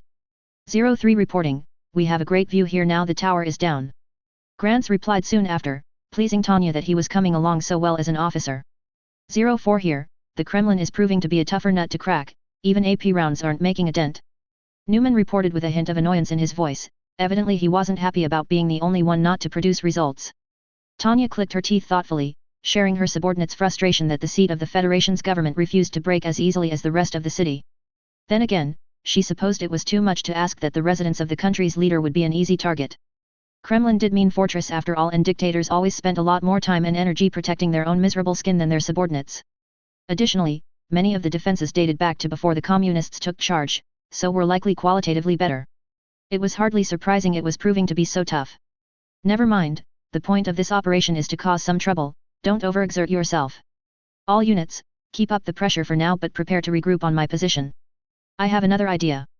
Tanya replied through her communication formula, before turning back to her adjutant. Now Lieutenant, I'd like you to show me around. Specifically, I want to find wherever they make their propaganda films. March 16, Unified Year 1926 8 o'clock. The former palace of Kuskovo, Moscow, Russy Federation. It was probably a bad idea to stare when Warrant Officer Lambton pointed up at the distant figures overhead. However, the mixture of confusion and awe amongst the volunteers as they watched the perfect formation flying over the no-fly zone was enough to stun all but the veterans into a sort of stunt daze. Even the Russy guards simply stared at the figures as they maneuvered over the Moscow skyline. After only a few months of training, Mary could hardly call herself an expert on military magecraft. She still wasn't a very good shot and she struggled to use anything but the Legedonian-style flight equipment. However, even with her limited experience, she could tell the distant mages were pros. Pulling off such tight and coordinated turns while staying in formation was difficult at the best of times. They'd spent hours practicing to get those kinds of maneuvers right, and still consistently got yelled out by Colonel Drake for screwing up. Yet these people were managing to perform effortlessly. I wonder who they could be. Suddenly there were several bright flashes from the direction of the city and the sounds of distant explosions filled the air, causing Mary to jump back in alarm. What was happening? Had there been some sort of terrible accident? She turned to see if any of her comrades knew any more than she did as more explosions echoed in the distance, and suddenly the huge statue of the Federation's previous leader, Vladimir Ulyanov, went tumbling to the ground. What the hell are you all doing? Get into cover, we're under attack. Commander Drake yelled angrily just before several blasts struck the ammo depot nearby, creating a huge eruption of flame that struck the entire dacha. Is it the Empire? A panicked voice added urgently as everyone frantically scrambled to get into cover, although the confusion left her unable to identify which of her comrades it was. Who else is it going to be? Get moving. Now. Drake bellowed, spurring the volunteers into action and driving them towards cover. The Empire. No, it's too soon, I'm not ready, I'm not strong enough. She yelped inwardly as she took shelter behind one of the garden walls, squeezing her eyes shut in fear. How can there be an attack? We're so far away from the fighting. She thought, risking a glimpse of the chaos surrounding her. Smoke and soot filled the air, making her eyes sting as the frantic screams of panicked volunteers filled her ears. She heard the desperate shouts of the officers as they tried to restore and the unfamiliar language of the Russy guards yelling as they ran back and forth in an attempt to put out the fires. Mary soon found her eyes squeezed tightly shut once again. Please God, no. This is just like my nightmare. She did her best to force away the memories of the night before as they tried to resurface in her mind once again. She took a deep breath and murmured a soft prayer to calm her nerves, quietly echoing the one Damien had said earlier that morning. He would give her the strength and courage to get through this. My God! It's rusted silver. The Devil of the Rhine. Another volunteer's voice cut through the smog, causing her to snap her eyes open in terror and falter in her words of prayer. No, please, not her. Anyone but her. Throughout their training, many of them had talked about the stories of the Devil of the Rhine. There had even been rumors that Damien had faced her in Letzenbourg, although he had never confirmed any of them. Most of the trainees, even Vivi, liked to boast that one day they would be the one to down her. However, Mary had never had such a compulsion. The devil scared her. She'd have much preferred it if they ran into the saint. They said that he was merciful and spared most of his opponents. It was said the devil gave no quarter. I just want all my friends to be safe. Suddenly, there was another explosion nearby as another one of the ammunition dumps cooked off, and there was a pained yelp from a familiar voice nearby. Vivi. She rushed towards the source of her friend's yell, concern for the girl's safety overriding all sense of fear as she ignored the chaos around her. However, as she rounded a corner towards the girl, she found herself stunned by what was in front of her, unable to move as her worst fears came to fruition. Vivi and Damien had been too close to the ammo dump when it had detonated. The blast had shattered their defensive shells on impact, leaving them both peppered with shrapnel. Damien had fared the better of the two, with only a few wounds on his arm weeping thick red ichor, but Vivi. Oh God, no! Mary wept as she saw the broken bloody body of her closest friend splayed across the ground. She was unconscious and barely breathing while her upper body was covered in deep wounds from the shrapnel. Already there was a large pool of blood forming around her and her face looked deathly pale. Mary felt sick with grief. This wasn't supposed to happen. It was just like the nightmare, just like the feeling she'd had when she'd found out about Papa. It couldn't end up this way, it couldn't be like this. Don't worry, I'll see to her. You're needed elsewhere. Damien said, hauling himself over to the stricken girl before preparing a first aid formula, murmuring a prayer as he attempted to staunch the bleeding. Damien was right, she had a purpose, she swore she wouldn't allow anyone else to feel this sort of pain again. The only way for her to help her friend right now was to stop the ones that did this and pray that Damien could save her life. She had to halt the violence that was being inflicted on the inhabitants of the city. It didn't matter that she would have to face the devil to do it, she had to try, for the sake of all that was right in the world. Her chest filled with determination as she rushed to where the mage equipment was stored, unslinging the rifle from her shoulder as she went. I won't allow you to hurt any more of my friends. She thought as she quickly mounted one of the Allied Kingdom brooms and poured mana into the power pack to activate it. She wasn't as confident at flying one of these things as her own gear, but she didn't have time to get her own. If she were to have a hope of stopping the attackers, this was the only way. I have to stop them, I have to. Warrant Officer Sue. What the hell do you think you're doing? March 16, Unified Year 1926 8:20. Red Square, Moscow, Russie Federation. It was supposed to be a simple flyover, maybe with a few stray shots on some military targets as a show of strength.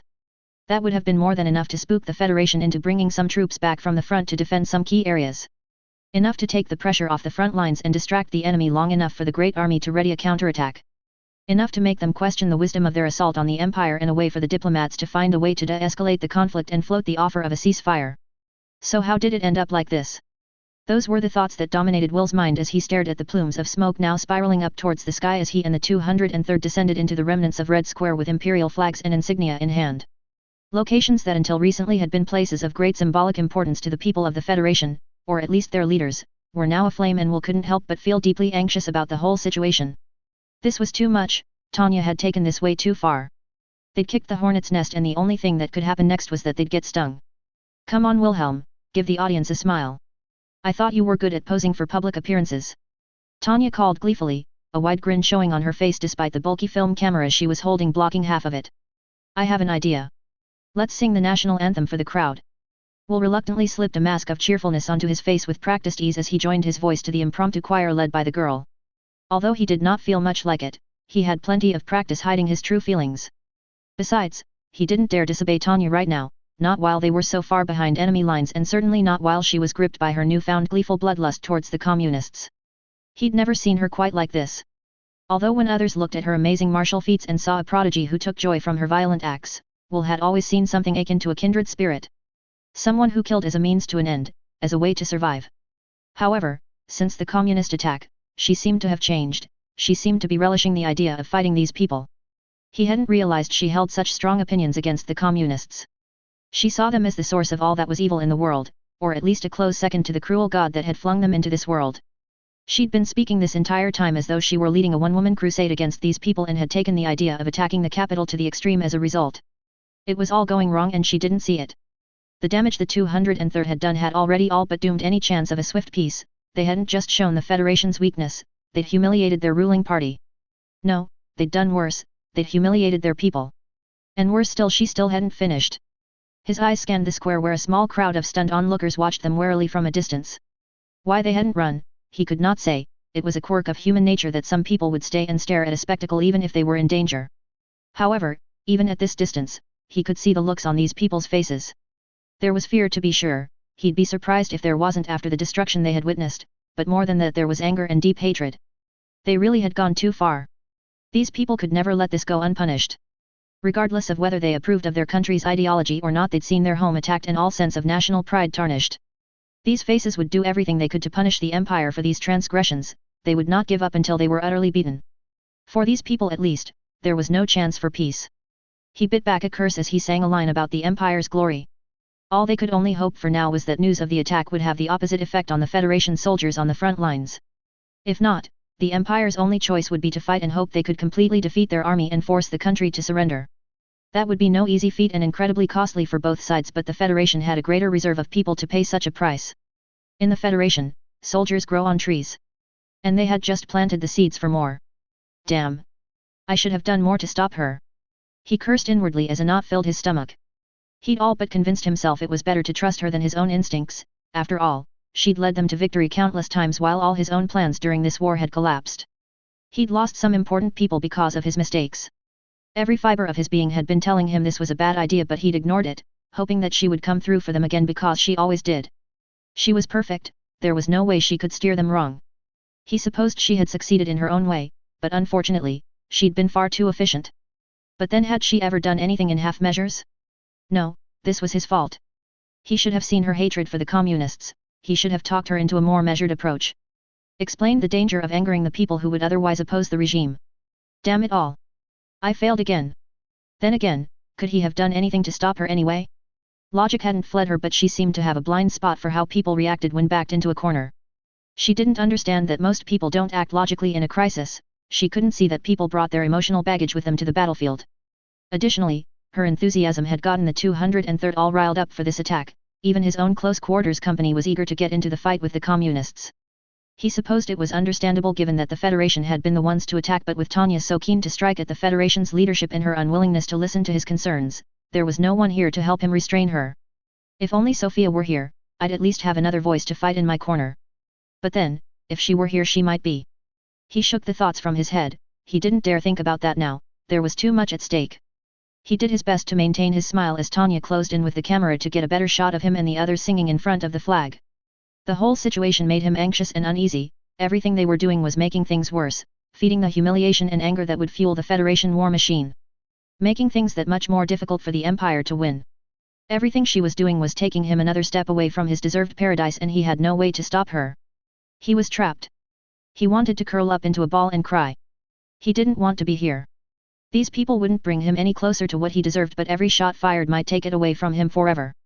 He couldn't allow himself to be involved in this war in the East. Yet, if he left the 203rd and tried to get a position fighting in the West, something might happen to Tanya. With the war now on 3 fronts, including possibly the world's largest military, there was no way he'd be able to quietly arrange for her to be transferred to somewhere safe. Damn. Damn. Damn. I can't lose her too. I can't lose anyone else. He thought in near panic as the faces of Houseman and Christina flashed in front of his eyes. The memories made his chest ache and he struggled to steady his voice as he attempted to harmonize with the others as the Imperial anthem came to a close. Tanya, please. Isn't this enough? Shouldn't we go now? He whispered warily as she moved the gaze of the camera over the unhappy-looking crowd before lowering it and cradling it in her arms as though it were a weapon. Judging by the pathetic response to repel us so far, I'd say we still have some time before some decent reinforcements arrive. We still have some time for a little more fun. It's a shame we couldn't find a Letzenbourg flag in the commie propaganda studio at. She grinned in reply, making Will's heart sink even further. I have an idea. She continued with a glow in her eyes, you said you were related to the Russi royalty, right? We have a lost heir to the throne here, let's make use of him. Hey Visha, how do I say long live the new Tsar in Russi? March 16, Unified Year 1926 820. The former palace of Kuskovo, Moscow, Russi Federation. Warrant Officer Sue. What the hell do you think you're doing? Lieutenant Colonel William Drake yelled authoritatively at his subordinate, mercifully causing her to freeze in her tracks. Even amid the confusion of the attack, he'd seen the anger on her face, the indignation, the desire to avenge a fallen comrade and the desperation to strike back at the enemy that had hurt them. It was a look he'd seen shared 100 times, especially in the eyes of the rookies who had yet to see combat. He may have worn the same look himself once, in what now seemed like a very long time ago.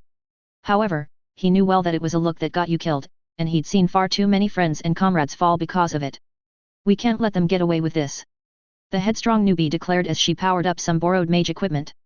We have to get out there. Stand down, Sue. Now. He snapped sharply, causing her to pause once again. He knew he was being a little harsh, but he didn't have the time to waste waiting for her to calm down and explain the risks to her. Fortunately, the hours spent on drills had conditioned her enough to at least pause before disobeying him. Neither the Allied Kingdom nor the Unified States wanted soldiers to be automatons who obeyed completely without question, but they drilled hard enough that they could expect their orders to be followed. Even when the soldier receiving them was emotionally unstable. But sir, they hurt our people. She protested, glancing towards those who had been caught in the blast earlier. He could see the tears mixing with the anger in her eyes. Stand down, Warrant Officer Sue. He repeated, fixing her with a stare. He couldn't afford to see her fly off the handle here. Many of the other volunteers would doubtlessly be feeling the same desire for vengeance as her right now. In truth, he felt a measure of that himself. No soldier likes to feel so defenseless in front of the enemy. However, he also understood where they were, who they were against, and what dangers were involved if they were to act hastily. But the Empire may be killing the people of the Federation right now. She persisted, clearly upset that he was so hell-bent on stopping her. I said stand down. Don't make me repeat myself again. He growled, allowing anger to seep into his voice, finally causing the girl to slump defeated in her seat. Most of the volunteers didn't realize how dangerous things were for them in this country. They say the enemy of my enemy is your friend, but the Federation was no ally to them. It might even be a stretch to call them allies of convenience. Their presence here was only barely tolerated. One wrong move could end very badly for them. Additionally, aside from sporadic air defense, the Federation had yet to react to the attack. They may have very few active mages here, but back home they would have at least scrambled a few squadrons of fighters to chase off the attackers. That they hadn't made him uneasy. Is it really true that the Federation military is too afraid to act without direct confirmation from the higher UPS? He wondered, glancing back towards the city for a moment. If that were true, any unauthorized action taken by Drake and the volunteers would be met with extreme hostility. They might even fire on them. The safety of his young charges had to come first. But... The defeated Sue was barely audible and was visibly shaking as she attempted to hold back the flow of emotion and adrenaline. He understood her pain. Think about your comrades. We'll do this right. He said, softening his tone a little and noting her look up at him with a hint of confusion at his words. He resisted a smile. Just because we're not charging in unprepared, doesn't mean I plan to stand here and do nothing. 4th Company, see to the wounded. The rest of you, we're on standby, get ready to move out on my order. He called, putting a little magic into an amplification spell to ensure he was heard. Lieutenant Murphy, get Sir Isaac on the line and tell him the commies need us in the air on the dough. His voice trailed off as a strange noise reverbed over the city. It was singing. The Imperials were singing their national anthem and broadcasting it over the city. That Imperial commander is a real bastard to go this far, Drake mused. Attacking the capital and exposing their weakness was bad enough, but to go as far as to humiliate the populace like this was a really lousy thing to do to a people. If they'd tried it in Londonium, there wouldn't be a man left in any pub in the country. They'd all be joining up at the recruiters singing God Save the Queen and eager to get back at old Fritz. He had to admit he felt bad for the Ivans. The Imperials were mocking them and the deaths they had just caused in the city. Drake was no friend of the Federation, but they didn't deserve to be treated like this, even by an enemy. Imperial bastards!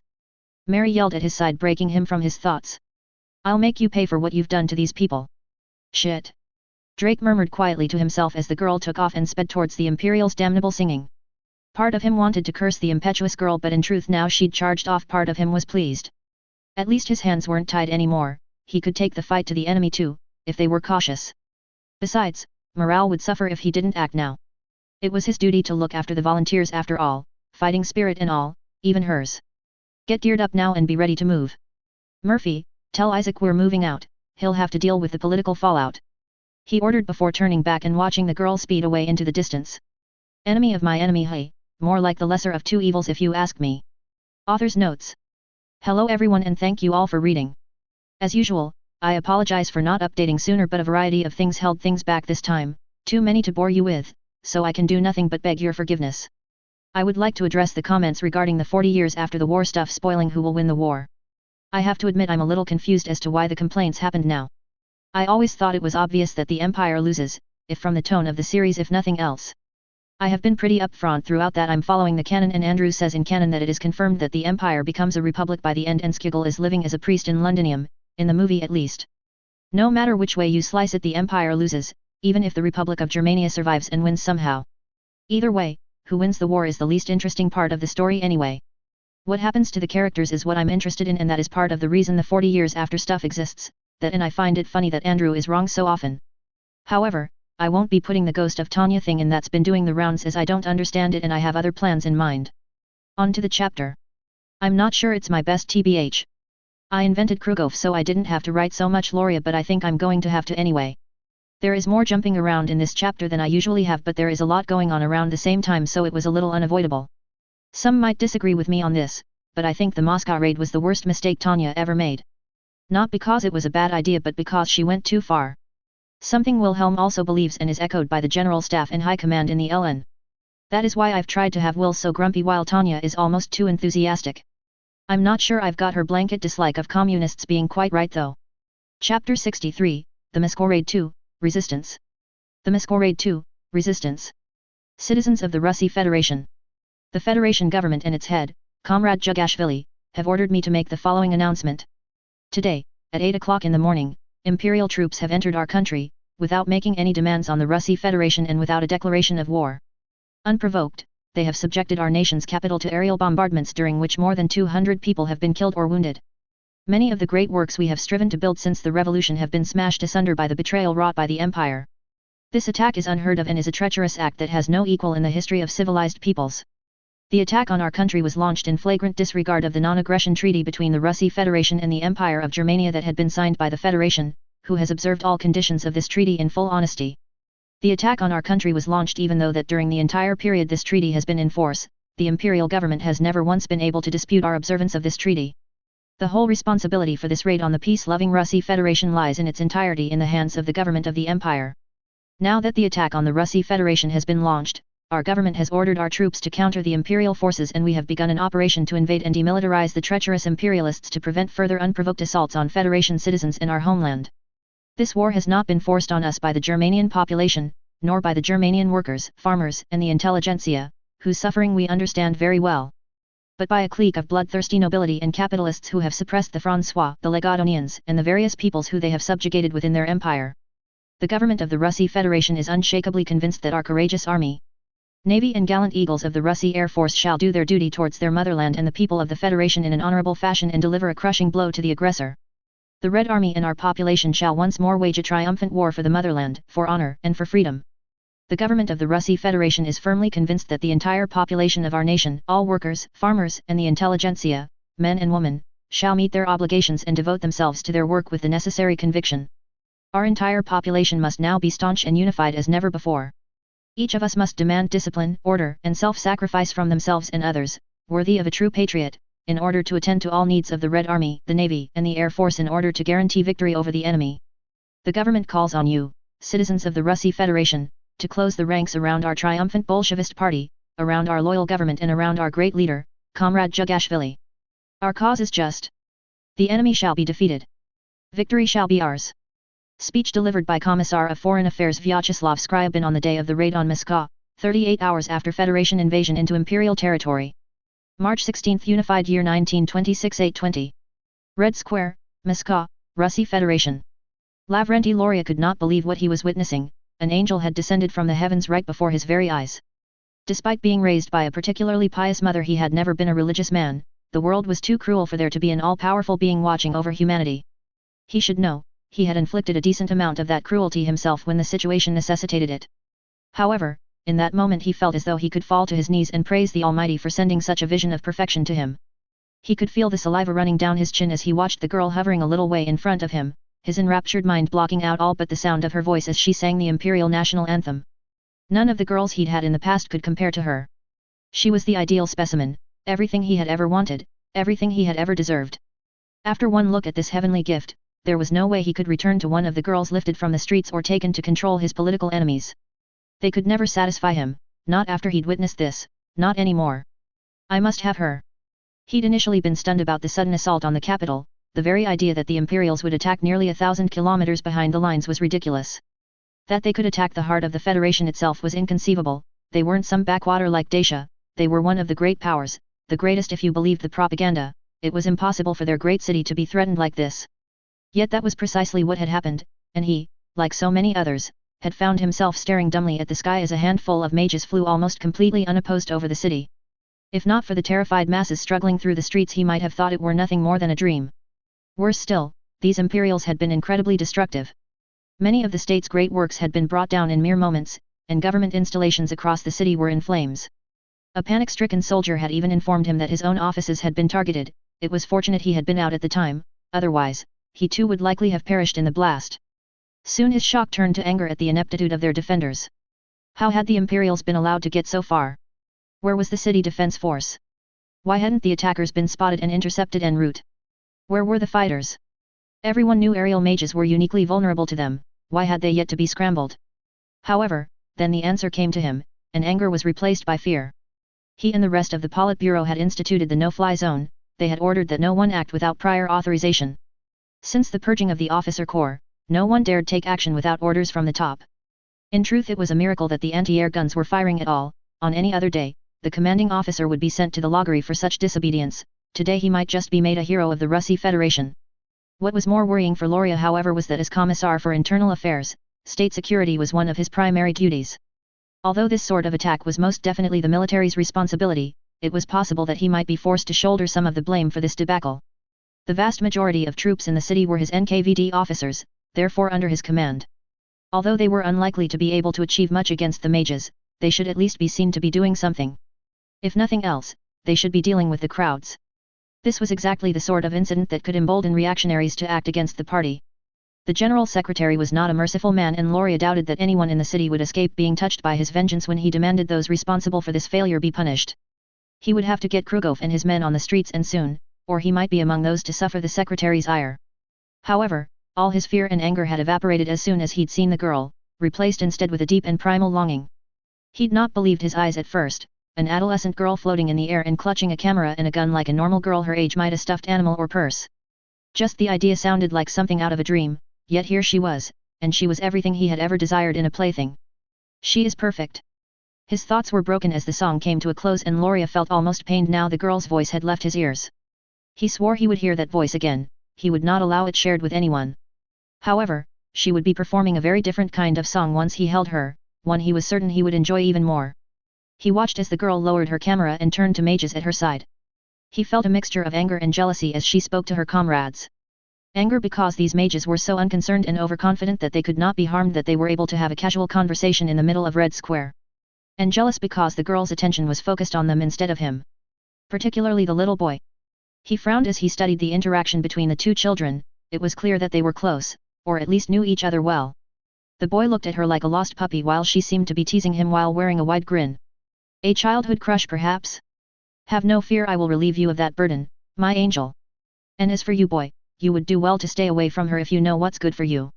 She turned and spoke to an older girl for a few moments, and Loria scanned the angel's companion to see if she too had any potential as a playmate. What a pity, she's far too ripe. A few years younger and she would have made for a fine apéritif before the main course. He thought before turning his attention back to the younger blonde. He felt his heart skip a beat once again as he saw a spark light up in her eyes, and his knees began to quiver slightly as he felt a measure of her enthusiasm as he watched her. However, jealousy once again replaced this euphoria as she grasped the shocked boy's hand and pulled him forward before raising it in the air. How dare you touch her? A new Tsar has come to free you from the scourge of communism. All hail Tsar Wilhelm I, Saint of Letzenbourg. The girl proclaimed in a slightly broken Russi accent as the ripened girl fed her the lines. Despite the words that should have enraged any good member of the party, he couldn't help but feel an overwhelming feeling of euphoria at hearing the girl's voice again as she magically amplified it so that all of Red Square could hear it. Her pronunciation was rough. Rus was obviously not a language she knew well, but it did not matter. She would learn all she needed from him soon. They all learned to say no quickly enough, even if it did nothing to stop him. It made their games far more exciting when they screamed. He took a breath to try and calm his lust and allowed a measure of the more pragmatic part of his mind began to search over the words as he watched his soon-to-be treasure deliver her speech. So the brat beside the angel is one of the Western royals and a prince? How foolish of them to allow you to serve in such a dangerous position, he mused reluctantly, taking his eyes off the object of his desire to glare at the boy for a moment. The first thing we did was strip the monarchy of their possessions. I look forward to seeing your face as I take this girl away from you. He shook the thought from his head. He needed to think one step at a time. He would have her eventually, but that goal was out of his reach at this moment. He would need to be patient. They were still at the mercy of this imp, this fairy. And her proclamation about making the boy Tsar was problematic. He glanced around at the sparse crowd who had also stayed behind to watch the spectacle. Fortunately, they seemed more confused by the declaration than inspired to rebel. It seemed the years of crushing Tsarist anti-revolutionaries and carefully impressing the importance of keeping loyal to the party was enough to give these peasants pause before they reassessed their allegiances.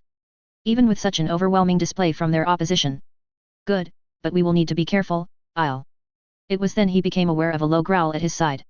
He turned to see that his deputy, Comrade Captain Krugov, had drawn his pistol and was aiming it directly at the pair hovering on the opposite side of the square. No more tsars. We tore off our chains to be free. The captain roared as he fired over the crowd towards Loria's new treasure. Time seemed to slow as Loria spun around to see if any shots would strike the angel of his desire.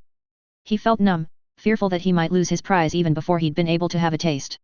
He wanted to reach out and rip the gun from Krugov's hand, but despite his desire to see that no harm come to the girl just yet, self-preservation held him back.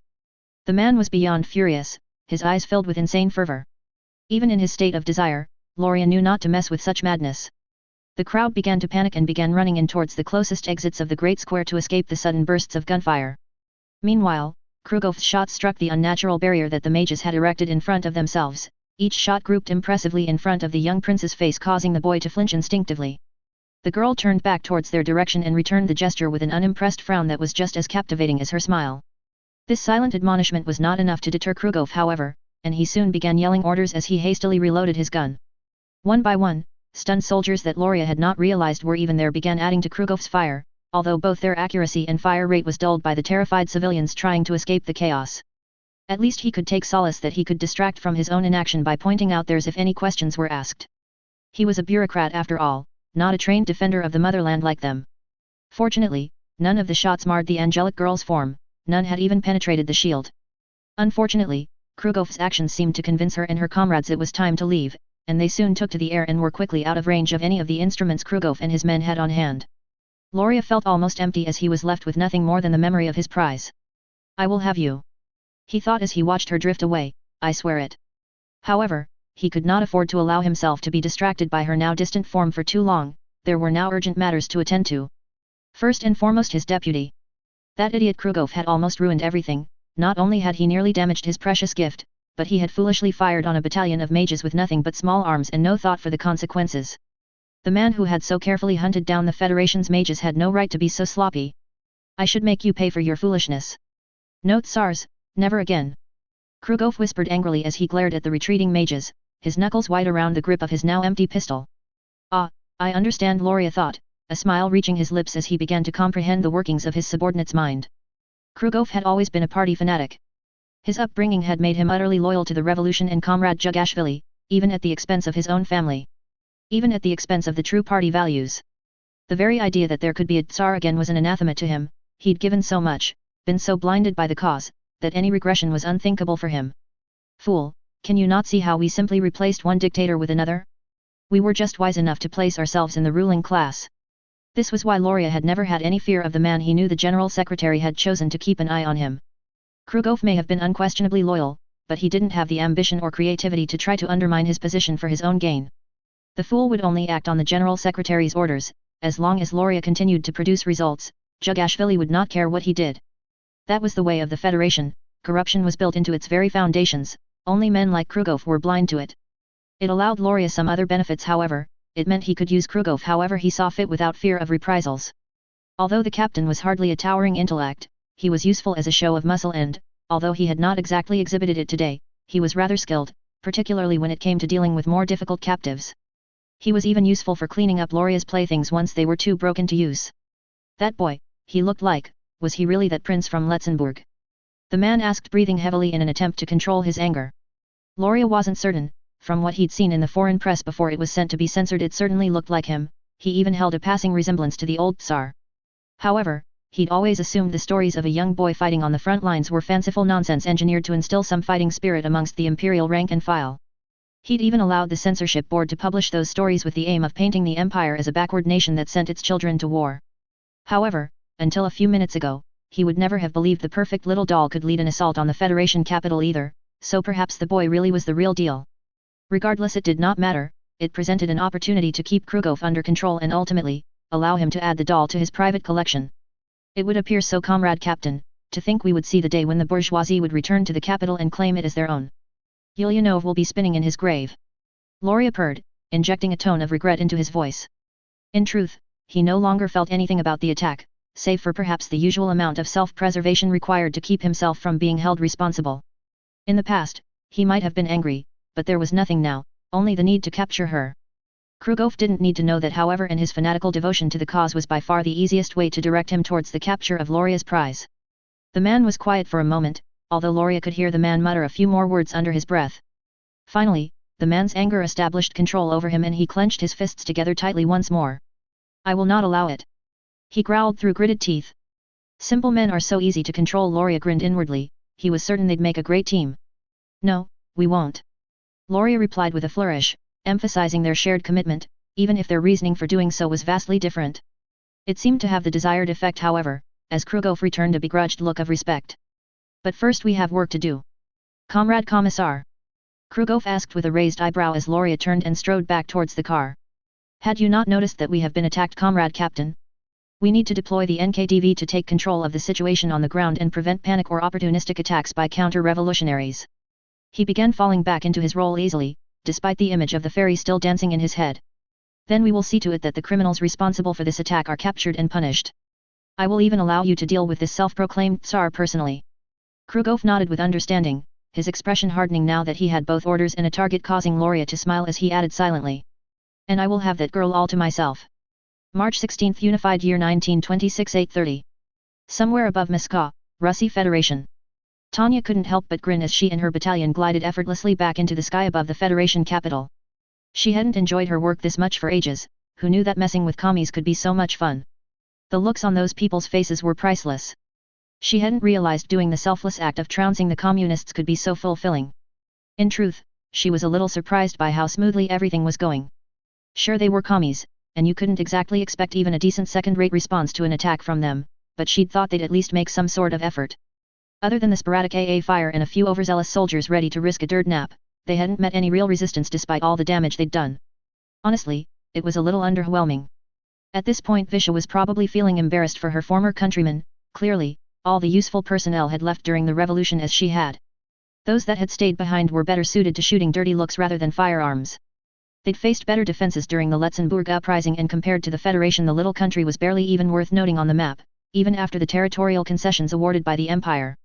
She'd only seen worse in Dacia, and that campaign had hardly been worth noting. It must have been a symptom of communism, more proof of the inherent flaws of the abhorrent system.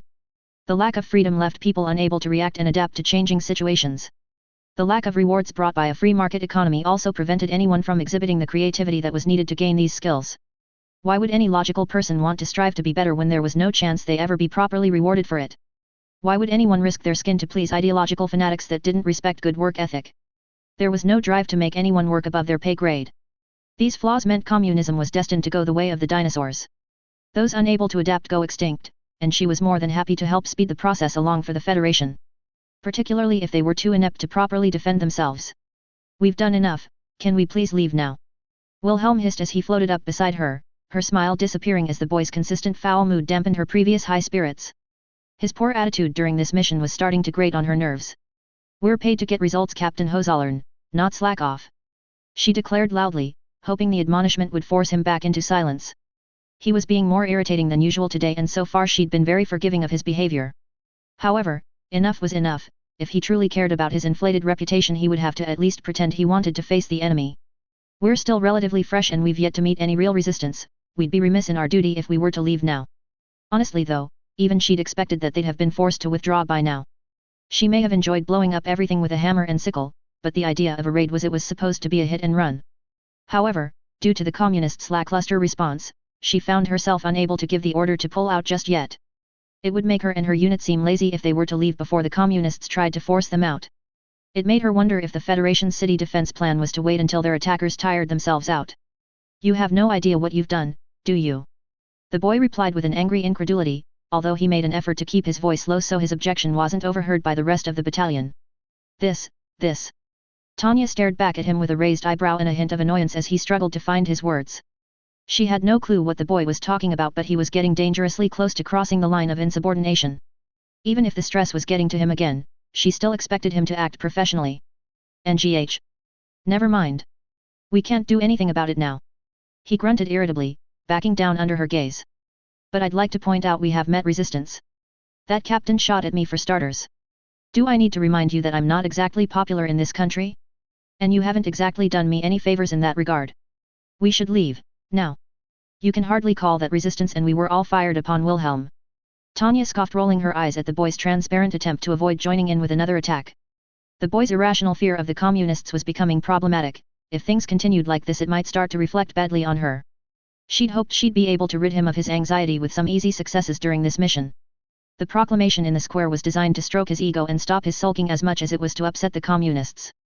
Unfortunately, it seemed this fear was far more ingrained than she'd realized. Perhaps it was something to do with the assassination attempt when he was younger that he mentioned. It was only small arms fire, we were never in any real danger. Perhaps if you were a little more proactive with dealing with these communists you wouldn't feel so under threat. Easy for you to say. He grumbled quietly, I'm telling you we should. Commander, the anti-aircraft guns have stopped firing but it doesn't seem like they've scrambled any fighters yet. Visha reported behind them, keeping the rest of First Company alert and in formation as she talked with Wilhelm. Not for the first time, she was glad of her adjutant's professionalism. It had provided her with an avenue of escape from the boy's incessant complaints. A brief glance told Tanya that the older girl's words were true. The idiots manning the AA guns must have realized that filling the sky with poorly ranged anti-air fire would do nothing other than cause civilian casualties as it fell on the city below. From what they could tell, they hadn't even adopted a basic civil defense strategy, they hadn't even tried to get their citizens into shelters. It was pathetic really. In any civilized country such a failure to protect its citizens would be unthinkable.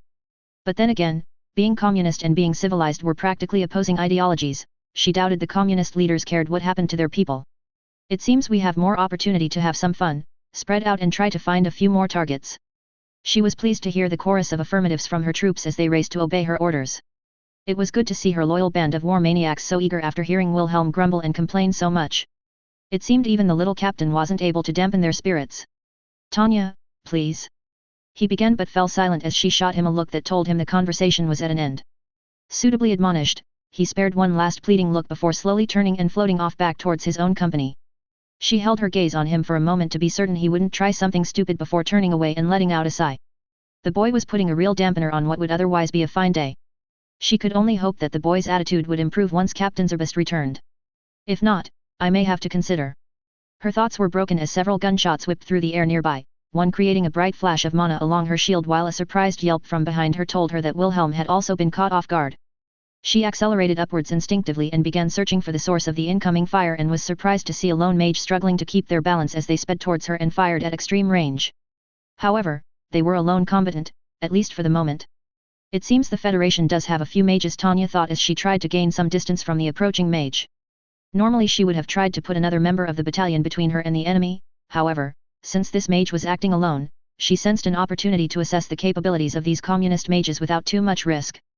Besides, even sending a platoon against one mage could be seen as an inefficient use of manpower considering their limited resources. It would be better to get the most out of everyone before they left. Carry on everyone. Lieutenant Serebriakov, take the rest of the company and find a new target. I'll deal with this one. She maneuvered herself around the mage and let out a small burst of return fire to bait them into following.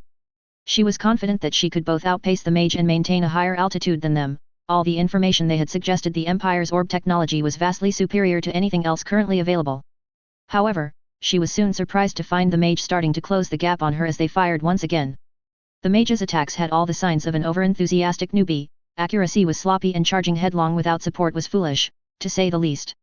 However, Tanya had to admit they were moving astonishingly fast for anyone using a standard single-core orb. That they were even managing to keep up with the speed afforded by the Type 97 orb was incredibly unusual. Tanya turned on her back and squeezed the trigger, providing another burst at the approaching enemy, causing them to swerve as they attempted to dodge the incoming fire. She still couldn't get a decent look at her enemy yet, but she could see the equipment they were using. Contrary to her previous assessment, it seemed this mage wasn't a Federation mage at all, they belonged to the Allied Kingdom, or at least one of their Commonwealth colonies. Damn, what the hell are they doing here? She grumbled inwardly as she increased speed to put some more distance between herself and her attacker. If there was one Commonwealth mage, there was bound to be more. Did this mean the Allied Kingdom had already been interfering with Federation affairs? Were they the reason behind the commies' sudden attack? It wouldn't be the first time they'd used diplomatic meddling to get someone else to fight for them. Major, incoming mages, 5 o'clock. Estimated strength of a regiment. Major Weiss reported over the radio urgently, causing Tanya to click her tongue with annoyance. It seemed the expected resistance was finally showing itself, but she'd never expected it to come from the John Bulls. She certainly had never expected them to allow a newbie to act as a decoy. Cruel bastards, I guess the saying about the John Bulls treating war like a sport wasn't an exaggeration. She thought, frowning with frustration. Sending out a newbie to act as a distraction while you get your troops into position might have been an effective tactic, but it was an almost criminal way to spend an undeveloped human resource. Knowing the reputation of the John Bull spirit though, the mage had probably volunteered for such a suicidal mission. She had no time to dwell on that right now, however.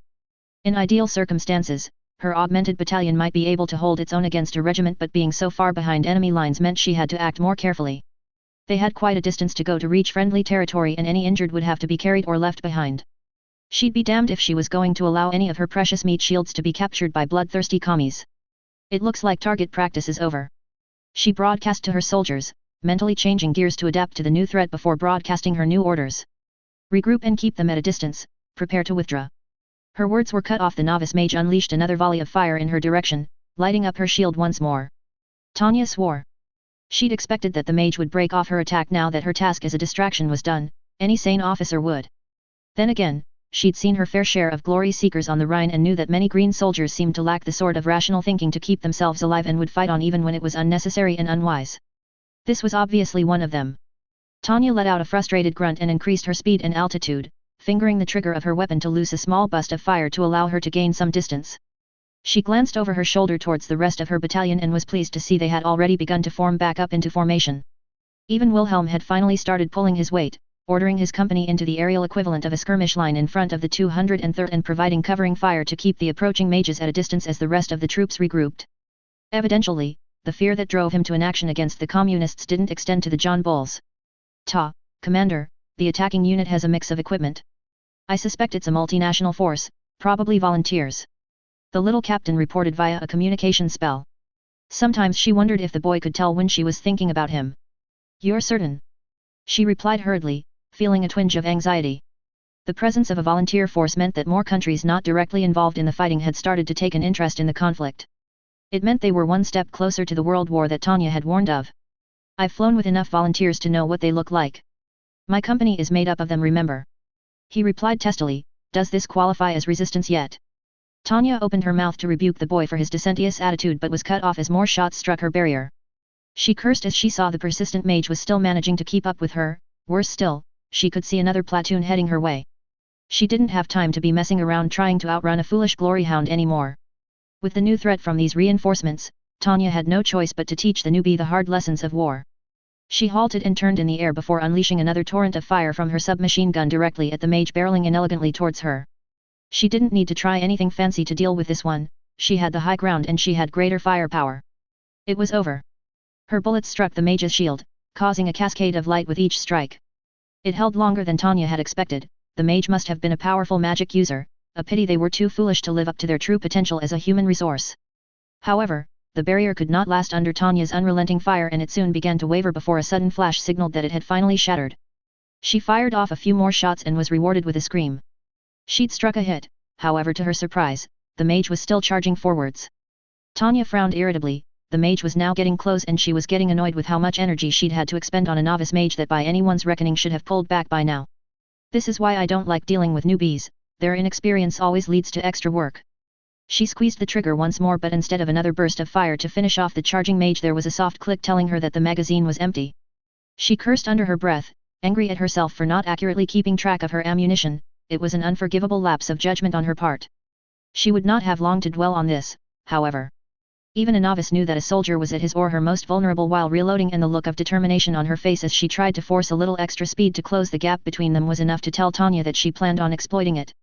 Tanya was impressed. Most mages were wary of getting involved in such close quarters. What the mage lacked in skill they more than made up in guts. It would be a fatal mistake, however. Most mages weren't all that accustomed to getting into a melee, much preferring to stay at a distance. To them, a charge was the last resort. However, she had long since learned it was a highly effective tactic, particularly when combating the disciplined fire of the François. Wilhelm had taught her a few lessons on the value of close quarters to combat too, although she still thought he overspecialized in it. The result was that the overconfident novice was about to feel the benefit of combat experience. Tanya tore the empty magazine from her weapon and tossed it at the charging mage's face. No newbie would expect an empty mag to be used as a weapon, and as expected they instinctively raised an arm to block the incoming lump of metal. By then it was too late. The novice would learn never to take her eyes off the enemy again. Tanya countercharged at full speed, bringing her weapon around and smashing the butt of her gun into the mage's abdomen, using her mana to further augment the strength of the strike. She looked up at her enemy, finally managing to see exactly who this annoying novice was for the first time. She was surprised to see a girl, perhaps only a few years older than her. Part of her wondered how she might have found herself in this situation. Despite the likes of herself and Wilhelm, youngsters like themselves were rare on the battlefield, at least as combatants. Perhaps she'd had the same thought as her and had joined early in the hopes of rising in the ranks to get a position in the rear. It seemed like the type of bitter irony being X would enjoy. Then again, that hardly mattered anymore. She heard the sudden cough and splutter as she forced the breath out of the older girl's lungs, and she tumbled off of the broom-like device that the Allied Kingdom used as their flight gear. Tanya got one last look at the girl's face as she slipped away, and curiously, she didn't seem to be looking at her at all. Instead, she seemed fixated on her submachine gun. She supposed she would be surprised too. Usually you would be more worried about the other end of the gun. Tanya didn't spare another glance as the girl fell to the ground. In truth, she felt as though she had been quite charitable towards the overzealous novice. If the girl could muster a formula as she fell, she would likely survive the fall and could learn from the experience. Maybe she'd be able to do what Tanya had not yet managed and get a job in the rear. She began to turn away and head back to her troops, but something made her pause. She felt a strange electricity in the air and a feeling of foreboding that she'd learned to associate with the being that had sent her to this world in the first place. The demon whose presence proved that God could not exist. She turned back abruptly but realized she was too late to act as the girl suddenly erupted in a glow of unnatural power, and Tanya felt the familiar power of the creature that had cursed her. Damn you, being X. March 16, Unified Year 1926, Time Unknown. Somewhere above Moscow, Russie Federation. Will froze as the unearthly glow illuminated the sky, moving only to shield his eyes from the blinding light that pinned both friend and foe in place. Dread filled him immediately as the sudden surge of power made him feel as though his hair was standing on end, although he couldn't tell if it was the cause of the sudden terror growing in his chest or the static electricity that crackled in the air around him. No, it can't be. He mouthed quietly to himself as his stomach filled with anxiety. He recognized this power, how could he not? He'd seen used it before. Once by the boy in Letzenbourg, his doppelganger. The thing that had taken the first part of his future happiness away from him as he ripped apart his volunteers and tossed poor Houseman to the ground like a piece of refuse. Will would never be able to erase the vision of the bloody broken form of his once deputy lying on the cobbles of Letzenbourg city. The boy had made Houseman nothing more than another specter to keep him awake at night, an ever-present shadow in the corner of his vision and a reminder of how he'd failed and what he'd lost. The boy had wielded power like this as he sang praise to the monstrous god. Power gifted to the true saint of Letzenbourg for his devotion to the monster that demanded nothing but blood. He'd almost taken Tanya from him too. Because of that, he might have been the few people he didn't feel that bad about killing, along with that bastard Canaris and the Libyan separatists who had crippled Christina. He may not have been able to chase the ghost of Houseman away from his dreams, but at least he'd been able to avenge him. However, the power that his double had exhibited was nothing compared to what he was witnessing here. He'd only seen this level of power from one person. Tanya. She was bathed in a similar aura whenever she used the Type 95 orb, a device she described as being cursed by what she called being X. He could see why. Much like the boy, the power seemed to be dependent on the praise given to the Almighty in order for it to be used. It was the only explanation Will could think of why the usually aggressively atheist Tanya would start praying to the monster that had sent them here. However, from what he had observed, the praise may not have been entirely optional. It seemed to force the words into her mouth, causing her to sing his praise and even affect her usual rational decision-making. He'd even observed her seeming not to remember events hours after she ceased using it, yet no one else thought it strange. Even Visha, who had served with the girl back when she was a lieutenant on the Rhine, said she'd always been this way, but knowing how Tanya felt about being X, Will doubted it was as normal as the others thought. It was not something he understood.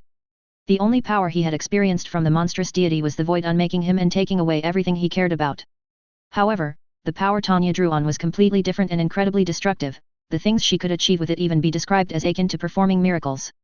Perhaps that was why Will hated to see the girl use it. Watching Tanya praise the monster made him sick, and on the few times he'd witnessed her use the orb, she'd seemed like a completely different person. Even after the unearthly power ceased, her behavior remained changed for a while. Privately Will feared it was another way for the monster to take her away from him, eroding her mind from within until there was nothing of the real Tanya left. He was glad she used it so sparingly. This was most definitely the same power, the otherworldly energy of the thing that sent them here. But what was it doing in a godless country like the Federation? Why now, after everything else that had happened here? Perhaps Tanya was right about being X's twisted sense of humor. It was Tanya, however, who reacted first to the unearthly power, hastily reloading her weapon and firing wildly at the dazzling light. Her fire was unusually erratic, and although Will was some distance away, he could sense from her movements that seeing the unnatural power had panicked her, something that did nothing to ease Will's deep sense of foreboding. It was rare for Tanya to lose her cool. However, the sudden burst of fire had snapped everyone back into action, freeing everyone from the spell that had frozen them. Will acted quickly, urging his company back towards their commander, fear that the monster might snatch her away from him, driving the decision to hurry back and reinforce her. Even if she'd been ignoring his concerns about how far she'd taken things in this attack, he couldn't bear to see her lost. Not when he'd lost both Houseman and Christina already. He needed to get her away from here. Unfortunately, the skirmish line he'd set up to protect the rest of the 203rd as they regrouped had now left his men out of position, and his order to move exposed them to the approaching Commonwealth mages. As the close combat company turned to follow him, the enemy commander chose the moment to take advantage of Will's mistake. A flurry of disciplined fire peppered his barrier, causing him to swerve to evade in order to maintain its integrity and slowing his progress towards Tanya. He swore as he glanced over his shoulder, seeing that Sergeant Litz and the others were similarly affected, the enemy's numerical superiority making it difficult to maintain their shields even while pouring mana into them to reinforce the barrier. However, this was the least of their problems. Suddenly a company of mages was among them, flying in a tight formation and targeting his soldiers one by one in an attempt to keep them separated. They did not venture close enough to engage hand to hand. If they had, Will was confident his men could deal with them easily with their specialized weaponry and tactics. However, they were close enough that the proximity of their weapons would be brutally effective in stripping them of their shields, particularly in the loose informal formation that the close combat company had found itself in. Damn! Damn! Damn! He swore inwardly as his worry for Tanya's safety clashed with the new danger to him and his men. He could try and press on and simply hope his troops would do the same, but they'd been left hopelessly exposed.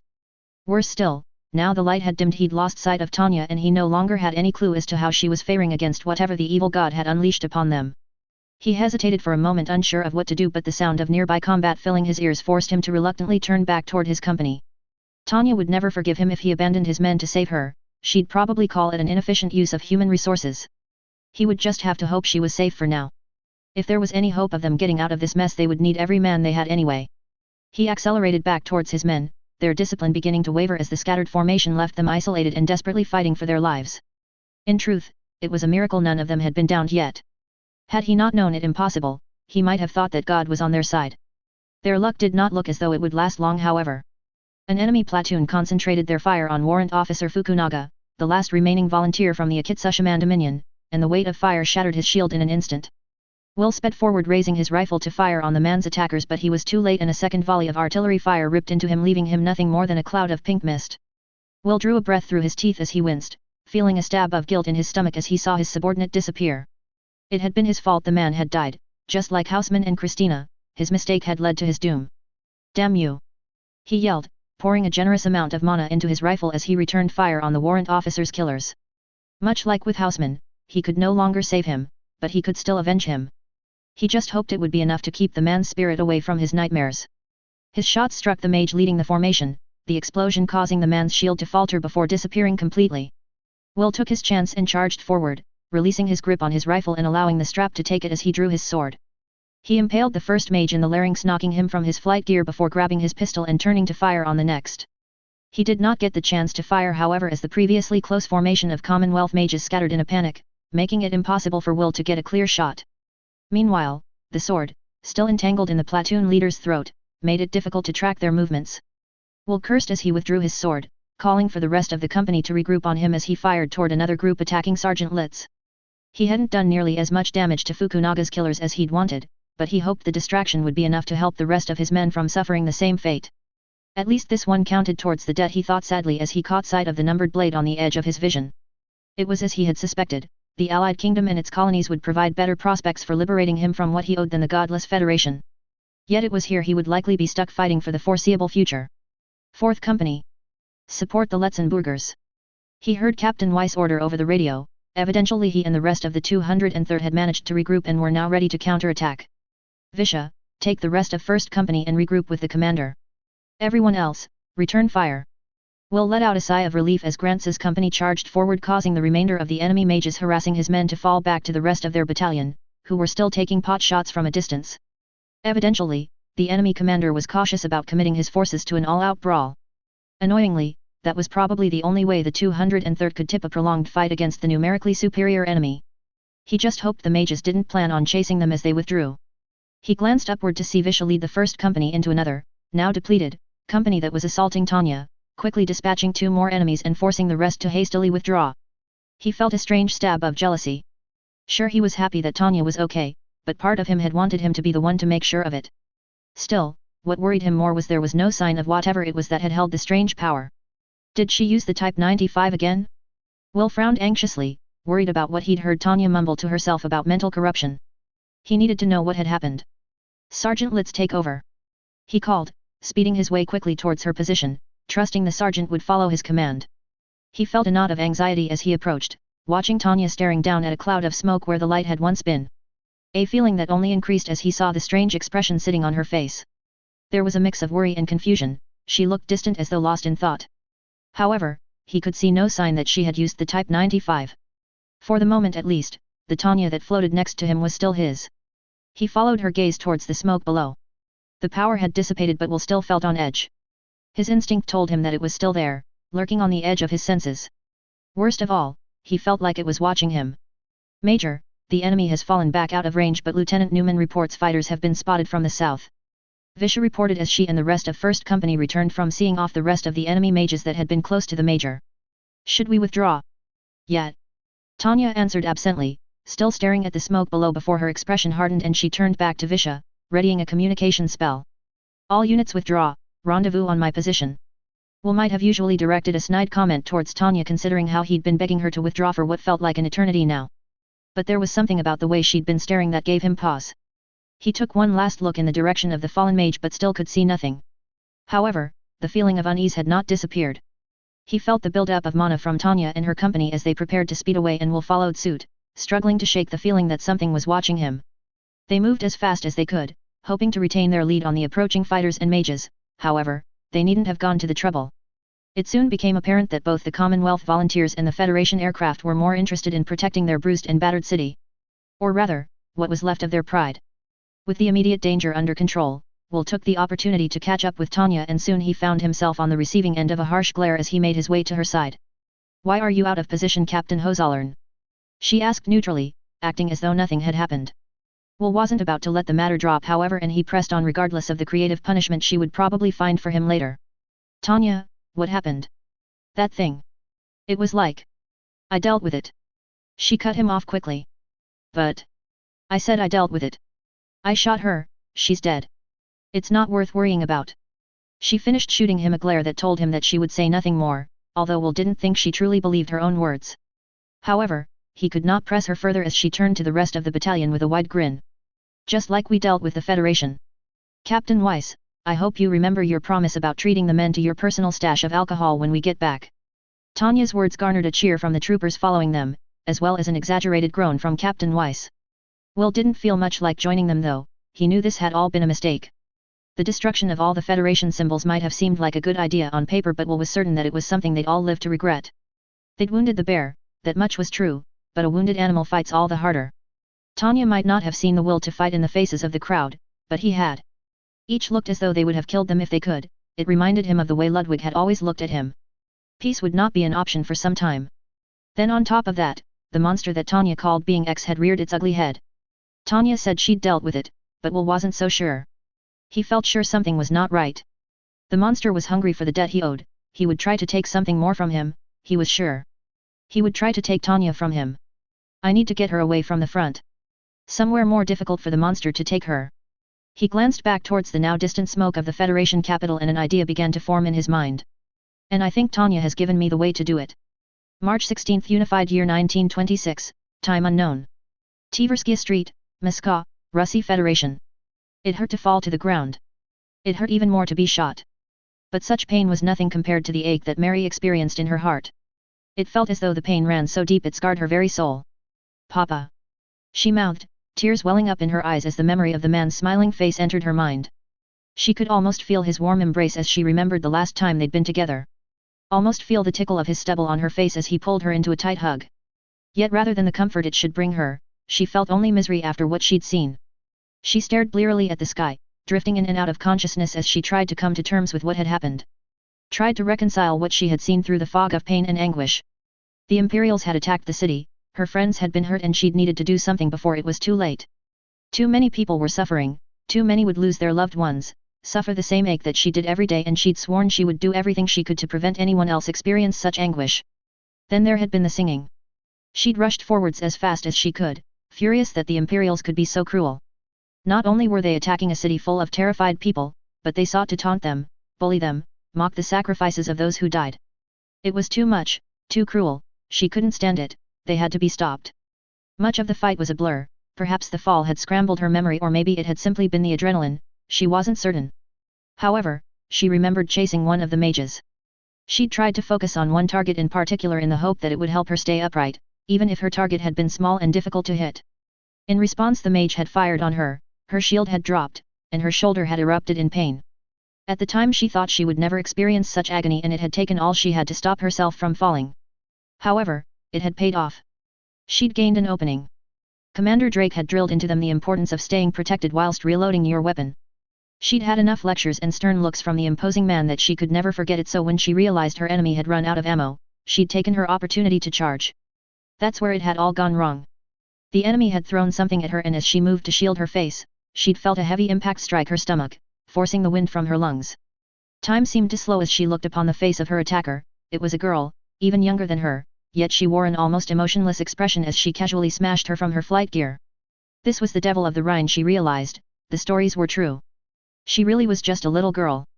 This was the monster that committed the atrocities in Arene, the one that had terrorized soldiers on every front she'd fought on, the one that had killed. She couldn't say what had caused her eyes to look down at the weapon buried in her abdomen, but she wished she had not. If only to save her from pain in her heart as she recognized the initials engraved on the butt of the rifle. A.S. It was Papa's gun. She'd felt the tears begin to flow from her eyes as she slipped off her flight gear and began plummeting to the ground. It felt as though every memory she had of her father was bombarding her in the same instant. Him helping her hide her broccoli when she was 5, much to the chagrin of her mother, his surprise visit from the military on her 12th birthday and the warm embrace they'd shared before they left for the Unified States. All this and more filled her mind as she fell, yet it now seemed almost tainted. How could the girl be so cruel? She really was a devil, how else could she be such an expert on torture? Was it not enough that she take her father away from her? She had to take the gift she'd given him, the thing she'd put so much work into saving for to keep him safe, and turn it against her. It was as though she were spitting on his memory, twisting everything he had tried to do by using his gun for her evil acts instead of what it was intended for. It hurts, it hurts, it hurts. Papa, it hurts. For a moment, she'd felt as though he were back with her again as she was bathed in a bright light. She thought she heard a choir singing and there was suddenly a feeling of calm and serenity, even her pain was all chased away as she listened to the song. It was not to last, however, as the devil quickly reloaded and fired on her once more, her lust for violence still unsatisfied. Fear filled Mary as she raised her arms to protect herself. She still had yet to reforge her barrier and there was no way she would survive such a barrage. However, to her surprise, a new barrier surrounded her and effortlessly absorbed all the incoming fire from the demon girl. She had been saved. Smoke surrounded her as she continued to fall before she finally landed hard on the ground below. Even the unnatural barrier was no match for the power of gravity, and although it significantly cushioned her fall, it shattered as she struck the ground, making her body erupt in pain as she crashed into the cobblestone streets. The devil may have been unable to finish her off, but she had chased away the light and the pain from both her injuries and her broken heart had returned. She wasn't sure how long she had been laying there. It felt like an eternity, but there was still fighting happening above her, so she knew that could not be true. She tried to move, but her body only responded with another shot of pain in protest. Yet somehow staring up at the demon girl who had done this was only worse. It almost felt as though she were twisting a knife in her chest. She tried to stifle a sob but was ultimately unsuccessful as she felt more tears running down her face. It was all too much to bear. Suddenly she felt a presence at her side, and her cloudy mind managed to bring Damien's face into focus as he leant over her. Something was different, however. He was no longer wounded, and rather than his usual serious expression, he wore a reassuring smile.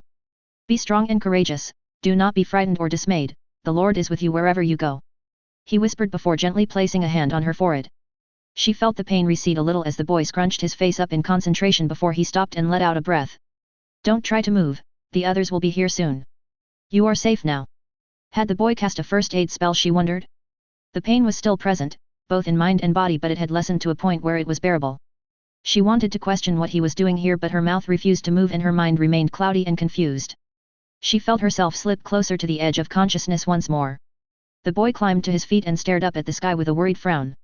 She'd only seen him wear such an expression when he talked about his brother. Was he mixed up in all this too? "There is still time," Damien whispered to himself absently, "no path need be set in stone." He remained silent for a few more moments as he continued to stare up at the sky before he turned back towards her wearing his usual expressionless face. "You should rest," he said quietly before moving away. Her eyes tried to follow him, but a wave of drowsiness washed over her, and she finally slipped into unconsciousness. She did not know how long she remained in that state. She may have even remained this way indefinitely if not for the voices that began pressing on the edges of her consciousness. Mary, Mary. Warrant Officer Sue. Can you hear me? Once again, she opened her eyes reluctantly to see her squad mates knelt over her with faces full of concern. Even Commander Drake was there, wearing his usual dour expression. However, upon seeing her awake, he quickly pushed his canteen to her mouth, wetting what she hadn't realized was such a dry mouth. She was still too dazed to properly move, but she did her best to look around for Damien. She wanted to thank him for what he'd done for her, but he could see no sign of him. Pain washed over her once more and the medics bid her to lay down once more so that they could see to her wounds. Whatever Damien had done to dull the pain had worn off, and whatever the medic mages were doing was not nearly as effective. They could take the edge off the pain in her body, but the formula they used had no effect on her heart, and she soon found her mind returning to the girl who had caused so much suffering. She killed him, she killed Papa. She thought as she watched the dark plumes of smoke spiral into the sky behind the attentive medics. The Imperials were long gone, but the evidence of their actions was still on full display. She took his gun. Unbidden, the memory of her father holding her filled her mind once more. She could feel the warmth of his hands. That gun should have been in those hands, not hers. It should be used for protecting people, not hurting them. The girl had twisted his memory into something terrible. She could never forgive her for that.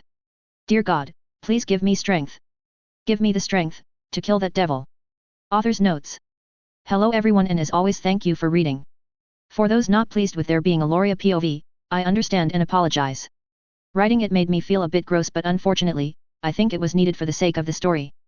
Hopefully, I can keep his POV to a minimum in the future as he makes me feel uncomfortable. Funnily enough though, my beta reader was disappointed that I didn't make him creepier. Which I'm not really sure how to take. Hopefully, I haven't made Tanya too bloodthirsty these past few chapters. It is a pet peeve of mine when people portray Tanya as a killer psycho for no reason. I want to show she can be a little more cavalier when she's dealing with communists because of her ideological beliefs, but ultimately she is still the pragmatic Tanya. Chapter 64, Masquerade 3, Consequences. Masquerade 3, Consequences. 40 years after the Great War. Londinium. The Masquerade was undeniably a great triumph for the Empire, and the Federation was left reeling from the unexpected counterattack so far into its heartlands. Meanwhile, as news filtered back to the imperial capital, people began to rejoice, declaring it was now only a matter of time before victory was achieved. However, despite their success, not everything was going the Empire's way. Federation forces were pushing deep into imperial territory all across the eastern border, leaving its defenders hard-pressed to repel them. Worse still, the majority of the Empire's forces were still in the west, poised to attack the Allied Kingdom once the stalemates in the air and sea were broken. Meaning they had to hastily redeploy their forces to the opposite side of the country to defend against this new threat. With the Federation bearing down upon them in the east and the fierce air battle raging in the west, some foreign observers from the Unified States declared that it was only a matter of time until the Empire sued for peace. However, the mighty imperial war machine was not nearly done yet. Indeed, it would be better to say, the true horror of this war had only just begun. Andrew WTN Special Correspondent. March 19, Unified Year 1926, 9:15. Ducal Palace, Letzenbourg City, Letzenbourg. You can't do this. These men are nowhere near combat ready. Sending them to the east would be a death sentence. Captain Willibald Koenig protested, ignoring the pain in his stump as he slammed both his real and artificial hand down on the Letzenbourg Prime Minister's desk. A few days ago, he wouldn't have dreamed of questioning his superiors like this, particularly the ruling politicians. He was a soldier, following orders was par for the course, even if he didn't always agree with them, and he'd always believed that wiser minds than his were making the important decisions. But the war had driven the Letzenburgers insane. There was no other explanation for it. It was as though they were living in a different reality from the rest of the world. Now Captain, you exaggerate. They may be a little rough around the edges, but the volunteers are a spirited bunch. I'm confident that they'll prove to be a great asset to the Eastern armies. General Frederick van Blind, Koenig's new superior and source of most of his current problems, replied haughtily at his side before the Prime Minister had the chance to reply. I only wish I were going with them. Koenig frowned. He had been in Letzenbourg for a few weeks now, and one thing he'd learned almost immediately was that although most of both the soldiers and politicians were oddly thrilled to have one of Prince Wilhelm's compatriots in the country, General van Blind was decidedly displeased to have him around. It wasn't that the man was openly hostile, he remained professional throughout all of their interactions. It was more that he was deliberately distant and seemed determined to shoot down every suggestion he had for improving the Letzenburgers' training regime. It was as though he was going out of his way to make life as difficult as possible, and it was beginning to feel as though achieving what the general staff wanted here was impossible. With respect, General, the Empire prides itself on the rigorous training of both officers and enlisted men. The militia doesn't even compare. Koenig pressed, doing what he could to suppress the anxiety in the pit of his stomach. He hated questioning the brass like this, he'd almost prefer to charge an enemy position in his skivvies instead of questioning his betters. Van Bliend smiled at him, but there was no humor in his eyes. Again he was not openly hostile as he stared at him, standing nonchalantly in his immaculate dress uniform as though he was born into it. But he exuded a frustrating air of arrogance that told him he had no intention of listening to his advice. He was young for a general, only a few years older than him. Most of the Letzenbourg senior staff was made up of younger officers and recent war college graduates nowadays. Their more seasoned veterans had either turned against them in what was now known as Ludwig's insurrection or had fallen during the fighting on the Rhine. Van Bliend was one of the few loyal officers remaining. He'd apparently only been a major a few months ago, and by all accounts, not an especially gifted officer. However, he was politically well connected, and since he was one of the few people left with experience, he'd been rapidly promoted to fill the gaps, and Koenig suspected that he knew it. That would at least explain why he was so sensitive to any perceived criticism. Even Koenig could see that it was less than ideal. He suspected Major Digerekov would have some less than polite words to say about the Letzenburgers' method of promotion in their ranks, and even harsher ones about the crop of officers they did have. Even your empire has been forced to cut some corners in that regard. I believe it's called accelerated training. The general replied in a calm tone, although once again his eyes conveyed a different message. How dare you bring this up in front of the minister? They seemed to say. The truth was he didn't have much choice. He'd already had this argument with Van Bliend and he refused to listen. For the sake of the volunteers, he'd been forced to go over the man's head. At their current level, the militia were little more than civilians handed firearms. It was true that the idea of serving alongside the Saint of Letzenbourg had meant the militiamen were unusually motivated, fanatical even. However, the level of discipline was almost non-existent. He'd managed to improve it a little by using those with more experience as NCOs, but they needed several more weeks of drilling before they'd be allowed to operate on their own. In this state, they would be almost as dangerous to their allies as the enemy. Worse still, the array of different age groups and backgrounds made it difficult for any of them to form a decent cohesive unit. Some were far too old to enlist in the regular army, while others were barely even old enough to shave. Some were experienced ex-soldiers while others barely knew which way to point their weapon. And on top of it all, dozens of different nationalities had volunteered, all with different languages and understanding of what was required of them, making even simple communication difficult at times. The whole situation made him despair. It wasn't as if they were a bad bunch, but he didn't want to see their lives thrown away for no reason. Sending troops in this state to the front was a sure way to get them killed. Unfortunately, the general seemed to think they could be fighting fit within days. As it stood, Koenig could barely expect them to be ready for duty as security personnel in the rear in that time. Please sir, I served with the Eastern Army before I joined the 203rd. We were always warned that any fight with the Federation would be incredibly costly, they need to be ready. He pressed, desperate to try and get his concerns across. I don't want to see their lives wasted because we didn't train hard enough. Koenig saw a slight twitch in the general's eye and his smile started to fade. He opened his mouth to speak but was cut off by the third man in the room, the man who they had truly been trying to win over with their arguments. Ha! I had heard that Digerekov was meticulous with her training regimen, it must have rubbed off on you, Captain Koenig. Joseph Beck, the Letzenbourg Prime Minister, interjected with a laugh. And it seems you gained a measure of His Highness' compassionate streak too. You could learn a little something from him, Frederick. I'm told you're not nearly as approachable as Prince Wilhelm. As you say, Minister. Van Bliend replied impassively with a nod before shooting a disapproving look at Koenig. Well, if he wasn't hostile before, he is now. He groaned inwardly. So much for being diplomatic, but at least the PM seems like he's sort of on my side. Unfortunately, Captain, we do not have the luxury of time to spend on too much training. The Prime Minister continued as Koenig felt his heart sink. The Imperial General Staff has called for a full mobilization of able-bodied troops to fight in the east, and we plan to follow the Prince's example and take the fight to the Reds. He is their new Tsar after all, haha. If he were in the Empire, he would have assumed the Tsar comment was a joke, but in Letzenbourg, he wasn't so sure. News of the raid had spread quickly, but as always, at least in Letzenbourg, the focus was on their heroic warrior prince. It was obvious the declaration was not meant to be taken seriously, but within hours people had been starting to talk as though they were planning a coronation in Ulyanovgrad. Some even spoke as though they expected him to be the Germanic emperor too, not in a way that implied sedition but with enough certainty that it made Koenig feel deeply uneasy. Please sir, they really aren't ready yet. He pleaded once more, desperately trying to think of something to keep the militia from the front until they had a decent chance of defending themselves. What would the major do? He wondered, envisioning her cat-like grin. She always saw things differently somehow. She'd find an alternative. Maybe you could send the city garrison instead. He suggested, the idea falling from his mouth before he really had time to consider it. They're already trained and just as willing to fight.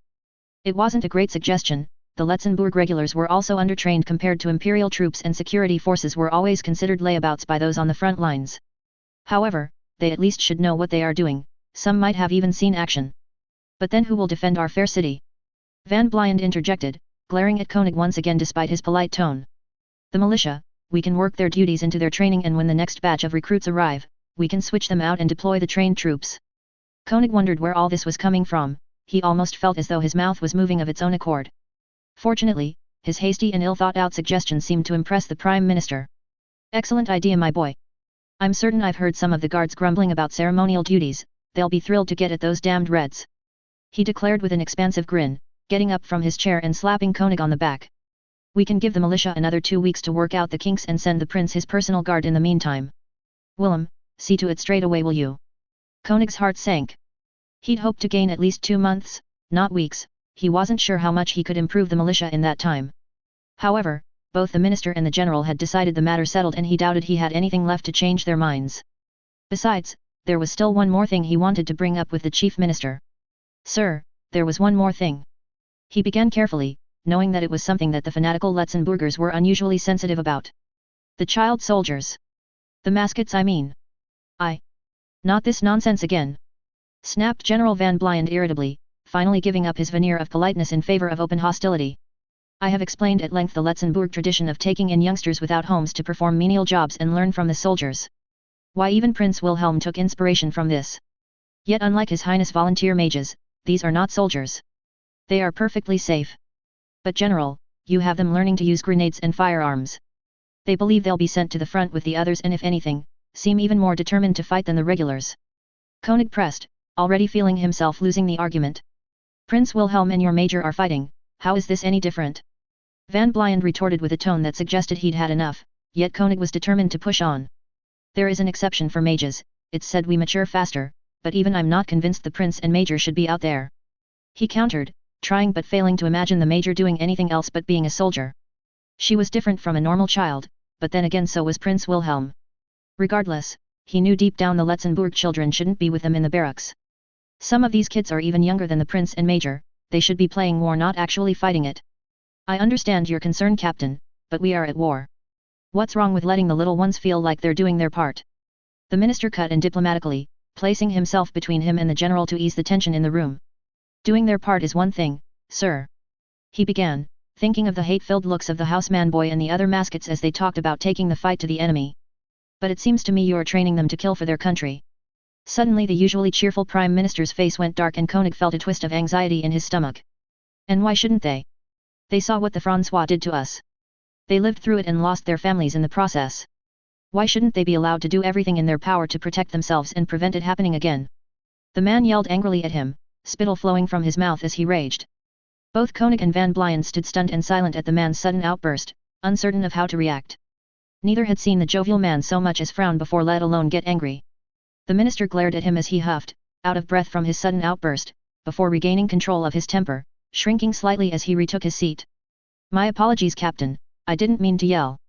He said, eventually staring down at his desk distantly. I was not in the city during our brief occupation, but every day I'm told stories of how brutal the François treated our people. Just yesterday a mother told me about her young daughter Lily. She was a feisty one, so I'm told, perhaps too much so. She and her friends would often throw stones at the enemy soldiers stationed here. One day, the soldiers had enough of her and they took her behind an alley and... The man's words trailed off and Koenig heard the man stifle a sob. Koenig didn't know how to reply. Even the highly disciplined imperial soldiers had been known to commit terrible crimes during their service, that was why the military police existed. He'd always hated those that sunk to such levels and fully agreed with the harsh punishments meted out against them. But he'd never thought about how the civilians coped after the punishment. If any enemy tries to take this city again, I won't be running to Berlin this time. He said, his voice shaking slightly. I will let every man, woman and child arm themselves against that sort of barbarity. That includes the maskets. The room fell silent. Koenig could think of nothing more to say to the man. The Prime Minister's declaration was final. Both he and Van Blind were shepherded out of the man's office soon after, the general not so much as acknowledging his presence as they went their separate ways. Koenig found himself at a loss as he made his way towards the lobby, his stump aching terribly as he walked. It was as though the entire city was suffering trauma. What could he possibly do to make them see sense? He understood the Letzenburgers' anger at the François, he too had heard the stories, and to say he was appalled was an understatement. However, the mindset of both the politicians and the citizens of this country had warped into something so foreign to him that he struggled to understand it. They were recklessly willing to throw everything at whatever they perceived as an enemy, even their children. Even their future. He couldn't allow it. He didn't give a damn about what the general and prime minister said. Now he'd been away from the front, he'd realized how monstrous it was for children to be fighting in this war, even if they were magically gifted. I may not be able to stop the militia from throwing their lives away, but I'll be damned if I let those kids anywhere near the front. He thought to himself as he saw his aide Reinhard Hausmann rushing forward to greet him. He'd only known the boy's father for a short time, but he knew that he wouldn't want this for his son. Dietrich, if you're up there, I swear I won't let anything happen to him. March 19, Unified Year 1926-1340. General Zetter's office, Offices of the General Staff, Berlin. Rürugen sat with a hand clasped around his stomach as he listened to the distant cheers of the citizens outside the offices of the General Staff. People had taken to the streets to celebrate the great counterstrike against the Federation and were singing pro-imperial songs and holding impromptu street parties all across the country. Some had even begun ringing the church bells, prematurely proclaiming a victory in a war that so many soldiers on the front were still desperately fighting, and an upbeat and jovial atmosphere had settled over much of the capital. Within the General Staff building, it was a very different story, however, and a quiet gloom had descended upon all those inside who knew the truth about the situation. There had been nothing but silence in General Zetter's office since he and General von Rüdersdorf had arrived to analyze the impact of the raid. No one could quite articulate their thoughts properly. After all, they couldn't exactly complain. Digirikov had done exactly what she said she would do. She'd surpassed even their grandest expectations for this mission, yet that itself was the problem. Zetter had not moved from his desk since they had entered, his expression remaining stone-like and impassive as he studied the frontline reports in minutiae, no doubt mentally calculating the allotment of their resources in a similarly precise manner. Meanwhile, General von Rüdersdorf sat in a comfortable chair next to a second table of charts and maps that the other man habitually kept strewn around. Silently puffing away on his cigar thoughtfully, while occasionally glancing down at some piece of information that had caught his attention. Rürugen had elected to sit apart from the others at a nearby coffee table, an area free of General von Zetter's habitual clutter. Reluctantly, he found himself reaching out for the report in front of him once again, hoping that the news would somehow be different upon the 100th reading. However, all he seemed to achieve was the worsening of his stomach cramps. Bad news always gave him indigestion, particularly when it concerned her. He tried his best to will the pain in his gut away, but with little success. He would have to stop by the pharmacy later for something to calm his stomach. The cramps hadn't been this bad since he'd tried to raise an objection to Digirikov's admission to the War College. Perhaps, that was the true reason for his abdominal distress. Once again he couldn't help but feel partly responsible for her actions. After all, he had spoken in support of Digirikov's plan, he had trusted that she would be able to achieve the desired results. He'd been correct in a way, but the results she actually achieved left little to be desired. Damn you, Digirikov! If you were here, I'd throttle you. He thought to himself as he felt another spasm from his stomach, although he knew he could never do such a thing. Deep down he knew he wouldn't dare. There was something about that doll-like appearance that unnerved him so much he doubted he'd be able to act in self-defense even if she held a knife to his throat.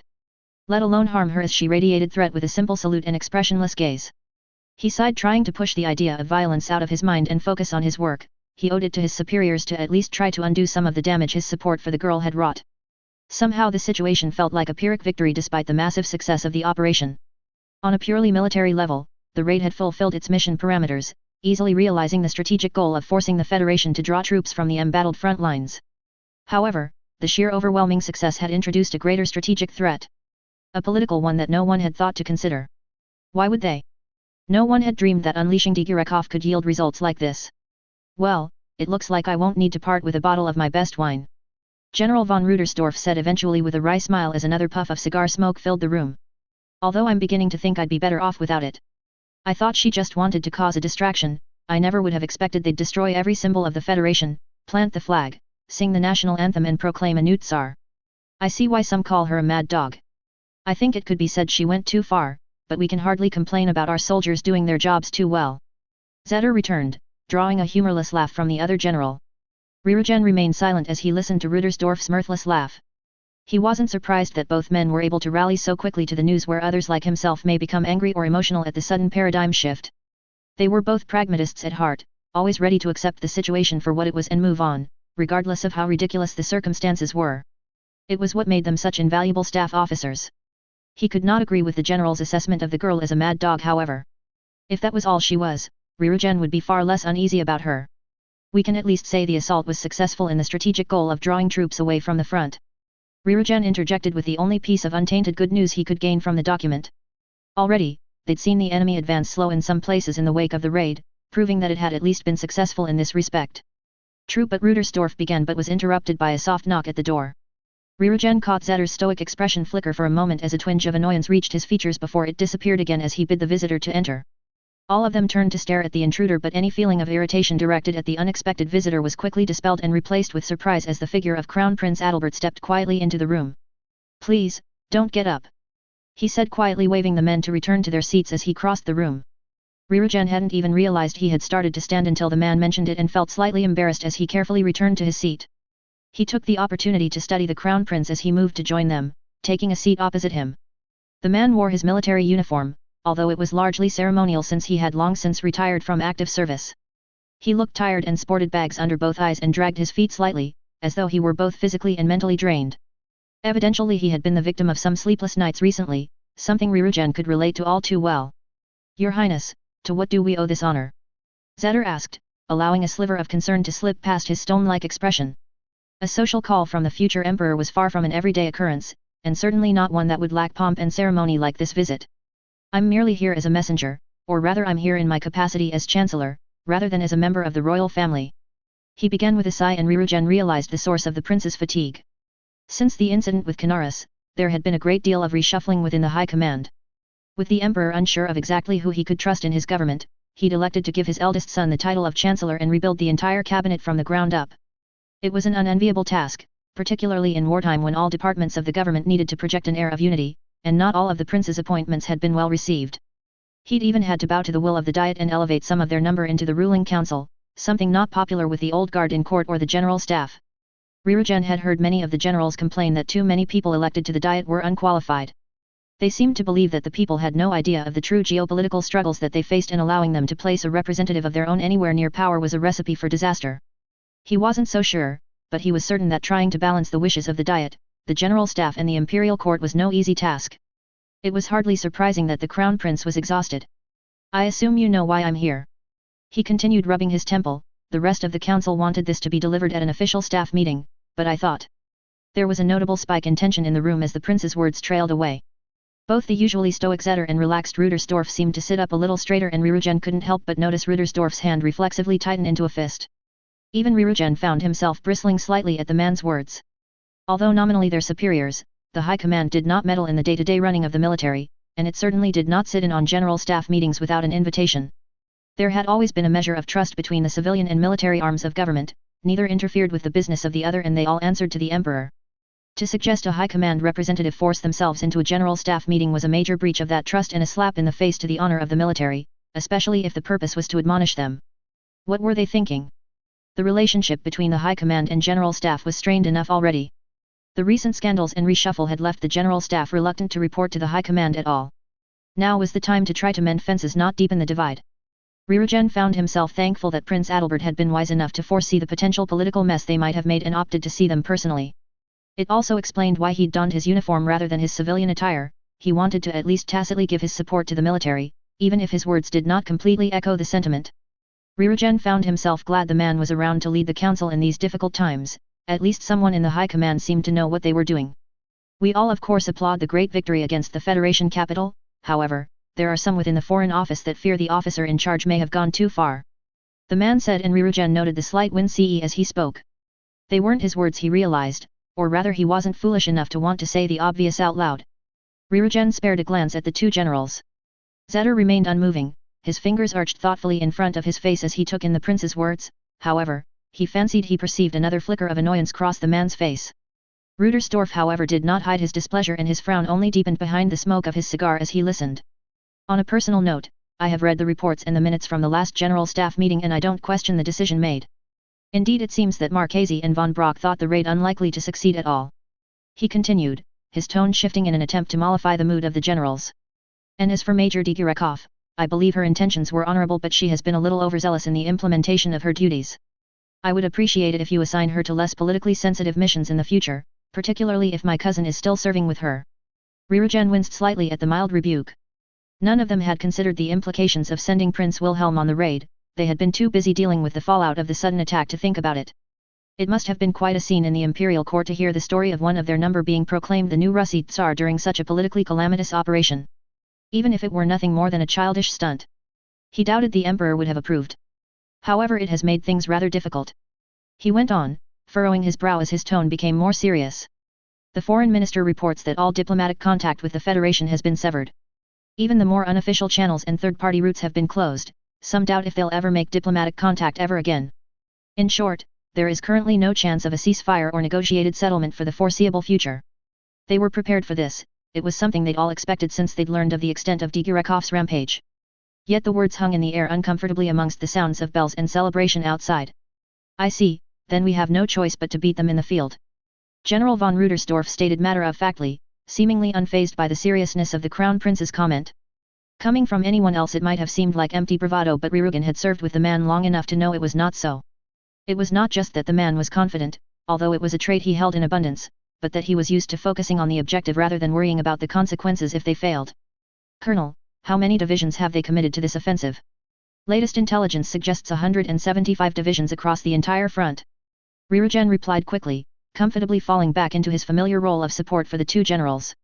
This is not including the forces we have observed moving back in the wake of Digirekov's raid. So many. He heard Prince Adalbert whisper under his breath as his face began to pale slightly. They either have a tremendous amount of confidence in the security of their other regions or more in reserve than we feared, and they aren't even fully mobilized yet. Rudersdorf replied thoughtfully, either ignoring or unaware of the prince's worry as he turned to Zetter. How many have we got to hold them? Since things quietened down in the west, we've managed to take what we can and move it east, but that still only gives Eastern Command 60 divisions. Zetter replied, not needing to check his reports for confirmation of the numbers. I've also scrounged up 5 more from the former Entente alliance, 3 mechanist divisions and 3 more infantry divisions from our mobile reserve. So once the 100 divisions of the Great Army are fully committed, we will be on somewhat equal footing. Rudersdorf observed thoughtfully, taking another puff from his cigar. Rirugan could almost see the cogs in his mind begin to turn as he considered how best to deploy the forces to counter the Federation advance. However, it was the change in Zetter that made Rirugan pause. For the first time in the entire meeting he saw the man's expression morph into a deep frown. About that, I had a report from the personnel department this morning, full mobilization is probably not doable. We can only move about another 60 divisions of the Great Army. The usually stoic man reported as his face betrayed his frustration. What? That's nowhere near as many as the interior line's strategy requires. Another 2 weeks and I can get you maybe 30 more, but they'll mostly be raw recruits, second-string security divisions from the rear and the Letzenbourg forces. But don't expect them to be well equipped, they are mostly using whatever we managed to seize from the former Republic. As for machine guns and the heavier equipment, our troops before the Rhine were better equipped. Zetter replied bluntly, his tone implying he'd done everything in his power to even achieve that much. There's no way to get the other 10. The Rhine and the other offensives robbed us of too many key officers to replace in such a short time. What the hell happened? Rudersdorf replied with a mixture of incredulity, anger, and confusion. Feelings that Rirugan found himself echoing, at least in part. This isn't the first I've heard about equipment shortages but manpower. I'm ashamed to say but I only heard about it this morning, the Deputy Director of the Service Corps is responsible for equipment and training. Personnel deal with our manpower and they report to the Supreme Command. Zetter replied with a humorless smile, as his eyes darted towards the Crown Prince. I haven't heard anything. Prince Adalbert interjected, seeming slightly panicked. I knew we'd taken losses on the Rhine of course, but no one told me things had gotten so bad. I haven't heard anyone on the council talk about it. Rirugan believed the poor man. It was likely that the personnel department had either no one to report to because of the turmoil in the high command or had felt it wasn't an urgent matter to bring up due to the limited fighting on the eastern and southern fronts. However, the Crown Prince seemed distraught about the news. Bureaucracy in action at. Rudersdorf snorted derisively, as the prince seemed to sink further and further into his seat. We could have this war won in a week without it. Still, I'm confident our troops are qualitatively superior, will make do. You've decided your strategy then? Zetter asked, although they already knew the answer. I'd like to start with a counter-offensive in the north. The enemy on the former Entente border are more isolated and it'll be easier to overwhelm them before they can react. He replied, taking another drag of his cigar. Rirugan unconsciously found himself nodding in agreement. It was the part of the border that was the least defended and the enemy attack vector with the least numbers. It had always been General Rudersdorf's favored tactic to try and take out the enemy piecemeal where possible. The north? But the Federation is pushing into Imperial territory. Our heartlands. Prince Adalbert interjected, looking even paler as he leapt to his feet. We can't possibly allow them to take another step on our soil. The room fell silent once again, as the sounds of celebration continued to filter in from outside. Both generals turned to stare at the Crown Prince, not in an unkind way, but it reminded Rirujan of a look a parent might give a child who tried to join in with an adult conversation. Your Highness, the interior line's strategy is specifically designed for this. Xander began softly as he moved from behind his desk and placed a comforting hand on the man's shoulder. Again Rirujan couldn't help feeling as though it were a father trying to explain a difficult concept to a child. We have significant defenses deep into our eastern borders that can delay the enemy for months if necessary, and the Dacian mountains are a natural obstacle to the enemy in our south. If we ignore the north, we risk the Federation seizing the former Entente and opening another front. But, the manpower. You said. That is why it is imperative to attack each force individually to make use of our national strength, and in the meantime, you can work on implementing a change in conscription law. He continued almost soothingly as he guided the prince back to his seat. Don't worry, we'll explain our plans in detail to you and the rest of the Supreme High Command. Yeah, yes, that would be best. He stuttered as he slumped into his chair. Rirujan couldn't help but feel a little sorry for the man. He had been stressed enough with simply dealing with the Empire's internal politics. Learning all this could not be good for his mental health. Perhaps it really was a good thing that the military kept itself so removed from the civilian branch. He even seemed to be trembling. You seem to have a much better understanding of things than I do. Still, it wouldn't hurt to give the home front a bit of a boost at. Rudersdorf cut in, bringing the rest of them back to the topic at hand. How about we send her unit? Rirujan couldn't help but notice a small smile creep up on Rudersdorf's face. So soon after their last mission? Xander replied as a similar smile began to stain his features. Why not? Considering how much damage she did in Moscow, she must be itching to get back into battle. March 19, Unified Year 1926, 8 o'clock. Vistal Military Base, former Northern Territory. Tanya did her best to suppress a smile as a loud cheer filled the room behind her. It was difficult not to feel pleased with yourself after efficiently completing a difficult few days of work. Particularly when your colleagues are already raising a toast to a successful mission. It made her nostalgic for the days when the Salaryman would go drinking in order to network with clients and promote closer working ties with his team. It had been a long time since she'd been able to savor some dasai sake to celebrate the completion of a work project. Unfortunately, both the sake and the bottle of 1921 Riesling that had been confiscated from her and stored away until she was old enough to drink were out of reach for now. However, the celebratory atmosphere was still infectious enough that she couldn't help but enjoy herself. Despite a few minor inconveniences on the journey, they'd managed to successfully make their way back behind friendly lines after the arrival of the Albion volunteer mages above Moscow. By the time they'd reached the headquarters along the Legedonian Federation border, news of the raid had already overtaken them and they'd been given a hero's welcome. Northern Command had even offered to throw a party for them, which she'd been more than happy to accept. It was important to reward your subordinates for good work, especially if someone else was picking up the bill. Despite this, she made sure that Weiss would still dip into his personal booze stash for the festivities. It was also important for supervisors to keep their word after all. A second cheer went up as Weiss or one of the others produced the promised crate of alcohol, and Tanya finally gave in and allowed her mouth to form a satisfied grin. There was something uniquely gratifying about hearing her faithful subordinates enjoying themselves. It was odd, it wasn't something she ever recalled noticing before, even in her past life. Obviously, she and Visha would not be joining in with the drinking, although she wouldn't have complained if a glass accidentally came her way.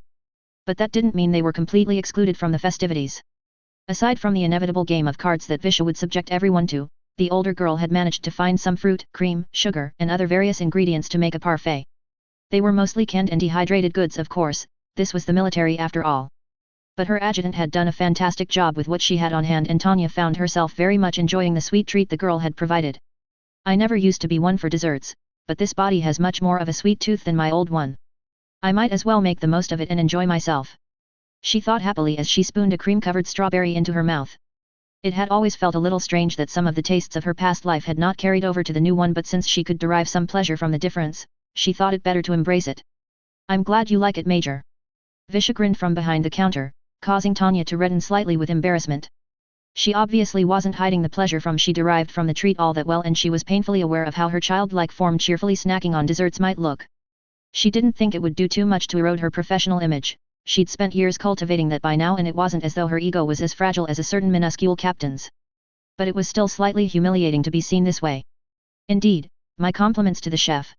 She returned quickly, raising a napkin to her mouth in an effort to hide her discomfort, as well as any stray specks of cream that would exacerbate her embarrassment. Not having any yourself? Tanya's eyes strayed towards an identical dessert sitting untouched in front of her adjutant as she cleaned up the mess from her creating her delicious dish. Part of her was tempted to ask for seconds, but since she was already at risk of being thought of as childish, she thought better of it. Still, perhaps I should ask her to refrigerate some for later. I have enough left to make myself a fresh one. The older girl replied, glancing over towards the empty chair by Tanya's side with a worried frown. I made enough for Prince Wilhelm too. I thought it might help cheer him up. Tanya felt the taste of her treat sour slightly in her mouth at the mention of the boy. Once again, he was proving to be a major thorn in her side, but somehow it felt worse this time. At least in the past, she'd eventually been able to figure out his motives. This time he seemed to be acting contrary to everything she knew about him. Previously, everything he'd ever done was tied to either the debt he believed he owed to being X or protecting his saintly image.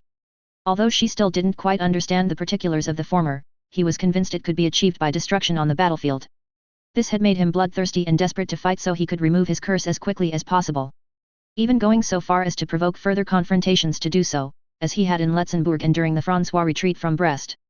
As for the latter, that was essentially what kept him in check, and got him what he wanted.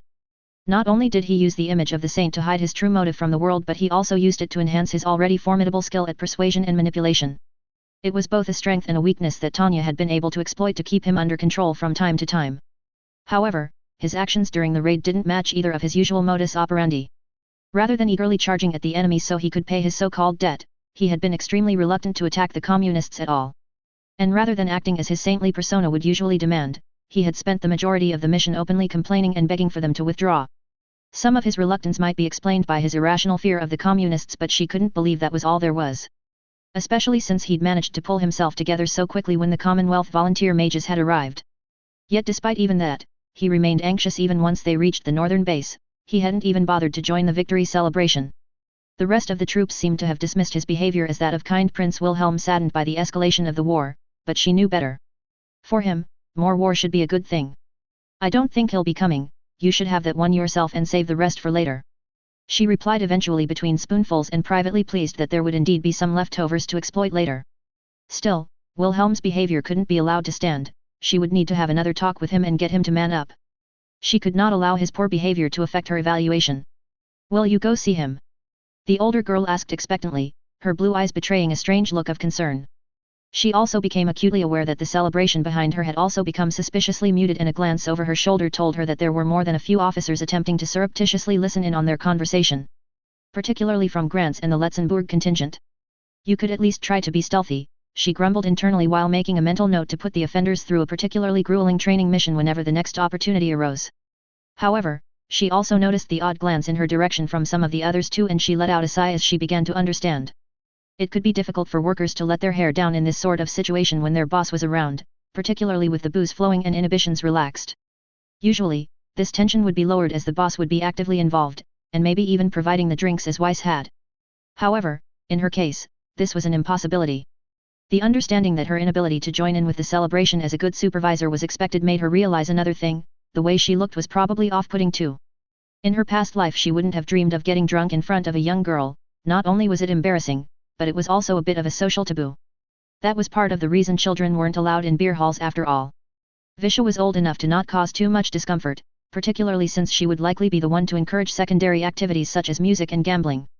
However, Tanya was more of a hindrance to proceedings. How careless of me, I'm ruining my loyal subordinates' free time. Feeling slightly disappointed despite herself.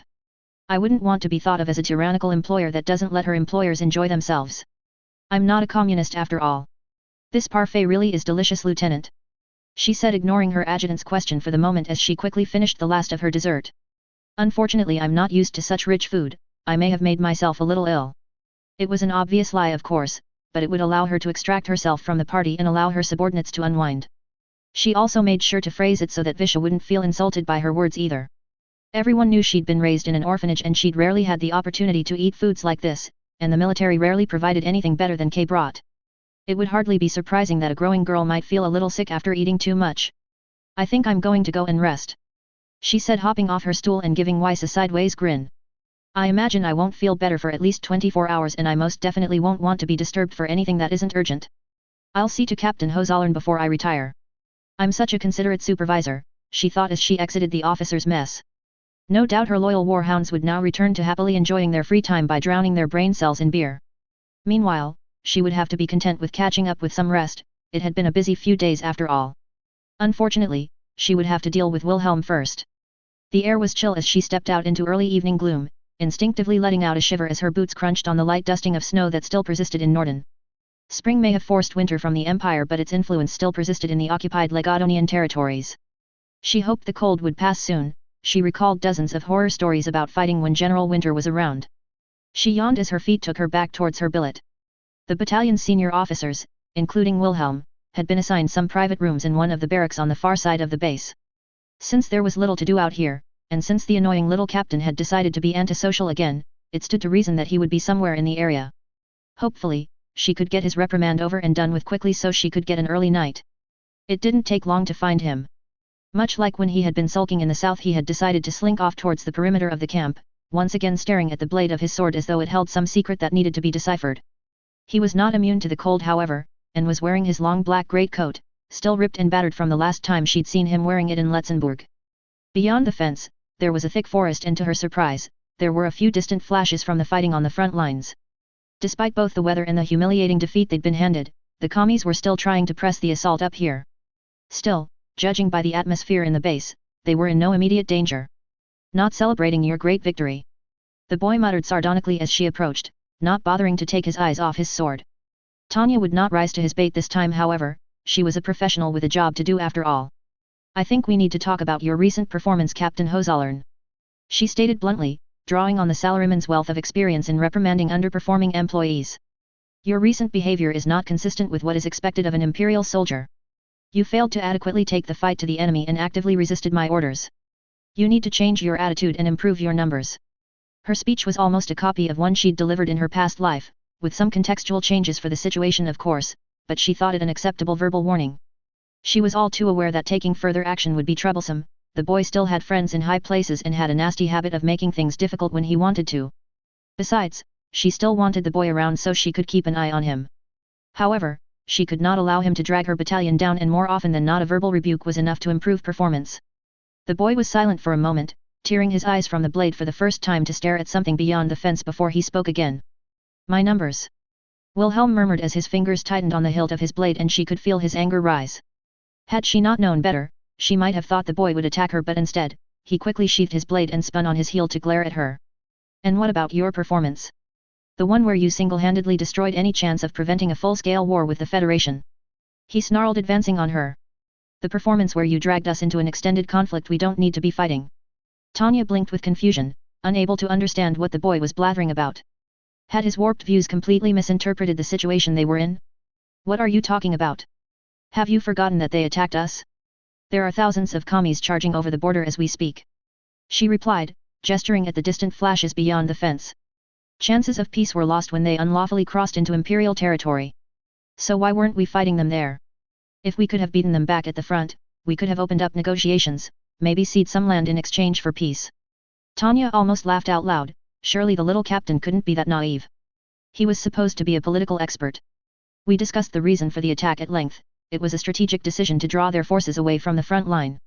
She began, dismissing the question with ease as she fixed him with a condescending grin. And as for any treaty? We had one of those and it didn't stop them from launching an unprovoked attack. Any deal signed by the commies isn't worth the paper it's written on. At best it would just buy time for them to regain their strength and try again. I'm surprised that didn't make it into your vaunted thesis. You still didn't have to go so far. We could have just attacked some military targets to draw away troops. The boy pressed, frustration mounting as he became unusually flustered by her mocking tone. Why did you feel the need to utterly humiliate them? Because they are communists. She snapped at him. She didn't know why it was so difficult for him to understand, but she'd had enough of his defense of the followers of the inferior creed. Their entire system is set up to erase free will through brainwashing propaganda and symbols of their ideology. Their entire organization is inherently flawed. Taking away their symbols takes away the ability of their insane leaders to enslave their populace. No sane person would choose to be communist, especially when their falsehoods are laid bare.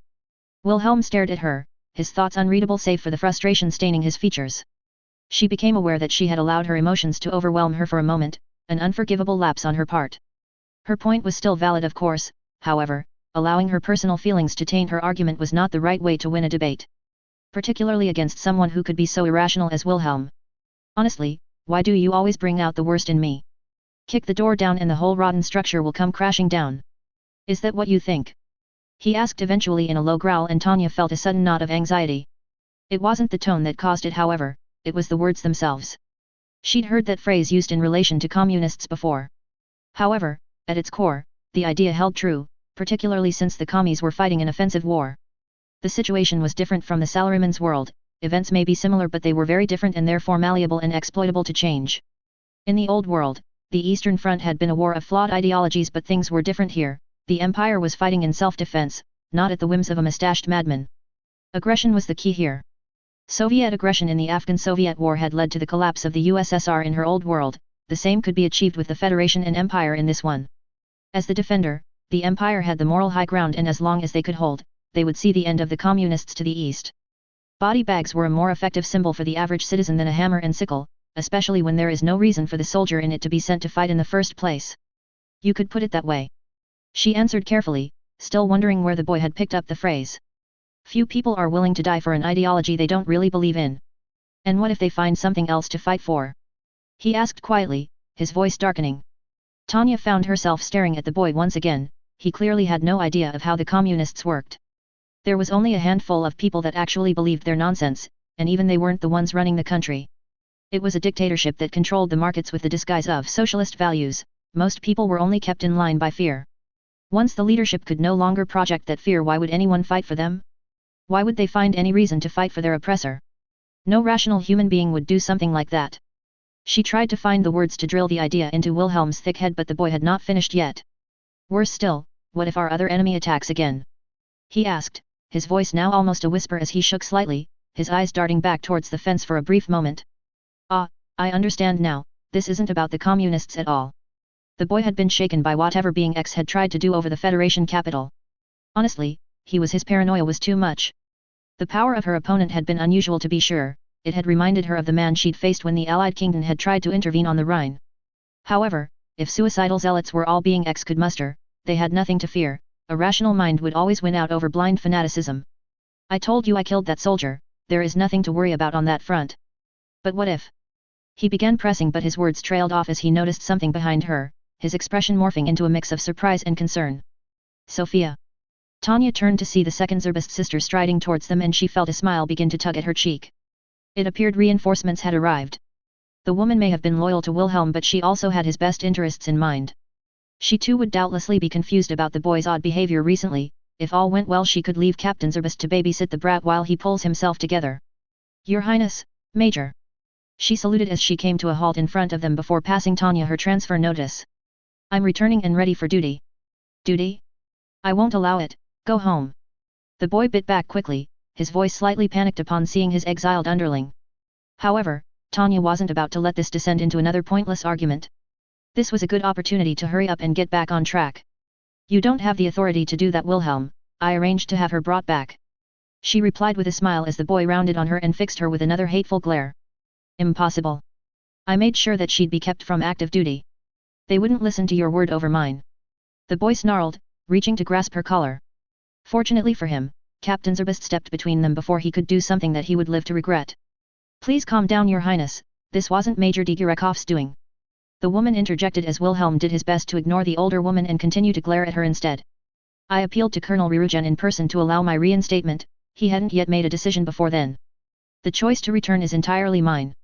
Wilhelm's gaze flickered between the two of them for a moment, his expression registering something between anger and hurt as he absorbed this information. As for herself, she found herself feeling a little disappointed that it hadn't been her own letter to Colonel Rirujan that had been responsible for the woman's return. She'd thought she had a little more influence in the organization at this point, she would have to redouble her efforts to impress her superiors. Finally, Wilhelm tore his gaze from them and strode back towards the fence, staring out at the trees once again with fist tightly gripped on the hilt of his sword. He seemed to murmur something at the treeline but his voice was too quiet for her to make out the words. She was tempted to remind him of a certain saying about talking to oneself but decided she'd antagonized him enough for one day. It was better that she finish her business here and let the boy cool off. Now that Captain Zerbst has returned, I expect a marked improvement in your performance. She began breaking the silence as Wilhelm remained silent and unmoving. This includes when facing the Federation. We have another captain now, should you not improve you can be replaced. Understood.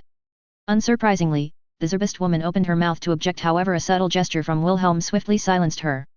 It was largely an empty threat, with how loyal the Zerbst sisters were to Wilhelm she doubted she could ever manage to make it happen, and Wilhelm himself would no doubt make trouble for her with the higher UPS if she tried. However, she was certain the shame was enough to force him to act more professionally. I understand perfectly. Is there anything else, Commander? He replied through his teeth, causing Tanya to smile once more. Despite his usual bratty tendencies, he'd decided to suck it up to grin and bear it this time. Maybe he was finally starting to grow up. Just one more thing. She replied, turning away from him and making her way back to her room. Welcome back, Captain Zerbest. XXXXX. Sophia stood in silence beside her prince as the major stalked off back to her room, unsure if things would be more or less awkward now that she'd been left alone with the boy. He had barely looked at her since she'd interrupted their conversation, and now that the girl had left, he seemed to be doing his best to ignore her, choosing instead to turn away from her and stare back through the fence towards the distant fighting. It was obvious he was upset with her. He had initially been shocked to see her, but now he practically radiated anger. She could feel it without seeing the boy's face. His shoulders shook slightly and his white fingers were curled tightly into tiny fists. The worst part was the silence, however. She began to understand what people meant when they said that silence is deafening. She had expected he wouldn't be happy with her disobeying his wishes, and she thought she was prepared for it.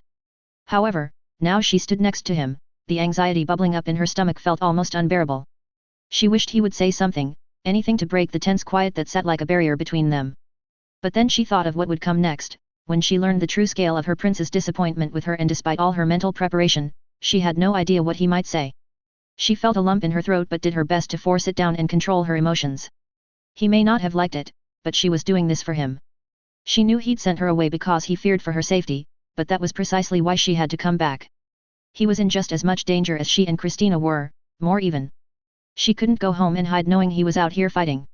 What's more, he was only a child, an incredibly gifted one perhaps, but still only a young boy. He couldn't do everything alone. Most importantly, he was family. Maybe not in a literal sense, but the prince, herself and her sister had been together for too long to be anything less. They were all they had in this world. He'd been unloved by his father and brother, but he'd always cared for her and her sister. She wouldn't be able to look herself in the mirror if she abandoned him in his time of need. If she couldn't get him away from the front lines, she would stay there beside him, even if it meant him hating her for it. She was certain Christina would do the same. How is she? He whispered quietly, still unmoving and still unwilling to look her way. She felt a sudden wave of relief at the boy's words. She'd expected his first words to her to be an angry admonishment or perhaps some declaration of disappointment. Hopefully, the question about her sister was an olive branch of sorts, a way for them to forgive each other without acknowledging the hurt they might feel about the situation. She still hasn't woken up yet, she replied, feeling slightly worried as the prince seemed to shrink slightly at the news. But the doctors say it could be any time now.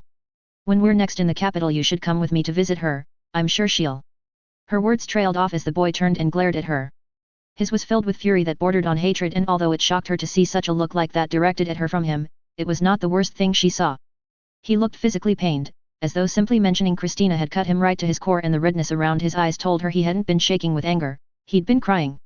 She moved to pull him into a comforting hug, but the boy pulled away from her and the anger in his glare intensified. Why would I want to see her? So that if she wakes up she can tell me how much she hates me now? So she can tell me I've ruined her life? I already know that. She'll be better off not seeing me again. Maybe she can still make something for herself. The boy spat the words with such vitriol Sophia almost felt like she'd been physically struck. Despite the source of the hate being directed predominantly at himself, she felt her heart ache for him as the boy lashed out. He still blamed himself for Christina's injuries, that much was clear, but she never could have guessed it had affected him so deeply. Christina wouldn't want this for him, she would never blame him for what happened. She like her wanted to protect him. However, she could tell the prince wasn't ready to accept that.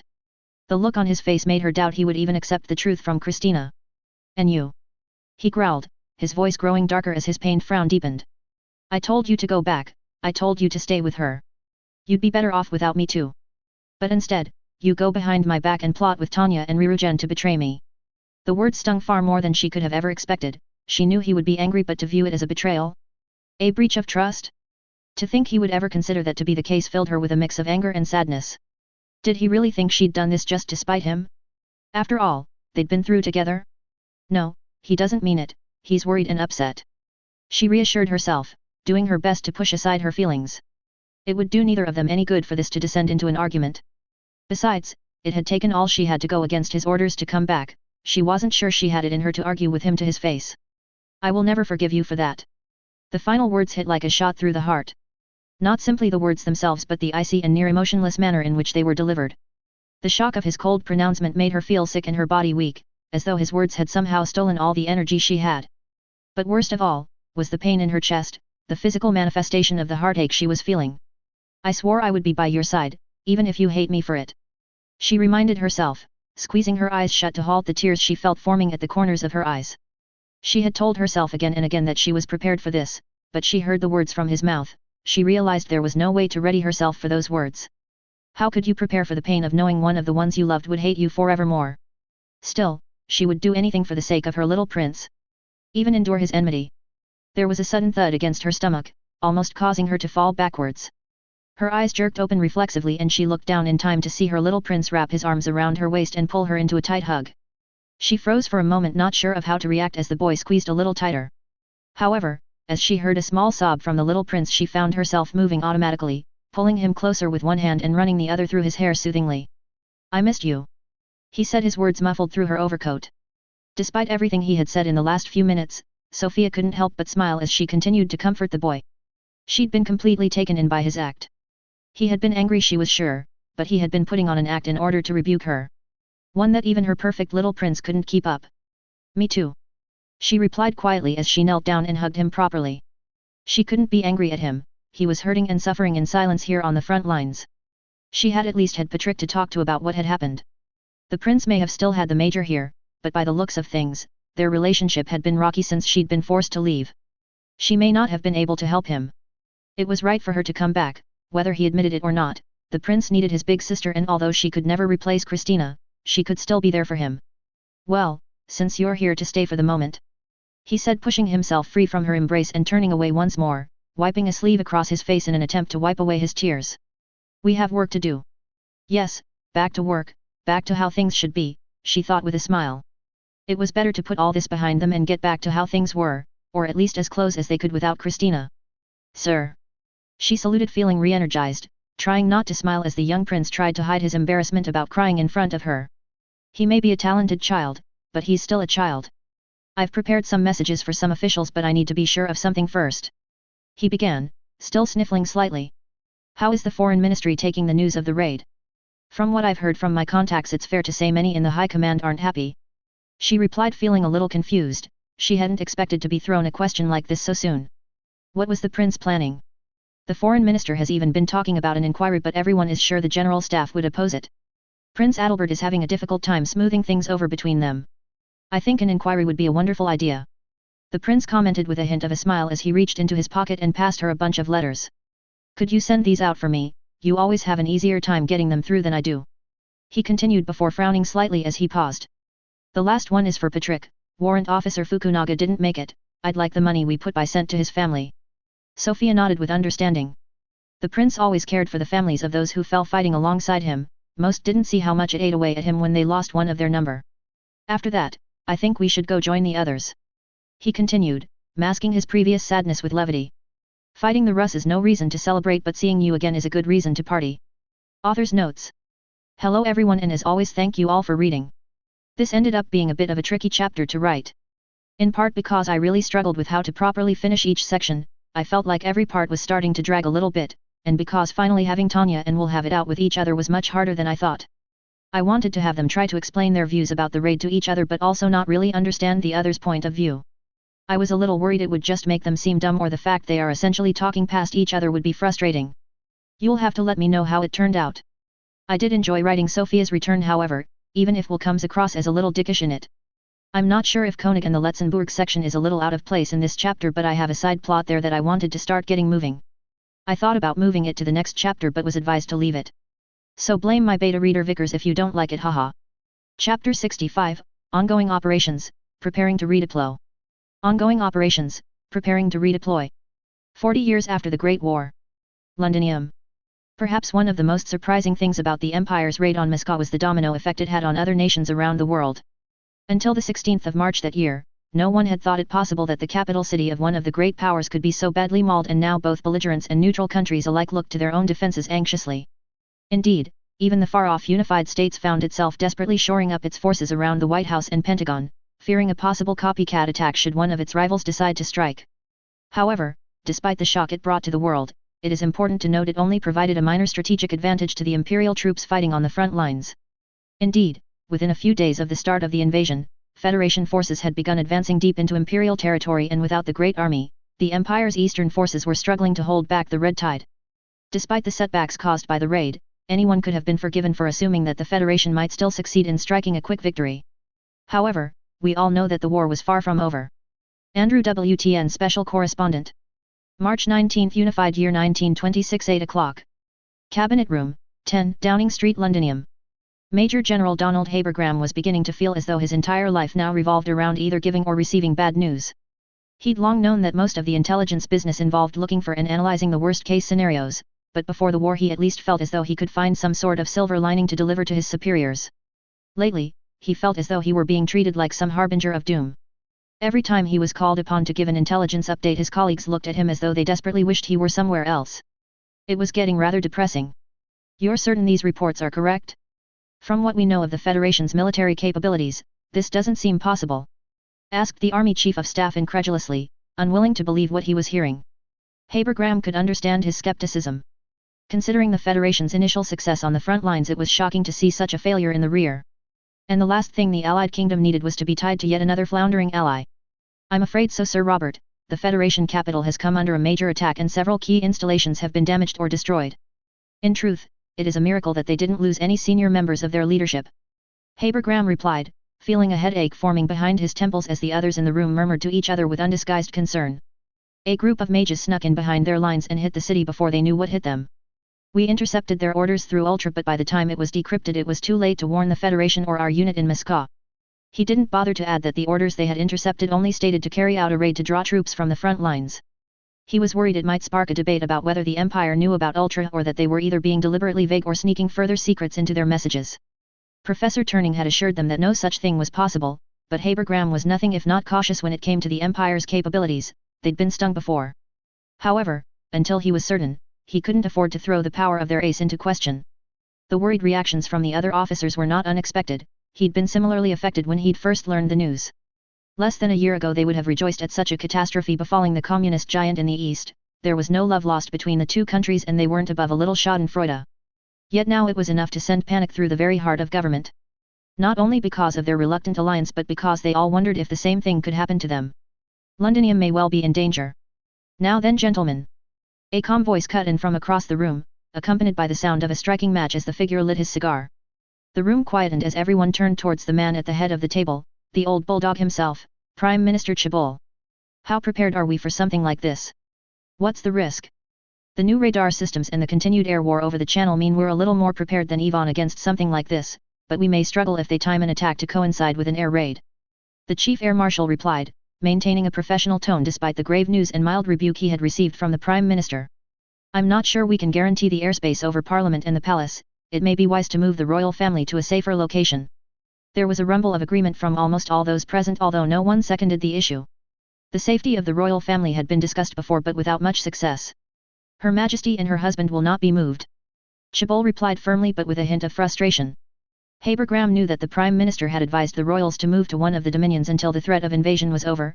However, word had it that the Queen had been particularly blunt when he had broached the matter. It seemed even the bulldog could be put in his place once in a while. Still, the fact that the Queen's children had been quietly moved to either safer locations or military posts meant that some progress had been made. Then I believe we need at least a regiment of aerial mages on standby to protect Londinium from this kind of attack.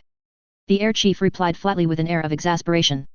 Perhaps we can requisition a few more marine mages from the Navy. Habergram felt himself suppressing the urge to let out a depressed sigh.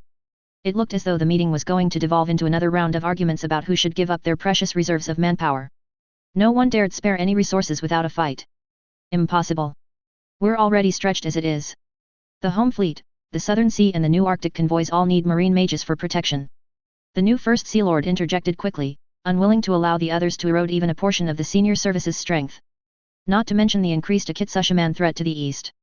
Our fleet out there is already critically undermanned. Habergram frowned at the mention of their troublesome neighbor in the Far East. The situation over there was almost looking like a repeat of what had been happening in Europa. Had they not already been embroiled in a war, he was certain they would have been looking to intervene to prevent the Akitsushiman Dominion from gaining too much influence in the region. It had even been enough to cause the isolationist Unified States to look on with concern.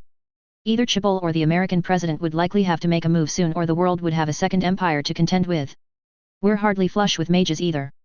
The army chief cut in, understandably unwilling to pick up the slack considering the Navy and Air Force already took the cream of the crop when it came to the Allied Kingdom's magical talent. We may have swelled in ranks but most are still in training. If we ever want to take the fight to the enemy we'll need magical support. Habergram found himself switching off to the conversation. He'd heard all this 100 times before. The Allied Kingdom's personnel situation was less than ideal. Aside from the Navy, they had always kept a pretty lean armed forces in the past. However, now that they'd been forced to play their hand, they had needed to quickly expand the other arms of the military, meaning anyone with experience had been hastily snapped up while they instituted a draft and trained up new troops. Unfortunately, there weren't enough people with experience to go around, leading to their current problems. Habergram had also found that they also usually preferred to serve in the more prestigious areas of the military rather than the clandestine world of intelligence, so he had had a particularly hard time filling the vacancies in his department. Usually, they could fill the gap with officers and troops from the rest of the Commonwealth. However, the war was not popular in the colonies and the government feared the fallout of mobilizing a largely reluctant populace. Instead, they'd been left with no choice but to beg for volunteers and hope the local authorities could stir up some war support. Besides that, all they could do was train the Albion draftees and hope they would be ready when the time came. We'll figure out the defense issue later. Chibol spat testily, putting an end to the argument for the moment. He would likely bully one of the generals to provide the manpower later. For the moment I want to know what we can do to retaliate. What about the new combined air and mage unit you've been putting together, Hugh? Can we use them to pull off something similar? The air chief frowned, although whether it was because he knew what Habergram knew about the Empire's defenses or that the notion he had no mages to spare was proven false he couldn't say. Once again Habergram felt his heart sink as he found that he was going to have to be the bearer of bad news once more. Especially since it had been refreshing to hear someone speak about striking back at the enemy, it would be nice to have a win to take to the press. However, the latest intelligence reports didn't paint a rosy picture for a potential copycat strike. The Empire still maintains air defenses across the former Rhine front. They would see us coming long before we reached Berlin. He replied, feeling the sense of disappointment in the room. There are always risks. What about the defenses around the capital? Chibol pressed, still eager to find some way to hit back at the Empire. However, Habergram had not finished with the bad news just yet. That doesn't look good either. We know they added air defenses after the Republic invaded the Rhine territories, and although we are as yet unsure of their exact composition, we know that the Imperial General Staff keeps its instructor unit as well as an unknown mage unit under their direct command. Habergram continued gravely. Despite the attack in the east, it appears they have enough mages in reserve to protect their capital. Despite the severity of the news, Habergram couldn't help but feel a little proud of the information they had gathered concerning the Empire's capital. It had been extremely difficult to find all of this out. Berlin's defense was rarely discussed via radio or telephone transmissions, so Project Ultra was all but useless in that regard, and the Empire's intelligence purge had severely damaged their spy network. What information they had found had been largely due to the efforts of the newer agents, posing as a psychiatrist at one of the military hospitals in the capital. However, even he had only managed to infiltrate the lower echelons of the Imperial Command for the moment. And much of the information about the unknown unit was a mystery, it was mostly just referred to by the code V601. Damn it all! Chibol raged, slamming a fist on the table, causing more than one of the assembled gentlemen to jump back in surprise. Are you telling me there is nothing we can do to strike back? We can't win this war without hurting the enemy. We will do something. Even if I have to fly over myself and give the Kaiser a bloody nose. The room fell silent in the face of the Prime Minister's anger. Nobody wanted to say it, but for the moment at least, there was little they could do. The channel of water that kept them safe was also a barrier for any offensive operations, and although they had the ships for a strike to liberate the Republic, it would be at least another year before they would have enough troops trained for such an operation. In the meantime, they were still effectively under siege from Imperial aircraft. We could have Bomber Command strike at the Ruhr industrial region, and perhaps the Letzenbourg steel mills. It may not be as effective as their raid on Moscow, but it would disrupt their ability to manufacture weapons. The air chief replied eventually, although he didn't seem too enthusiastic about the idea. High-altitude bombers would be less susceptible to ground fire, but they would still have to run the gauntlet of the defenses the Empire had put up to defend their precious industrial areas. Not to mention contend with the Imperial air fleet that was still trying to wrest control of Albion's skies from them. It would no doubt be costly. Do it. We can at least show our new friends we're pulling our weight. Chibol growled, sounding almost like the animal he'd so often been compared to as he huffed on his cigar grumpily. We'll take the Air Force's mixed unit to protect the capital for now. But sir. The Air Marshal protested, displeased that his secret reserve of magic users was being robbed from him. They are intended to act as an assault squadron, using them to defend friendly airspace is a waste of their capabilities. Then you better bloody well find me some more mages then. Chibol snapped back angrily, quickly silencing the man. I'd prefer to send them to help Delugo clean up that mess in the south or support the Federation assault, but since none of you gentlemen seems to be willing to take the fight to the enemy, I'm given few options. Habergram could feel the mix of anger and shame radiating from his colleagues at the Prime Minister's words. Even he felt as though he had let the side down. Despite all he'd done, he still couldn't provide enough intelligence to conduct a decent attack. However, it was the members of the other services that suffered the brunt of the rebuke, and Habergram couldn't help but feel a little bad for them. It wasn't entirely their fault, they were all playing with a poor set of cards. The Albion psyche made you prepare for the worst, everyone liked to keep something back for a rainy day. But so far everything in this war had been far graver than they'd ever expected. Even the hardy residents of the Allied Kingdom needed a break from the rain sometimes, although God had yet to grant that particular request. All this had made the officers more cautious, they were still waiting for the other boot to drop. Still, the Prime Minister was right, they needed to do something more if they wanted to win this thing. Someone would have to be willing to commit their forces eventually. I expect a revised plan for the defense of Londinium and enough troops to fulfill it by tomorrow morning. Chibol continued puffing on his cigar and giving an evil glare to everyone in the room. Dismissed. Habergram let out a sigh as he rose to join the rest of the officers as they began filing out of the room. The meeting had been more depressing than he'd feared. Not only were they uncomfortably vulnerable to a similar sort of raid as the Federation, but their ability to strike back was still incredibly underwhelming. They may have done a decent job of rearming and training new recruits, but it seemed they had a long way to go before they could mount a credible counterattack against the Empire. But then, the Albion Griffin had always known how to be patient. March 20th, Unified Year 1926, 9:20. Vistal Military Base, former Norden Territory. Everyone on your feet. Now. Tanya yelled, angrily bursting through the door of the mess hall, striding into the room as its inhabitants violently awoke from their inebriated slumber. To think these bunch of drunkards are my men. She thought as she glared at the bewildered soldiers as they tried to pick themselves up. Despite sudden interruption and adverse effects of the previous evening's activities, most of the hungover veterans managed to get to their feet with something approaching reasonable efficiency. Including her deputy, Captain Weiss, and Wilhelm's second, Captain Zerbest. Who, despite the array of empty beer steins that had been around the table where they had fallen asleep, managed to straighten up and at least appear cognizant. However, Tanya was in no mood to loosen the slack on any of her troops today. Not after what she'd been told. I said move, Grants.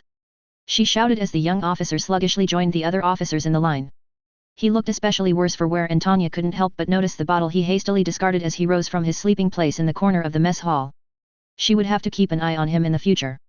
She may respect his personal freedom to indulge in a drink, but if he was going to turn into an alcoholic, whose love for booze might affect the performance of her battalion, she would see to it he never drank again. Serebriakov. Gather the rest of the senior officers. She shouted, glancing back towards the door where her aide loitered gingerly nearby. After having the misfortune of waking Tanya and bringing her bad news, she'd obviously elected to make herself as inconspicuous as possible. A wise move whenever a superior is in a bad mood, but not one that would completely keep her out of the firing line. Captain Weiss, we're having a strategy meeting in briefing room 4, you have 5 minutes. The rest of you, pack up your things, we're moving out in 2 hours. Tanya hissed with annoyance as she turned on her heel and strode out of the mess, leaving her soldiers to chase away the fatigue enough to get back to their duties. Under usual circumstances, she might have felt a little guilty about subjecting them to such a rude awakening, particularly since she'd been the one to allow their excess and promise a 48-hour reprieve the night before. However, the news that Visha had brought her this morning had put her in a foul mood, and misery loves company. Besides, it was her superiors that were being unreasonable, she was just passing the feeling along, and they'd suffered worse when she'd tried to drive them out of the battalion during training. Dealing with an irate superior was nothing compared to what she'd promised them on the recruitment poster. She was well within her rights to vent her frustrations at them, they were lucky she was usually so well composed. The entire situation was intolerable. Had she not seen the official dispatch herself, she might have thought it all a cruel joke, and a not particularly funny one at that. They'd been given orders to redeploy already. They'd only been back behind friendly territory for a day, and the general staff wanted to ship them straight out to the front lines. She hadn't even been given the opportunity to submit an objection. General Rudersdorf's orders had stated that she should move out immediately. It was completely unacceptable, particularly since they'd already been pulled from their scheduled rest rotation in the south to conduct the last mission. Had the general staff never heard about the dangers of overworking competent employees? Or even commensurate compensation for work completed? It wasn't as if they were being paid overtime for all this. The least they could have done is give them a few days to rest and enjoy their success before they were thrown back into the meat grinder. This practically counted as abuse. Worse still, she hadn't gotten the restful night's sleep that she would have liked. Something had felt off, and despite her bravado the night before, Wilhelm's warning about being X had gotten to her, and her thoughts had been dominated by the strange power the girl over Miska had exhibited. She wanted to dismiss the unease as irrational, something brought on by the little captain's paranoia. She'd seen the girl fall to her death after all. However, she just couldn't rid herself of the nagging feeling something wasn't right. My, What's all the excitement about? A familiar and smarmy voice purred from behind, making Tanya instinctively wince with annoyance and pause in her stride. One day she swore she'd find out how he always seemed to find her whenever she thought about him. You better behave yourself, Wilhelm, I'm in no mood for your games, she thought, turning to the boy with the intent of ordering him to get ready for the meeting. As much as she didn't like it, he was still technically one of the battalion's senior officers, and although she hated to admit it, he was occasionally able to provide some sort of useful insight. However, she found herself pausing as she noted the dessert bowl and spoon in his hands. Her gaze drifted upwards, and she soon saw that the boy was wearing a smug grin with such obvious faux innocence that even those in the battalion nursing hangovers would be able to see through it. I was just trying to enjoy my breakfast when I heard the commotion. Anything the matter? He continued with false sweetness as he casually waltzed forward to join her, offering Tanya a spoonful of cream. Care for a taste? It's quite good. She found herself staring at the contents of the boy's bowl. It was clearly the parfait that Sarabiakov had prepared the night before, not necessarily surprising in and of itself but certainly an unusual breakfast choice. She might have considered his choice of food a coincidence if not for the boy's infuriatingly self-satisfied grin. The boy was deliberately trying to annoy her again. Somehow he'd found out about her fondness for the sweet and was using it to mock her, likely as some sort of petty revenge for last night's reprimand. She wasn't about to respond to his childishness, however, she had more important things to worry about. We're being deployed. Tell your men to get packing and get to the briefing room on the double, we're having a strategy meeting. She replied, shoving the spoon aside and pushing past him. However, to her dismay, he followed after her, loudly spooning a mouthful of dessert into his mouth as he went. I'll join you then, I thought something like this might happen, so I told Sergeant Litz to make sure my company was all packed up last night. We're ready to leave whenever you are. He grinned between mouthfuls. I wouldn't want you to think I wasn't eager to face the Federation. His words almost made Tanya pause once more, but her refusal to allow Wilhelm to put her off balance again allowed her to maintain her stride. Had he somehow known they'd be called to move out? No, it was impossible, he couldn't have found that information before her, even he didn't have access to the official channels the higher UPS used. Was this just another way to mock her? Using the facade of improving his performance just to irritate her? Could you just act like a proper officer for once? She groaned inwardly as they reached the Northern Base's modest briefing room, doing her best to ignore the little brat's latest bout of petulance as she focused on the task at hand. Tanya had visited both the intelligence office and the radio room before she went to wake the rest of the battalion, and had ordered some of the local officers to bring all information regarding the Western Front back to the briefing room before she returned. There were still some harassed-looking clerks frantically ferrying in boxes of paperwork, but she ignored them in favor of studying what they had already brought while Wilhelm made himself comfortable in the corner, putting his feet up and loudly continuing her leftover dessert. A professional officer might spend this time studying the tactical and strategic situation. She pointed out, not bothering to look up from the reports strewn across the conference table. The picture they painted was not very encouraging. Although Eastern Command was putting up a good fight, Federation forces were pushing hard and taking territory much faster than she would have hoped or expected. Still, the tide would likely turn once the Great Army reached the front. I had a look at all that this morning, Wilhelm declared breezily as he shoved a strawberry into his mouth. Looks a little rough, the Reds are pushing hard considering they've only been at it for a few days. They've encircled Tegenhof and are pushing towards Danzig. They seem very keen on fighting, one would think someone had done something to upset them. Tanya ignored the less than subtle barb, she wasn't about to repeat the previous evening's argument again. He was just trying to warp the narrative. The raid was never intended to be a decisive blow against the Federation, just a way to draw some forces away from the front and hurt their pride. Of course the remaining forces would continue attacking. It would take a little time before the results truly revealed themselves. Rumors were no doubt spreading through the Federation despite the Communists' attempts to cover the truth from the soldiers on the front. Soon enough everyone would see how fragile their ideology was, and when it was evident they would fall, she would be sure to remind Wilhelm of this conversation. His pathetic attempt to frame the Federation's battlefield successes as somehow being her fault was pure real nonsense, and his attempt to play a professional officer little better. Reviewing the intelligence and applying flawed reasoning to scorn her was no better than not looking at the reports at all. Perhaps I really should consider giving Captain Zerbest command of the Close Combat Company. By now Weiss and the other senior officers had begun filing in and were looking a little more refreshed. Even Grants had smartened himself up and was endeavoring to make up for his earlier lethargy by assisting the clerks with files and photographs received from Strategic Command while Visha and Newman were passing out coffee. Something she was particularly thankful for as the familiar bitter taste hit her tongue. Once everyone was assembled, she quickly gave an overview of the strategic situation, taking care to point out details on the charts where necessary. It was important that her senior officers have a solid grasp of the big picture, it would positively impact their decision-making on the battlefield. Her frustration with Wilhelm only worsened, however. Instead of paying attention to her briefing, he continued to lounge in the corner of the room and seemed intent on separating every last drop of his dessert from his bowl in the noisiest and most disruptive way possible. I see. They've hit us hard and forced us to give ground, but they haven't breached the Allenstein-Lublin line. Weiss commented thoughtfully, rubbing his chin. Even with the numbers the Federation has, they should struggle to get through there. Tanya nodded, trusting her deputy's expertise in this area. Weiss had been one of several officers that had originally been drawn from the Eastern Army, so it stood to reason that he would understand the particulars of applying the interior line's strategy in that theater better than she might.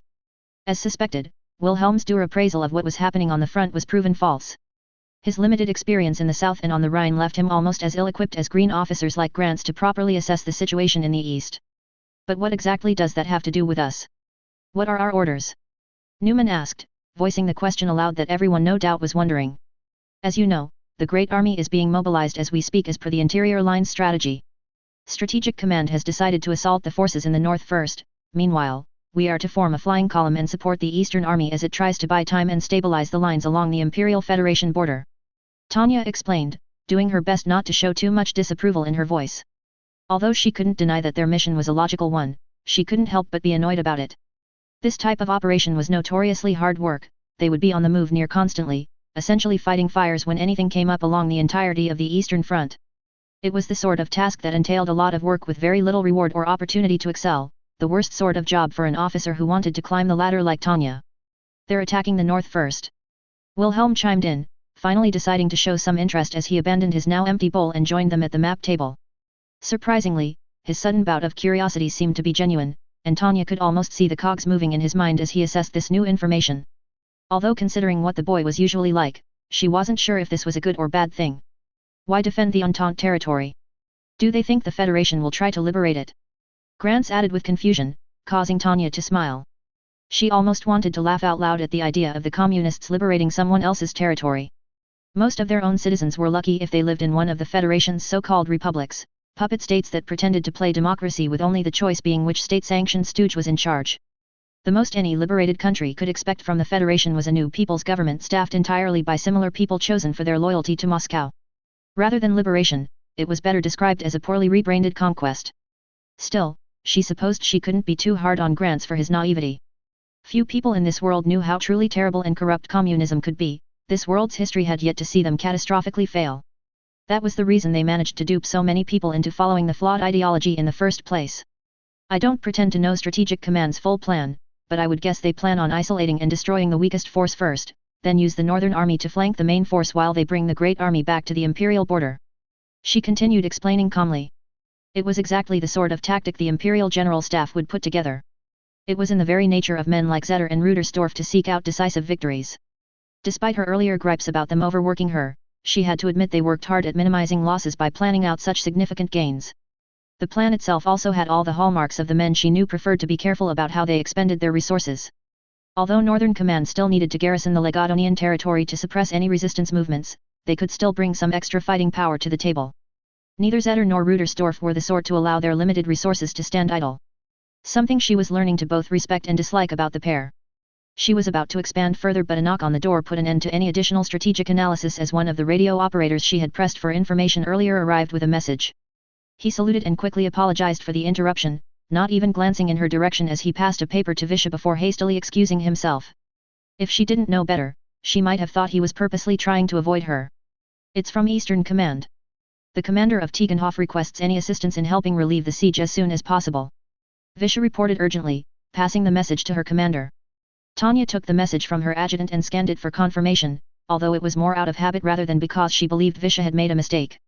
However, she could feel the mood darkening as the eyes of the other officers fell on the map table, specifically towards the embattled city of Tegenhof. This part of Wilhelm's bleak assessment of the situation of the Eastern Front could be considered accurate.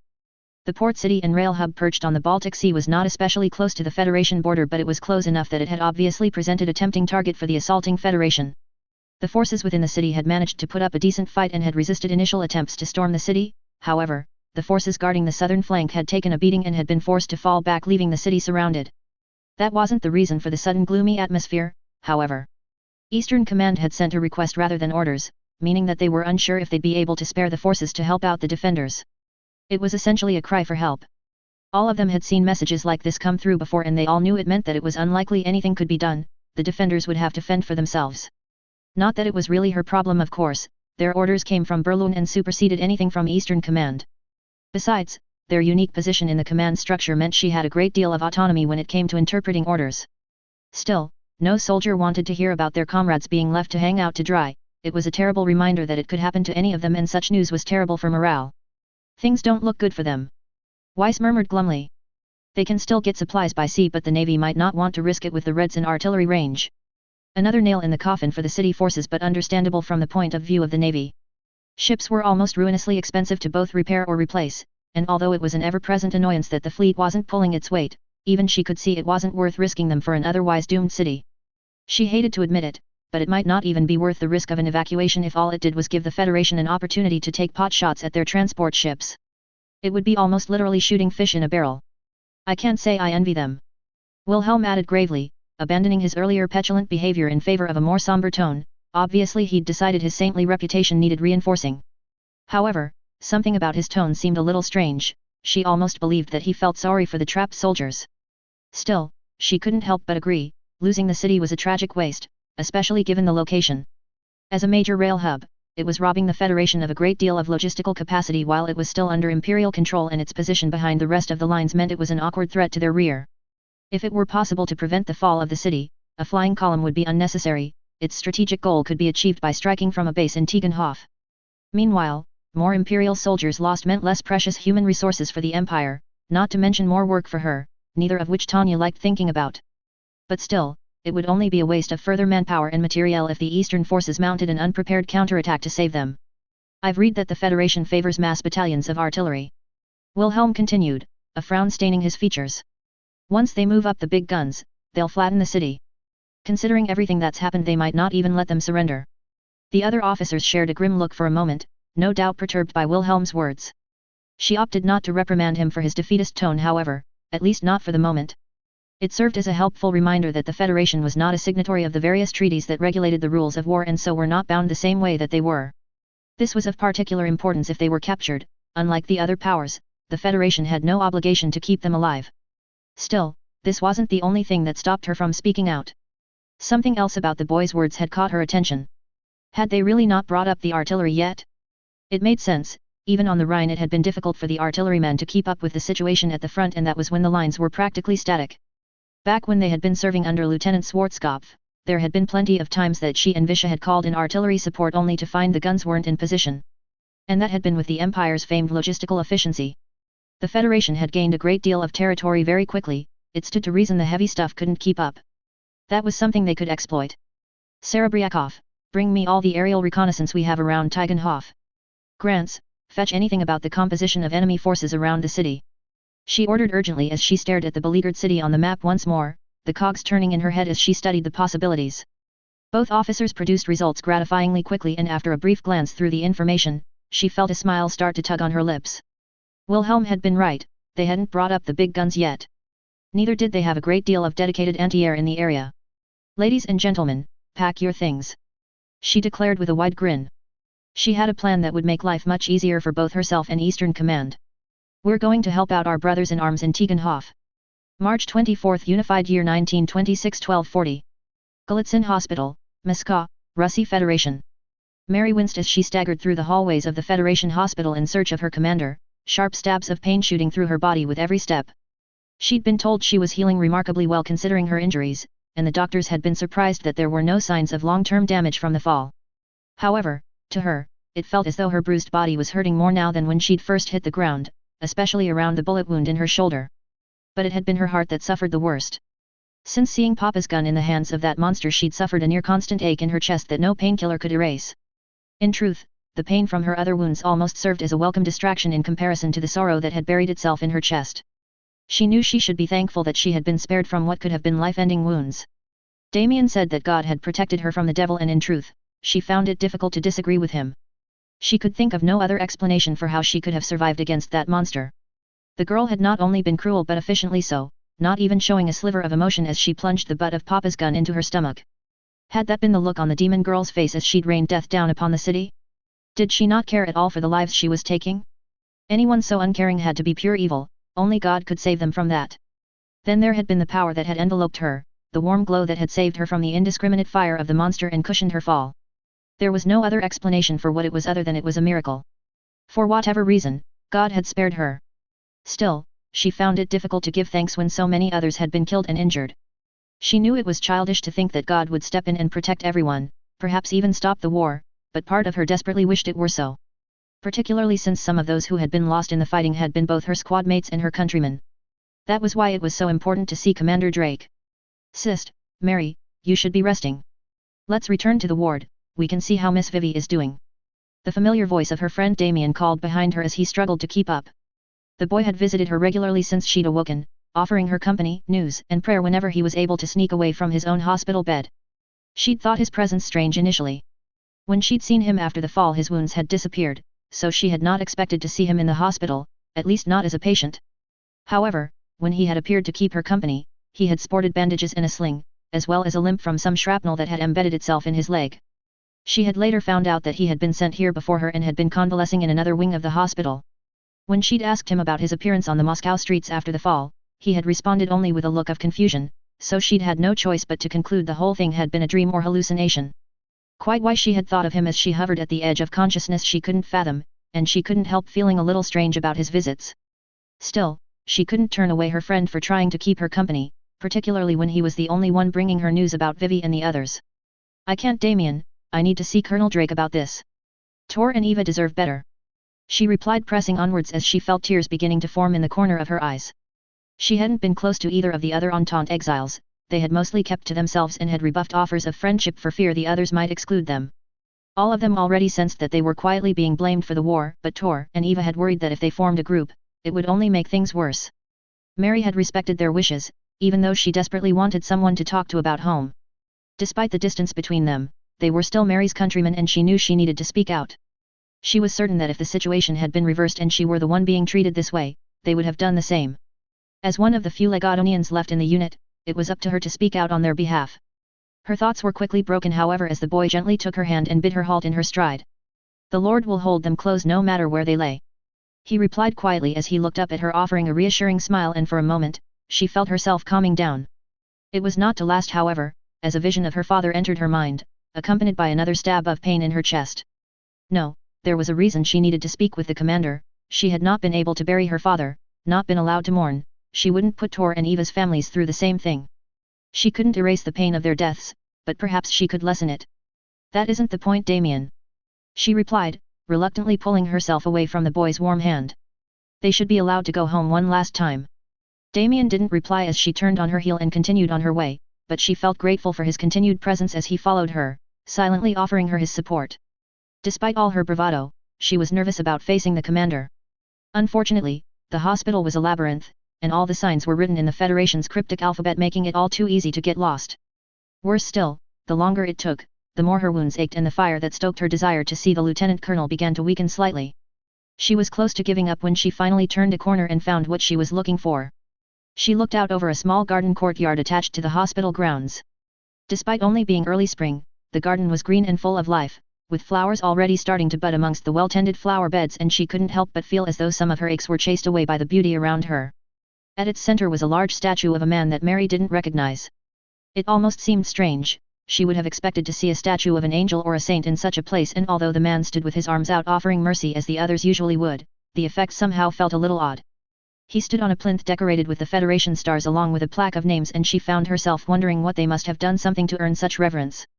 Finally, at its base was the man she had come to see, Lieutenant Colonel William Douglas Drake, seated at a simple bench staring distantly off into the sky and absently drinking from his hip flask. She felt a stab of anger as she watched him take a swig from his flask, wincing slightly as the aftertaste of the alcohol hit his tongue. She knew he could be cold and heartless, but even he must realize how inappropriate it was to drink here. This was a garden of remembrance, a place to respect and mourn the dead, not some Alba-ish pub. Calm down, it won't do any good to get into another argument with him, she reminded herself, forcing the anger to recede as she and Damien hobbled over to his refuge. "Sue, Willibrord," he murmured in greeting as they approached, continuing to stare up at the gloomy and overcast sky. "You realize that when the doctors tell you to rest, it's an order, not a request." "Yes sir, I know sir," Mary replied uneasily as she tried to find the right words. Now that she was in front of the man, her nerves had returned threefold and she found herself unsure of what to say to him. I wanted to talk to you about Tor and Eva. Drake remained quiet for a moment as he tore his gaze from the gloomy sky and instead fixed it on her. He wore the same harsh frown he always did, not even showing a little emotion for the people she had just named. She felt uncomfortable as she stood under his glare, she always did. He made her feel as though she were both unwelcome and unwanted, but she swore she would weather these feelings to see this through. Suddenly, his expression softened slightly, and she fancied she saw a hint of sadness reach his eyes before he turned his gaze back to the garden and made space on the bench for her and Damien to join him. Mattison and London were from Legadonia too. Were you close? He asked softly as she and Damien took a seat next to him. She began to shake her head in reply, but the man continued speaking regardless. Along with Lewis, Smith, and Wesson, we lost 5. Mary wasn't sure what to say and silence passed between them once again. It had been a terrible day for the volunteer battalion and nobody knew quite how to process it. It was Damien who found the words to continue. O Lord, we humbly entrust our brothers and sisters into your hands. With your tender love, deliver them from evil and bid them to their eternal rest, Amen. Mary felt a little better after hearing the boy's heartfelt act of worship. Somehow the words felt like they fit, even within the strangeness of the garden. However, she was more surprised to hear the whisper of an amen escape the commander's lips as the boy finished his prayer. She had always assumed that the cold and gloomy man didn't believe in God. Well put, Willibrord, but personally I prefer to send them off with a toast. He said eventually, raising his flask in the air before taking another deep swig. Once again Mary felt a flare of annoyance at the man's disrespect. Sir, should you be drinking that here? Isn't that disrespectful to our Federation allies? She replied a little more testily than she'd meant to, and for a moment she worried she might have annoyed the lieutenant colonel. However, instead of anger he let out a bark of laughter instead. Maybe you're right, Sue, but no more disrespectful than your friend's prayers over there. At least for the godless Federation. He chuckled, only causing Mary's irritation to grow. However, she wasn't given the opportunity to press the man further before he spoke again. You didn't come here for this, Sue, what do you want? Is it true that they'll be buried here in the Federation? She asked, her anger being replaced by dread as she expected the inevitable confirmation of what she already knew. They would be leaving her countrymen behind. Our Federation friends have given us some space in one of their military cemeteries, we'll have a service in a day or so to give them a send-off. The man replied quietly, staring off into the sky once again. Sir, please. You can't. They should be allowed to go home. She blurted out in a desperate panic as all her fears for her fallen comrades were realized. Just imagining how their families would feel knowing their sons and daughters were being buried in a far-off land made her feel sick. She knew all too well how it felt not to get to say goodbye to a loved one. After the war is over, I mean. They can't be left here. That's not how we do things, Sue. The Commonwealth bury the dead where they fall. The man replied glumly, taking another swig from his flask. A proud military tradition, so I'm told. She could tell from his tone that even he didn't believe that, but why was he so blasé about it? Did he really not care? Did he have no one who would mourn him back home? No. It's not right. Tor and Eva fought to free our home. That's where they belong. They should be buried in the Entente, for the sake of their families. She protested, thinking of her mother when she received the news of Papa's death. When she'd been told his body was unrecoverable and that she would never see him again. She didn't want anyone else to feel that pain. I understand how you feel, Sue, but No, you don't understand. You didn't lose your home, it wasn't taken from you. She called, desperately fighting the tears as she thought of her home in Legadonia, the house where she had grown up, and her father's comforting smile. You don't know what it's like. They have to go back. That's enough, Warrant Officer Sue. The man snapped angrily, shocking her into silence. It wasn't just your countrymen that fell that day. There's a war on, do you think we have the luxury of shipping everyone home? Especially one still under occupation. Our priority is keeping the rest of us in one piece. But she stammered through the tears, looking to Damien for support, but the commander spoke again before there was a reply. I know it's not ideal, but the living come before the dead. He continued, softening a little but fixing her with a hard stare that told her she couldn't win this fight. She knew she was right, resources were limited and logically it was more important for ships and planes to be used for things like food and medical supplies rather than transporting the dead. Yet in her heart, she knew it was wrong for the fallen to be left here. It was wrong to cause so much pain to the people back home. Besides, things are never so simple. He continued with a frown as his eyes caught sight of something approaching behind her. Instinctively, she followed his gaze and found herself feeling a little relieved to see the figure of their Federation striding towards them, wearing her usual friendly smile. Mary had been told to be wary of Lieutenant Lilia Ivanovna Tenekov. She was a Federation political officer, and although no one could seem to agree on exactly what that was, it apparently meant she was not to be trusted. Commander Drake certainly seemed to dislike her, and even Damien seemed cautious around her, despite her help in finding a place in the headquarters for a makeshift chapel. Mary couldn't understand their distrust. The woman had been nothing but helpful when it came to assisting the volunteers settle into life in the Federation. She was friendly, treating her like an equal rather than an officer despite the extra years of experience and higher rank she held. Overall she felt more like a counselor and mentor than a military officer. Lieutenant Colonel Drake, I hope I am not interrupting. The political officer saluted, a heavy Russie accent staining her speech. Does there seem to be a problem? I thought I overheard something about the ceremony for your fallen comrades. I was hoping they'd be sent home after this is all over. Mary found herself murmuring before Drake could reply, earning herself an icy glare from her commander. It should be possible to preserve their bodies until they can be repatriated. The woman replied quickly, shooting a reassuring smile Mary's way as she brushed aside a strand of her chestnut hair from her face. We would still like to have a ceremony for them, however, it would only be proper to honor them for what they sacrificed for the motherland. Mary felt a wave of relief and shot the political officer a grateful smile. Tor and Eva's families would have to wait to properly grieve their loss, but they would at least get to properly lay them to rest. They wouldn't need to feel the way she did about not getting to say goodbye to Papa. That's very generous of you. Commander Drake growled with suspicion as he switched his glare to meet the smiling woman instead. Again, Mary couldn't understand why he was being so openly hostile. The woman was doing her best to solve this problem for him. Was he just upset that she'd contradicted him? Surely he wasn't so petty. Of course, Lieutenant Colonel. Comrade Loria has instructed that we do everything to facilitate you, especially after your heroic defense of the capital. The woman replied, managing to keep her smile under the colonel's harsh glare. Indeed, he mentioned giving Warrant Officer Sue here the Hero of the Russie Federation Award for her gallant efforts in charging the enemy. Mary was shocked by the woman's words. She wasn't sure that she deserved a medal simply for following her heart to protect people, but she was pleased to hear that the effort they all put into driving off the devil were appreciated. Colonel Drake had been worried it might somehow cause a diplomatic incident, but it seemed they had nothing to worry about. This Comrade Loria was obviously a kind and understanding man. You obviously do things very differently here. Drake replied dryly. We usually punish people for disobeying orders, not reward them. Mary found herself staring at the man dumbfounded. What did he mean by punishment? A soldier's job was to protect people, wasn't it? It was true she'd technically disobeyed orders, but it was for the good of everyone. Why would she be punished? Maybe Drake really was a petty man. Ah, this must be the famous OCBY humor I've heard so much about. I was told it does not always translate well. Lieutenant Taneka laughed, seemingly unperturbed by the man's words. It would be silly to punish a hero, would it not? Indeed. The man replied, his tone telling Mary that he certainly hadn't been joking, but he seemed to be willing to drop the subject for now. Was there something you needed, Lieutenant? My apologies, Lieutenant Colonel, I came to tell you that your uncle has asked for you to attend a strategy meeting at the Defense Ministry. I understand our two nations will be working much more closely with each other from now on. The woman replied with an apologetic bow, her smile still easing the tension Mary felt. Fear not, I will see to it your soldiers are well taken care of. The political officer and Drake shared a strange look for a moment before the commander spoke again. I'm sure you will. Drake replied darkly as he got to his feet, taking one last swig from his flask before returning it to his jacket pocket. Willibroad, Sue, you should head back, I better go see what Isaac wants. No rest for the wicked, it seems. Lieutenant Taneka saluted again as they watched the man leave, while Mary wondered what to do with herself now that she had accomplished her mission. Now that the fire in her belly had died out, she was left with nothing but the pain from her injuries again, along with the ever-present ache in her heart. The garden suddenly felt very empty. Maybe the commander was right, it would be better to head back and get some rest. Mary, could I have a moment of your time before you go? The political officer called as she and Damien got to their feet and prepared to leave. I'd like to thank the hero of Moskva personally. She turned back to the older woman but stopped as she felt a faint tug on her sleeve from Damien.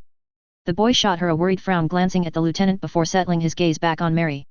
He seemed uncertain about something and opened his mouth to speak before the political officer spoke once more. You look tired, Corporal Willibroad, you should go on ahead. Don't worry, I won't keep your friend long.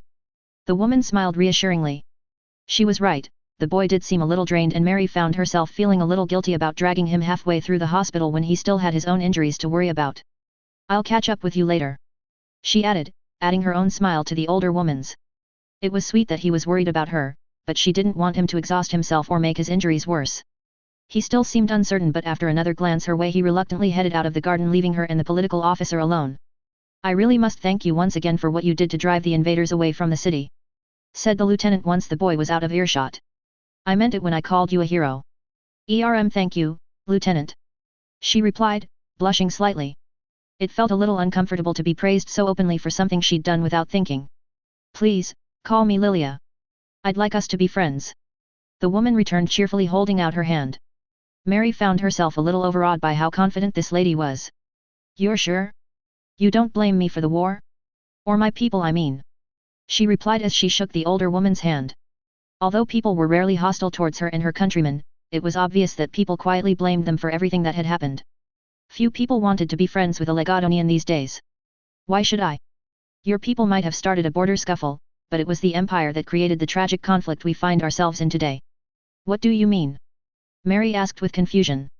Although she'd always told herself that the empire's military build-up meant war was inevitable, she'd rarely heard anyone agree with her. And she'd definitely never heard anyone flat out blame the empire for the whole thing. The conflict never should have escalated. It's true your people tried to seize some land, but the empire had no reason to invade the Entente. They could have easily forced a peace, but they chose not to. The woman explained, the smile falling from her face the first time. They chose to attack Legadonia to conquer it, knowing that the other nations would be forced to join to keep the peace. Even the peaceful Federation could not stand by and watch this injustice forever. The woman paused for a moment as she stared up towards the statue looking down on them. We try not to think of things as purely good and evil here, it's unscientific. She continued, a little quieter this time. But there is only one reason why the Empire would need such a powerful army and one reason why they would choose to escalate to a full-scale conflict. They seek to rob all people of their freedom. No matter their creed or ideology. The lieutenant paused, fixing her with a hard stare. This was the first time she'd ever seen the Russie woman without a smile on her face. Tell me, Mary, what would you call that if not evil? Author's notes. Hi everyone, and as always thank you all for reading, reviewing, favoriting, etc. Again, I feel I have to apologize for how long it took to get this chapter out, especially because it does feel a little bit like a lot of this chapter is just stuff that wouldn't fit in the last chapter. That being said, I think everything in this chapter is still needed, so I didn't want to leave it out just to forge ahead with the main story. In the Habergram section, Vickers, my beta reader and author of The Purpose of Conflict, pointed out that the idea of the Akitsushaman Dominion having a similar experience in the East to the Empire in Europe would make for a good story, and I'm inclined to agree, although there would be no canon-wise characters to add into it. I'm sort of tempted by it as a side project, but I think I would have to do a lot more research before I did, as I have a fair few gaps in my knowledge when it comes to East Asian history. I also added a little reference to another popular anime in that section, so do let me know if you spotted it. Writing Tanya's section was fun. I always like writing her being hypocritical. And when she's in a bad mood for that matter. It was also nice to have Will back to his annoying self again. I had the idea of him deliberately trying to tease her with the parfait as I was writing the last chapter. Or at least deliberately from Tanya's point of view. I was also going to add the detail of him actually ending up feeling ill because of the food being too rich, as Tanya's excuse was the night before, but anywhere I put it broke the flow. So just imagine that Will got sick eating too many sweets. Mary always feels difficult to write, but hopefully, I'm getting a little better at it. Since she is the anti-Tanya, she does the opposite of Tanya and is driven by her emotions, which can be a bit much at times. However, the idea of being upset that her comrades would be buried in the Federation is one that I felt I could understand enough to hopefully make her a little more relatable. I based that section out of a similar scene in the LN written from Drake's POV. It's actually a section I really like and wouldn't exist as I'm using the anime timeline for convenience. I also got to introduce Lieutenant Taneka from the light novel in this section, and I really enjoyed writing both her interaction with Drake and both of their interactions with Mary. I sort of see Drake and Taneka as the devil and angel on Mary's shoulders in a way. I don't think that's really how they are in the LN, but I think it's a good fit for how their characters should work with Mary.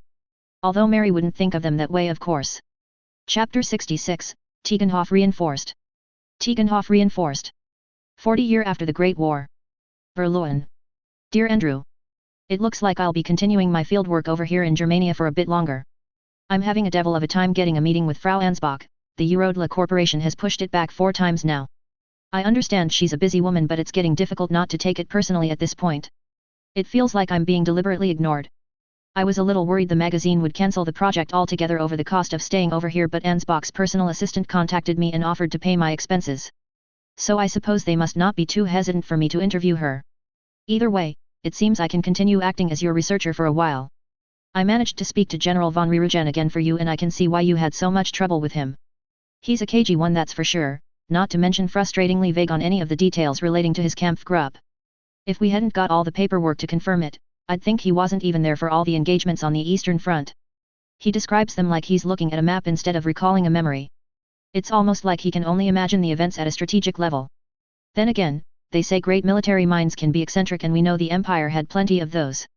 Just look at old Ruttersdorf and Zetter. You'd have to be crazy to come up with the sorts of schemes they planned. It might not be much, but hopefully you'll find something new in the attached notes.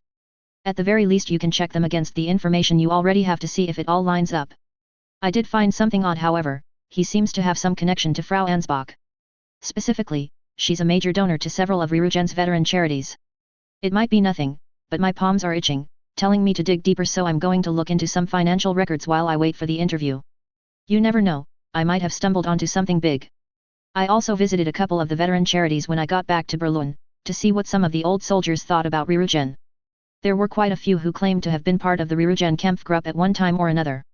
I'm a little unsure about the veracity of these stories though. Looking at the units the soldiers were assigned to, practically every division in the Imperial Army would have been technically under the banner of the Kampfgruppe at one point or another if it were true. I suspect it's mostly bluff old soldiers trying to spin a heroic tale for me. I did find one other thing there that might help the show though. An eyewitness that saw the Saint and the Argent. Well, sort of at least. I've added his story to my notes too. Again, it might be a tall tale but it's at least an entertaining one, and best of all it should fit nicely into the latest episode. Sorry, I haven't been able to find out more yet, but I'll do my best to dig up some more information soon. Give my regards to the team. Maggie. P.S. I've also sent you some of that disgusting smoked sausage you were raving about before I left Londinium. I can't say I was all that impressed when I tried it. I think I'll stick to the Black Forest Gatto while I'm here. Thank you very much. March 25th Unified Year 1926-1610. Tegenhof Picket Lines. Sergeant Kretschmann did his best to calm his nerves as he listened to the relentless barrage pounding the city above, instinctively flinching as one of the enemy shells landed dangerously close to his squad's makeshift bomb shelter. It was difficult not to show the concern on his face as the roof shook above him, loosing dust and mortar as the artillery rained down across the city. He was all too aware that the cellar of the now half-destroyed factory wasn't exactly bomb-proof, but it was safer than trying to wait out the artillery strike out in the open. He glanced around at the worried faces of his squad mates as they nervously looked to the cracked concrete above their heads, expecting it to fall on them any minute. Not so long ago he'd laughed off the reports from the soldiers stationed on the Rhine front. He'd assumed the stories of men going mad during sustained artillery bombardments were nothing more than gossip spread by the Western forces, or perhaps just an excuse for lazy recruits to shirk their duties and score some medical leave. How wrong he was. He felt like he owed the veterans of the West an apology. Those on the Rhine had been under this sort of fire day in and day out for months at a time. He and his men had suffered less than a day's worth of shelling and it was already starting to get to them. More worryingly, he knew this wasn't even the worst of it, they were only being softened up for the final blow. His hands shook slightly as they absently drifted into the pocket of his greatcoat and produced his tobacco tin and papers. He'd always found the activity of rolling cigarettes relaxing, it kept his hands busy even if his mind was still beset by worrisome thoughts. Besides, there was nothing like a smoke to calm your nerves, particularly if you didn't know if it'd be your last. Smoking on the front lines was technically against regulations. Apparently, there was too much risk of giving your positions away. However, Kretschmann wasn't about to give up one of the few pleasures he and his men still had left. It wasn't as if they'd give up their position underground. Besides, they all knew the Tegenhof forces were at their limits, it wouldn't be long before it was all over, so why make the wait more painful? Even the condemned are allowed a final request. It had been nearly 2 weeks since the Federation had attacked and, due to the rout that followed, the city had been surrounded soon after. They'd managed to hold fast at first, successfully repelling the Federation attacks from the city proper and even denying them some of the more tactically important suburban areas. That hard work had at least allowed them to evacuate the remaining civilians via the port, something that every soldier in Tegenhof felt proud they were able to achieve. However, the seemingly unending waves of Federation troops had soon started to take their toll on the defenders' morale, and slowly but surely they had been pushing further into the city. Kretschmann couldn't understand it. Sure, he'd been told to expect the commies to attack with superior numbers, it was practically the first thing they told anyone serving in the Eastern Army, but the sheer number of soldiers the Federation threw at the defense lines was insane. Unlike the Empire, they didn't seem to use much in the way of tactics, just bloody arithmetic designed to wear down their defense lines and resolve. He wished he could say it wasn't effective. They didn't even bother counting the corpses of the enemy anymore, it wasn't worth it, losses seemed to mean nothing to the socialists. Now they only counted how much ammunition they had remaining and how long it had been since they'd been resupplied. Neither of which was encouraging news. Every attack ate away at both ammunition and the fighting spirit of his squad. In normal circumstances they would have asked the lieutenant if they could withdraw to a better position, but where would they fall back to? They were surrounded and every inch of the city they lost to the enemy made their situation that much worse. What's more, none of the evacuation ships had returned and there were rumors that General von Scholz's call for reinforcements had been all but ignored. Now with the arrival of the enemy artillery, it felt as though the final nail in the coffin was being rammed in. He placed a cigarette in his mouth and let out a sigh. The general would have to make a decision soon. Would they surrender or die? Abandon honor or abandon all hope of seeing their loved ones again. It was a choice no soldier wanted to make, although Kretschmann wasn't ashamed to admit he preferred the former. Honor wasn't worth a damn to his wife and son, neither was his meager pension for that matter. Then again, he'd heard stories about how the Reds treated their prisoners. Tales of people being worked to death in camps in the harshest corners of the Federation had been whispered about for years, although no one knew how much truth was to them. However, since the Federation hadn't signed the treaties that bound the other nations to take care of prisoners of war, nobody knew exactly how the captured would be treated. Even some of the men who he knew to be sympathetic to the Vaterland Socialist Party were wary about the idea of surrendering to the Feds. Still, there was little a simple sergeant could do about these things. All he could do was perform his duty to the end, no matter what decision the general made. It was the least he could do for his brothers in arms. He just hoped his luck would hold out and he'd get to see his family again. He grabbed his lighter from his pocket and brought it up to light his cigarette but paused as his mind registered something amiss. The guns had stopped. Shit. On your feet. Now. He yelled, forcing the rest of his squad into action, quickly getting to his feet and grabbing his rifle as his tobacco was sent scattering across the floor. There was only one reason why the Reds would halt the artillery now: another attack was coming. They must have thought their barrage had softened them up enough for them to take the city while it was still mostly intact. Everyone out and to defensive positions. On the double. Kretschmann rushed up the stairs towards the surface, thankful that rubble from the ruined building above had not blocked their exit. Despite the overcast skies and smog from the debris around him, it still took a few moments for his eyes to reacclimatize to the daylight as he stepped out of the shelter. He did not have time to allow his eyes to fully readjust, however, as his ears picked up the shouts of the approaching Russie soldiers as they advanced, the sound of 100 voices shouting Yura! Yura! Yura! Filling the fog of war. Kretschmann swore again as he ducked low behind the collapsed wall of rubble as a torrent of gunfire cut through the fog, calling for his squad to get into cover. It was impossible to tell the direction of the fire or the shouts. The dust from the artillery hid their movements and made it sound as though they were coming from all sides. Heckler! Get the lieutenant on the line, tell him we're under attack. The rest of you open fire! He yelled, raising his head above the wall as he brought his rifle to bear against the advancing Federation troops. He still couldn't see much through the smog and debris left by the artillery barrage, but right now it didn't matter. Any direction they were taking fire from probably held enemies. The fog might have been hiding them, but if they waited until they could see them, they would be quickly overrun. Kiefer. Fabian. Bring up the machine gun. Unsure if his squad was able to carry out his orders now the enemy assault had begun in earnest. The sound of battle seemed to be everywhere. There was a good chance his men were too busy defending themselves to help out his position. Even if they could move in to help, he wasn't sure it would be enough. What they needed was mage support, but he knew the beleaguered city only had a handful of them left. Most had been lost during an attempt to take out the artillery before it could bombard the city. If they weren't here already, chances were they weren't coming at all. Another flurry of fire struck his cover, forcing him to duck back down below the wall as bullets thudded into the brick. To his side, Private Franke wasn't so fortunate and a stray shot pierced his shoulder, leaving him screaming in agony as he rolled around on the floor. Kretschmann called for a medic, but his voice was drowned out by the sound of the machine gun finally answering the communist assault. Finally some good luck. He thought to himself as he gestured for the squad medic to see to the young private and took the opportunity to assess the situation. Kiefer and Fabian made it in the nick of time. If we're lucky we might manage to. His hopes were cut short, however, as a torrent of fire bit deep into his makeshift cover, driving him back down behind the wall with a curse. He'd been mistaken. The sound of the machine gun hadn't come from his own side but the enemy's. The smog and confusion of the battle had hidden it until it had opened fire on him. He cursed again. He was pinned and things were looking desperate. At times like this, all a soldier could do was pray. Sarge. We're getting a transmission. His signalman called as he crawled towards Kretschmann's position. The lieutenant? Do we have reinforcements? It's the Argent. Listen. The man replied, offering up his headset to the sergeant. I repeat, all Imperial forces in Schöngenhof. This is the 203rd Aerial Battalion. Hold your ground, leave the commies to us. The news should have left Kretschmann elated, but instead, he found himself staring at the headset dumbly. It was impossible. It had been the voice of a child on the radio, a young girl to boot. He'd heard stories from the Rhine soldiers, of course, they all had, but he'd always assumed them to be nothing more than tall tales from the propaganda people to shame grown men into fighting for their country. Could this girl really be her? He wasn't given time to think on this any further, however, as another cry, Yura! Yura! Yura! Echoed around the fog. The Reds were moving in for their final assault. He hefted his weapon back over the wall as a wall of charging Federation soldiers came screaming through the fog towards his position. Each man firing as he sped towards him, seemingly uncaring as their comrades fell to the fire of his men. There were too many of them. Numbers would win this fight, if they stayed Kretschmann and his men would be quickly overrun. Fearing his luck had finally run out, he began to order a retreat, but the words were caught in his mouth. A loud whomp drowned out his voice as it echoed through the fog. His eyes followed the noise, and a blur cut through the fog and passed in front of the charging figures.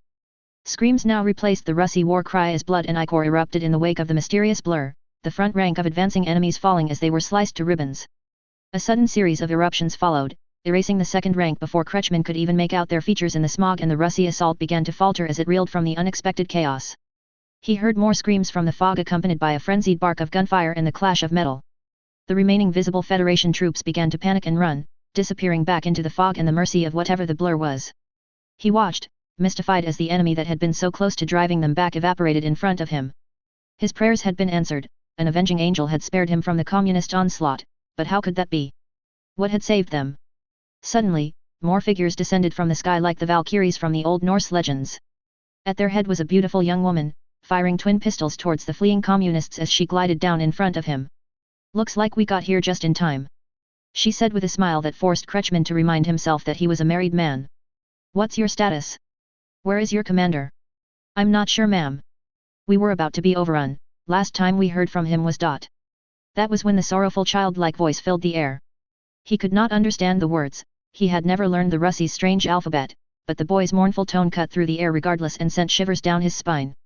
He found himself feeling moved by the boy's cries and suddenly felt compelled to charge in to help him. However, he caught himself, mindful that an officer was present. "He's calling on them to surrender," the woman said wistfully, her voice matching the tone of the unseen boy slaughtering the Russi soldiers in the fog. They all stared into the smoke for a moment as they listened to the boy's pained cries. "Who?" Kretschmann whispered, unable to tear his eyes from the mist, searching for the source of the voice. "Why, the Saint of Letzenbourg, of course. Who else?" The woman replied with a soft chuckle, turning to him with another smile. "The Saint? He's real too?" he exclaimed internally, unable to voice his surprise. Both White Silver and the Saint were not only real, but here in Tegenhof. Someone up there obviously liked him, his prayers really had been answered. However, his soldier's instinct scratched at the back of his mind, warning him of impending danger. "Shit!" he exclaimed, despite being in the presence of a lady. "They're pulling back. They'll open up with the artillery again soon. Everyone to cover. Miss, please get the Saint and follow me too." Had he not been in such a panic, he might have enjoyed the woman's beautiful laugh. It was warm, calming, and despite the danger they were in, strangely infectious. However, at this moment it was so out of place that the sergeant could only stare at her with confusion, as his hindbrain kept his ears open for the impending artillery strike. "I wouldn't worry about that." The woman grinned as the thunder of a distant explosion caused Kretschmann to instinctively flinch. She raised her hand to her breast, the orb glowing slightly as she summoned the mana for a spell, and suddenly the air filled with the voice of the young girl from before. "Pixie 1 to Bluebell Company, we've neutralized the armor and artillery. What's your status?" "Impossible," Kretschmann whispered under his breath. The Federation artillery had been heavily defended, they'd lost almost all their mages trying to take it out. Even the air fleet would have struggled to destroy them. Yet it seemed the Argent and her battalion had smashed them without even breaking a sweat. "Pixie 1, this is Bluebell 2, we've made contact with the defenders and have repelled the Federation assault," the woman replied, speaking into her orb, seemingly unmoved by the miracle that White Silver had performed. "Should we pursue?" "I leave that to your captain's discretion," the girl replied curtly as Kretschmann looked on. "But before you go, give our hosts a treat from the battalion's stash as an apology for being so late." The woman turned to him and smiled once more as one of the men by her side produced 2 bottles from his pack. "Well, Sergeant, do you prefer wine or beer?" March 25, Unified Year 1926, 1800 hours. Ottokar Square, Tegenhof. "Just shut the hell up." Will growled quietly as the smirking face of Ludwig mocked him from the reflection in his wash water. It was infuriating how the spectre was always there, ready to torment and snicker at him just outside his perception. The bastard had a bad habit of turning up at the worst possible moments, and he must have really gotten a kick out of watching him pointlessly slaughter the communists. So what if they're not paying the debt? It's self-defense. It's not my fault the Russi attacked. If the monster cared, he wouldn't have let them do it in the first place. He continued plunging his hands into the wash basin in an attempt to chase the vision away before he could argue further. Ludwig had always tried to make his life more difficult. Although he no longer had to fear the man attempting to drug him or drag him off to some torture disguised as medical treatment, it sometimes felt that he'd been far more troublesome since his untimely demise. He always had to be there to point out every flaw or mistake Will made. He had to be nearby to laugh at every misfortune he suffered and remind him how close he was to being swallowed up by the monster that demanded so much from him. "I hate you." Will whispered as he washed the dried blood splatter from his face. At least when he'd been alive he had only been distantly cruel. He almost missed the emotionless hatred that radiated from the living Ludwig, it was infinitely preferable to the mockery of the hate-filled spectre. He let out a sigh as he prepared himself for whatever torture Ludwig had in mind for him next. The ghost would probably want to point out that he didn't need to be here killing Federation soldiers, he'd been doing so for no reason and thus deserved all the derision the apparition aimed at him. That was why he hadn't bothered checking the number on the sword, after all, he knew there was little chance of finding faithful souls in the Federation army. Ludwig would gleefully point out that he could easily arrange to be assigned elsewhere, somewhere with better targets for paying the debt. He would take great joy in reminding him that if he wanted to survive, he'd be better off leaving Tanya to deal with the mess she'd made in the East and that Will had more than enough of his own problems to worry about. His possible obliteration being first amongst them. Then again, he'd also taunt him if he did try to leave. Not only would he scorn him for abandoning someone he cared about, he would also throw insults at him for every number he added to the toll on the sword. He always had something to say if Will even took the slightest bit of comfort from a death that went towards freeing him from the monstrous god's curse. It didn't matter to Ludwig that none of their deaths were really his fault. As far as Ludwig was concerned, Will was in the wrong no matter what he did. Just as he had in life, the man enjoyed nothing more than tormenting him. He dunked his hands back into the now reddening water before the smug face could reform. He wasn't about to give the spirit the satisfaction of having the last word. He may need to deal with his debt, but it was also critical that he preserve what was important to him. He couldn't allow a repeat of what had happened in the south. Ludwig's goading was just the monster's way of tricking him so that it could take more from him. He needed to keep a rational mind and deal with the most pressing problem before he could safely pay his dues to God. That meant doing what he could to protect Tanya, even if it meant saving her from herself. I hope my performance meets your expectations at least. He grumbled sarcastically, taking his eyes off the crimson water and glancing at the distant figure of the girl talking to the commander of this dismal little city. She was another person that always had to make things difficult for him, but at least he knew that one day he'd get her to admit all the good he'd done for her.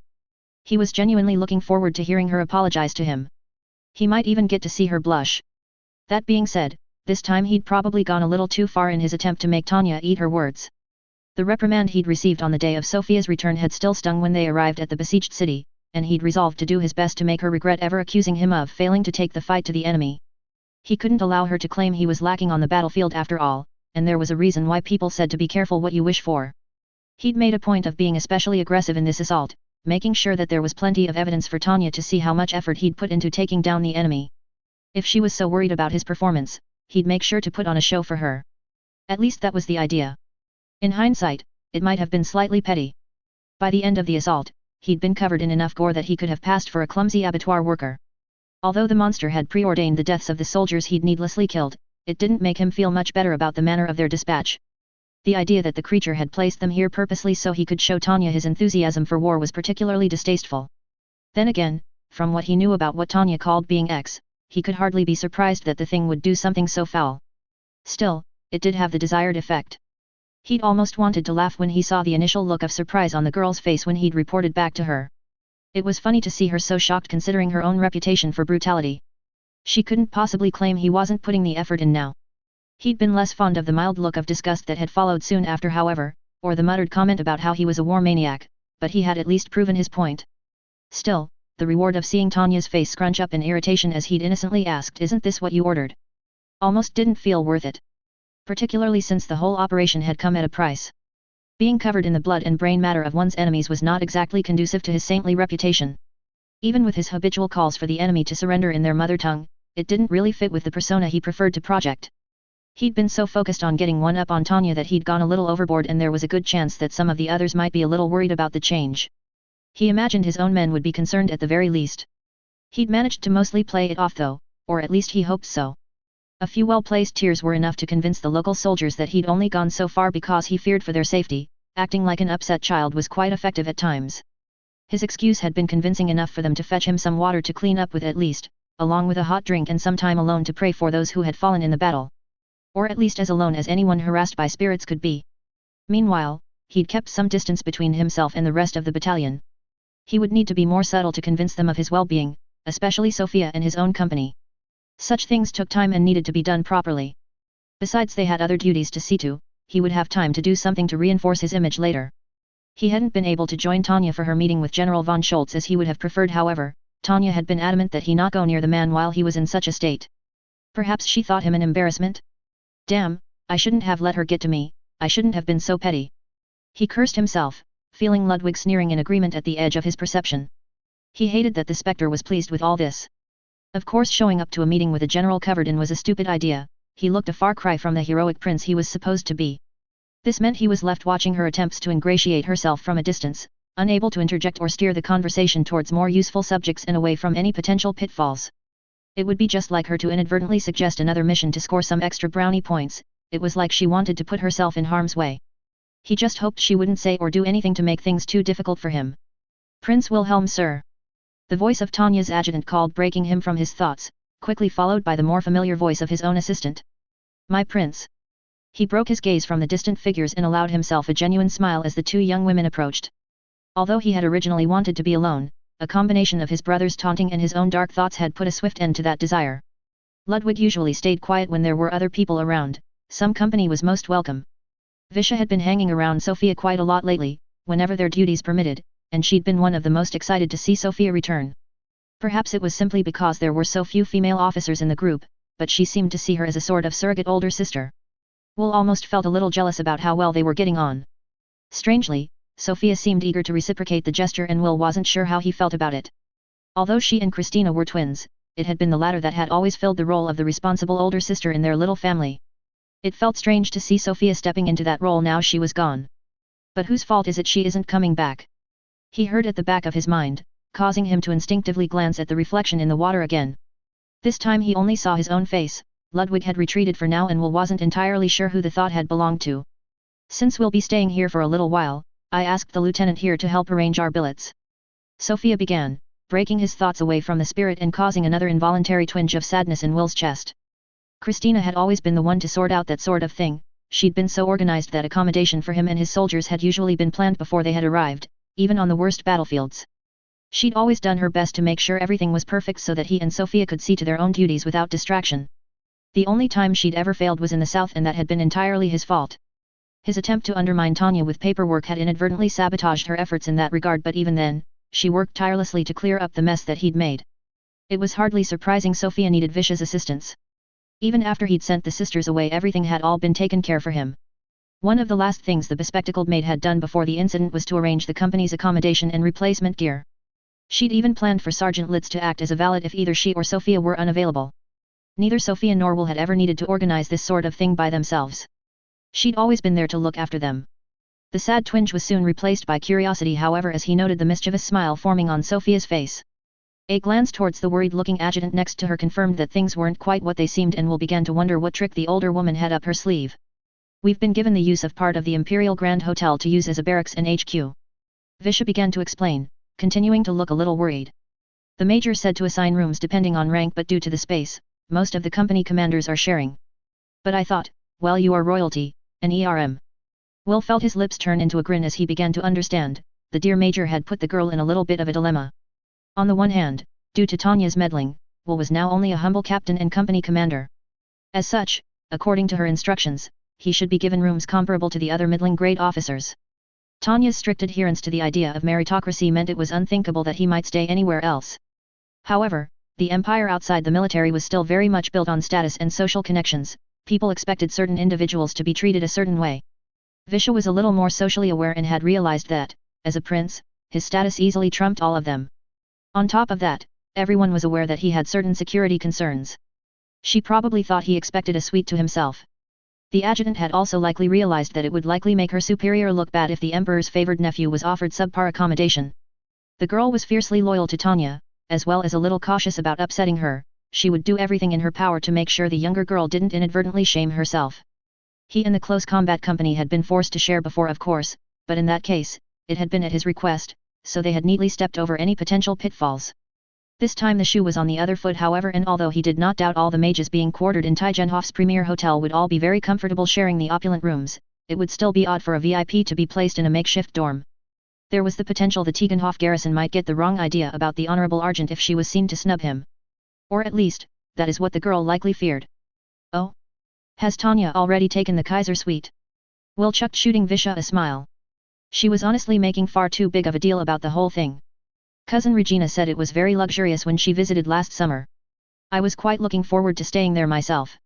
The girl went slightly pale for a moment as her worries were momentarily confirmed before Sophia broke in.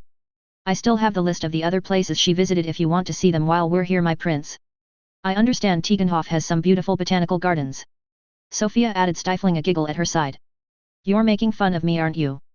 Visha responded with a pout, realizing her mistake as she glanced between the two of them, causing both him and Sophia to let out a giggle. Sorry Visha, but you don't need to worry too much about where to put me. I'll put the word out that I've donated my private suite to the battalion to use as office space. He replied with a reassuring smile as the girl let out a sigh of relief. In truth, it would be better for him this way. It would help reinforce his image and make it more difficult for any potential communist operatives in the city to find him. Although one day, once this war was all over, he dearly hoped he'd get to enjoy some of the luxury his status and wealth afforded. He'd done enough dirty work in this lifetime, he deserved to live a life of leisure. Besides, he continued doing his best to hide his mischievous intent as he smiled at her. He wasn't finished teasing her quite yet. I've shared with Tanya before, it will be nice to spend some time together again. Considering the young lieutenant had a reputation as a card shark, she was surprisingly bad at maintaining a poker face. Will could only assume her opponent's attention had been elsewhere when she'd parted them from their hard-earned cash. Her face had contorted into an undisguised look of panic, and the sideways glance towards their distant commander told him that the topic of him and Tanya sharing quarters again had been mentioned some time before this. Likely with the phrase, under no circumstances, being thrown around by the smaller girl. Will couldn't help but chuckle to himself. It was always fun to get under Tanya's skin. Doubly so if he knew he could do it without even being present. Failing that, a small room to myself somewhere out of the way will be fine. Will continued, taking pity on the girl. It was far more fun to tease Tanya anyway. If possible, I'd rather not share with the other officers, it's a little embarrassing. After years of practicing deceiving people, it was easy to force a small blush onto his face to reinforce the idea he would feel a little bashful around the older men. It was a lie, of course, although like all good falsehoods it contained a grain of truth. His true reason for wanting a room to himself was that he feared anyone would find out about his night terrors. Sophia knew, of course, and he had been prepared to let Tanya in on the secret when they'd shared a tent in the south, but he couldn't let anyone else know about them. If it were to get out, the noble saint was nothing but a baby suffering from nightmares. He'd lose all respect. They might even use it as a justification for forcing him away from the front lines. He couldn't risk it, not until the debt was paid. I'll see what I can do, the girl declared before offering a salute and heading back to her duties. Will had no doubt she'd come through for them. She was almost as talented as Christina when it came to scrounging up whatever the battalion needed from the local forces. Perhaps I should try to have her moved away with Tanya too. He wondered to himself as his gaze drifted back towards their commander in the distance, still deep in conversation with the general. Part of him wanted to make sure that everyone in the battalion would make it through all this alive, but he knew it was a foolish thing to even think of attempting. Even with all his wealth, he couldn't buy a free ticket out of this for everyone. My prince, is it wise to leave Major Digirekov alone with the general like that? Sophia interjected, lowering her voice as she followed his gaze. It can't hurt for her to make a few new friends. Will replied eventually, not taking his eyes off the distant girl. It was still a risk, but overall it was something he could probably mitigate if needs be by introducing himself to the general later. Hobnobbing with the local brass should at least keep her from finding out what we're up to. Do we have any news on that? You were right about the foreign ministry. Our sources say they're itching to find someone as a scapegoat for why this escalated from a border scuffle. They say it's impossible to settle this around the table now. They're doing everything they can to force the Supreme High Command to start a probe into what happened during the raid. The woman began explaining before frowning slightly. The problem is the general staff. For once they are in complete agreement and refuse to even contemplate the possibility of an investigation of a loyal officer. As well they should. Tanya went overboard, but she technically did nothing wrong. It sets a bad precedent to punish soldiers for following orders. Will replied, allowing himself a smile as a look of confusion crossed Sophia's face. With a little more maneuvering, the High Command will have to force the issue. However, Bertie must be in a bit of a bind. Any idea how long it'll be? It's a little up in the air at the moment. I'm told everyone is still in too much of a panic about the invasion to focus on it. The woman replied as the look of confusion on her face grew deeper. But if she did nothing wrong, why are you pushing for an investigation? You'll see. Will allowed his grin to widen. Sometimes it's easier to manipulate the situation rather than the person, he added to himself silently as he stared back at the distant figure of Tanya. Until then, we'll just have to make sure we keep her in one piece. April 17, Unified Year 1926, 4 o'clock. People's Party Meeting Hall, Underground Bunker, Moscow, Russia Federation. Serge Krugov rarely allowed himself the luxury of a smile. Although he had on occasion taken a certain amount of pride in fulfilling his duty to rid the Federation of those opposed to Jugashvili's utopian vision, he refused to allow the enjoyment to show on his face. Not while so many enemies of the state went unpunished. Not while sacrifices still needed to be made to bring about paradise. He was all too aware that his work in the Commissariat for Internal Affairs was a regrettable necessity, at least until the communist message had been spread to all corners of the globe. He hoped that one day, people like him would not be needed.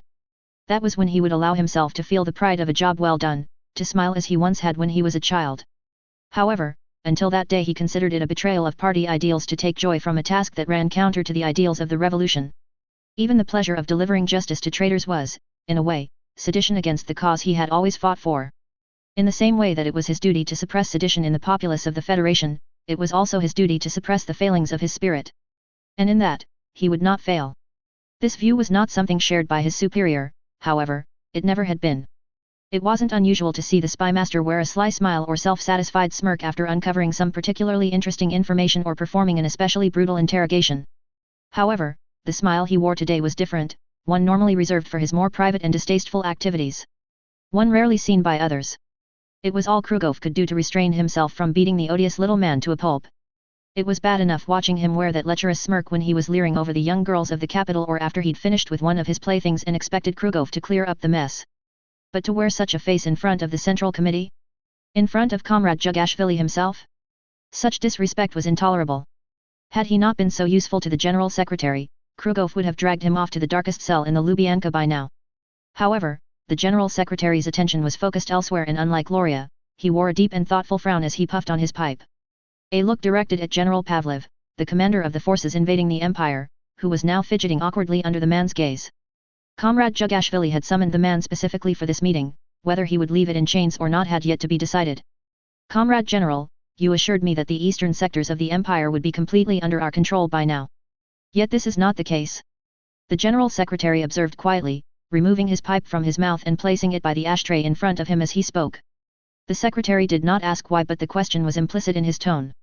Comrade Jugashvili was not above acts of clemency for those who failed if the reason was good enough, however, he would not offer mercy for those without the skill or loyalty to achieve the goals set out for them. The fight for their communist utopia was a fight for the soul of the nation. Its leaders needed to perform their best or be replaced with someone who could, now more than ever. I apologize, Comrade Secretary. The man began stammering a reply, the Empire's increased readiness brought on by Dot. You assured me that Imperial defenses were weak and that even with an increased presence our forces would easily take the key cities and supply hubs to threaten their heartland. The Secretary cut in, carefully emptying the ash from his pipe. Are you telling me this is not the case? Yes. I mean no, comrade, you see the Imperial mages are managing to penetrate our lines and strike at our logistics network. Under the circumstances, we are struggling to. The man continued, stopping as the Secretary raised a hand to silence the man. Perhaps if you had not left a city to act as a convenient base of operations for them, we would not have this problem. You removed the bulk of your forces from the city before it was taken, and the Imperials managed to dig in. Am I to assume this miscalculation is incompetence? Or a deliberate attempt to undermine our efforts? Krugov tensed with expectation and knocked on the door to alert the guards their presence would soon be needed. However, before the Secretary could continue, Loria let out a small cough to interrupt and attract the attention of the rest of the room. If I may interject, Comrade Secretary, General Pavlov's inadequate performance is not entirely to blame here. The bespectacled man interjected, still wearing his sickening grin. Although it is true that he removed key forces from the city before it was fully under our control, my political officers in the field confirm that our forces are having some difficulty dealing with the Empire's magicians. Krugov wasn't sure who was most surprised by the spymaster's sudden defense of the general. The committee members stared at the little man with undisguised shock while the general himself wore a strange mix of relief, fear, and confusion on his face. The Secretary, however, offered only a raised eyebrow as he redirected his gaze at Loria. It wasn't often that anyone contradicted Comrade Jugashvili. Krugov balled his hands into fists as he did his best to control his temper. Such disrespect towards their great leader was almost too much to bear. Had the decision been his, he would have gladly dragged the odious little man away and beaten him within an inch of his life. However, the General Secretary seemed more curious than angry at the man, at least for the moment. It seemed Krugov's duty to assist the spymaster would not come to an end just yet. We appear to be having trouble countering them across the front, however, it is the mages that have made a nest in Tiganhof who are of particular interest. Loria continued, his smile beaming further, causing Krugov to tighten his fists further.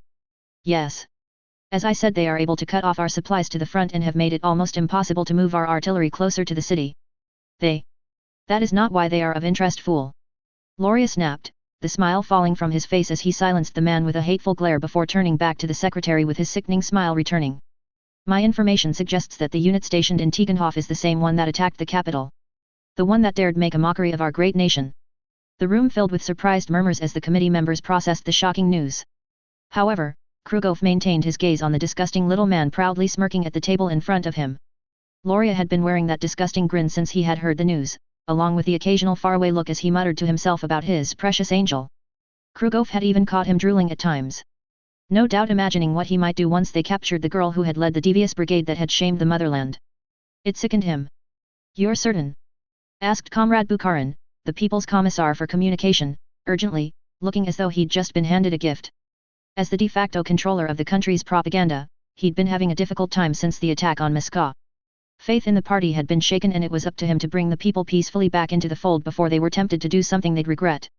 He had been desperately throwing any piece of good news into Pravda in the hopes of curbing the unrest in the country, knowing if he did not, the NKDV would do it for him. He was no doubt aware, this would mean his ruin. "My sources are rarely wrong, comrade," the bespectacled man replied, injecting a hint of menace into his voice despite the hideous grin still plastered across his face. This was no idle boast. Under his leadership the Commissariat for Internal Affairs had become highly efficient at gathering and processing information from both in and out of the country. Loria was no doubt insulted that his word would be questioned so openly. The communication minister was lucky the spy master was in such a good mood. "We've also confirmed it with the Commonwealth's intelligence services. It seems they are quite keen to prove their worthiness in our partnership."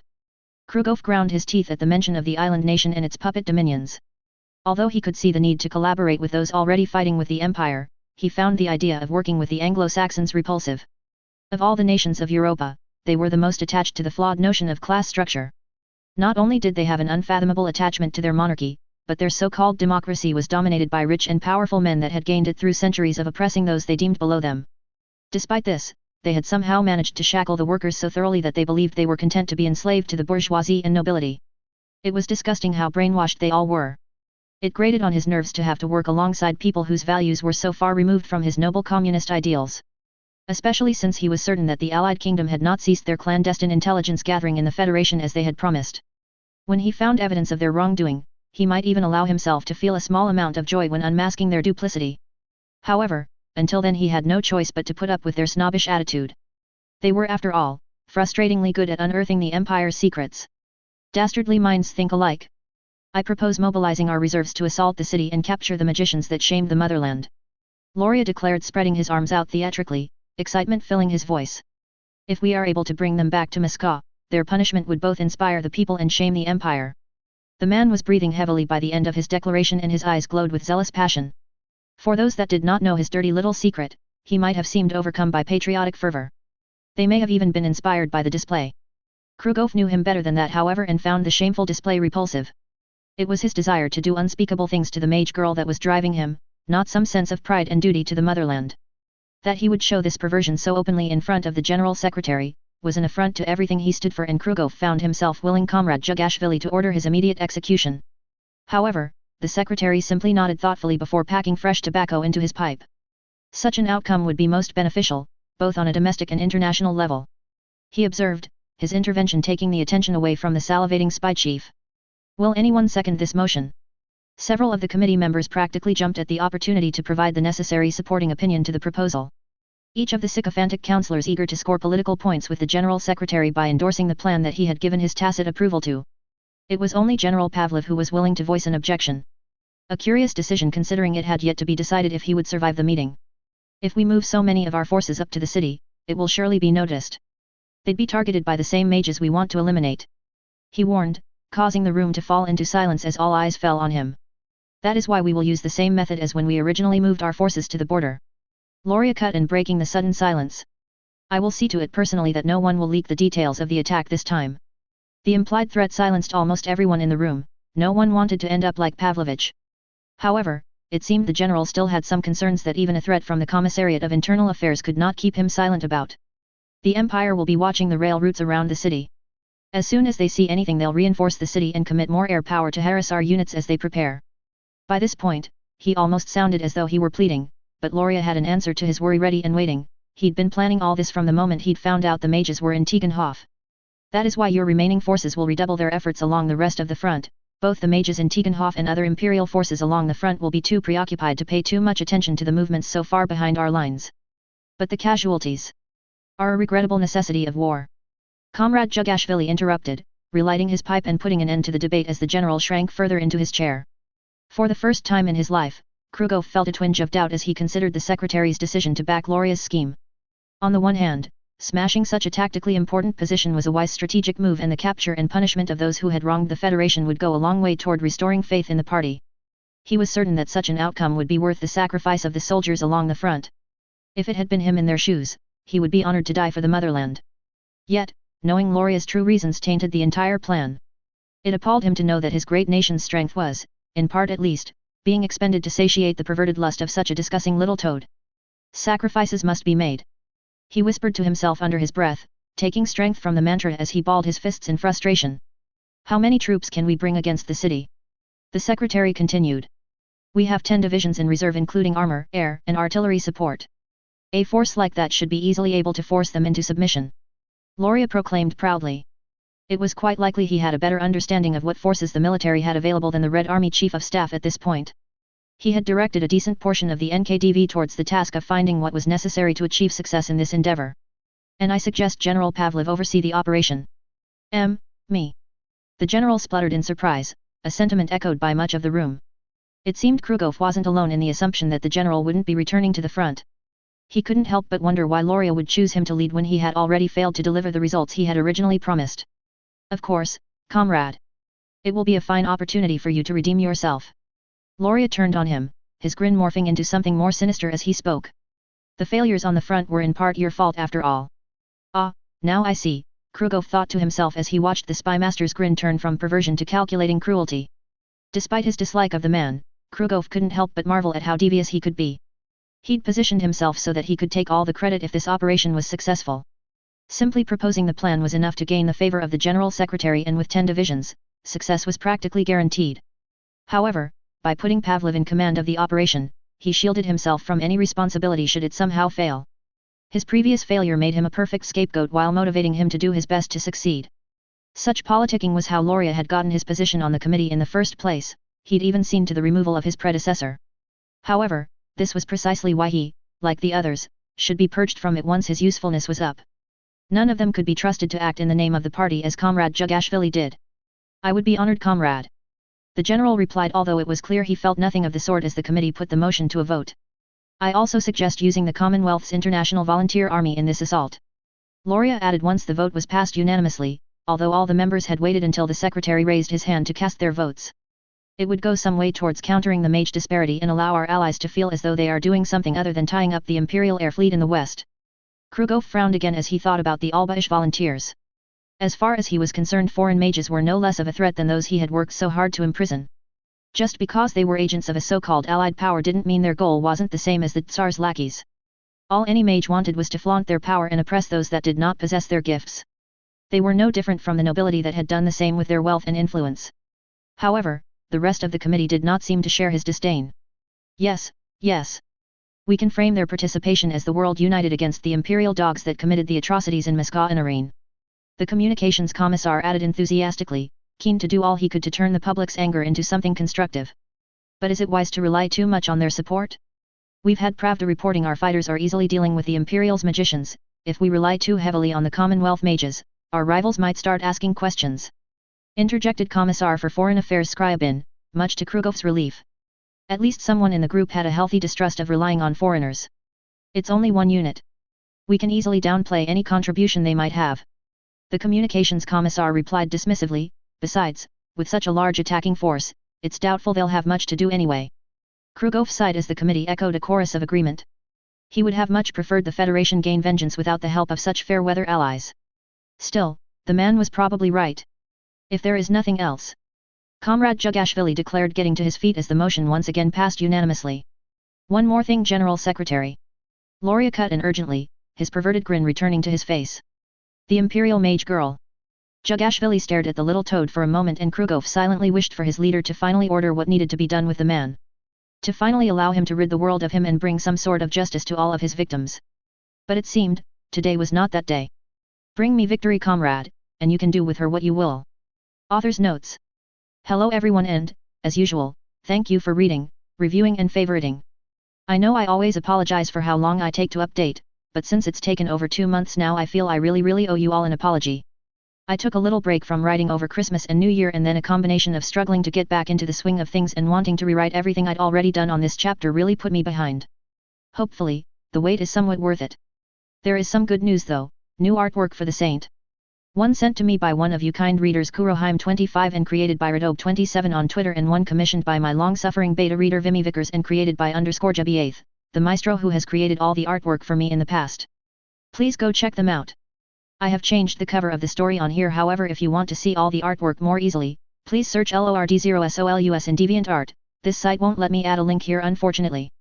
I find writing these sorts of chapters kind of tricky, as it feels a lot like I'm just trying to link to the scenes that I already have somewhat mapped out in my head, but I tried my best to make sure I put in some bits to make it interesting. I'm especially pleased with Will's part, as I was beginning to feel like I was inadvertently dropping him seeing the ghost of Ludwig. Although that is probably because I haven't written much from his POV recently.